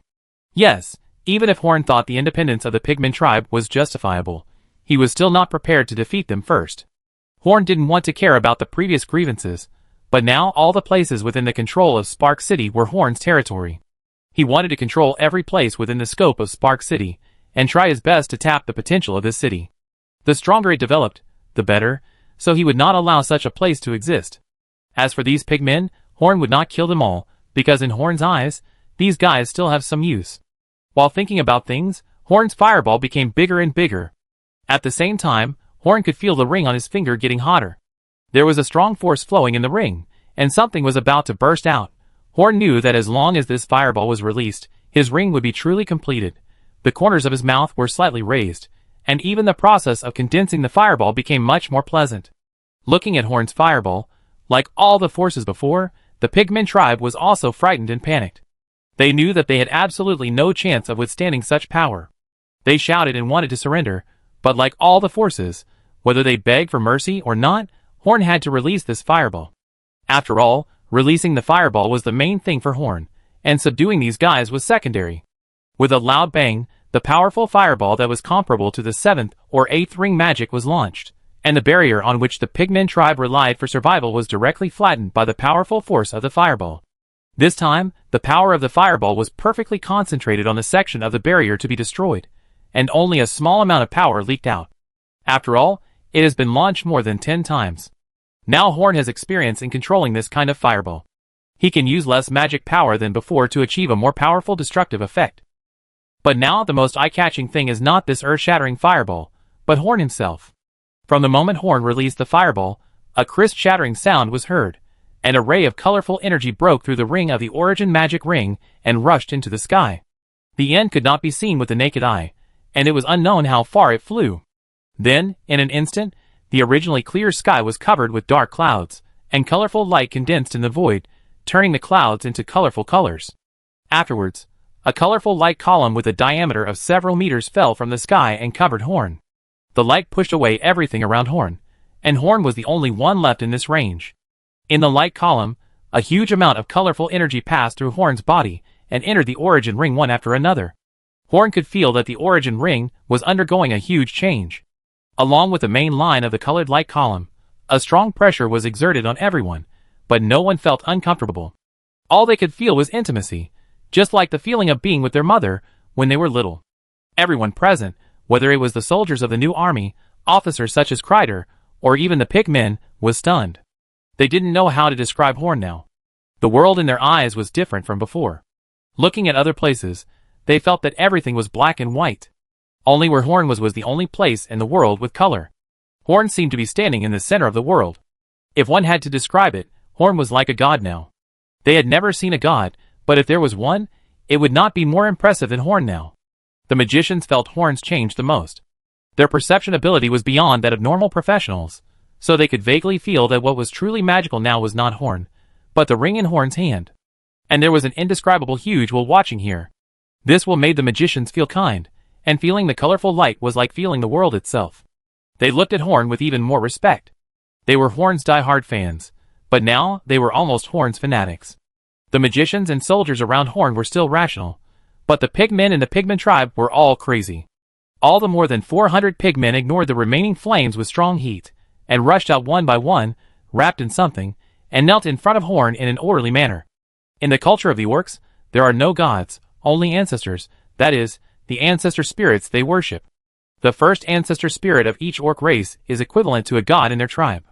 But in all cultures, there are more noble beings above the ancestral spirits. It may be the omniscient and omnipotent supreme being, the spirit of all things in the world, or the master of all creation. Each tribe has a different name for that noble being, but they know what they are worshipping. Now what they feel from Horn is that kind of aura. Chapter 412. The pigs crouched on the ground. Even though Horn had just attacked their homes, they now believed that Horn would be the agent of that great existence. In addition, the new army and the officers of the army, including Korid, who surrounded the tribe, had a seed planted in their hearts by this vision. From this moment on, the army of Starfire City had the signs of betraying Starfire City, and all the soldiers had a particularly high loyalty to Starfire City. The range of the vision was very large, and it could be seen, even in Starfire City, and the inexplicable majesty could be felt, but there was no large-scale fluctuation this time, so although the scene was grand, it did not attract the attention of the bigwigs from all sides. Everyone outside was amazed at the strange phenomenon between heaven and earth, and Horn himself felt it more deeply than them. The colorful energy passed through his body into the ring, and the hidden injuries in his body, that had not healed from multiple battles, and over-level casting were all quietly healed. After a period of strange feeling, his mind broke through the limitations of his body, and slowly rose along the colorful light column. During the ascent, the strange flame deep in his soul began to tremble slightly, and countless knowledge flowed through Horn's brain like a revolving lantern. It was not about magic, but about matter, energy, soul, and the world. Horn did not know where this knowledge came from, but he knew how precious it was. Although it could not directly improve his strength, as long as Horn remembered it, it could be transformed into magic. Just as Horn said to the magicians, knowledge is power for magicians, so this was a gift to Horn, but it was too short-lived. He felt that the knowledge disappeared not long after it passed. Even with the memory of a magician, Horn did not remember much. In other words, Horn has memorized a lot of knowledge, but compared with the knowledge he has not memorized, what he has memorized is like a grain of sand in the sea of sand. After the knowledge disappeared, Horn was reluctant to let it go, and then he was afraid. If he had not stopped in time, he might even get lost in this knowledge. After leaving the ocean of knowledge, Horn found himself in a strange world. Everything in this world, above and below, left and right, except Horn himself, was pure white. Horn, who had come back to his senses from the knowledge, did not move, but sat cross-legged on the snow-white ground, supporting his head with his hands, and thinking about why he was here. Before, his consciousness followed the colorful light column up, and the final destination should be here. Here, everything was white, and there was no reference. Horn really didn't know what to do next. In this situation, moving forward without knowing anything was a bit too imprudent, but Horn had a feeling that his coming here might be related to the existence of someone who had been spying on him. There was no reason, and no commonality was found, but Horn just felt that it was that thing. After a while, Horn found a small black dot in front of him, which expanded rapidly and turned into a huge door 100 meters high in just a moment. Such a huge thing arrived at his side so quickly without making any sound. It must be a divine weapon, Horn thought decisively. Suddenly the door stopped, but Horn didn't sit still and rushed forward to hit the door. Because it was too sudden, Horn didn't even react. If he continued like this, he would definitely hit the door. But he suddenly stopped, only one step away from the door. He did not crash into it, because an invisible force held Horn's body. Now Horn realized that it was actually himself who was moving at high speed. He and the ground under his feet had been moving towards this side at a very fast speed since he arrived in this world, and Horn did not notice it at all. This was not Horn's problem, but under the premise of no resistance, Horn had no way of knowing whether he was moving in such a place without reference. Horn stopped and began to observe the huge door. The door was black with countless raised reliefs, but Horn could not see any of them clearly. He only recognized that the huge pattern in the middle was Salon. Horn had seen it in the trance given by Nair. This means that what he saw through Franks' hand at that time was real. Whether it was Salon or the countless worlds he saw, they were all real. Horn had always regarded everything he saw in that conscious journey as fake. In his opinion, it was just a means for Nair to seduce him. After all, the last body as huge as the whole world was too surreal. But if what they saw that day was true, then everything they competed for in Salon was really insignificant. As Horn was sighing, a hand silently pressed on his shoulder. In an instant, Horn got goosebumps. This was not because of the shock, but because when the hand touched him, a strange feeling flowed through Horn's body. Lightning flashed, and Horn appeared more than 10 meters away, staring at the owner of the hand. It was a human figure with a pure white body, but there were some black lines outlining the shape of his body. Even Horn couldn't tell whether he was a real white person with a physical body, or there were only those black lines. In such a world, Horn felt that all his senses were out of place. The white man opened his mouth to say something to Horn, but no matter what he said, even if he shouted loudly, Horn could not hear a sound. Horn frowned. Is this guy kidding me? Seeing that Horn did not respond, the man shook his head as if he was disappointed. He manipulated the black lines to draw a pattern in the air, then pointed at himself, Horn, and the gate, and opened his hands to speak as loudly as possible. But Horn still didn't understand what he was saying, and looked confused. So the man sighed, and Horn was grabbed back by a huge force, getting farther and farther away from the door and the man, and then returned to his body along the colorful passage, countless times faster than when he came. In front of the door, the man sat cross-legged on the ground, holding his head with his hands to think, just like Horn sat before. So it turned out that the ring became complete by taking shortcuts, and the strength is only at that level. No wonder you can't hear my words. Ah. I don't know when we will have a chance to meet next time. Time is running out. Grow up quickly, the future god I created. Chapter 413.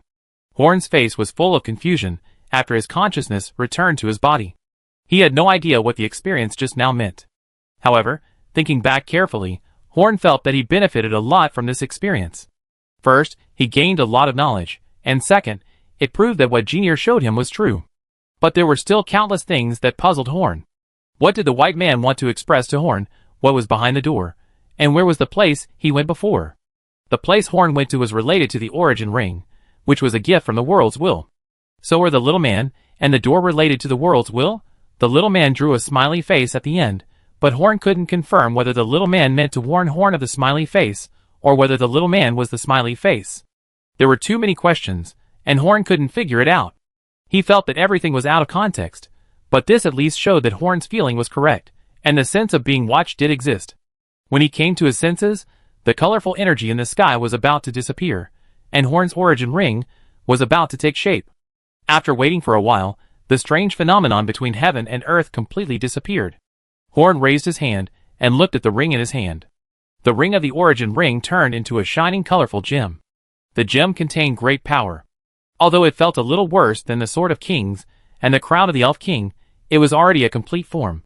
Just like when the origin ring just appeared, the information of the complete origin ring automatically entered Horn's mind, and he directly knew the current ability of the origin ring.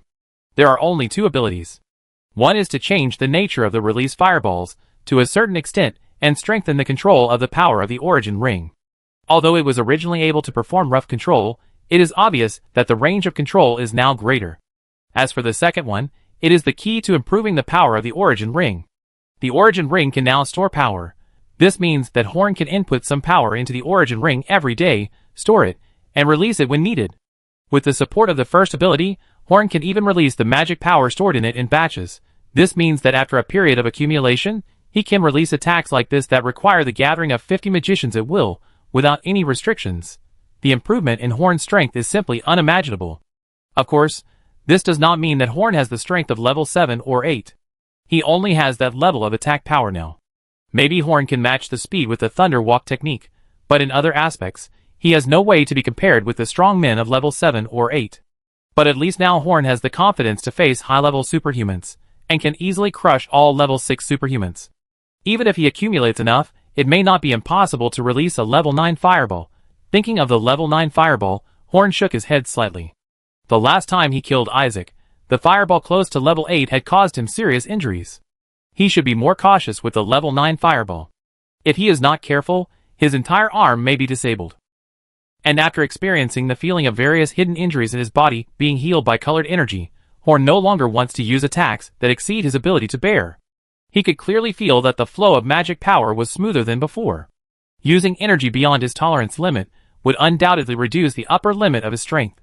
After realizing this, Horn would be more careful in using power in the future.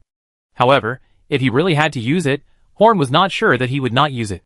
Putting his hand down, Horn looked at the pigmen kneeling in front of him. Horn actually didn't know what was going on. When he was enveloped by the light column, He was completely unaware of everything in the outside world. So when everything was over, and he saw these pigmen, he was a little confused. Why are they all kneeling here? Horn covered his nose with one hand and pointed at the pigmen with the other. Many parts of these pigmen were burned, and the air was faintly filled with the smell of barbecue, which made him feel a little nauseous. They all rushed out when you were showing off your power. They probably thought you were a god because you looked so magical. Before Horn woke up, Daniel had observed these pigmen for a long time, so he pointed out the problems of these pigmen directly.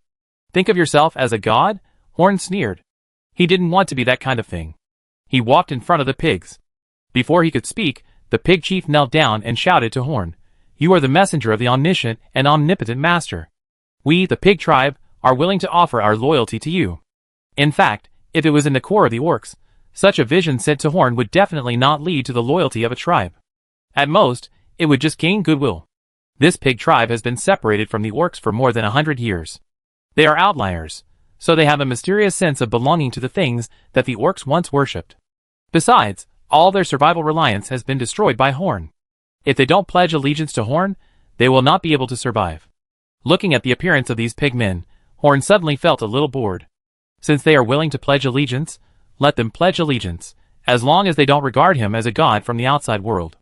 The omniscient and omnipotent master. Is that what they call the will of the world?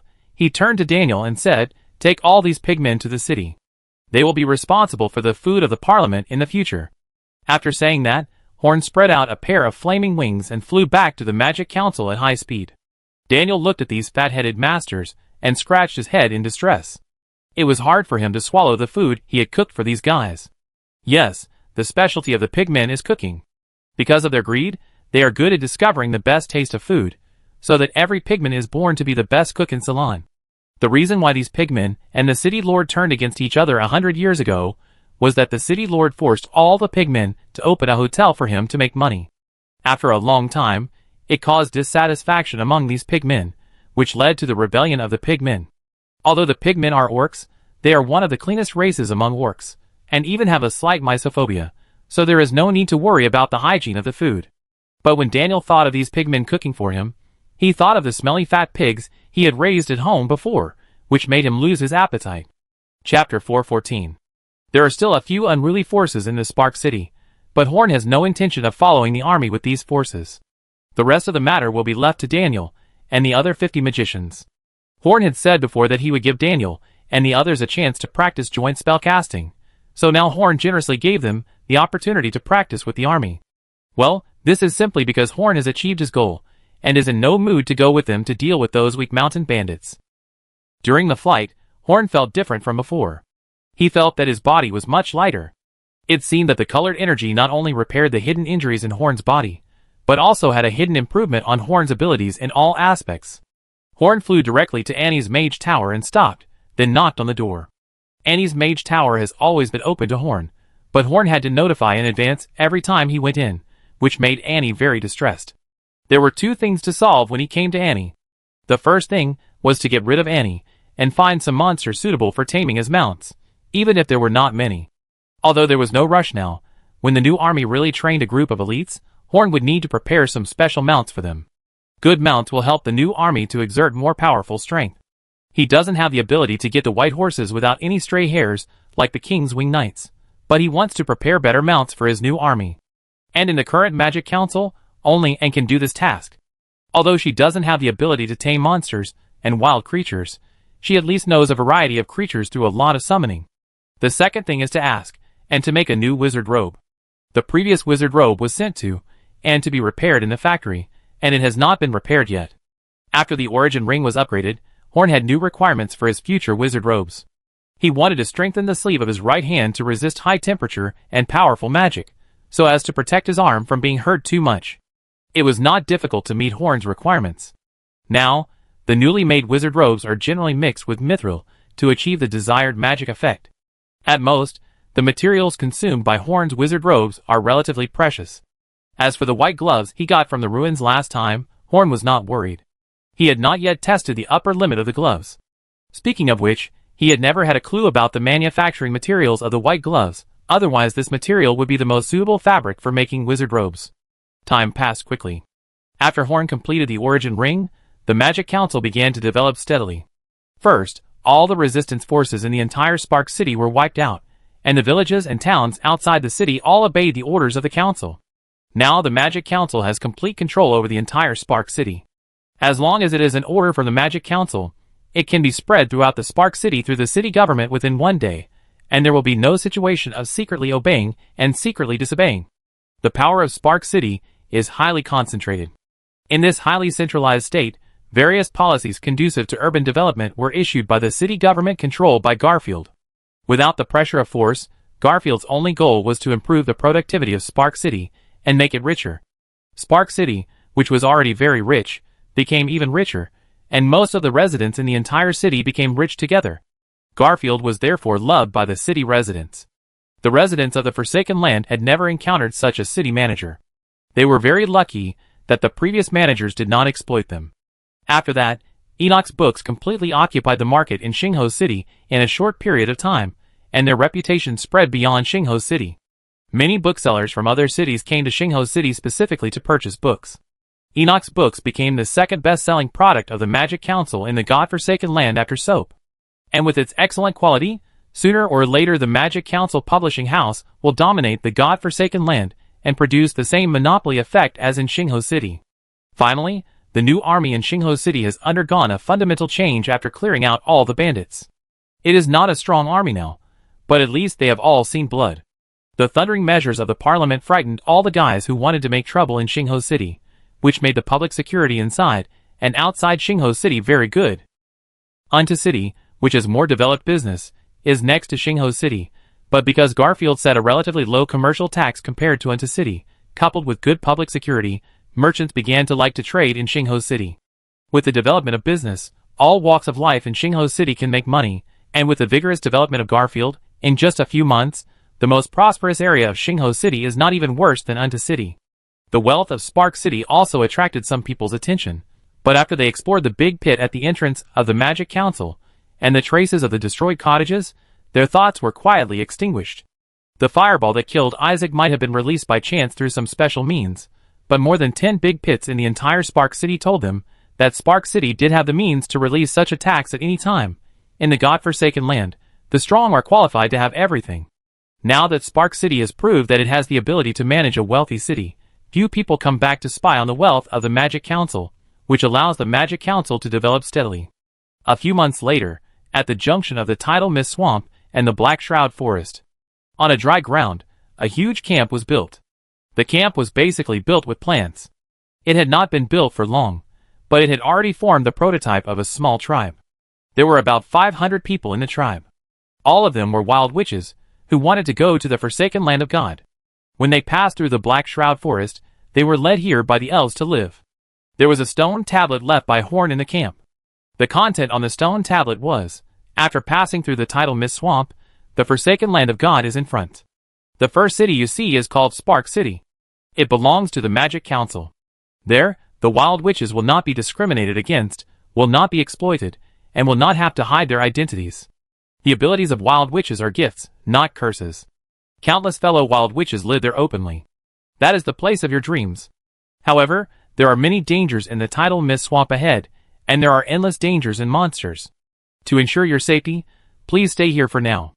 The elves will provide you with the most basic necessities of life. We will move forward together after the messenger of the Magic Council arrives. Horn Memhalen. Chapter 415. This stone tablet was left by Horn after he chose a place in the Black Shroud Forest. If Horn did not write his name on this stone tablet, and only let the elves tell this story, the wild witches might not believe it. Although most of the wild witches have never seen Horn, they are willing to believe Horn. Horn made them from being a poor and oppressed wild witch to having a little ability to resist, and even formed a team to escape from the area controlled by the church. For them, Horn is a great benefactor. With just a little bit of the reaction of the elves, the wild witches can easily infer whether the words engraved on the stone tablet are true. So under the leadership of the preacher, they began to settle in this camp, and from the initial 30-odd people to the current scale of 500 people. When Ivan led the wild witches of the Grey Tower to the God-forsaken land, he did not lead all the wild witches under his command, but only brought about 200 people. The remaining 300 wild witches were divided into nearly 100 teams by Ivan, and went to the major parishes of Ceylon. Their mission was to spread the knowledge of magic and pass on the news that the Magic Council had established a foothold in the God-forsaken land. These wild witches are called preachers, and their mission is to let the wild witches in various places know that they are not alone, and there is a place that can accommodate all wild witches. As the wild witches spread the word, no matter whether the wild witches outside want to take the risk to go to the God-forsaken land, at least most of them know that there is a place like Utopia for wild witches in the God-forsaken land, so there will definitely be many wild witches going to the God-forsaken land along this road. After completing the task of spreading the news, the preachers took the first group of wild witches they gathered and began their journey to the God-forsaken land, and they were all stopped here and lived in the camp. The preacher who is leading this camp now is named Bia. He is currently a second-ring magician of the lightning system. He has more powerful magic ability and practical experience than others, so he deserves to be the leader of the camp. Under his leadership, the wild witches in the camp live a pretty good life, because there are not many things they need to worry about. Because of the protection of the elves, there will not be too powerful monsters here. At most, there will be level 2 monsters. With the perception ability of 500 wild witches and magicians, level 2 monsters want to attack this camp basically to deliver meat. The only problem facing the camp is that there is no meat. The Eldar provide food and water, as well as some daily necessities. If you want to eat meat, you even have to organize a team to go out hunting. So if there are monsters attacking, the wild witches in the camp can have extra meals, which is also a good thing. The camp is not weak now. Since they have been learning magic for a long time, nearly 200 of the 500 people have become magicians, and there are about 10 second-level magicians among the 200 magicians. Although there are no top masters, their combined strength cannot be underestimated, so in this marginal area of the tidal mist swamp, they can be regarded as domineering in this area by relying on the power of the elves. Bia and his group, who were the first to arrive at this camp, have lived here for 3 months. With continuous arrangements, this place has become like a home. For most wild witches, even if the messenger of the Magic Council is late, it doesn't matter. Their current life is much better than their previous life in the church-controlled area. They don't need to wear masks to live, the people around them are all their compatriots, and there is no danger that may come at any time. At most, the material life is a little difficult, but for the wild witches, who can come all the way from the area controlled by the church to the edge of the elves, this is simply an ideal living area. Today is another sunny day. 2 second-level magicians took a dozen magicians, who specialized in combat out hunting, and the camp was looking forward to what kind of prey they could bring back. Even in the tidal mist swamp, not all of them were magical beasts, there were still a large number of ordinary creatures, and in the edge of the tidal mist swamp, high-level magical beasts rarely appeared, so they generally did not encounter any danger when they went out hunting. More than an hour after the hunting team set out, all the magicians and wild witches in the camp felt a little strange. It was a kind of life-level oppression, the fear of ordinary life for the top predators in this world with extraordinary people. Birds don't sing, insects don't chirp, fish don't dare to float, beasts don't dare to roar. This is the dragon's might. A gray-white dragon came from far away and flew towards the camp, holding a buffalo the size of an elephant in its claws. The alarm sounded instantly, and Bia's face turned pale. Didn't they say that this place was protected by the elves and no high-level monsters would appear? Why would a dragon appear here? But even if they were alert, it was useless. The speed of the dragon was not comparable to theirs. Before they could start to escape, the huge buffalo slammed into the center of the camp with a bang, and the ground felt a slight tremor. Then the gray-white dragon landed lightly on the ground, and stood in the center of the camp with a proud face, looking at everyone. He was Frank's. "Great Dragon, I don't know why you came this time," Bia said to Franks tremblingly. Frank snorted, did not reply, but threw a sign as big as an adult's thigh in the direction of Bia. Bia picked up the sign and took a look, then looked at Franks, and couldn't believe what was written on the sign. The Magic Council's messenger. Yes, the Magic Council said that there was a messenger coming, but they didn't say it was a dragon. If you had said it earlier, would we be so scared? Although it was a little unbelievable, Bia still accepted this reality. This dragon was really the messenger who came to take them to the Magic Council. He had lived here for 3 months. Ordinary magicians and wild witches thought that life was not bad, but Bia had been suffering. The place he wanted to go was not here, but the ideal city described in the stone tablet. Thinking of this, his eyes couldn't help but moisten. Bia wiped away her tears, then asked Franks with a smile, "What is your name?" Franks first glanced at these wild witches and magicians in a pretentious manner, then coughed and said, "I am Franks of Grey Wings, and I will take you to the dragon of the Magic Council. You will stay here for a day today, and you will set off tomorrow morning and follow the route I give you to the God-forsaken land. Chapter 416. It was not intentional for Franks to come so late. To him, these wild witches and magicians were golden coins. He dreamed of getting these guys to the God-forsaken land safely as soon as possible, so that he could return to his own newly renovated territory and count the gold coins comfortably. But as mentioned before, Franks is different from most dragons. In addition to being timid, he also has good qualities that other dragons do not have. For example, diligence, responsibility. The word diligence is generally not associated with dragons. This species is generally highly lazy. They will never stand if they can squat, and will never squat if they can lie down. Dragons have a bad habit that is criticized, that is, they like gold coins, but do not obtain them through their own labor, but through robbery. The reason they like to rob is not the reason they say, such as they disdain to trade with weak species. Nor is it because they like plundering by nature, but because plundering is the easiest way to make money. They are lazy and just want to rob money. At least most dragons are like this. But Franks is different. He can insist on patrolling the territory every day and monitor all the movements in his territory. Few dragons can do these things, which already shows his diligence. In addition, he was responsible. This responsibility was relative to other dragons. Other dragons might quit their jobs at any time, but Franks would do his best, and would not give up unless he encountered danger. Because Franks was a unique dragon, he spent nearly 2 months to open up a relatively safe road between the God-forsaken land and this camp in order to allow this group of wild witches to pass through the tidal mist swamp safely, and to get as many gold coins as possible. Even if Franks were to do this, it would take a lot of effort. He would bypass places with great danger, places with monsters above level 5, and places that Franks himself was unsure of. At the same time, the level 3 and 4 monsters on this road were usually killed by Franks. Franks did not waste those monsters. He took out the valuable parts of their bodies, and exchanged them for gold coins at the Magic Council. As for the other parts of the monsters, they had already been killed by Franks anyway, so it would be a waste to throw them away, so he just roasted them and ate them. Yes, roasted and eaten. After being in contact with the Magic Council for a long time, Frank's life has become more refined. He rarely eats raw meat now. In this way, Franks wandered alone in the tidal mist swamp for 2 months, and finally found a road that would not cause dangers that he could not control. He left his own scent in the places on the road that might attract level 4 or 5 monsters. The deliberate scent of the Dragon Clan is very obvious to monsters, and it will not disappear within at least a year, so there is no need to worry that monsters will occupy the place as their territory as soon as Franks leaves.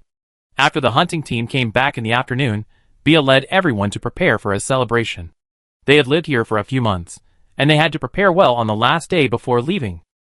The hunting team had a good harvest today, and with a huge buffalo caught by Franks, they could finally eat meat to their heart's content. Looking at the cooking scene, Frank sniffed, flew away calmly, and caught a few more large monsters.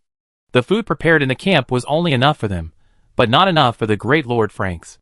Although Franks likes to eat cooked food recently, his own skills are really not comparable to those of humans, so he can't help but be greedy when he sees everyone starting to cook. In the end, both the Wild Witch magicians and the guests, Franks, had a very happy last dinner. Full of longing for Spark City and the Magic Council, this night passed. But when Bia and the others packed up and prepared to leave, they found something they didn't expect. The messenger of the Magic Council, the dragon Franks, was missing. Everyone was very confused. They had been waiting for the messenger for several months, but he just ignored them. He was fine when they had dinner yesterday. Then they found that on the ground where Franks lay last night, there was a huge white animal skin with something drawn on it. Bia walked closer and found that the thing drawn on it was actually a huge map. The starting point on the map was crookedly drawn like a small camp, which represented the camp where they were living now, and the end point was a castle, which represented the Magic Council. The map drawing technique is not very good, but it is strangely understandable. The crooked route on it is at least twice as far as the straight line. The messenger means that we should follow this route ourselves. Another second-ring magician pointed at the white animal skin and said. Bia nodded and said, I understand the reason, but why is this map so big? Well, this map was drawn by Franks. It was difficult for him to draw a map with this animal skin with his huge body. If it were to be reduced, it would be like making a miniature sculpture for Franks, which was too difficult. This huge animal skin is bigger than a person even when rolled up, and it would affect everyone's movements. So Bia took a piece of paper and drew it according to the map, and then left the white animal skin in the camp. After drawing, everyone started to move. To be honest, they were a little disappointed. They thought they could move forward under the protection of a giant dragon, but they didn't expect that they would still have to explore the tidal mist swamp by themselves. But fortunately, they still have a map. At least in terms of safety, it should be much better than if they blindly plunged into the tidal mist swamp. Most of the things in the camp were left behind by them. The magicians were generally not in good health, and could not bring too many things, so these things were regarded as benefits for those who came later. So taking advantage of the bright sunshine and the cool autumn weather, a group of 500 spellcasters walked out of their homes for several months and began to head to the God-forsaken land. This camp will become more and more perfect, receiving more wild witches and magicians. The seeds of magic have been sown in the outside world, and there will never be a lack of magicians coming to Spark City for pilgrimage until the day this camp is abandoned. The God-forsaken land is only the size of 3 or 4 small churches in the outside world, and is not as large as the Black Forest. One day, the Magic Council will take steps towards the outside world and compete with the major churches. At that time, this camp will only become a memorial. Chapter 417. The wild witches and magicians led by Bia did not encounter any danger while traveling in the tidal mist swamp, because they did not find a random road on their own initiative, but took the long and roundabout road of Franks. Since the messenger of the Magic Council specially gave them a map, there must be a purpose, and they only need to walk for a few days to know how important this map is to them. The danger level of walking here is even lower than their hunting on the edge of the tidal mist swamp. At most, there will be a second-level monster, and occasionally a third-level monster is the kind that they can deal with together. Once they deviated from the route given by Franks, the danger increased exponentially. There were endless monsters and dangers that they could not deal with. After trying 4 or 5 times, and still being the same, they began to follow the map obediently. After all, the tidal mist swamp was still a well-known dangerous place. Even if Franks gave up the advantage of flying and rushed around in the tidal mist swamp without any care, he could only rush for a few days. After all, there were more than one strange tentacle-like thing in the lake in the tidal mist swamp. Basically, the only danger for them now is the danger of the Shiwu swamp itself, poisonous insects, swamps, poisonous plants, and ordinary creatures that hide very well. As for ordinary monsters, they can only add combat experience to them. Originally, Ivan and his 200 people walking together had greatly reduced the danger. Now that they are 500 people together, it is even easier. The perception ability of 500 spellcasters is like 500 small radars that are always on, sweeping out any danger approaching them.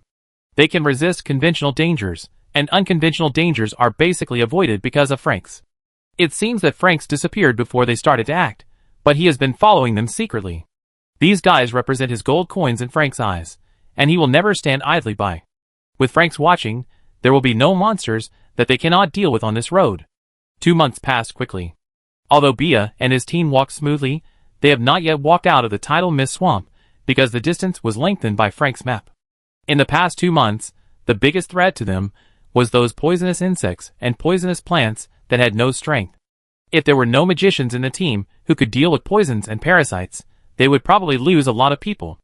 After all, even if Franks followed behind, he had no way to detoxify everyone. This environment, which was neither difficult nor easy, gave everyone a good opportunity to hone their skills. Danger was everywhere, but it was not beyond their ability to deal with, which greatly improved their ability to face danger. After they found themselves improving, they finally understood the good intentions of the Magic Council. There were some wise people in the team. They knew that in order to open up a safe road in an environment like the tidal mist swamp, even if it cost human lives, no force could afford it. The council might use other methods, but the cost must be high. Such a road was specially open to make them safer, which touched Bia and the others greatly. They felt a sense of belonging to the Magic Council before they even reached the Forsaken Land of God. What they didn't know was that Horn was just taking advantage of the greed of a local dragon in the tidal mist swamp. And after traveling for about a month, they encountered a homeless 4th-level monster. It was a huge shelled monster that looked like a cooked crayfish. In this swamp environment, the speed of the monster made it impossible for magicians and wild witches to escape. Because they had a huge gap in spellcasting skills with the magicians in the Forsaken Land who had been strengthened many times, their spellcasting speed was not fast enough to have any chance to cast spells when facing a 4th-level monster. At this time, the giant dragon that had appeared in their camp, the messenger of the Magic Council, Lord Franks of Grey Wings, appeared at a faster speed, held down the head of the monster, and directly pulled off the huge shrimp head, pinching the shrimp thread. After asking the wild witches to take away the valuable things from the monsters to section, he also ate the crayfish. From then on, they knew that the giant dragon had never left them too far away, but had always been paying attention to their safety. The reason why it was not by their side was to give them some training opportunities. Franks, whose whereabouts were exposed, was still invisible during the day, but he often appeared at dinner time with some monsters or huge beasts, asking everyone to help cook. Thanks to Franks, Bia and his friends had good food for the next month. When catching monsters, Franks usually brought some more, which was his reward for cooking food, so everyone was willing to help him cook. Slowly, the fog became thinner and the ground became drier. They knew they were about to get out of the range of the tidal mist swamp, but Bia was not optimistic at this time, because he found traces of intelligent creatures' activities here. The swamp, which was originally full of shallow ponds, was neatly planned. Not only did roads appear, but the ponds were also surrounded by fences, and fish were raised inside. Judging from the style of the buildings that were occasionally seen, this should not be the architectural style of humans, but of some races that are suitable for survival in the swamp, and this race seems to be expanding towards the depths of the Shiwu swamp. After walking for a while, a magician in the team, who was good at reconnaissance, found the traces of lizardmen, and it can be inferred that the commanding race here should be lizardmen.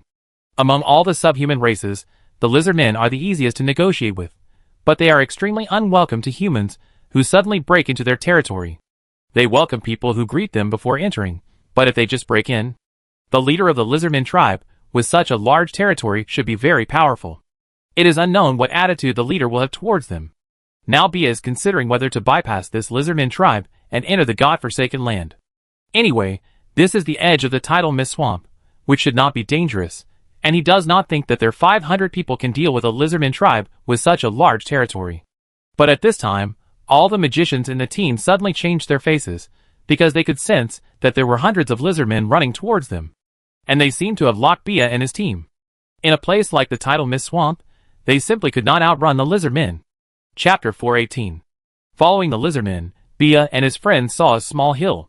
There was a circle of houses built with wood under the hill. This was the home of the lizardmen. Looking at the scale of the tribe, there were at least tens of thousands of lizardmen here. A tribe with a shaman of level 5 was generally not small in scale. Speaking of which, the lizardmen tribe of Savara was actually a great force. Although the lizardmen were not extraordinary creatures as long as they reached adulthood, like some other races, every adult lizardman was much stronger than a normal adult. Soon, Bia and the others saw the master that the lizardmen had mentioned. Looking at his huge size and grayish-white skin, he turned out to be the giant dragon Franks that had been following them. He was the master of such a large lizardman tribe. Seeing this, Bia and the others were moved again. It must have cost a lot to let such a giant dragon take care of them. They must find a way to repay the kindness of the parliament in the future. Franks closed his eyes and lay on the ground without saying a word. In front of him stood the lizardman shaman Savara. The fancy lizardman walked to Savara and stood behind him. He was Savara's successor, the next lizardman shaman, and a level 4 lizardman shaman. Savara blushed and coughed twice, then said to Bia and the others, "My Lord Greywing has protected you all the way. Now you are safe. Don't you want to show your appreciation?" Bia was stunned for a moment. What do you mean? If Savara was a human, his face would be red now, but that was what Franks asked, so he could only do this. Do I need to say this? My lord has protected you all the way. Although he didn't ask you to return the favor, you won't really give nothing, right? Think about what the dragon's like, so leave something behind. It's all your appreciation. Oh, so it's money. Everyone finally realized that the dragon certainly likes money. In the end, Bia and the others took out most of the money and gave it to Savara. Since Franks didn't speak or open his eyes, the account was always kept on Savara, because everyone instinctively believed that the dragon who protected them all the way would not blackmail them. This misunderstanding was not resolved until more than 10 years later when Bia and Franks became familiar with each other. It is now late autumn, with yellow leaves flying everywhere, and the city cleaners hired by the city government are cleaning up the fallen leaves on the street, which looks very charming. Horn and his team have been in the god-forsaken land for almost a year now. Now they own a city and have completely established their foothold. They have built a city that is completely managed by the parliament. This kind of thing can probably only be done by magicians. At least in the god-forsaken land, no force can develop so quickly. Wild witches from the entire god-forsaken land continue to settle in Spark City, and even the population of Spark City has increased significantly. It is said that Yan is already planning to expand the city, but it is unknown when it will start. On top of Horn's own wizard tower, Horn stood on the top of the tower and watched the scenery of late autumn. The sleeve on the right side of the wizard robe Horn was now fiery red, which could effectively resist the damage of fire. The red pattern extended from the arm and outlined a mysterious pattern on the entire black robe. Instead of looking abrupt, the red sleeve made the whole robe more attractive. Annie never skimped on the materials of the wizard robe she made for him, so this wizard robe had many functions that were not available before, not only the resistance to fire attributes, but also the resistance to attacks from various other energies and even sword attacks. Horn had a ring on each finger, a bracelet on each wrist, a necklace around his neck, and earrings on his ears. He had more jewelry than a little girl who loved to dress up. Each of these jewelry looked different, but they were all very beautiful. With the elf craftsman, the things produced by the Magic Council were generally not ugly. With so many jewelry, Horn did not feel bloated. Instead, he wished he had more fingers and more jewelry. Except for the origin ring and the magic badge that symbolizes the identity of a magician, all these rings are enchanted rings. The runes engraved on them can enhance the magician's strength to a certain extent, even for a magician of Horn's level. Mental concentration, enhanced perception, enhanced elemental affinity, enhanced elemental resistance. In short, these rings have many functions. And all that Horn wears are the highest masterpieces of these elf craftsmen. It is estimated that Horn is the only one in the entire Magic Council who wears all the places where jewelry can be worn. After all, although this thing can be made by elf craftsmen, it is not very simple to make. Except for Horn, the speaker of the Magic Council, and the members of the council, it is very difficult for other magicians to own a piece of this jewelry. When the elf craftsmen make this kind of items, it is obviously much easier than making weapons. When the production can be expanded, the Magic Council will have another way to make money. As for now, it is better for the Magic Council to digest it internally. It has been several months since the liberation of the origin ring.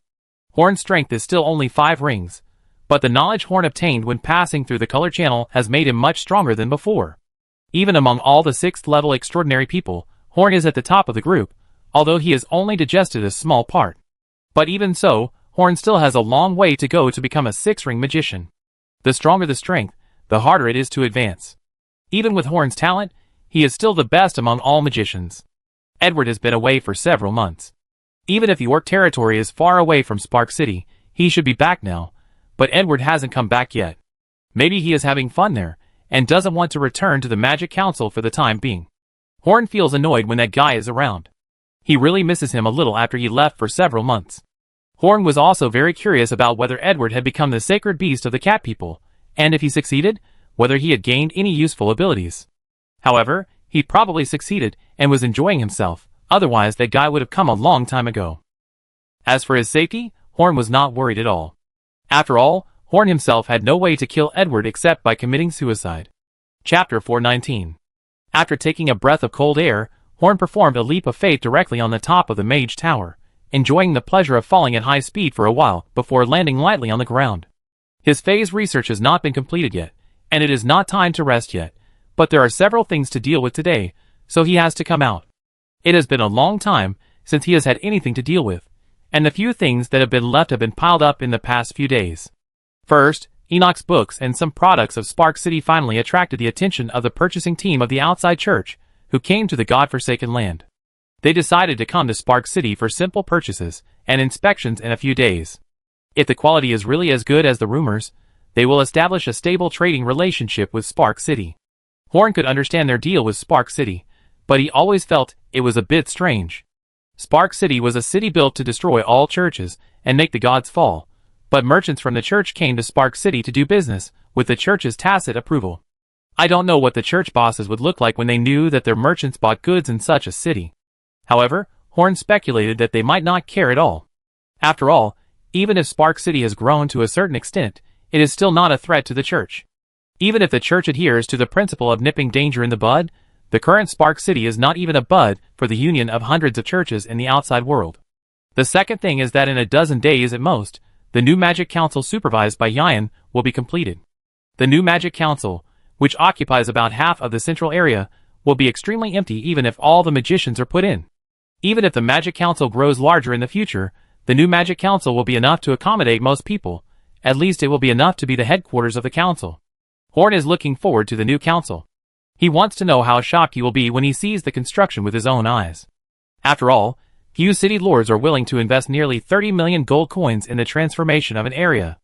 That's right, 30 million gold coins. The initial budget was only 10 million gold coins, but later Yian added more money. If the Magic Council hadn't been making more and more gold coins, it wouldn't have been enough for Yian to squander. The building was extremely majestic.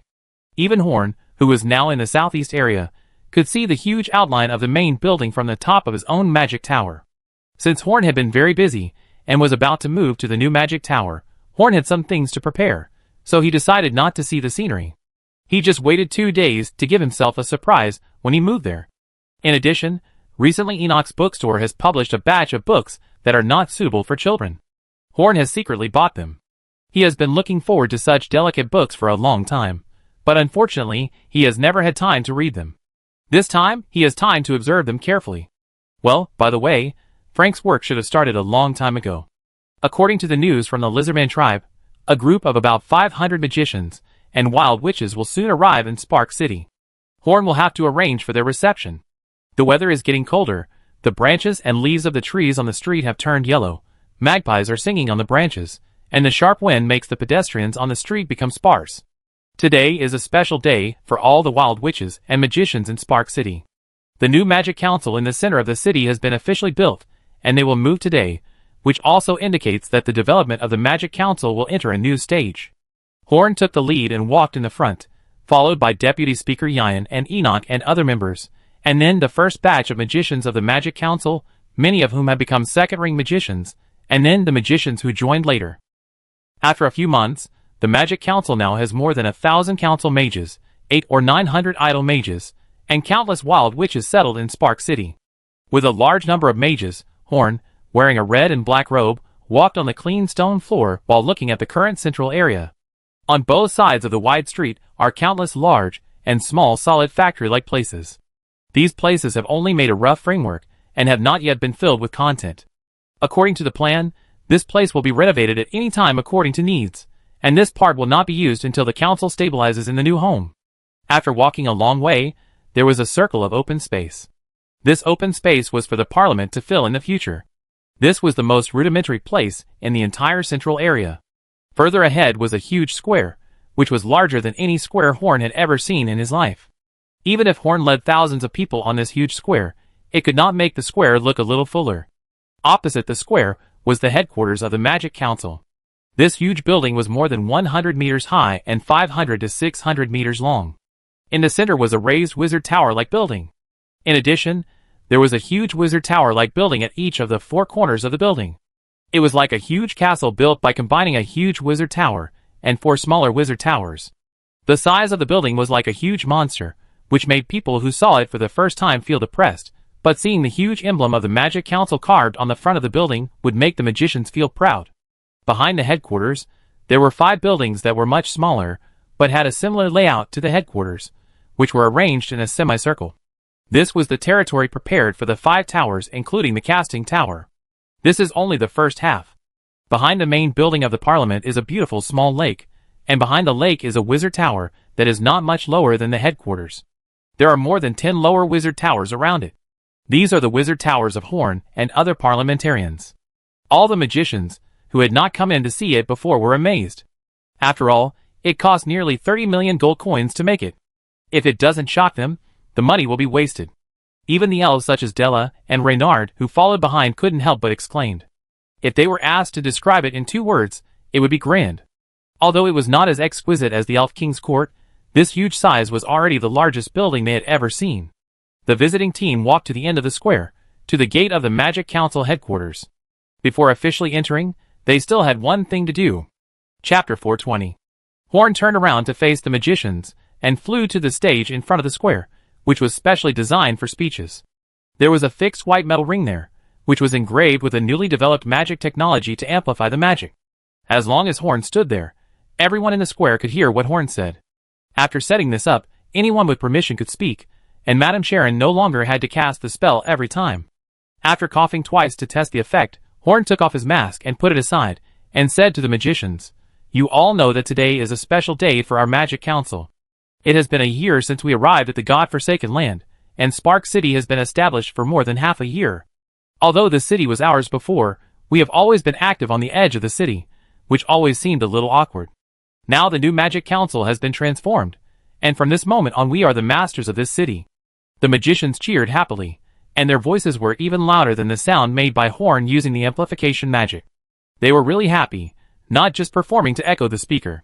After enjoying the magician's joyful shouts from the heart for a while, Horn pressed his hand down, signaling everyone to be quiet. Following Horn's actions, the magicians quickly quieted down, and no one whispered below. Horn did not specifically ask for it, but everyone did it. This was the magician's respect for Horn. Horn continued, "At the beginning, there were only a dozen of us in the parliament, living in the small building left by my teacher. We were restricted in everything we did. Now the number of magicians has reached more than 1,000. To be honest, a year ago, I didn't expect that we would develop to this level in such a short time. I feel very relieved about this. Thank you."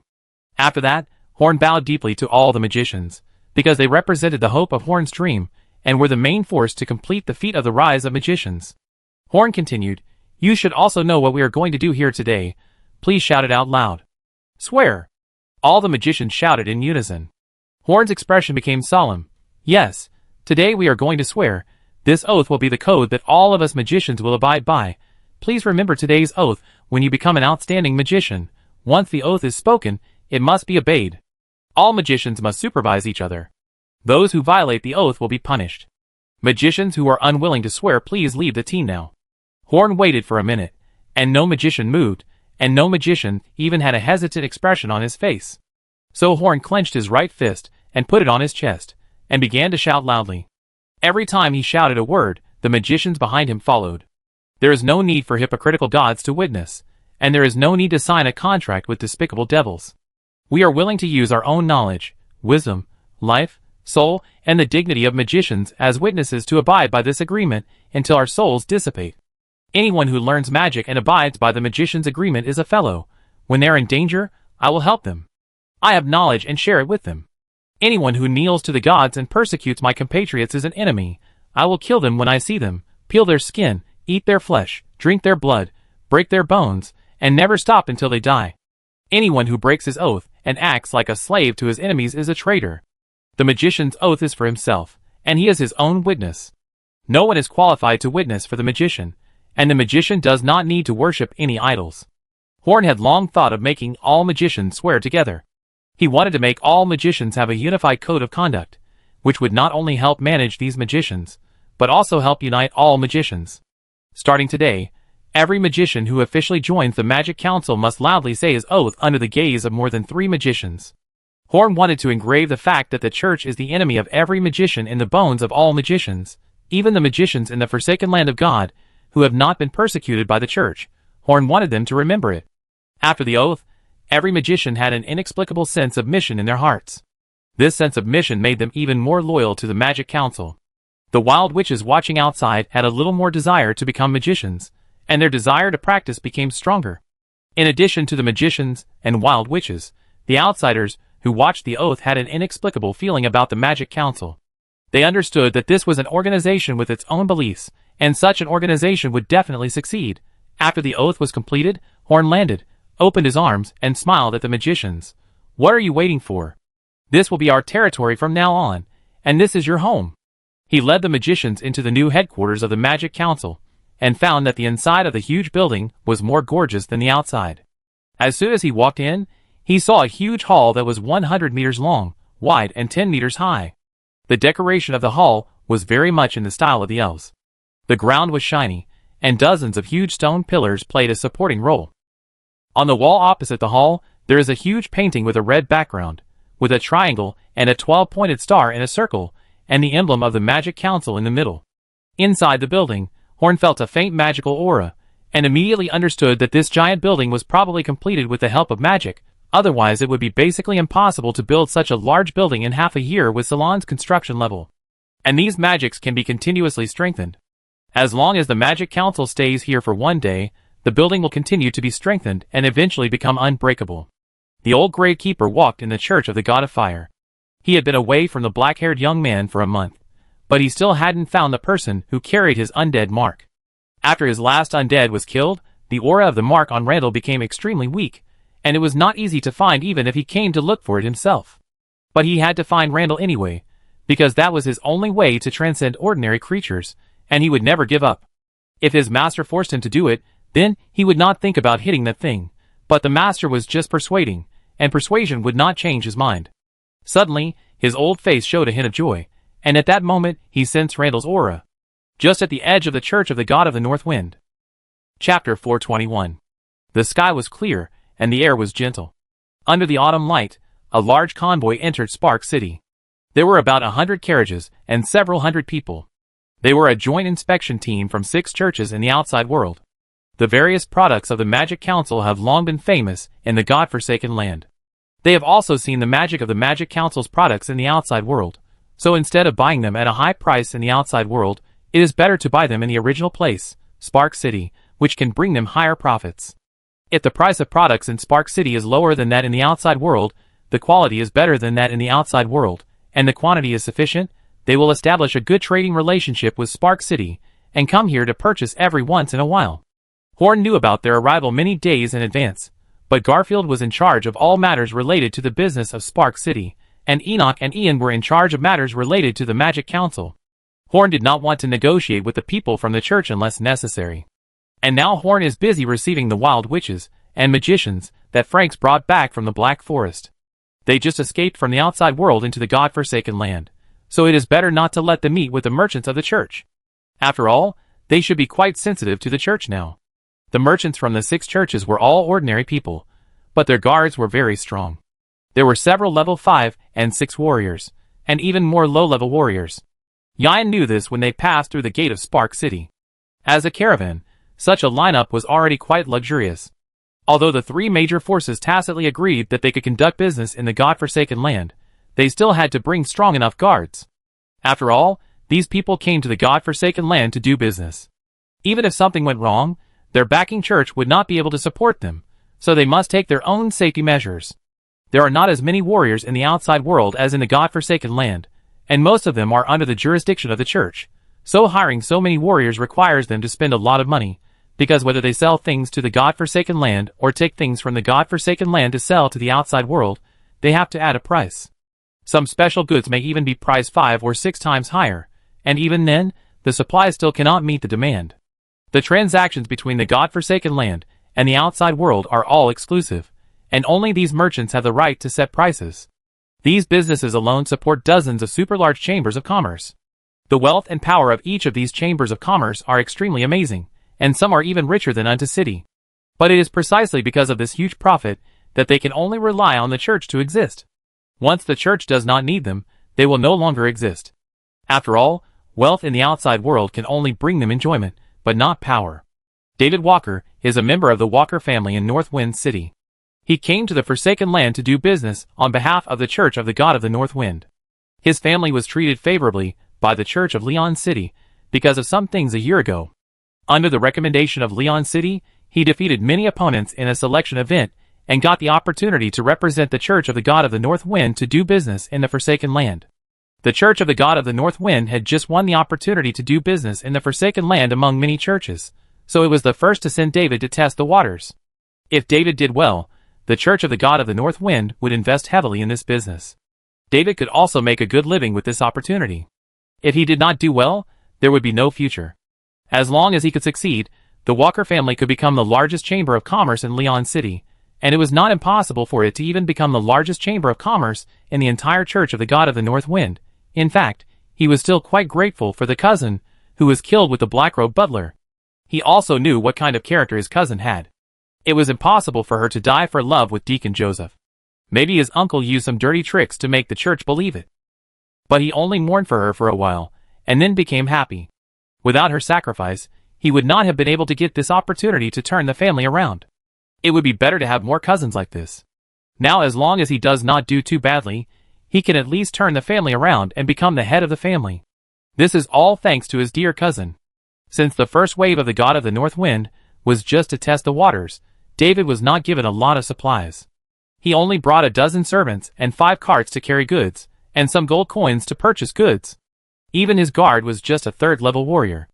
Anyway, he was just following the large forces of other churches, so he didn't have to worry too much about safety. They had been to many cities in the God-forsaken land before, but there were not many things worth buying for David. He could make a lot of money just by buying some specialties of the God-forsaken land, but David was not satisfied with this. His first trip to the God-forsaken land must surprise the church and show his value. It couldn't end so hastily. If he doesn't do well, he might not be the next person to come. Spark City is the last city on his trip. No matter if there is anything interesting in this city, he will buy something here. At the beginning of the trip, David was actually quite nervous because the name of the land of chaos made him feel insecure.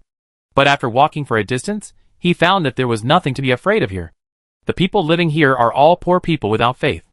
They are poor and ignorant. They don't know how big the world is. In particular, they don't even know the existence of God. Is there anything more tragic than this? So he gradually developed a sense of superiority. Although they were all human beings, David felt that they were superior to the people in the God-forsaken land, and the curious and inferior eyes of the residents in those magical lands fueled his thoughts. Following the team to the city gate, looking at the old city wall, only the gate was new, and there were traces of fire on the wall. It was a very poor city at first glance. David curled his lips again. What was so good about this city? It was probably the same place as the countryside. I really don't know what the leader relied on to determine that this place might be valuable. But when he walked in, he frowned, not because it was dirty, but because the city was so clean inside that it was beyond his imagination. At a glance, except for the city wall, this city looked much better than Leon City, and the streets were crowded with people, and the hawking was endless, which showed that the business was also very developed. This kind of scene had only been seen in Undead City during their caravan's journey. No, it was better than Undead City, but what made him a little jealous was that other cities warmly welcomed them when they went there, but this city didn't even have anyone to welcome them. Chapter 422. If they purchased all the hundreds of vehicles in one city, it would make the city a little bit rich. If they established a long-term trading relationship, it would directly boost the city's economy. So all the cities in the God-forsaken land were very enthusiastic when they saw the caravans from the outside world coming to inspect. They wanted to keep the caravans in their cities forever, but why was only this Spark City so cold and didn't even have anyone to connect with them? The first impression of Spark City on David was very bad, not because it was not rich enough, but because it made him, a noble businessman from a civilized land, feel no sense of superiority. But they came to do business, not to engage in diplomacy. Their purpose was to make money. They couldn't leave just because the city didn't welcome them. So the leader led the team to the power center of the city, the Magic Council, which had just moved a few days ago. Maybe the people in Spark City remembered the wrong date, or didn't know their importance and forgot about them. Be calm, be calm. Well, it was really the Magic Council that didn't come to pick them up on purpose. Horn handed this matter over to Garfield, and he specifically told them not to be nice to these merchants from the church, and not to lose the dignity of Spark City for making some money. After Horn said this, Garfield knew what to do. Anyway, the products of Spark City were excellent enough, and those merchants from the outside world would definitely come to purchase them with tears and shouts. If they didn't come, it would be their loss. The products of Spark City would not have trouble selling, so there was the scene that David and his team saw. David and his team rushed straight to the Magic Council, under the leadership of the team leader. Through the wall of the central area, they found that the inside and outside of the central area were basically two different worlds.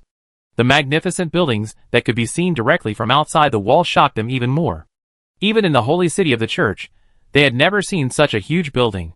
It's not that the church doesn't have the money to do it, but without the help of magic, Salon's technology simply can't build such a large building.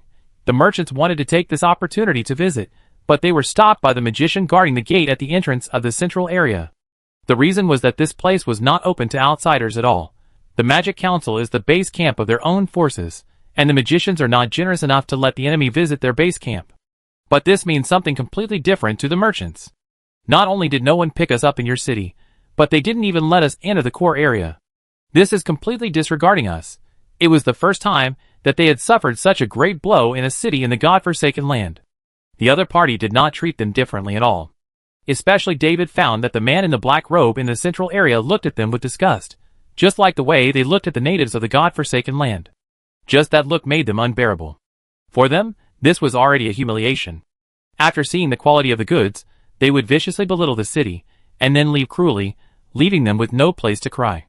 Before arriving at the city, the caravan knew that this was the lair of those wild witches who were like rats crossing the street. They didn't take this to heart. Business was not done there. They were just wild witches. The place they lived in was probably not much better than the lair of wild people. It was a gift for them to come here and make money. But when they really arrived here, they found that this place was completely different from what they imagined. Putting aside all the uncomfortable feelings, to be fair, this is a new and powerful city, and it will become more and more powerful. Moreover, after they casually looked at some of the special products of Spark City on the street, they knew that this city was a huge treasure house for them, but they did not start to buy blindly immediately. Even if they were rejected at the gate of the Central District, they still had to explain the situation to the city's management. Their identities were sensitive, and they could even be said to be enemies with the forsaken land of God. It was always right to follow the procedures. In advance, they actually knew that the person who received them was the governor of Spark City, whose office was in the city government, but they had not thought that the city government was not in the Central District, so they finally knew the location of the city government after suffering a loss. Then they met Garfield smoothly. When they saw Garfield, the merchants were shocked again.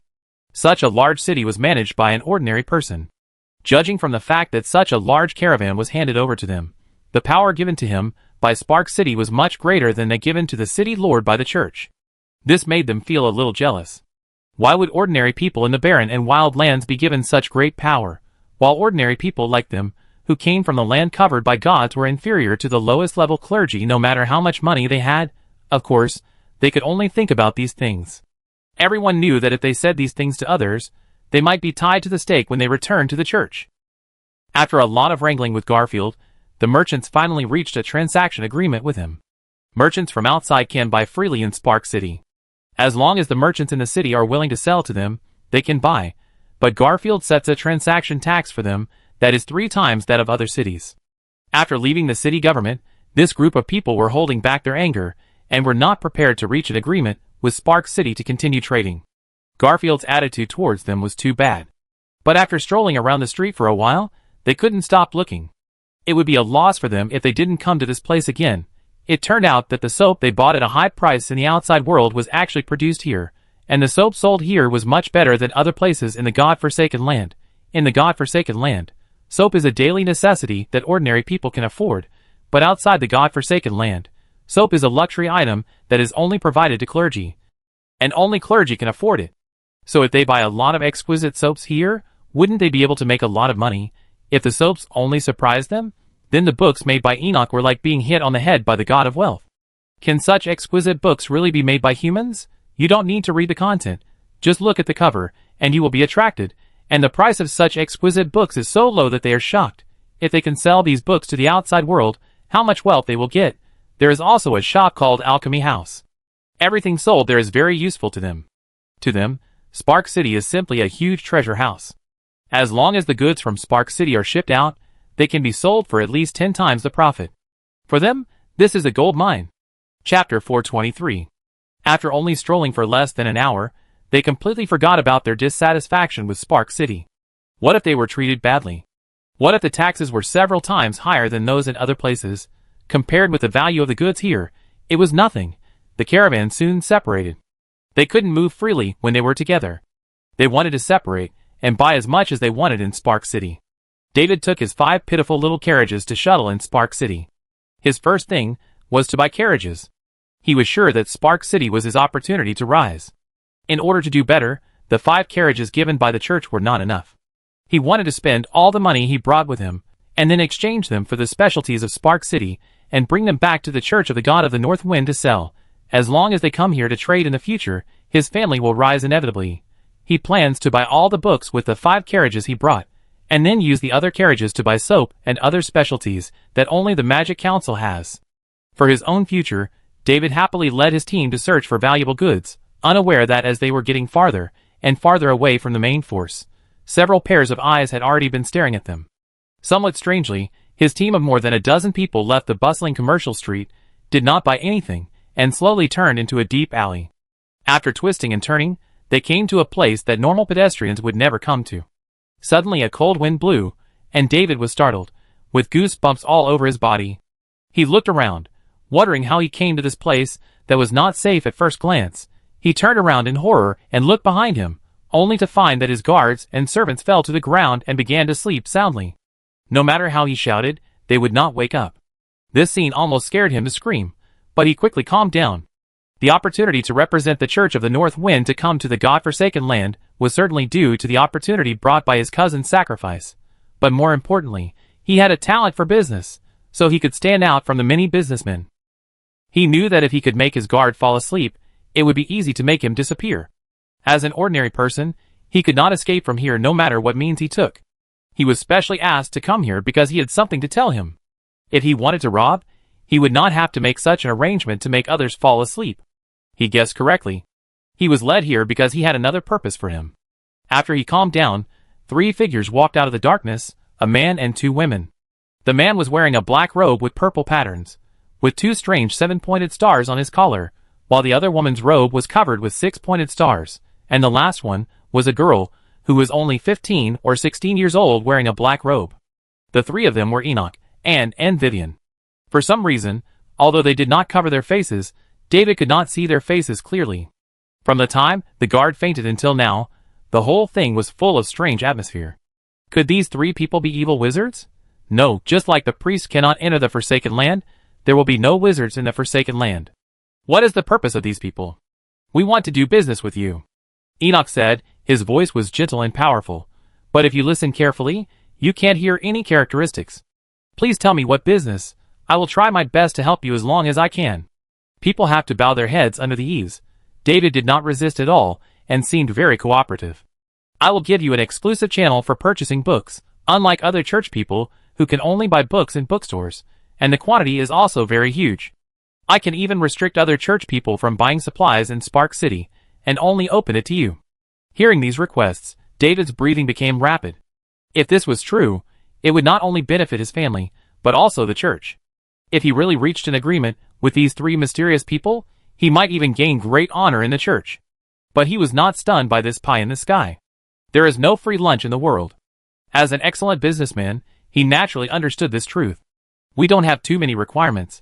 As long as you make every book that comes from us circulate as widely as possible outside the God-forsaken land, no matter what the content is. Enoch continued to add. Is it that simple?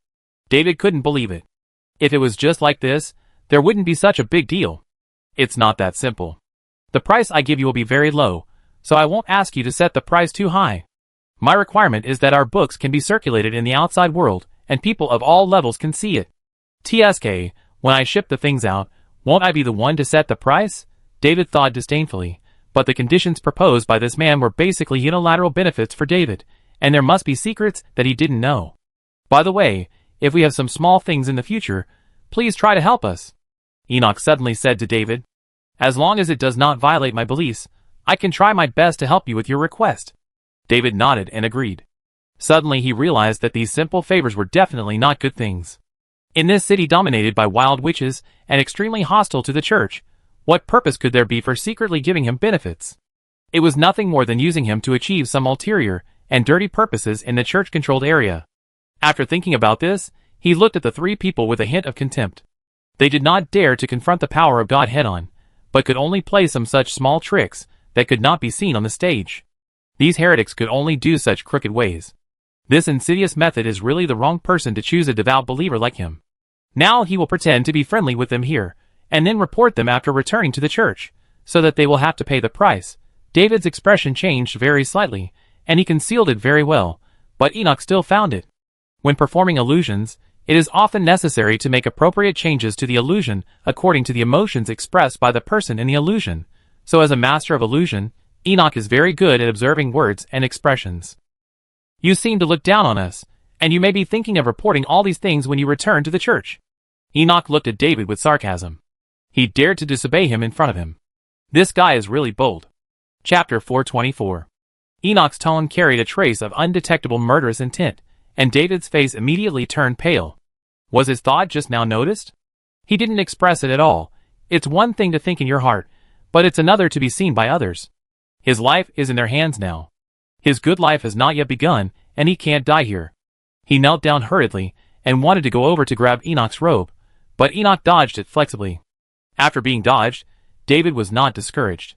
He immediately explained to Enoch with tears streaming down his face. How dare I have such thoughts? You really blame me wrongly. I can't resist you just by moving your fingers. I don't dare to have any small thoughts. David's appearance made Enoch and the other 2 feel sick. He was a straight-laced church businessman just a moment ago, but he turned into a slug-like guy in an instant. They really looked down on him. Vivian next to him even covered her eyes, and Anne's eyes were full of anger. David didn't have any special feelings about his behavior. It was just something he had to do to survive. A real man can bend and stretch. As long as he can go back alive today, he can get back everything. If he can't go back alive, then everything is over. Moreover, he had done this kind of thing to the pastors of the church, and they all enjoyed it. I think it would be useful to these people too. Well, he was really disgusted by this, so he stopped arguing with David, and said to him seriously, "You look like you don't have the courage to do that kind of thing, but I still want to tell you in advance, don't have any fluke mentality, and don't think that we can't do anything to you if you are not in a God-forsaken land." David, who was crying bitterly, was ridiculed again in his heart. Who can't make a harsh remark? How can you go out with me? Let's see who will kneel on the ground. David Walker, 28 years old this year, the legitimate son of the Walker family, now has a son and a daughter. His parents are still alive, and he has 2 younger brothers and a younger sister. In addition, you have a dog that you have raised for 8 years, and a mistress that you have kept outside for 3 years. We even know everything about your wife's family. If we find that you have betrayed us, then we will not let any of the 167 members of your Walker family go, and not a single blade of grass will be left alive. Not even a chicken or a dog will be left alive. And took a step forward, stood by and said to David with murderous intent, how did you know?" David's body was instantly soaked with cold sweat. He didn't know why someone in a city in the God-forsaken land knew so much about his family, even knowing a dog and his mistress. If they could get such detailed information, then there must be people from them near his family. Would he be really safe even if he returned to the Church of the God of the North Wind? Although he was already panicking before, he was really scared now. He knew that these people needed him to do something, and as long as he left here, he wouldn't have to be afraid of them, so his life would not be in danger. But now the lives of his whole family were firmly in the hands of the other party. This fear almost made him have a cardiac arrest. In fact, David didn't notice that Anne's voice had a hint of bitterness. Why was she so familiar with David's family? It was because it was also her family a year ago.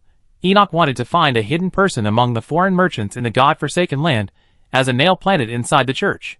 Originally, he wanted to find someone from the Church of the God of Wealth. After all, the economy there was developed, and Enoch's books mixed with private goods could be circulated quickly. But when he saw the name David Walker, he couldn't take his eyes away, because Anne's full name was Anne Walker.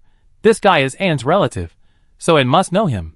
Wouldn't it be easier to control someone familiar? So Enoch found Anne and asked her to carry out this mission with him. Originally, Anne was somewhat reluctant to hear about this mission.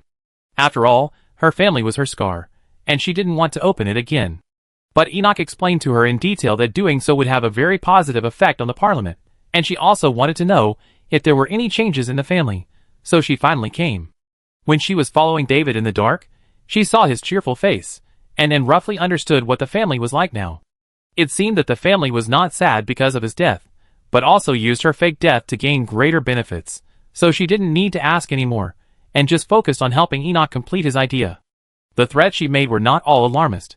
When her father gave her to the black-clad butler and almost killed her, the relationship between her and the family was over. Although they would not kill everyone as she said, they would definitely not be soft-hearted to those she hated. Seeing David's distraught look, Enoch tilted his head slightly towards Vivian, and Vivian walked forward, holding the magic wand and tapping David's wrist. After a burst of purple magic light, she successfully cast a spell on David. David's wrist suddenly felt a sharp pain, which made him feel like dying. After rolling on the ground for a few times, the pain finally stopped. Then he looked at his wrist, and saw a black spot on it. The color of the black spot was darker than the blackest ink, and it seemed that there was evil energy flowing in it. He raised his head painfully, and looked at Enoch, not knowing what they were going to do. David looked like a helpless little bird. "I have made some mistakes before because of my carelessness, so now I like to make more preparations for something, and no matter how much preparation is made for this kind of thing, it is not too much. In order to let you understand what this is, let her explain it to you." Enoch chuckled and asked Vivian to explain to David. Vivian showed a sweet smile, jumping and explaining to David, "Brother, the black spot on your wrist is nothing special, it's just a curse, and there is no solution." David almost cried again when he heard this. "Isn't the curse something special? No one can see this black spot except you, and no one can remove it. As long as you do something unfavorable to us, this black spot will spread. Every time it spreads, You will suffer unbearable pain when it spreads to your whole body. Vivian leaned close to David's ear and whispered, "You will die." Chapter 425. For all those who live in the church, curses are something that makes people shudder. People who are cursed usually die miserably, and it is the favorite method of those evil wizards. So even if a little girl tapped his hand lightly, David shrank back in fear, and after experiencing the previous scenes, he now has an instinctive fear of the black spot on his hand. "I will definitely help you do things well. Can you help me remove this thing? You adults are generous, and I will definitely try my best to help you do things." This curse really scared David. He was full of fear for the three people in front of him. He knew that he was probably trapped now. "To prove that this curse is true, you should experience it first," Vivian said with a smile. No, I believe it, don't." Uncontrollable pain came from all parts of David's body. The degree of pain was even comparable to when Horn took the dragon blood fruit, but it was much shorter. After stopping, David looked at the three people as if he was looking at a demon. He didn't know what he had done wrong to suffer such inhumane treatment.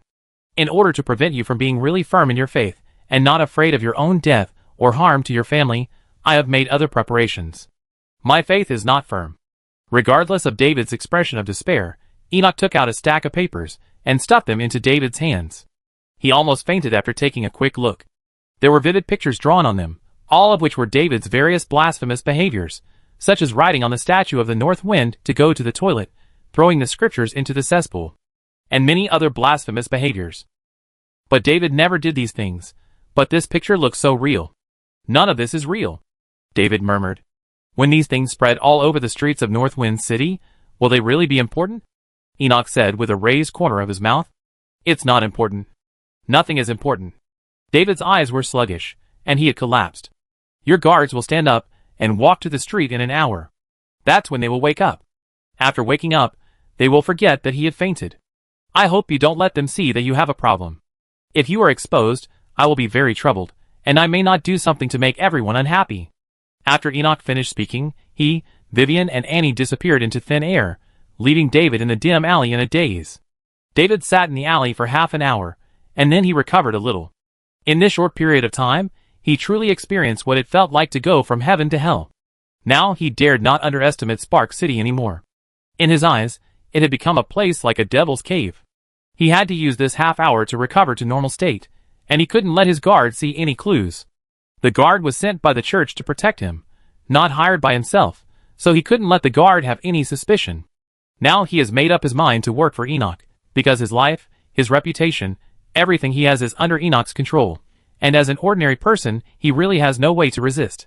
After completing all this, Enoch was really relieved. He wanted to fight a cultural war with the church, and he couldn't do it without his own people in the church, otherwise his work could not be published. In fact, what David wanted to do for Enoch was very low risk, because he would not send books that expressed too sensitive meanings to the church, and he would not even say a bad word about the church directly. All he needed to do was to leave a hint and a seed of doubt in the hearts of readers through a large number of works. No matter what this seed will grow into, no matter how long it takes to take effect, it is enough to slightly change the people's minds over there, so that they understand that their lives are not just about devoting everything to the church. They are free and independent people, and God is just a parasite of human society. Vivian did not cast a curse on David. As mentioned before, although Vivian's magic is considered illusion magic like Enoch's, it is actually slightly different. Her magic is a suggestion, which can implant an illusion into the person being cast, an illusion that only the person being cast can see. As long as the person being cast believes that the implanted illusion is real, then the illusion will always exist in the person being cast. Even if David believes that he will die if the black line spreads all over his body, he will really die when it spreads all over his body. Although this is not a curse, the effect is close to a curse. The practicality of this magic is not strong, but the effect is actually quite terrifying, so this magic also has strict casting conditions. First, it can only be cast on ordinary people at present. Second, it can only be cast successfully when the person being cast is almost mentally collapsed or extremely mentally weak, otherwise the effect is extremely short. Moreover, the difficulty of learning is abnormal. It is also an illusion magic. Enoch has also learned it, but cannot perform it now, otherwise he would not have asked Vivian to come. In this way, Enoch is fully prepared to fight a cultural war with the church. It may take decades, or even hundreds of years to produce an effect, but Enoch knows it is worth it. "You seem to be in a good mood now," and said abruptly. Enoch was a little embarrassed. It was not right for him to ask her to help threaten her family. It's really difficult for you to do me this favor. Don't worry, if you have anything to ask me in the future, I will definitely not refuse. Enoch patted his chest and promised. And stopped and looked at the sky. She was actually very uncomfortable now. She should have drawn a clear line with the family. After what happened to her, she should be full of hatred. When enjoying the benefits brought by her sacrifice, she could still smile so happily. She should not miss it. But now she is still in a strange mood. After leaving home for a year, she is no longer the young girl. Now she is a powerful and strong summoning magician. She has her own dreams, the mysteries of magic to pursue, a group of like-minded friends, a more fulfilling life than before, and, seeing that Anne's expression seemed wrong, Enoch shook his palm in front of her. Are you okay? No, I'm just thinking about something. By the way, didn't you say you wanted to help me with something? Whatever it is, I do it for you as long as you tell me. I want you. I want you to help me in Hua. Forget it, we talk about it later. Chapter 426. On the edge of the Church of the God of the North Wind, on a deserted island, countless priests and church knights of all levels came and went on the island, arranging something together. This is a relic. According to reliable information, there are things in the relic that are also very beneficial to the gods. And the news is not only known to the Church of the God of the North Wind, but also to the other 4 churches. After discussing it, they agreed to explore the relic together, and even planned how to distribute the things inside. The relationship between the churches is quite harmonious, and this is the church's territory. The major churches have invested a lot of power, so even the Wizard Alliance dare not participate in the exploration of this ruins. The gains of this ruins are basically monopolized by the major churches. At this time, Grady was waiting outside the ruins, and Douglas sat behind her. This trip to the ruins was not only a way for Grady to relax. According to the information, there are things in it that will be good for her cultivation, so she came. She was eager to improve her strength. In name, she was the saint of the church and the second person in charge of the church, but in the upper echelons of the church, strength was the key. Grady, who had a very high status, was just a vase. If she wanted to have the power that matched her status, then she had to have the strength that matched her status. Frankly speaking, Grady did not have much hope for this trip to the ruins. Every few years, there would be ruins that disappeared in the long river of history, but in fact, most of these ruins had nothing useful. If there was no reliable news that there were good things in them, Grady would not be interested in coming. The value of ancient things is to add some collections to some church leaders, and maybe let the lucky ones, who strayed into the ruins, become rich by selling antiques. But that's the extent. Ordinary ruins cannot increase the strength of the church, and ancient things are not necessarily stronger than they are now. In fact, Ceylon is now at its peak. Except for some reasons that cause the top strongmen to be less than before, the economy, culture and number of extraordinary people are no worse than in ancient times. However, compared with the ancient times, when various races flourished, the church now dominates. This relic is under a black hill over 100 meters high. The shape of the hill is a bit strange, a bit like a giant dragon carved from stone lying on the ground. Several thick chains are wrapped around the hill, giving people a sense of uneasiness. But the priests did not take it seriously. They have already explored it. Whether it is this hill or the bluffing chain, there is no extraordinary energy. It is just an ordinary hill. It should be a huge statue made by people in ancient times to worship dragons. After all, even a larger dragon is only 20 to 30 meters tall at most. It is impossible for a dragon to be 100 meters tall. So this must be just a small hill with a deformed appearance. There are not many such things in Ceylon. After exploring the surrounding environment, the priests entered the ruins one after another. The entrance to the ruins is an ordinary dark cave. There is no mysterious thing like the teleportation array in the place Horn had been to before. The low-level priests explored the ruins. Their mission was to eliminate the dangers in the ruins. Only when the dangers in the ruins were cleared would senior personnel like Grady enter. In such a ruin that only one's own people explored, the speed of exploration was never the key. They would rather slow down the progress than be reckless. After all, no one knew what was in the ruins. After waiting for several hours, Grady entered the ruins with Douglas and Marcus. Marcus knew Douglas's identity, but he never revealed it. As long as the saint was happy, he was happy. As for other messy things, he didn't want to care. Marcus and the saint both brought Douglas with them, and Douglas also passed the church's test, and was confirmed to be not an outsider, so Douglas naturally mixed in the team of the North Wind God Church, and no one felt it was out of place. The ruins were bare, like an underground maze, with no traces of intelligent creatures. Deep in the ruins, there were things useful to the gods. The only dangerous thing here is the dark creatures that came out of nowhere. Each of these creatures is threatening enough, but they were quickly wiped out under the joint suppression of several churches. You should know that there are 7 or 8 level 9 masters in this operation, and there are 40 or 50 level 7 or 8 masters. As for the lower level priests, there are countless, so there will be no problem in terms of force. In the tunnels that extend in all directions, everyone quickly broke through the obstacles and came to the depths of the ruins to find what they were looking for: a stone floating in the air with a green breeze, and some other treasures around, some of which are even very useful to Grady. The things inside perfectly meet the needs of all churches. The blue stone belongs to the Church of the God of the North Wind, and the rest will be divided equally among all churches according to their needs. Add the corpses of those dark creatures, and this operation is a sure win. But at this moment, old Douglas's face suddenly changed, and he dragged Grady and Marcus into an empty tunnel. Less than a minute after they left, the entire ruins began to shake. Far away from the ruins, Randall and several other people wearing white robes or armor were watching from afar. They were well prepared and were just waiting for enough sacrifices to enter the ruins. This was the third time Randall had participated in this kind of action. He didn't know what the purpose of the church was to release these things. He just had to do it. The treasures in the ruins were put there by Randall and his team. Originally, it was just a cave full of monsters.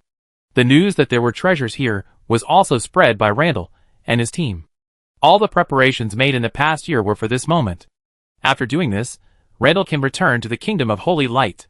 He still feels comfortable there. In the eastern continent of gods, he feels that the air is oppressive. There are other things that need to be released, but the preparation time is too long and cannot be completed within 1 or 2 years. Another group of people must be replaced to do it. Before the gods came, this place was strictly guarded by the entire continent, but the gods destroyed all the order in Ceylon and did not bother to understand it, so places like this will be forgotten after a long time. Chapter 427. Now, it's time to let these false gods know what kind of monster Ceylon once had. Anyway, it's impossible to let this guy out quietly, so let him make a big fuss. Several white-clothed men, including Randall, carefully took out 1 or 2 huge eyeballs. These eyeballs were the same as the ones Randall got from the Church of the God of Fire. After putting some special liquid on them, these huge eyeballs were placed on the top of the Black Hill. Then, they activated the arrangement in the ruins, and the ruins that the church considered absolutely safe began to collapse instantly. As the ruins collapsed, countless purple-black venoms and rubble seeped into every corner of the ruins, and the church members in the ruins suffered heavy losses. After the cave began to show abnormalities, Douglas quickly led the 2 away from the crowd and came to an unmanned tunnel, then propped up a stone barrier to protect the 3 of them. As for the others, Douglas had no interest in protecting them, nor in reminding them. If it was just rubble, it wouldn't be a big threat to the priests in the ruins. At most, a few weak unlucky people would die. But the venom was a huge threat. When they were controlled by the rubble for a short time, the venom would penetrate into them. As long as it stayed close to the skin for a period of time, even the priests protected by divine power would die. Moreover, this venom was highly invasive to divine power. It was impossible to resist this venom by relying solely on divine power defense. As the ruins collapsed, the dark creatures that the priests thought they had dealt with came out again, causing great harm to the priests. Under the stone barrier, Marcus and Grady were trembling with fear as they heard the screams coming from outside. They had no idea what was happening all of a sudden. Douglas sighed, knowing that they might be in big trouble. The priests had occupied the main field just now, but now they were like lambs to be slaughtered. The people in white cheered as they looked at the collapsed ruins. For them, the mission had already been accomplished. The conditions for releasing the guy bound here are simple. Remove the shackles, enough flesh and blood of the strong, and all his eyes. As long as these conditions are met, he will wake up, Randall said with emotion. The effect of this venom is too strong. Can't we really take it back and use it? Another person in white explained. This venom is essentially an attack method of the person bound here. It is not created by us. It is only effective where he is. After we take it away, it is just ordinary poison water. Half an hour later, the priests still overcame all these problems, and came out from the collapsed ruins one after another. Although the venom was tricky, it was impossible to kill all the priests. All the top masters survived, and at least half of the other priests were killed or injured. The face of the leading priest was gloomy, as if water was dripping out. Why did this operation, which was originally a sure thing, become like this now? How would they explain to the church after returning? When all the priests were safe, Douglas and the other two still did not come out from underground. With Douglas's ability, they could even come out from under the ruins first, but Douglas always felt a little palpitation, so they were still waiting below. What's the situation outside? Grady asked Douglas. After staying here for half an hour, Grady was a little anxious. She wanted to know what the situation was outside. There were still many of her subordinates outside. There were heavy casualties, but there is basically no problem, Douglas said in a deep voice. Then let's go out now. Grady was about to break through Douglas's barrier to go out, but was stopped by Douglas. Don't worry, wait another half an hour. Douglas' tone was very firm, so Grady did not express his opinion. Douglas usually listened to him, but when something important happened, Grady would usually listen to Douglas. Douglas looked up, not relaxing at all. When the ruins began to collapse, he felt like a weight was pressing on his heart. There was no danger outside, but he still felt a fear that his heart was about to burst. If he went out, he would definitely die. The priests have regrouped, but Randall sneered. It should be about time, and he should wake up soon. You are the one I've been looking for. A hoarse voice came from behind Randall, and several people in white looked behind them at the same time. They didn't realize there was someone behind them before. This person was wearing a tattered black robe. His face was pale without a trace of blood. He looked at Randall with desire and aggression in his eyes, as if he had already regarded Randall as his own property, which made Randall shudder. He was the old gravekeeper who followed the black-haired man. A man in white threw a holy light at the old man without thinking. No matter who this guy was, or what his purpose was, he could not stop them from carrying out their mission. But the man in white obviously misjudged the strength of both sides. When his holy light just shot out, the old gravekeeper's body turned into a shadow. When he appeared again, his dry fingers pressed on his forehead. The power of the undead covered the body of the man in white. The holy light in the man in white wanted to resist, but it was suppressed by the power of the undead in an instant. Then the man in white turned into a pile of bones in front of everyone. Looking at this familiar method, Randall recognized the old gravekeeper. A 9th-level strongman. No, not just an ordinary 9th-level strongman. He should be the real body of the so-called Supreme Undead, who has been chasing Randall. This guy is very powerful. When the gods do not appear in the world, few people can defeat him. But now Randall did not seem to be panicked, even though the strength of the white-clothed man, who was just killed, was at the same level as him. Are you the Supreme Undead, who has been chasing me? After seeing you in person, I was surprised that you looked plain. I thought you were some kind of great ghost, Randall said to the old gravekeeper in a relaxed manner. The old gravekeeper looked around suspiciously. He always felt that something was wrong with Randall. You killed many of my babies, but you are still mine in the end. Now come with me. If you don't resist, at least they won't die. You know what? You shouldn't have come to me at this time. If it was earlier or later, I would have no way to deal with it. I could only let you do whatever you want. But now, you should be the one who can only pray for the best. Randall narrowed his eyes, and his hands behind his back secretly sent a signal. After that, the black stone mountain, which was 100 meters high, shattered with a loud bang, and the stone debris in the sky made the whole sky a little darker. A pair of huge dragon wings, each 100 meters long, spread out in the dust, and the deafening roar was heard for miles. Something has awakened.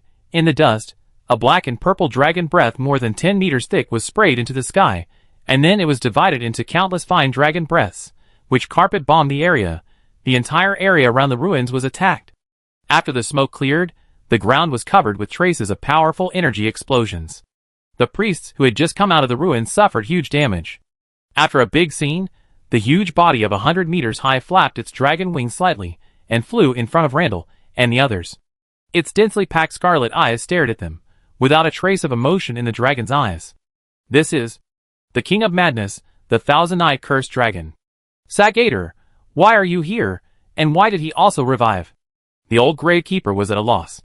With his strength, he could walk sideways in Ceylon as long as he didn't provoke the gods, but he didn't expect to meet this guy when hunting prey. The black dragon is 100 meters long, and its body proportions are much thicker than those of ordinary dragons. There are countless black eyes on the whole dragon body, and there are at least thousands of them at a glance. Each eye represents a curse, and its power alone is not strong, but when all the eyes gather together, they form a real legendary dragon, the King of Madness, who was once called the god of killing and cursed by some dark races. Sagator. Sagator nodded gently to Randall. Before Randall released him, he had reached a deal with him, and he came here to tell them that he would complete the deal. After nodding, all his eyes were on the old gravekeeper. On this occasion today, everyone except Randall and his friends had to die. This was a tribute to celebrate the great Sagator's return to Ceylon. The old gravekeeper knelt on the ground and said respectfully to Sagator, "Respected King of Madness, I am a servant of the great devil Marquis Moshe. I came here." However, Sagator was not interested in listening to him. His eyes flickered, and the old gravekeeper was directly twisted into pieces by the invisible force. His broken face was full of incredible expressions. He didn't expect Sagator to not even give him time to say a word, otherwise at least this level of attack could not kill him. Sagator spitted a pool of saliva, corroding a huge rock directly. The name Moshe seemed quite familiar. Did he kill the wrong person? Forget it. No matter what, Sagator flew towards the priests, who were fleeing in fear, and began to kill indiscriminately. When Sagator appeared, the priests knew they couldn't resist him, so they immediately organized to escape, but they didn't expect Sagator to not let anyone go.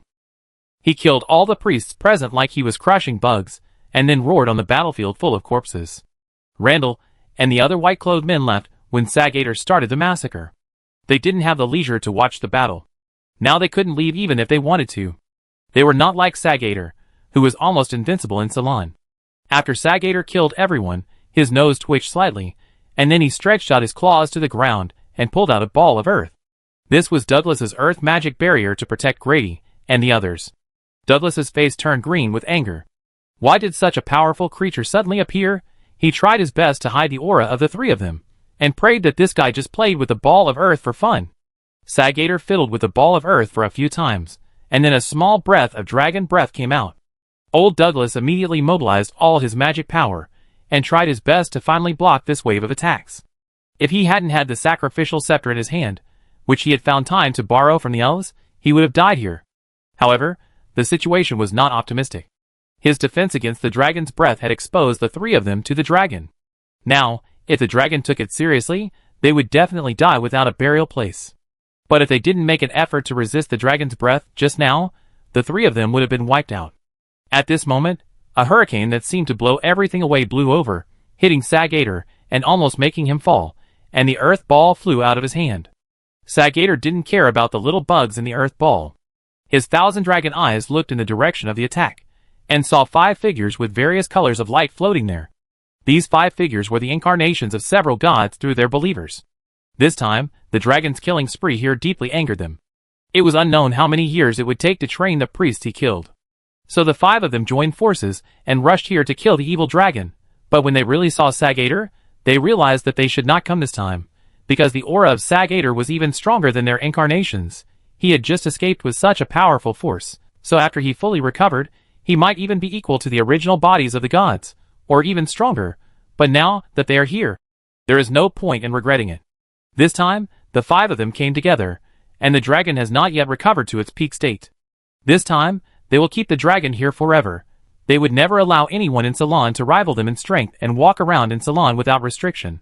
While the 5 of them were still discussing, the fierce eyes of the demon dragon Sagator were already staring at the 5 of them.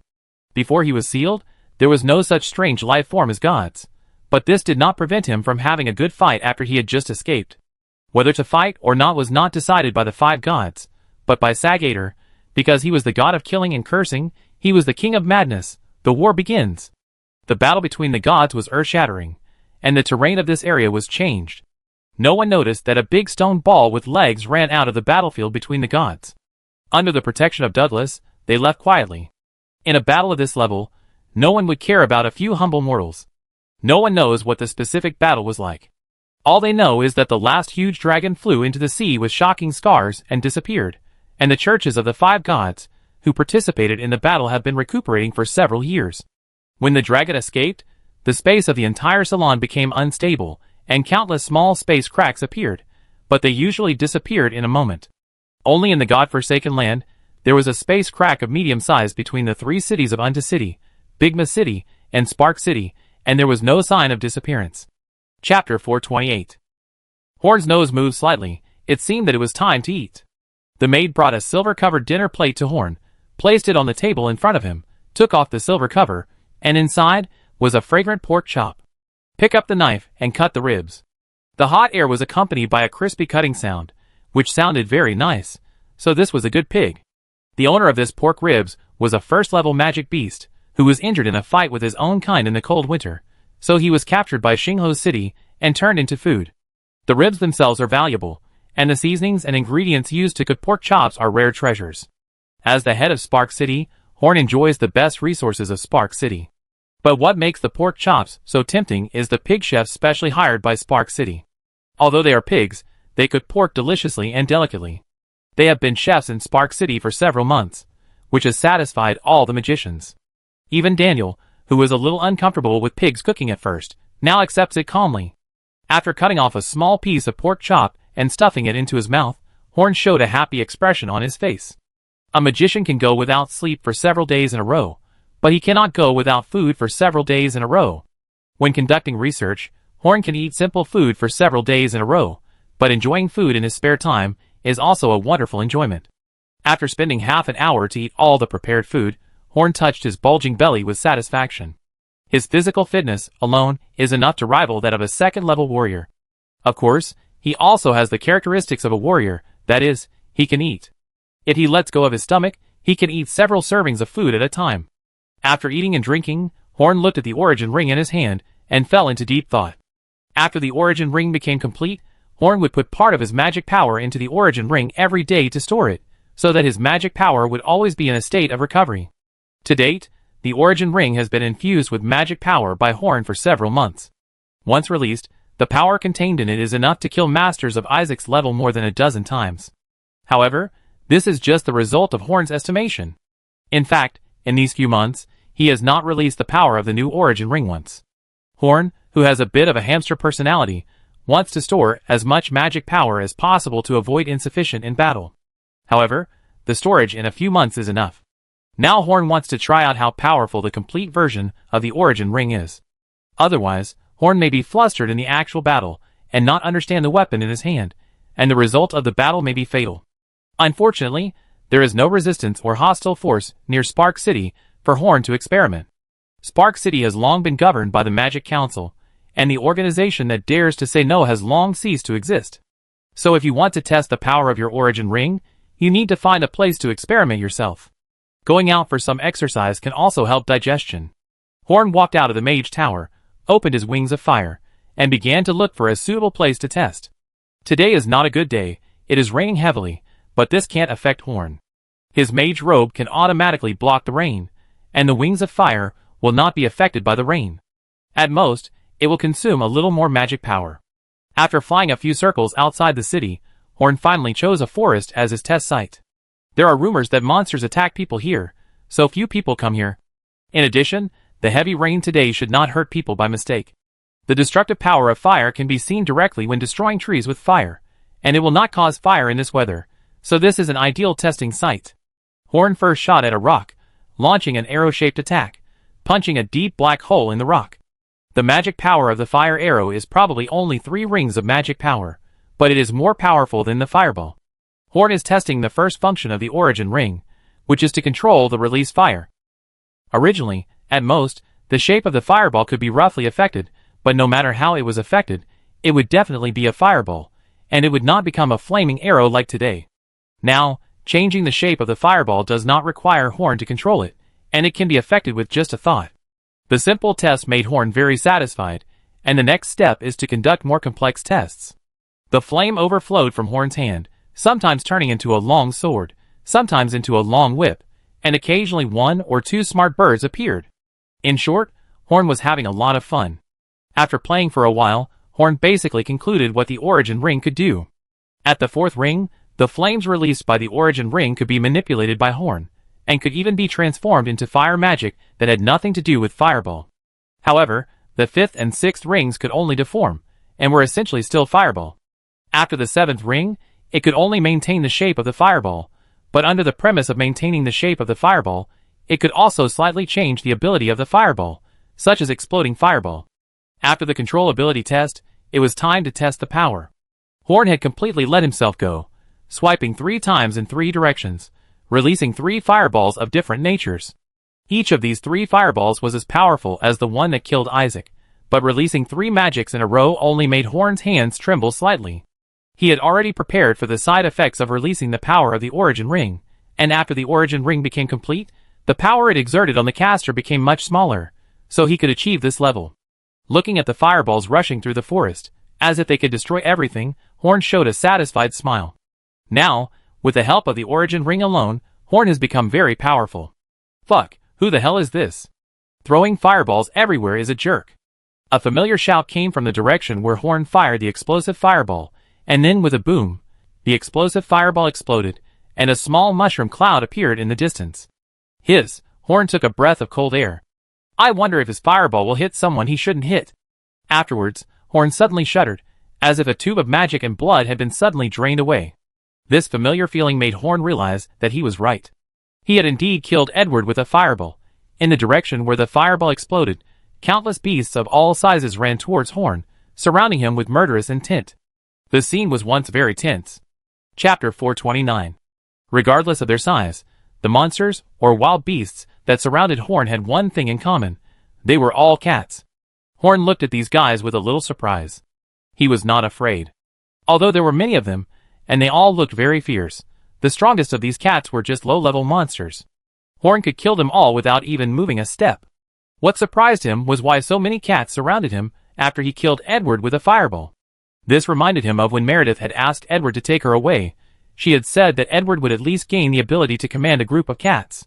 Could these be the cats that Edward commanded? This ability is really useless. Suddenly, all these cats with their fur standing on end quieted down and squatted obediently on one side, while Edward appeared in front of Horn. He looked at Horn with a wrinkled cat face, and it was obvious that he was not in a very good mood. If his body was not that of an eagle, he would definitely scratch Horn's face with his claws. No one would be in a good mood if he was killed by a fireball while pretending to be cool in front of a group of younger brothers. Why did you stay in this forest after you came back? Wouldn't it be better to go back to Spark City?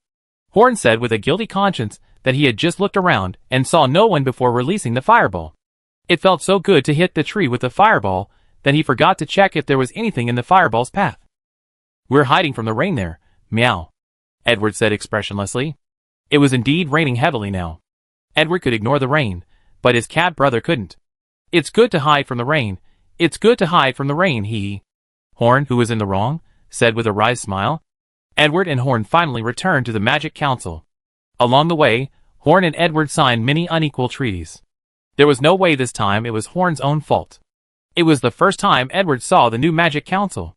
He flew around Horn's new mage tower for several times. He was very excited. The resentment of being killed by Horn before was put aside. Whether it was a cat or an eagle, it was always very happy to see the expansion of their servant's territory.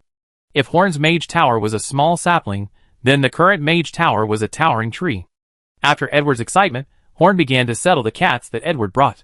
Among these cats, the magic beasts were directly released by Horn inside the parliament, and they were also very useful patrol soldiers. The ordinary beast cats were put on the necks of Horn and sent to Spark City to catch mice.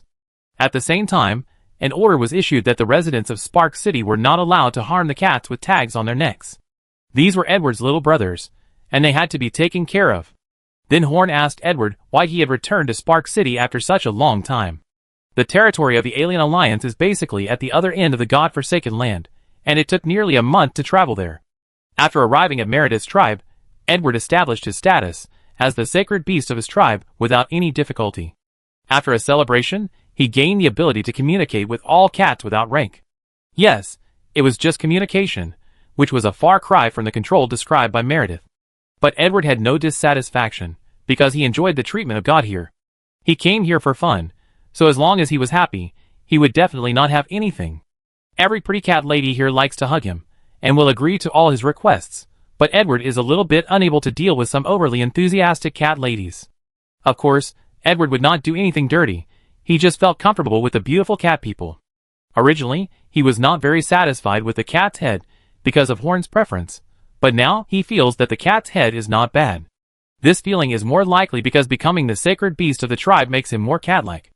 After that, he enjoyed the cat tribe where Meredith was for about a month, and was taken to participate in the tribal meeting of the entire cat tribe. There, he easily won the championship with his gorgeous beauty in the eyes of the cat tribe, and his normal level 3 strength. He was about to win the title of the sacred beast of the cat tribe, but at this time, a problem occurred. Some people from other tribes suspected that Edward was not a cat, so he could not become the sacred beast of the cat tribe. Well, Edward is not really a cat. At most he is very beautiful in the aesthetics of the cat people. But this problem is easy for Edward to solve. He transformed into the form of a flame tiger in front of all the cat people. This form is definitely a cat, and the appearance of being covered in flames is basically the most handsome cat in the eyes of the cat people.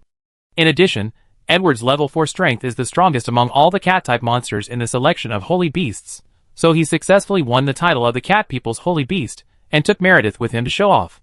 Then, he, who had just obtained the qualification of a holy beast, lived a life of drunkenness and dreams under the favor of the tribes of the cat people. For Edward, this kind of life was wonderful, but it was not his home after all, so after enjoying it for a few months, he said goodbye to the cat people and abducted a large group of strange cats to Horn's territory. And because the cat people believed that holy beasts were for fun, they did not stop Edward from leaving. After the ceremony was completed, you, the holy beast, could do whatever you wanted, we didn't care. The cats Edward brought with him were basically cats with certain special abilities, at least better than ordinary house cats. He planned to bring these cats back to the Magic Council, and then he would become the boss. After becoming the holy beast of the entire cat people, Edward not only gained glory, but also some special abilities. However, due to the strange attitude of the cat people towards the holy beasts, most of the abilities Edward gained were not in combat. The first one was naturally to rule the cats below his level, which was almost an enhanced version of the ability of the tribal holy beasts. The second is that if he wants, he can even stay in the form of a flame tiger, which means that Edward's strength has basically become stronger. The third is more bizarre. It has a natural deterrent and huge damage bonus to animals on the cat's diet, such as snakes, mice, fish, birds, etc. These three abilities are relatively useful, and the rest are simply funny, such as increased proficiency in playing with balls, increased resistance to catnip, etc. In short, there are really a lot of miscellaneous abilities, and it is almost impossible to give the holy beast any powerful abilities, and it feels like you can only rely on the number of garbage abilities to pile up. After listening to Edward's description of his own abilities, Horn's face was strange. No wonder the cat people have such a playful attitude towards their holy beasts. Even if there are more abilities, the holy beasts will not become stronger and become their reliance, so they probably let themselves go. In short, Edward's return is just a small episode of the Magic Council. The Magic Council is still operating normally, day after day, year after year. Chapter 430. The Yaoyuo world is a highly developed world. Politics, economy, and culture have all developed to a very high level.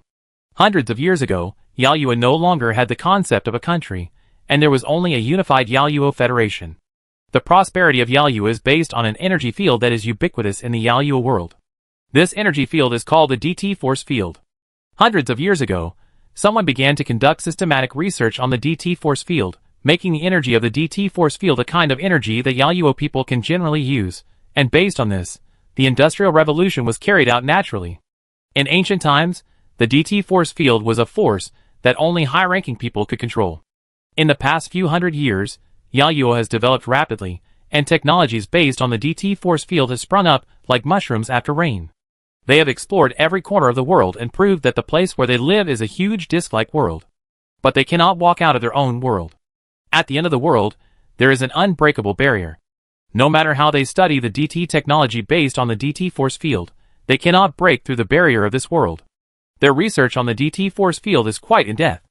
Even an ordinary person can use special devices to control part of the DT force field to achieve incredible things. The DT force field exists in every corner of the world, and the Yalu people are omnipotent in their own world. But they have reached the top. There have been no exciting research results in the past 100 years. The development of the Yalu world has reached its peak. The population of the Yalu world is increasing, but their resources are limited. One day, the world will be overwhelmed. At that time, the unified Yalu Federation will inevitably split. So when ordinary people are still living a life of drunkenness and dreams, the top leaders of the Yalu world are already thinking about how to avoid future crises.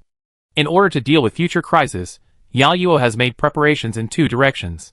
On the one hand, it actively searches for the world outside Yaoyuo. Whether it is cooperating with other worlds or occupying that world, the Yaoyuo Federation can smoothly overcome the crisis. However, many people are pessimistic about this because there is no evidence that there are other worlds outside Yaoyuo. So the Federation is focusing on another direction, reducing the population of the Federation. The Yaluo people have a very developed reproductive system and a tradition of having many children, so the implementation of family planning in Yaluo is not smooth, so the Federation plans a more violent and cruel plan. Unfortunately, every Yarrow person has strong strength, so Yarrow's journalists are also very strong. After an action similar to the Born Supremacy, the Federation's evil plan was naturally exposed by this great reporter. So the crisis that the Federation was worried about broke out ahead of time. The Yarrow world, which had been stable for hundreds of years, showed signs of turmoil again. The whole world was in a strange situation, and could face the crisis of division at any time. After 5 years of a Cold War atmosphere, the Yarrow Federation was on the verge of collapse. At this time, in a forest near the capital of Yaluo, a hunter disappeared. When searching the mountain to find the hunter, the search team found a strange black round hole in a cave. After a year of closed research without any results, the government made this black round hole public and explained to the public that this black round hole was connected to another world and was the hope for Yaluo world to explore new possibilities. In this way, the whole society's attention was all focused on this round hole. The Yaluo world, which was on the verge of breaking, gathered together again and began a long-term exploration of this black round hole. Years are hard to keep, time is easy to lose. 10 years have passed in the blink of an eye, time is the best reformer. 10 years can change a lot of things. Now the Spark City has completely changed its appearance. At a glance, the whole city is full of various wizard towers, although the shapes are strange, but it has formed a scenery that can only be seen in the Spark City. And the Spark City has officially been named the City of Thousand Towers, and the name of the Spark City is less used. Although there are many magic towers, the tallest one is Horn's. At the top of the tower, Horn opened his arms, enjoying the biting cold wind from the sky, and closed his eyes comfortably. What he embraced was the city he created, the foundation of the rise of magic, and the dream place of all magicians. Now Horn is already a 6-ring magician. He was promoted 6 years ago. Today, 6 years later, he has seen the bottleneck of the 7-ring magician, but it may take a lot of time to cross this bottleneck. Even though it was only a top-level upgrade, Horn's strength increased significantly. His normal strength alone should be enough to crush Isaac. If he used the origin ring, Horn didn't know how strong he could be. Anyway, he was very strong. After all, he hadn't fought with all his strength for 10 years.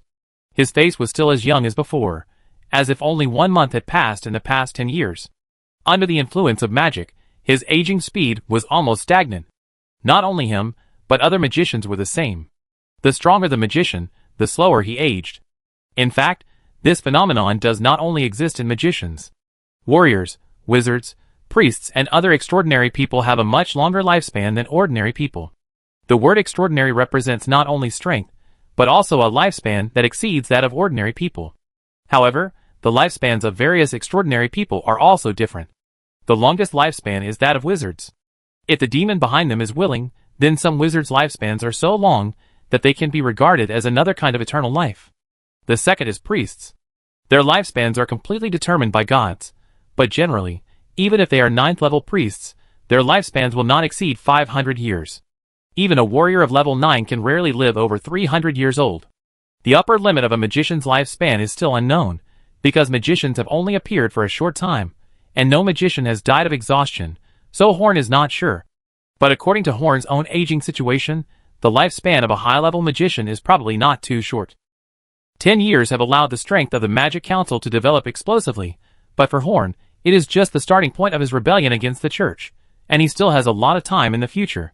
Horn had only seen one magician who violated the rule that the stronger the strength, the longer the lifespan. That was his teacher Douglas. He was obviously very powerful, but he aged very quickly. In Horn's memory of the years he spent with him, he seemed to age faster than ordinary people. Horn didn't know why. If he had the chance to see his teacher again, Horn would definitely ask clearly. Chapter 431. During the past 10 years, Horn has been searching for news about Douglas, but there has been no clear clue. After all, the Magic Council can only rely on David and several other spies to get news from the outside world. These spies are not big figures in the outside world. It is okay to ask them to talk about the situation in the outside world, but it is a bit difficult to ask them to find a specific person. Speaking of David, he has helped the Magic Council a lot in the past 10 years. The current scale of the Council is actually inseparable from him. In the past 10 years, by taking advantage of the advantages of purchasing items in Spark City, the Walker family has become a famous wealthy businessman in the Church of the North Wind. Their family is also deeply trusted by the Church of the North Wind. The various books made by Enoch have spread throughout the church in the north through his channels. The team that came to Spark City to purchase goods came every few days. Since Enoch did not add much to the books in the early stage, his book spread very smoothly. The people in the church did not doubt David at all, and praised him greatly. However, under the control of the council, David has now become a hardcore spy of the council. Even if we ignore the things in Enoch's hand and Vivian's hint, his behavior in the past 10 years has tied him firmly to the council, making him determined to go further and further on the road of espionage. Most of the other spies are in this situation as well. They are held by the Council of Magic, and once exposed, they will be doomed. Through these spies, the Council of Magic now has a basic understanding of the situation outside and some major events. Some plans and layouts have also been quietly carried out in the past 10 years.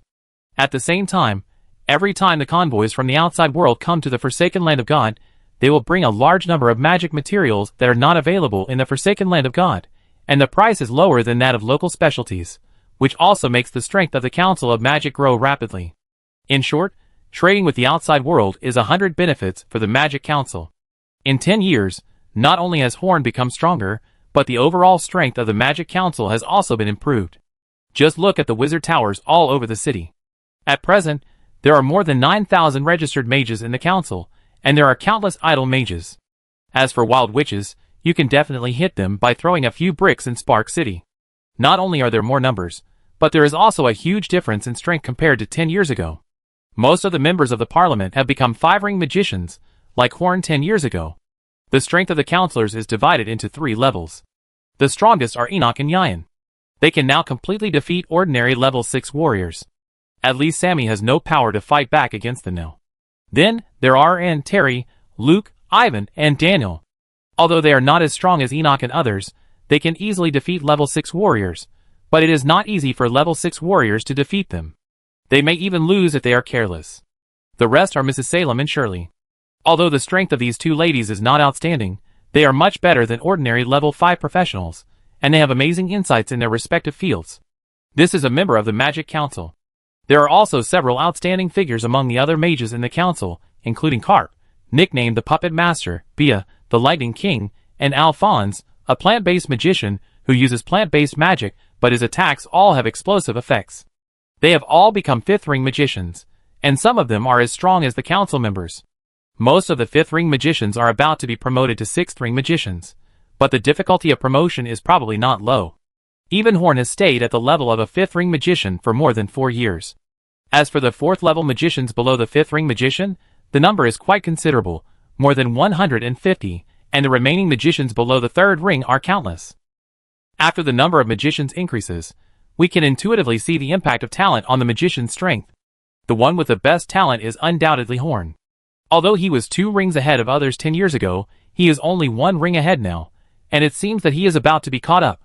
But now 10 years have passed, and Horn's advantage of being exposed to magic earlier than other magicians is actually very little, and now he is still at the top of all magicians, which shows how powerful his talent is. Moreover, the stronger the strength, the slower the promotion. It is not easy for other magicians to advance to the 6th ring, so they still have a long way to go to catch up with Horn. In fact, the early exposure to magic actually slowed down Horn's practice speed. He had to explore everything by himself, while other magicians could practice directly on the results of Horn's exploration. However, even so, no magician can catch up with Horn so far. Even if Enoch and his magic talents are among the top magicians, they cannot catch up with Horn. Horn sometimes even wanted them to catch up with him as soon as possible, so that there would be someone to explore the way of practicing magic with him, instead of going forward alone. The second echelon of talent was the counselors who followed Horn, and the best among the other magicians. Their talents were already admired by ordinary magicians. As long as they were willing to work hard and accumulate knowledge, they would gradually become stronger.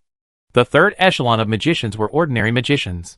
They were behind the excellent ones in all aspects, but they were also gradually becoming stronger through hard work, and often had exciting research results. This kind of magician is also within the recruitment criteria of the parliamentary magicians. The talents of the fourth echelon are somewhat mediocre. They may not be suitable to become magicians. Some of them are even stuck at the level of first-ring magicians for 10 years without any progress. There are a large number of such magicians among the idle magicians of the Parliament. As for the fifth echelon, they are the wild witches, who cannot become magicians.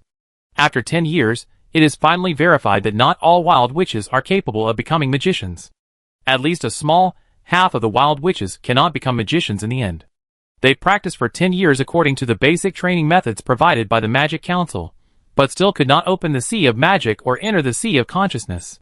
According to the verification of the Magic Council, they all had fatal flaws in magic affinity or mental strength, which also proved that wild witches were not necessary to become magicians, but magic affinity and mental strength were. However, there were not many humans who met these two conditions other than wild witches, so the council did not invest too much energy in this direction. As long as there were enough wild witches to join the Magic Council, it would be enough. Chapter 432. Horn was the first Ceylonian to come into contact with magic, and his talent happened to be the best. The first batch of wild witches who followed Horn also happened to have top talents, while the quality of the wild witches who joined later was mixed. This couldn't be because of the outstanding people in Lean City. If there were no strange arrangements, Horn could cook and eat Edward. But Horn could only think about it casually, and there was nothing he could do, because he himself was also part of this strange arrangement.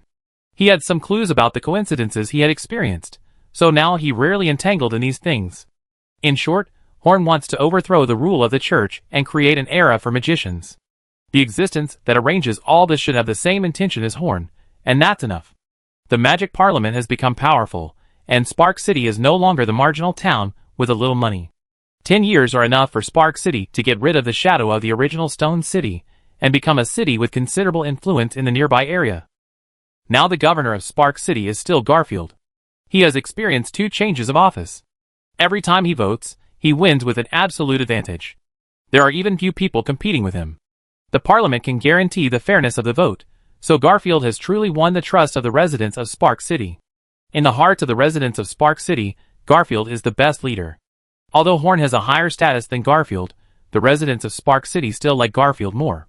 Because he really made Spark City rich, and really made every resident of Spark City live a better life, and it is foreseeable that it will get better and better in the future. The residents of Spark City have a mysterious sense of pride in living in Spark City.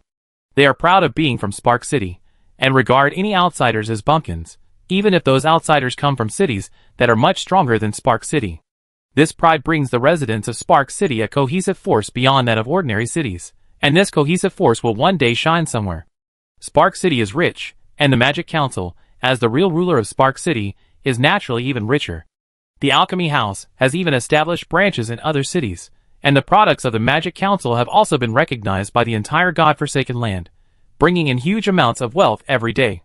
Merchants outside the God-forsaken land have established fixed purchasing locations in Spark City, but only David's Chamber of Commerce can enjoy the treatment of direct supply from Spark City, and the cost is much lower than that of other merchants.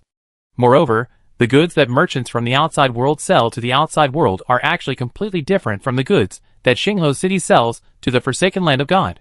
Most of the goods sold to the Forsaken Land of God are enchanted weapons and props that can cast spells at one time, as well as many products that are beneficial to combat and survival, and magical products that improve the quality of life in the Forsaken Land of God. There are also luxury goods, but they are very rare.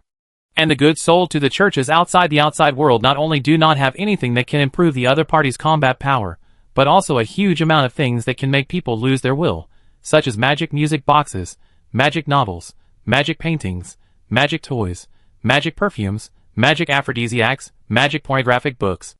Merchants from the outside world can also choose not to buy in Xingho City, but to buy goods sold by Xingho City to other places in the Forsaken Land of God. There are indeed items that are beneficial to combat, and the Magic Council has not prohibited other forces in the Forsaken Land of God from being middlemen. However, every combat item produced by the Magic Council has some slogans written on it, most of which are insulting words to the church and the gods. As long as merchants dare to sell these things in the church area, the whole family will be burned at the stake.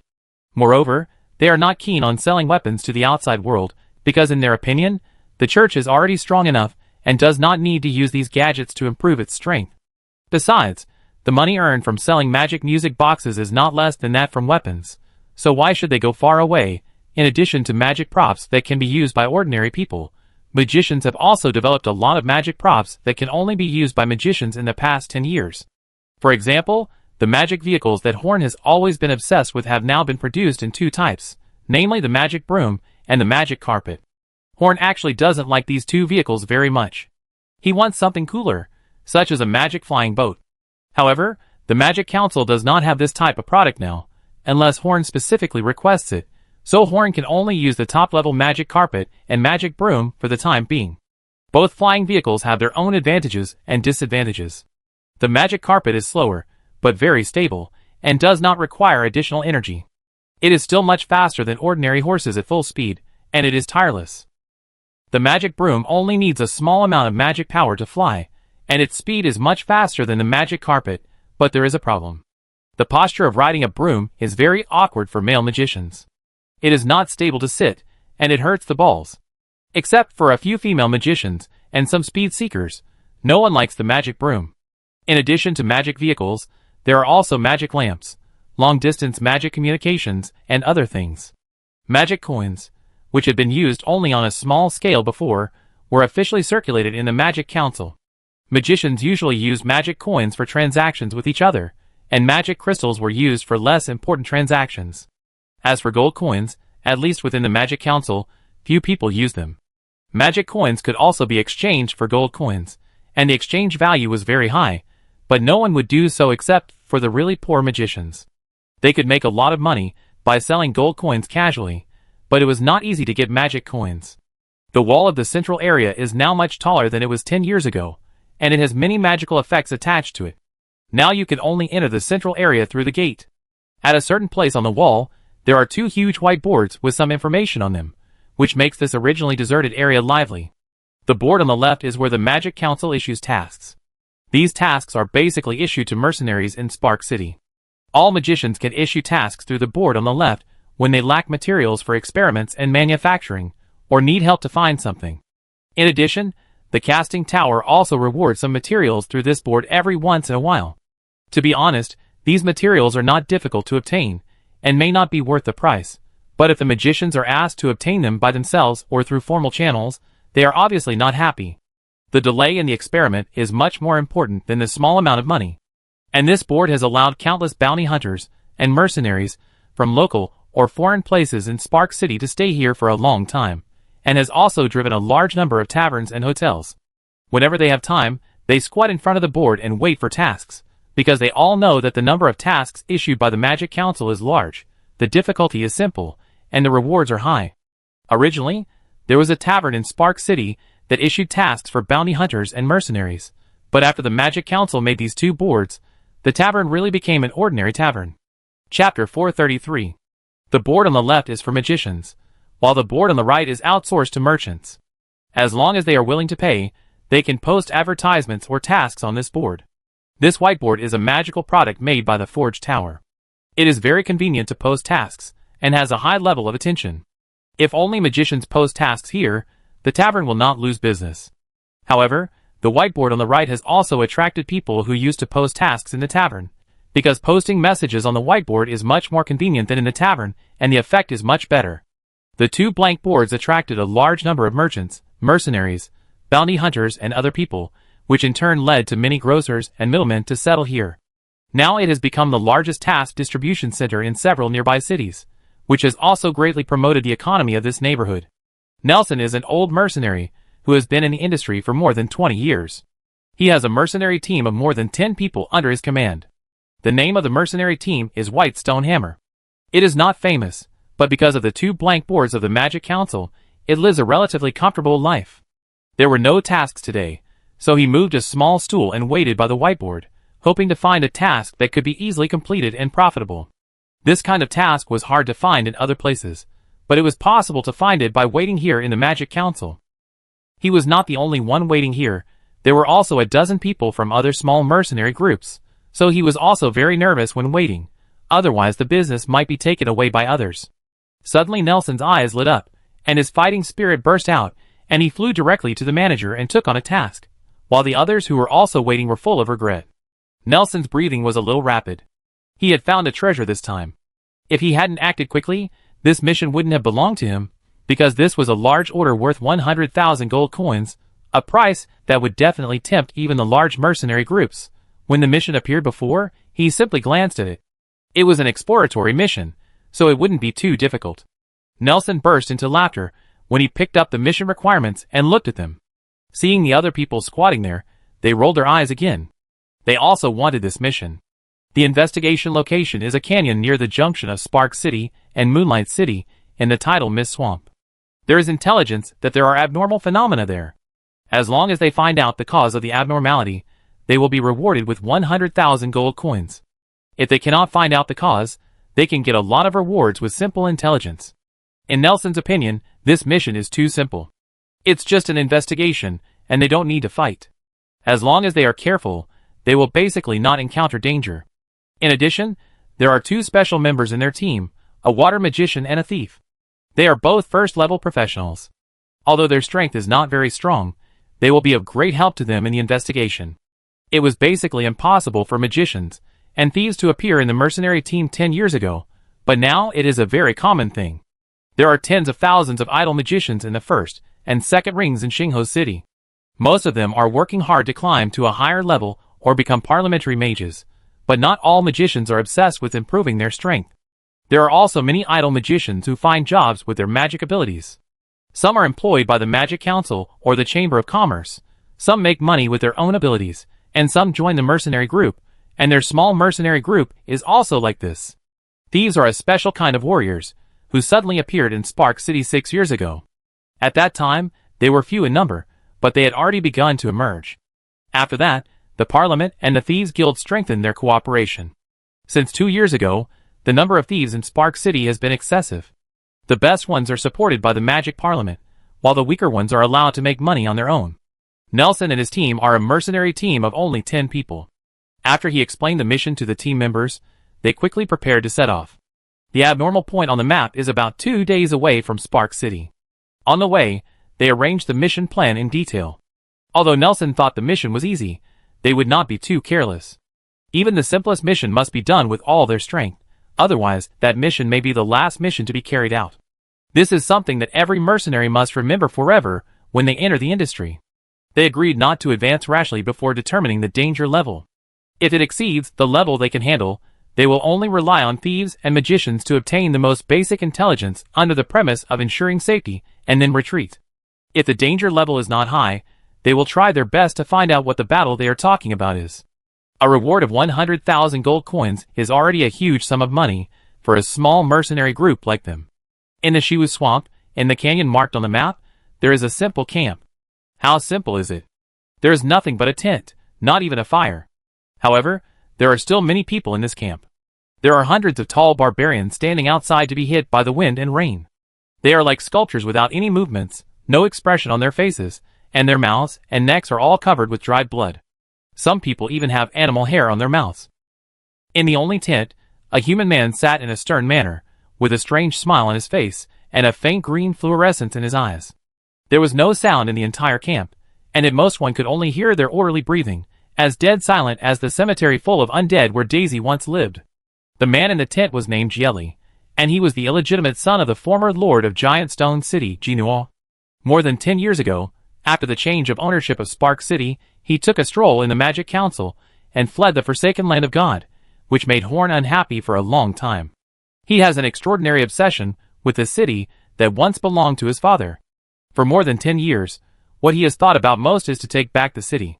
When he escaped 10 years ago, he did not think about finding a place to live again, but to find enough power to let him regain control of Spark City and get what belongs to him. He has a devilish idea about this. Now he has achieved the goal when he left. He has enough power, and he is back. Now he is a level 5 warrior. He has no strength and confidence to seize a city, but the subordinates he brought can seize the city. Jieli spent 2 years to find a secluded and powerful barbarian tribe, and then he did something that humans could never do.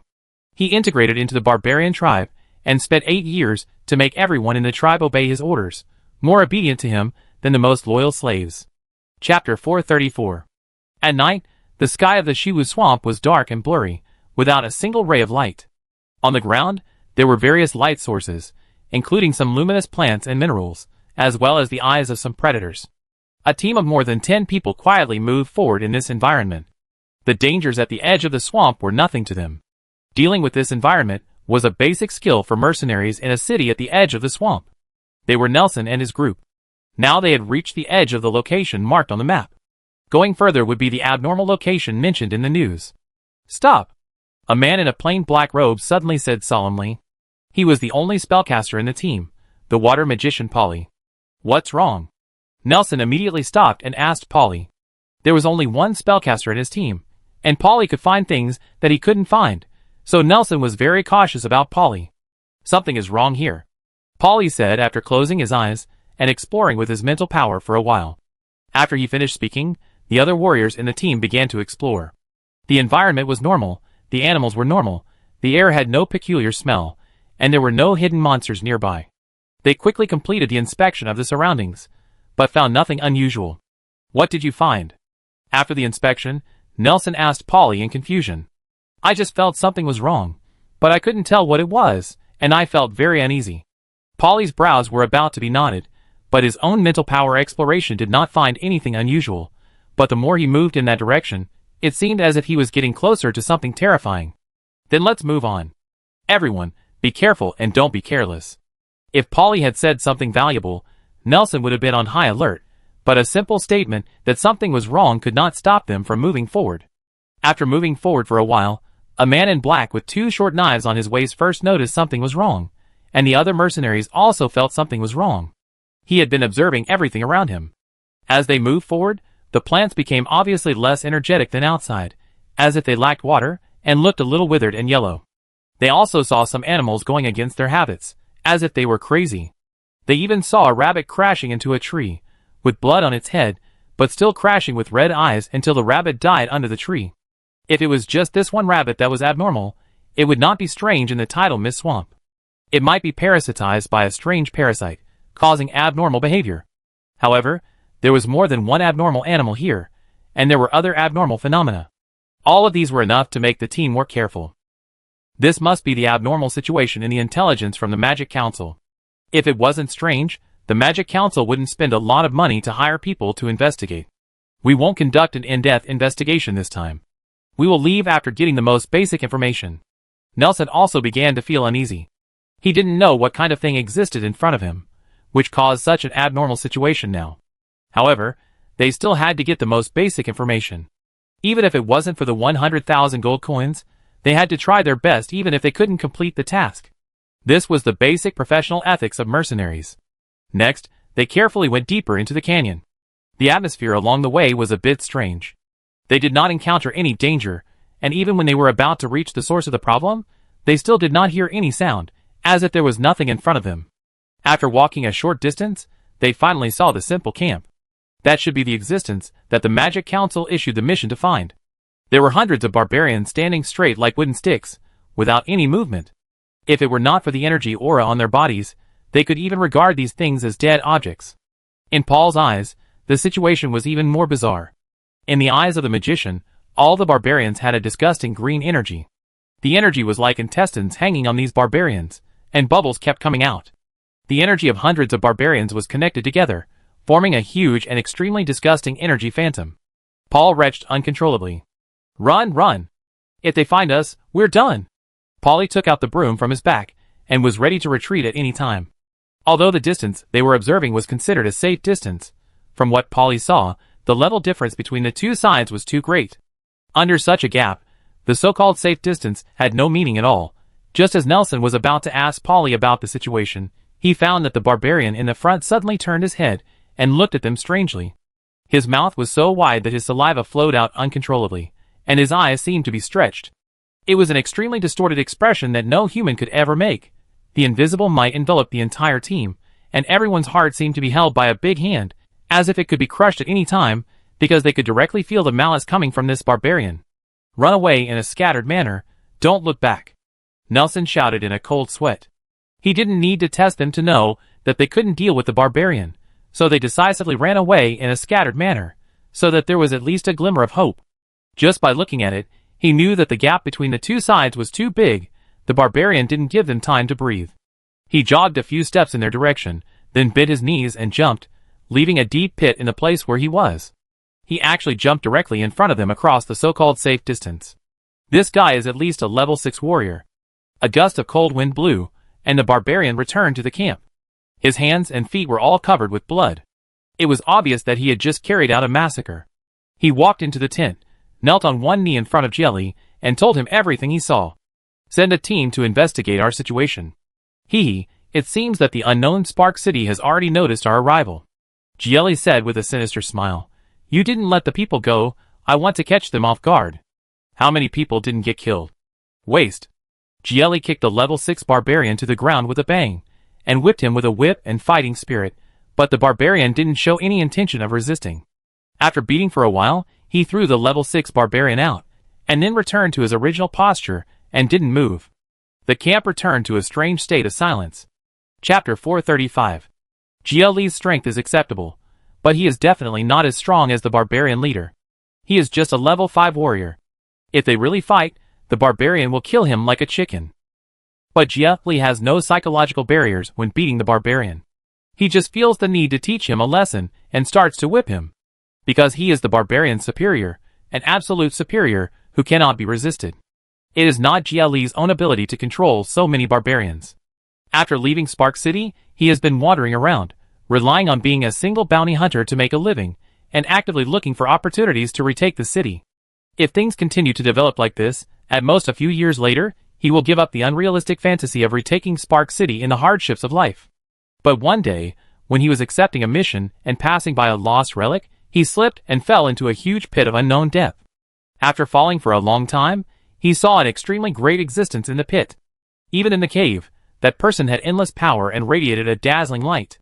Jelly couldn't look directly at him, as if he represented the beginning and the end of all things, and was the most noble existence in the world.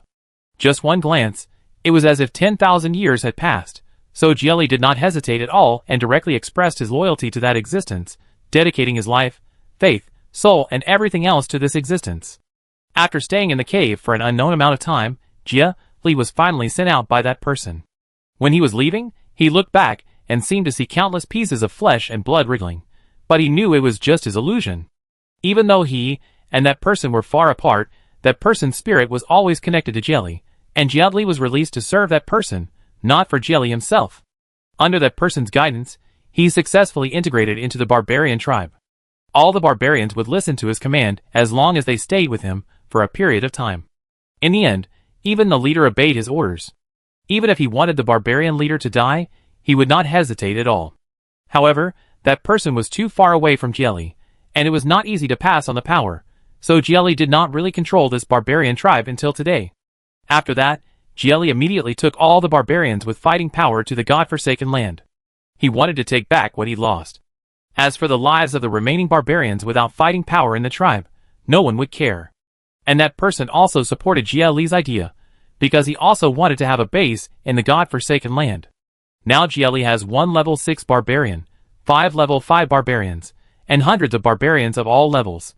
In Jelly's impression, it would be no problem for so many barbarians to capture a marginal city. It seems difficult to rely on these barbarians to capture a city, but the barbarian race has a unique ability, Berserk. Although not every barbarian can be Berserk, at least the level 6 barbarian and several other level 5 barbarians have this ability.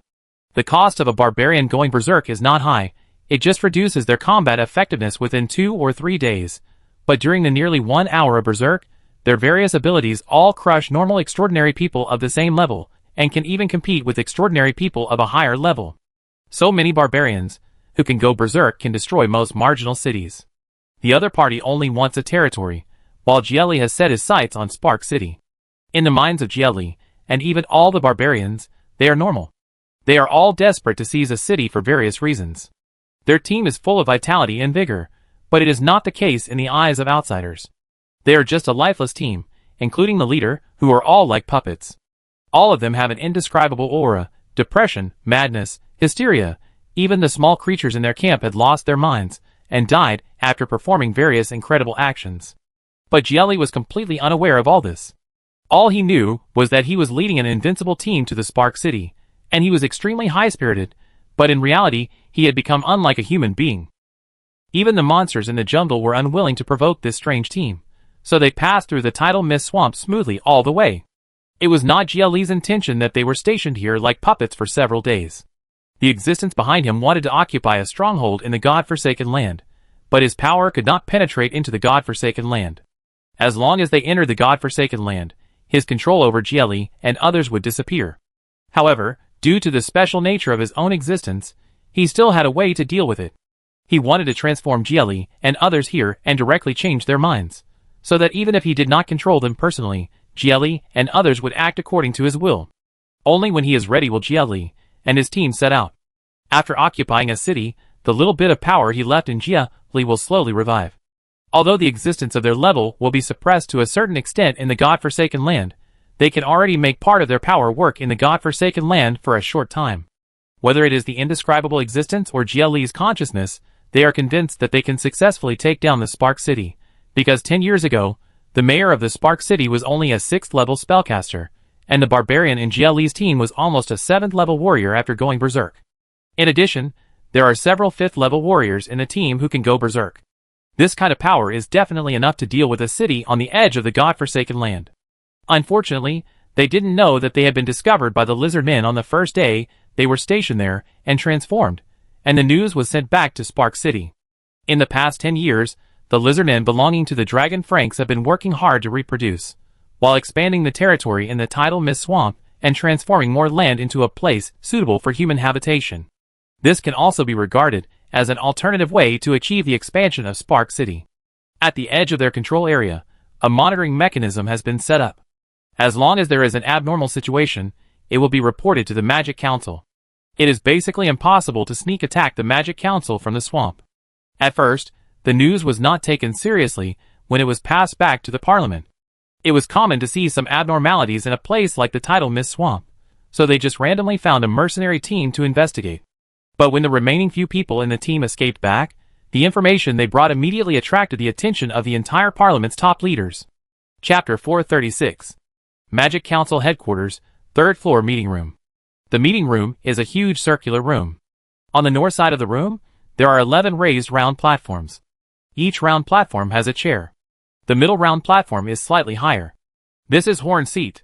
The other 10 round platforms are the seats of the Vice President and members of the Council. They are not full yet. There should be 9 members in total, but they are not full yet. On the side opposite the round platform, there are stepped seats. There are hundreds of seats in total. Now there are only 100 magicians sitting there.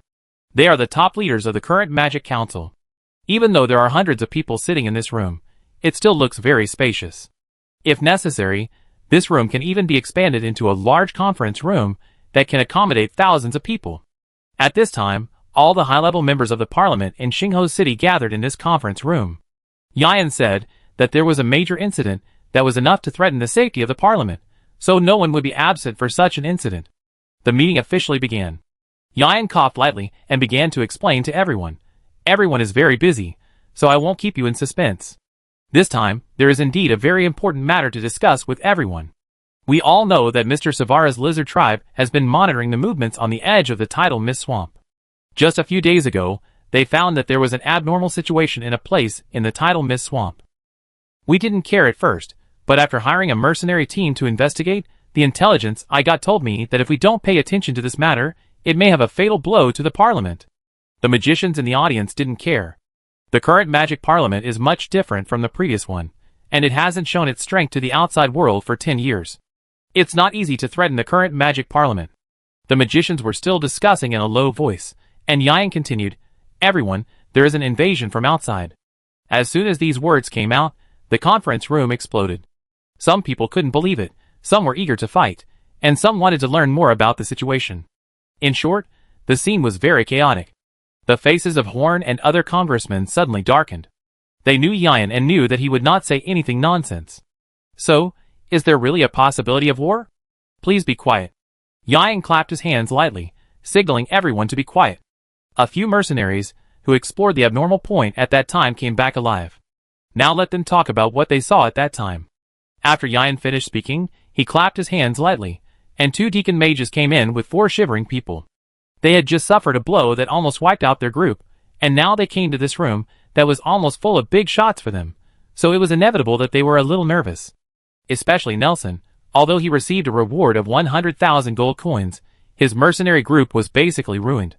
After distributing this money, it was uncertain whether they could cheer up in the future. The survivors were Nelson, the magician Polly, the young man in black clothes, and the remaining lucky warrior.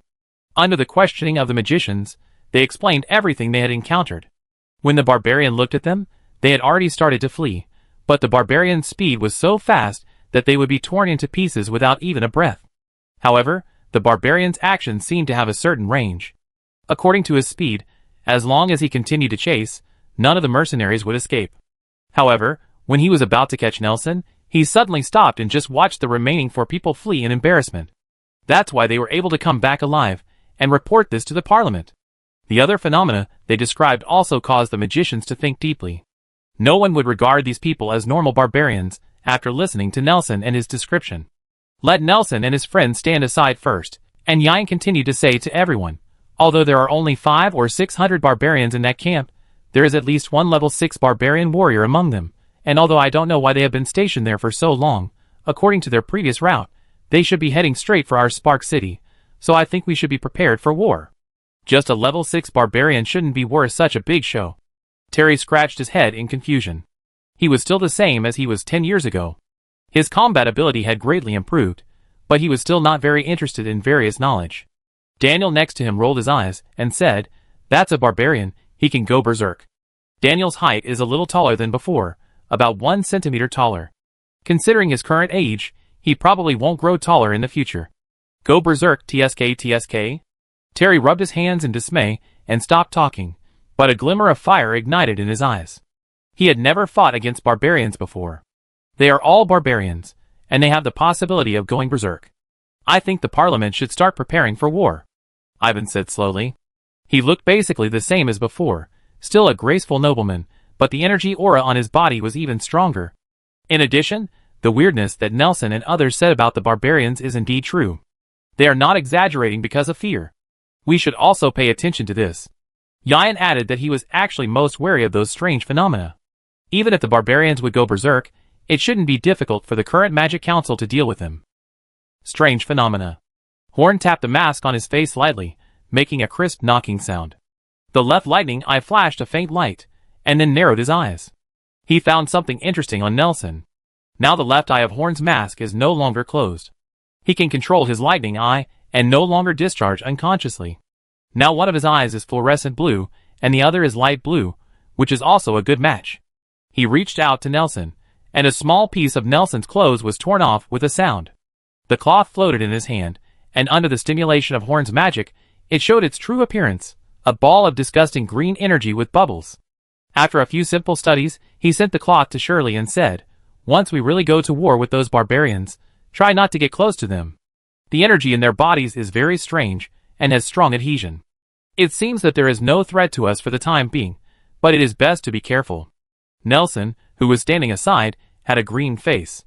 Looking at the appearance, he now had this kind of energy in his body? Chapter 437. After talking about the strange energy, Horn continued to say to everyone, "Now everyone should understand what is going on. Please raise your hands if you agree that the council should enter a combat state." Yan was the first to raise his hand, and then everyone raised their hands one after another. Everyone could see the pros and cons of the matter. After everyone expressed their opinions, Horn slowly raised his hand. In this way, the matter had been concluded. The Magic Council would enter a war mode against this team of barbarians.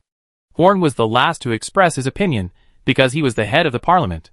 With his influence in the parliament, if he expressed his opinion first, there would be no need to ask for opinions, because most magicians would unconditionally choose to support Horn. The decision to start a war has been made. Plant Magician Al raised his hand to say something. Under Horn's instruction, he expressed his opinion. "Since we have decided to go to war against the barbarians, should we send a team of stronger investigators to check the situation? I personally recommend that Master Edward and Miss Megan form a team. I believe that with their abilities, they can definitely find out the strength of the enemy." Mage Edward.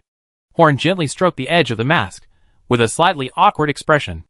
On the surface, the Magic Council has not shown its strength to the outside world in the past 10 years, but there are still many unknown small actions, and in many difficult actions, there is always a magical magician who can turn the tide at the critical moment. Although this magician has some personality problems, and is not very likable, he is amazingly powerful. Not only can he skillfully use lightning and fire magic, but he can also control cat-like monsters. He has rich leadership experience, and has led magicians out of desperate situations many times. But the legendary wizard Edward is more than that. He only appears when the Magic Council needs him the most, and he is always invisible at other times. In fact, few magicians have seen him except when he is out on a mission. He can be called the most mysterious magician in the council. Ael's first mission was with Wizard Edward, so he knew Wizard Edward's ability very well. This time he recommended Wizard Edward to go for reconnaissance. As everyone knows, the so-called Wizard Edward is actually Horn's clone made of Edward's body. As for Megan, she returned to the Magic Council 6 years ago. She is the best among all the thieves who went to train. Now she has the strength of level 4, and often completes many tasks that normal warriors can never complete. It was also because of Megan's success that Horn would send a group of orphans to the Thieves Guild for training every year, so that now there are thieves in the mercenary group of Spark City. The abilities of the two you mentioned are indeed very suitable for this mission, but since Nelson and the others were discovered at a safe distance, it is difficult to guarantee that the two of them will not be discovered, so it is better not to let a few people take risks. In addition, since this is a matter for the entire Parliament, the Parliament will not be stingy with its own strength. Horn tilted his head slightly towards Annie, and Annie understood what he meant. She silently chanted a spell to summon a bird the size of a hen. This bird had black feathers, and its beak was much sharper than that of ordinary birds, and it had a metallic luster. Among bird monsters, this appearance was not very impressive, but the ability was often not something that could be seen from the appearance. This was the fastest summoned beast that Annie could summon. All its attack methods relied on its super-fast speed and extremely sharp beak to collide. Its entire body was evolved to prevent itself from getting hurt after the collision. But even with such a monotonous attack method, this bird is a level 5 magic beast. Its name is the Thorn Hawk. Annie continued to cast a magic on the Thorn Hawk, and one of her eyes turned into the pupil of a bird. Then the Thorn Hawk made a shrill cry and flew out of the meeting room in a flash. Many magicians didn't even see how it got out. The meeting was not disbanded. It would take 2 days for the Nelson team to arrive, but it didn't take that much time for a level 5 speed-type magic beast flying at full speed. Less than an hour later, everyone noticed that Anne's eyes had changed, and the Thorn Kite had flown to the barbarian camp. First, Anne described everything she saw in the Thorn Kite's eyes, and a special magician beside her recorded it, and then analyzed the other party's behavior pattern. After watching for a while, the 6th level barbarian turned around and found Anne's summoned beast. After being discovered, Anne did not intend to let the Thorn Kite escape, but let the Thorn Kite attack at will in the camp. The dead silent camp instantly became chaotic. Even though there were many masters in the camp, they were helpless against this little bird in a short period of time. Because the speed of the Thorn Kite was too fast, the barbarians had no way to deal with it for a while. After dodging the ferocious barbarians one by one, the Thorn Kite finally rushed into the tent and saw Gielli sitting there coldly.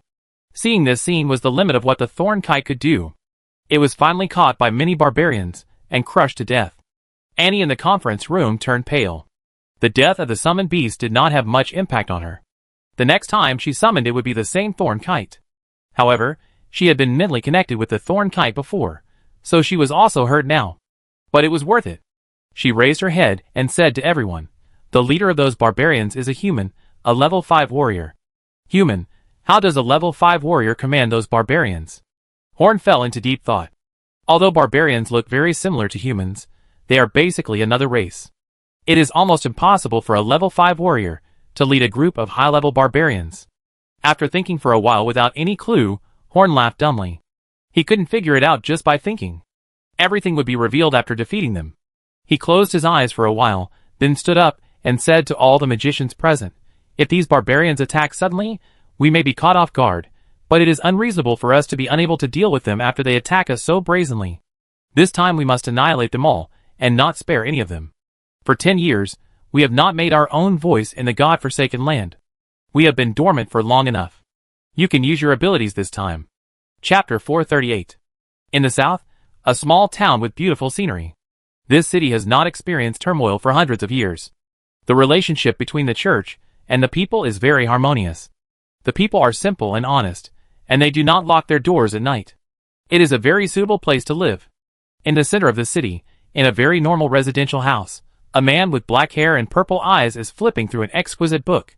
He is not very concerned about the content of the book, but just touching this exquisite creation makes him happy. To this day, although the Magic Council is still hiding in a small town in the God-forsaken land, it has already had a certain impact on Ceylon. Various exquisite products have also flowed into the entire Ceylon world, causing certain changes to the lives of Ceylon residents. With the help of advanced magic production technology, the Magic Council can produce most of the daily necessities cheaper and more exquisitely. But other things are only popular among several churches in the north. The only items that can be seen in major cities throughout Ceylon are magic soap and magic books. Even in a small town in the south far away from the God-forsaken land, you can buy books from the Magic Council now. Every time they are shipped to this small town, they will be quickly sold out. Due to the limitation of transportation capacity, there will not be many in other places except large cities. However, the Magic Council is still deepening cooperation with outside merchants, and the amount shipped out will be increasing. He naturally disdains to queue up to buy. He only needs to buy in the bookstore, and when the people who want to buy are still queuing, he can walk over and take what he wants. No one can ever find out that it is wrong. After flipping through the books for a whole morning, he gently closed the books and gently stroked his hair with his white jade-like hands. So this is what life is like. This kind of life is not bad. So why can't I understand it? His name is Moria, and he is a devil. The Ceylonians like to confuse devils with demons. To them, both devils and demons are evil beings that want to destroy the world, so there is no difference even if they cannot be distinguished. However, the two are not exactly the same. The source of the abyss demons is the splicing of broken souls, so they are chaotic and evil and always full of desire for destruction. They like to spread their twisted beliefs in other worlds and eventually completely destroy that world. Every time the demons destroy a world, their base camp, the abyss, will have one more layer. The lords of each layer are at least as powerful as the gods of the Ceylon world. If all the power of the abyss is gathered, few worlds can stop it. But it is impossible to unite all the demons. They have a desire to kill all living things, including their own kind. Only powerful demon lords can simply command some low-level demons. The abyss is said to have infinite layers, endless changes, and endless malice. It can reflect all ugliness, evil and chaos. However, excluding those insignificant layers that are weaker than the broken plane, the real abyss actually has a certain number of layers. Before Moria was sealed, he remembered that the abyss had more than 16,000 layers. Now, it is estimated that there are not too many. After all, it is not easy for demons to destroy the world, and the battles between them will occasionally completely destroy a layer of the abyss. Those guys don't use their brains when they fight. The devils come from hell. There are only 9 layers of hell, and the number will never change. However, each layer of hell is vast and boundless, much larger than a layer of the abyss, and there are endless demons growing in it. Unlike the abyss, the devils in hell are directly bred by hell through the complete souls of sinners. They have a good hierarchy, and abide by the rules of order worship. Every devil will not violate the contract that has been signed. They like to make deals with people, and lead people into darkness in one deal after another. Turning a good person into a bad person is their favorite thing. When the traitor degenerates to a certain extent, the devil begins to harvest. If the abyss destroys a world physically, once hell targets a world, it will destroy the world spiritually, turning the world into a human ghost den that is more terrifying than the abyss of hell, so that they can harvest sinful souls wantonly. Evil souls are the best nutrients for hell. The devil and the demon are equally famous. They are both negative parasites in the vortex of the world. No one is better than the other. In essence, they all exist to destroy all the positive things in the world. There are actually many negative worlds like hell or the abyss. For example, there are killing machines that are simply trained with only killing desires, and then they look for new worlds, open the world gates and release these killing machines one by one. The 36-layer Shura field is as big as a single world, and it is hard to tell whether it is a living creature or a world devourer. There are also places like the Cursed World, Crazy World, and Blood Sea World. There are many worlds of this level in the negative world vortex. The examples just mentioned are the top ones. The reason why Ceylon was targeted by the devil and the demon at the same time was just because it was close to the abyss and hell. However, compared with the abyss, hell is still a little farther away. Thousands of years ago, or even longer, Moria came to Ceylon as a pioneer of hell to investigate and prepare to establish a stable plane channel. The world that was about to be invaded by hell was the best soul pasture, but he didn't expect that he was sealed by the natives of Ceylon. It was then that he realized that Ceylon was actually a newly born large main plane, a world that should never be so easily invaded under normal circumstances. Before being sealed, Moria was a marquis of hell. In terms of strength, he was stronger than most of the gods in Ceylon now. In hell, he was not the most powerful. Above him were dukes, princes, and the supreme king of hell. After thousands of years of sealing, he was completely isolated from the influence of hell, and he gradually changed. To be precise, he no longer looked like a devil, but gradually became more humane. The influence of hell on him was slowly eliminated, and now he was closer to the soul before he became a devil. If it was before, he would even strangle a disobedient subordinate like the old gravekeeper to death. But now even if the old gravekeeper was about to die, he still wanted to save him, because he was the only guy in this world who was considered Moria's friend. Thinking of the old gravekeeper, Moria stood up, walked to a large vat, and took a stick to stir it. In the vat was a mass of flesh and blood that was taking shape. This was the old gravekeeper. This was picked up by Moria after the war 10 years ago. As long as it is kept in a water tank for more than 100 years, it will grow back. Chapter 439. The barbarian team led by Gielli had been silent for 2 days, but the Magic Council did not relax its vigilance and kept using various means to monitor them. Annie's Harrier was the magic that could monitor them the fastest, but it was not the most suitable for monitoring these barbarians. Other magicians also had their own methods. In the past 10 years, all kinds of practical magic had been developed. Even the 6th-level barbarian with keen perception did not discover these monitoring methods. Although the council had entered a state of war, it did not rush to the tidal mist swamp to fight these guys. That canyon was the home of the barbarians, and the Forsaken Land was the home of the Magic Council, so Horn decided to wait until they entered the Forsaken Land before fighting. Although the council had absolute confidence in victory, it was not excessive to be cautious in a battle involving so many extraordinary people. As long as it could increase the chance of victory, it was worth it. The council was not worried that they would lose track of them after entering the God-forsaken land. They were under surveillance, and now the mages with magic vehicles were more mobile than the barbarians. On the morning of the 3rd day, the hundreds of barbarians finally started to move, like puppets, walking into the God-forsaken land. They crossed the dividing line one after another, and the expressions on everyone's faces changed. No longer so dull, now they had their own thoughts, no longer like machines. However, all of them still obeyed Gielli's command as before, were willing to follow Gielli's orders, and were willing to give everything for that existence. After the barbarians started to move, the magicians also moved immediately. The route taken by the barbarians was exactly the same as the route estimated by the council. The magicians only needed to choose a suitable place to start blocking them. The changes in Gielli's behavior pattern after entering the God-forsaken land were also seen by the magicians. Combined with the characteristics of the God-forsaken land, it was easy to see that they were really controlled by something before, and that thing was also afraid of the power of the God-forsaken land, so it stayed outside for so long. But if the power of the God-forsaken land was really effective against that existence, these barbarians should have been out of control when they entered the God-forsaken land, but their behavior patterns had only changed, their purpose had not changed, and they seemed even more motivated. Horn's heart became a little more serious. Does this mean that the things behind the scenes will be affected by the characteristics of the God-forsaken land, but some power can still be allowed in? If so, whether the Parliament wins or loses this time, it will have to face an enemy that is powerful enough to invade the God-forsaken land. This is not what Horn wants to see. But the enemy has already attacked with Spark City as their target, so this war must not be lost. All the barbarians, including the leader Gielli, are warriors, and they are running all the way to Spark City. Soon, they approach the decisive battle place arranged by Horn and his men. This is the middle place between Spark City and the edge of the Forsaken Land of God, a place where one can only move forward or backward, just right to stop them here. The terrain here is very suitable for magicians to fight, and only here is the greatest hope of annihilating them. Otherwise, the barbarians are agile, and as long as 1 or 2 escape, it will be enough to cause great trouble. The Magic Council attached great importance to these barbarians. Horn mobilized most of the Magic Council's forces to come and end the battle. As they got closer and closer to the Magic Council, Horn did not feel nervous, but was full of desire to fight. For 10 years, a full 10 years, he only used his clones to fight some insignificant battles. He had never fought a battle that was really difficult. Even now, Horn did not know what level of strength he was at. No matter what tricks this group of people has, no matter how strange their energy is, Horn now just wants to crush them with absolute power to show the progress of the Magic Council in the past 10 years.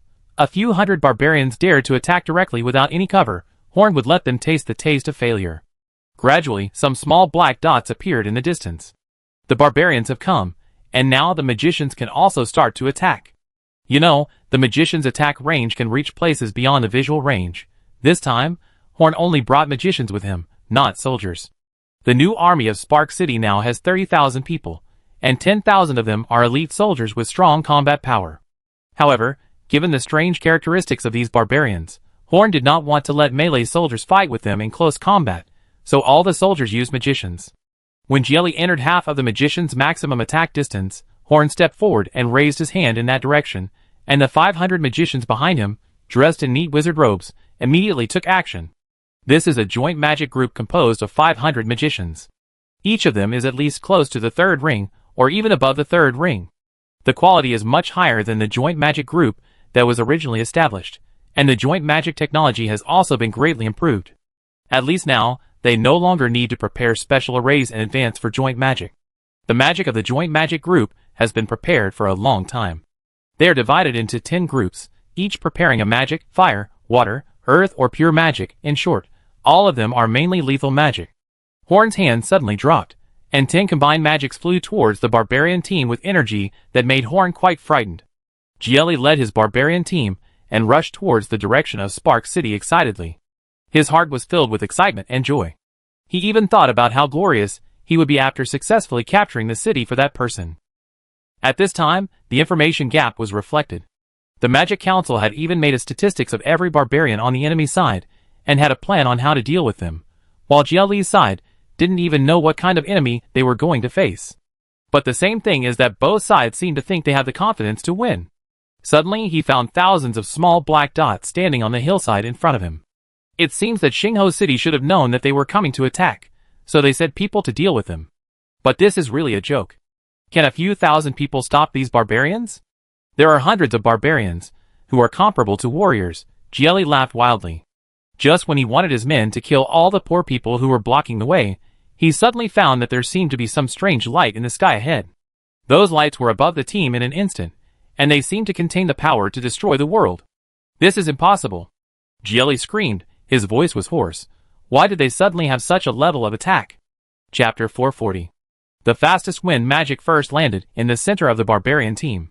A huge tornado appeared out of thin air in the team. Everything on the ground was swept up by the huge tornado. Even the barbarians, whose physiques were comparable to those of warriors, were sucked into the tornado. In the huge tornado, that was more than 10 meters thick, a green edge flashed from time to time.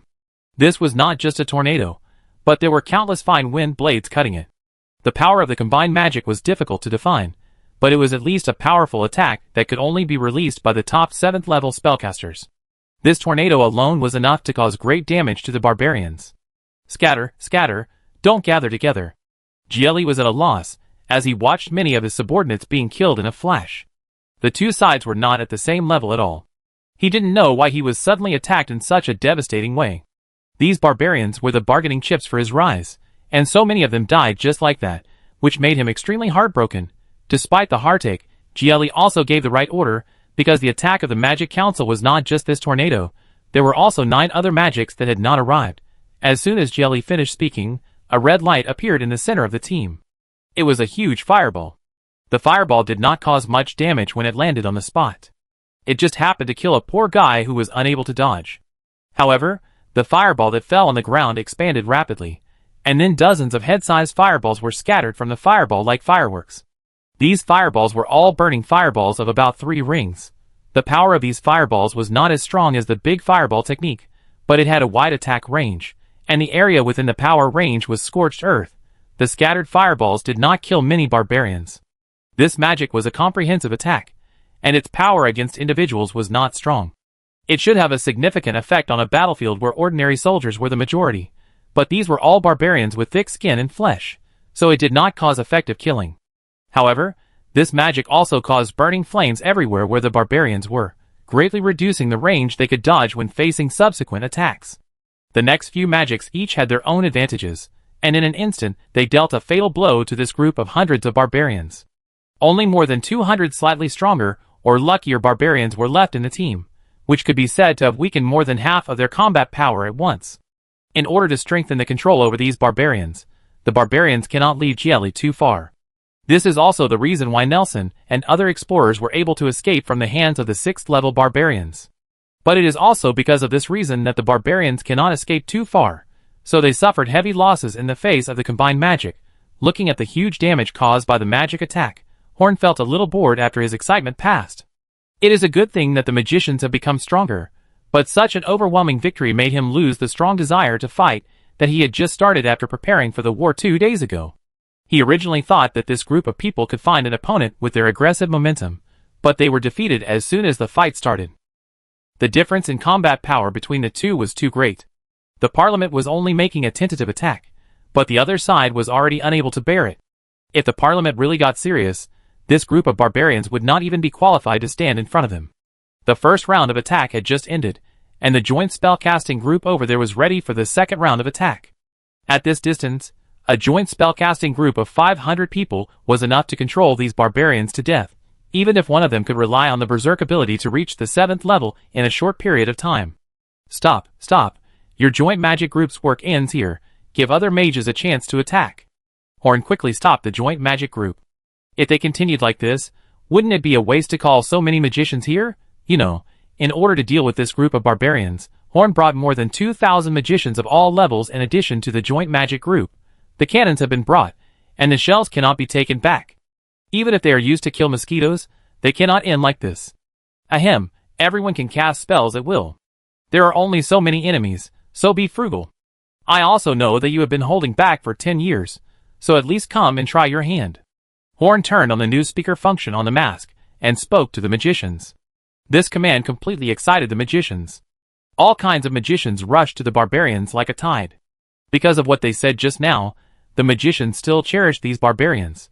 As long as they didn't attack the 4 people, all kinds of magic made these barbarians feel worse than death. The most excited one was Al, who looked gentle and elegant. He had all the characteristics that a plant magician should have on the outside. He had a handsome face and a natural aura, which made it easy for others to like him. But his inner self was completely different. He liked to choke people when he spoke, and even plant magic had to be cast according to the fire magic. In short, he is a plant-based bomber.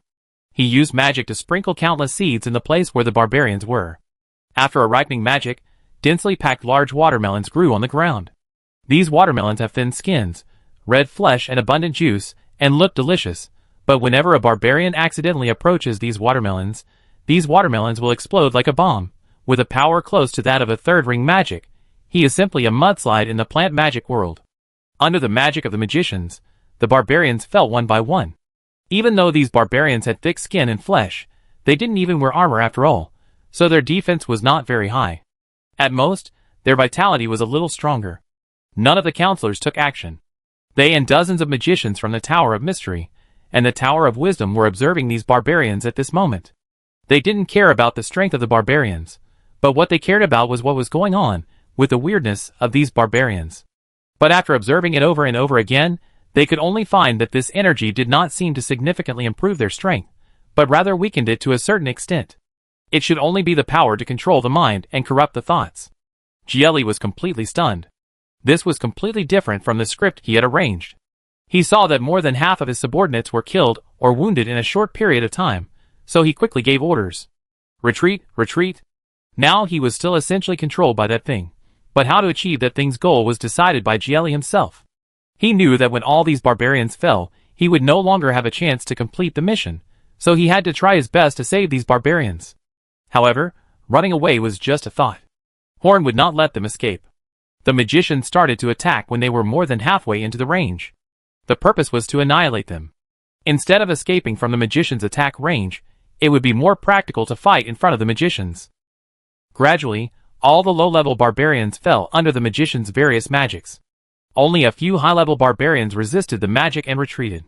Under Horn's instruction, they did not suffer too many attacks because they were the opponents Horn left for himself.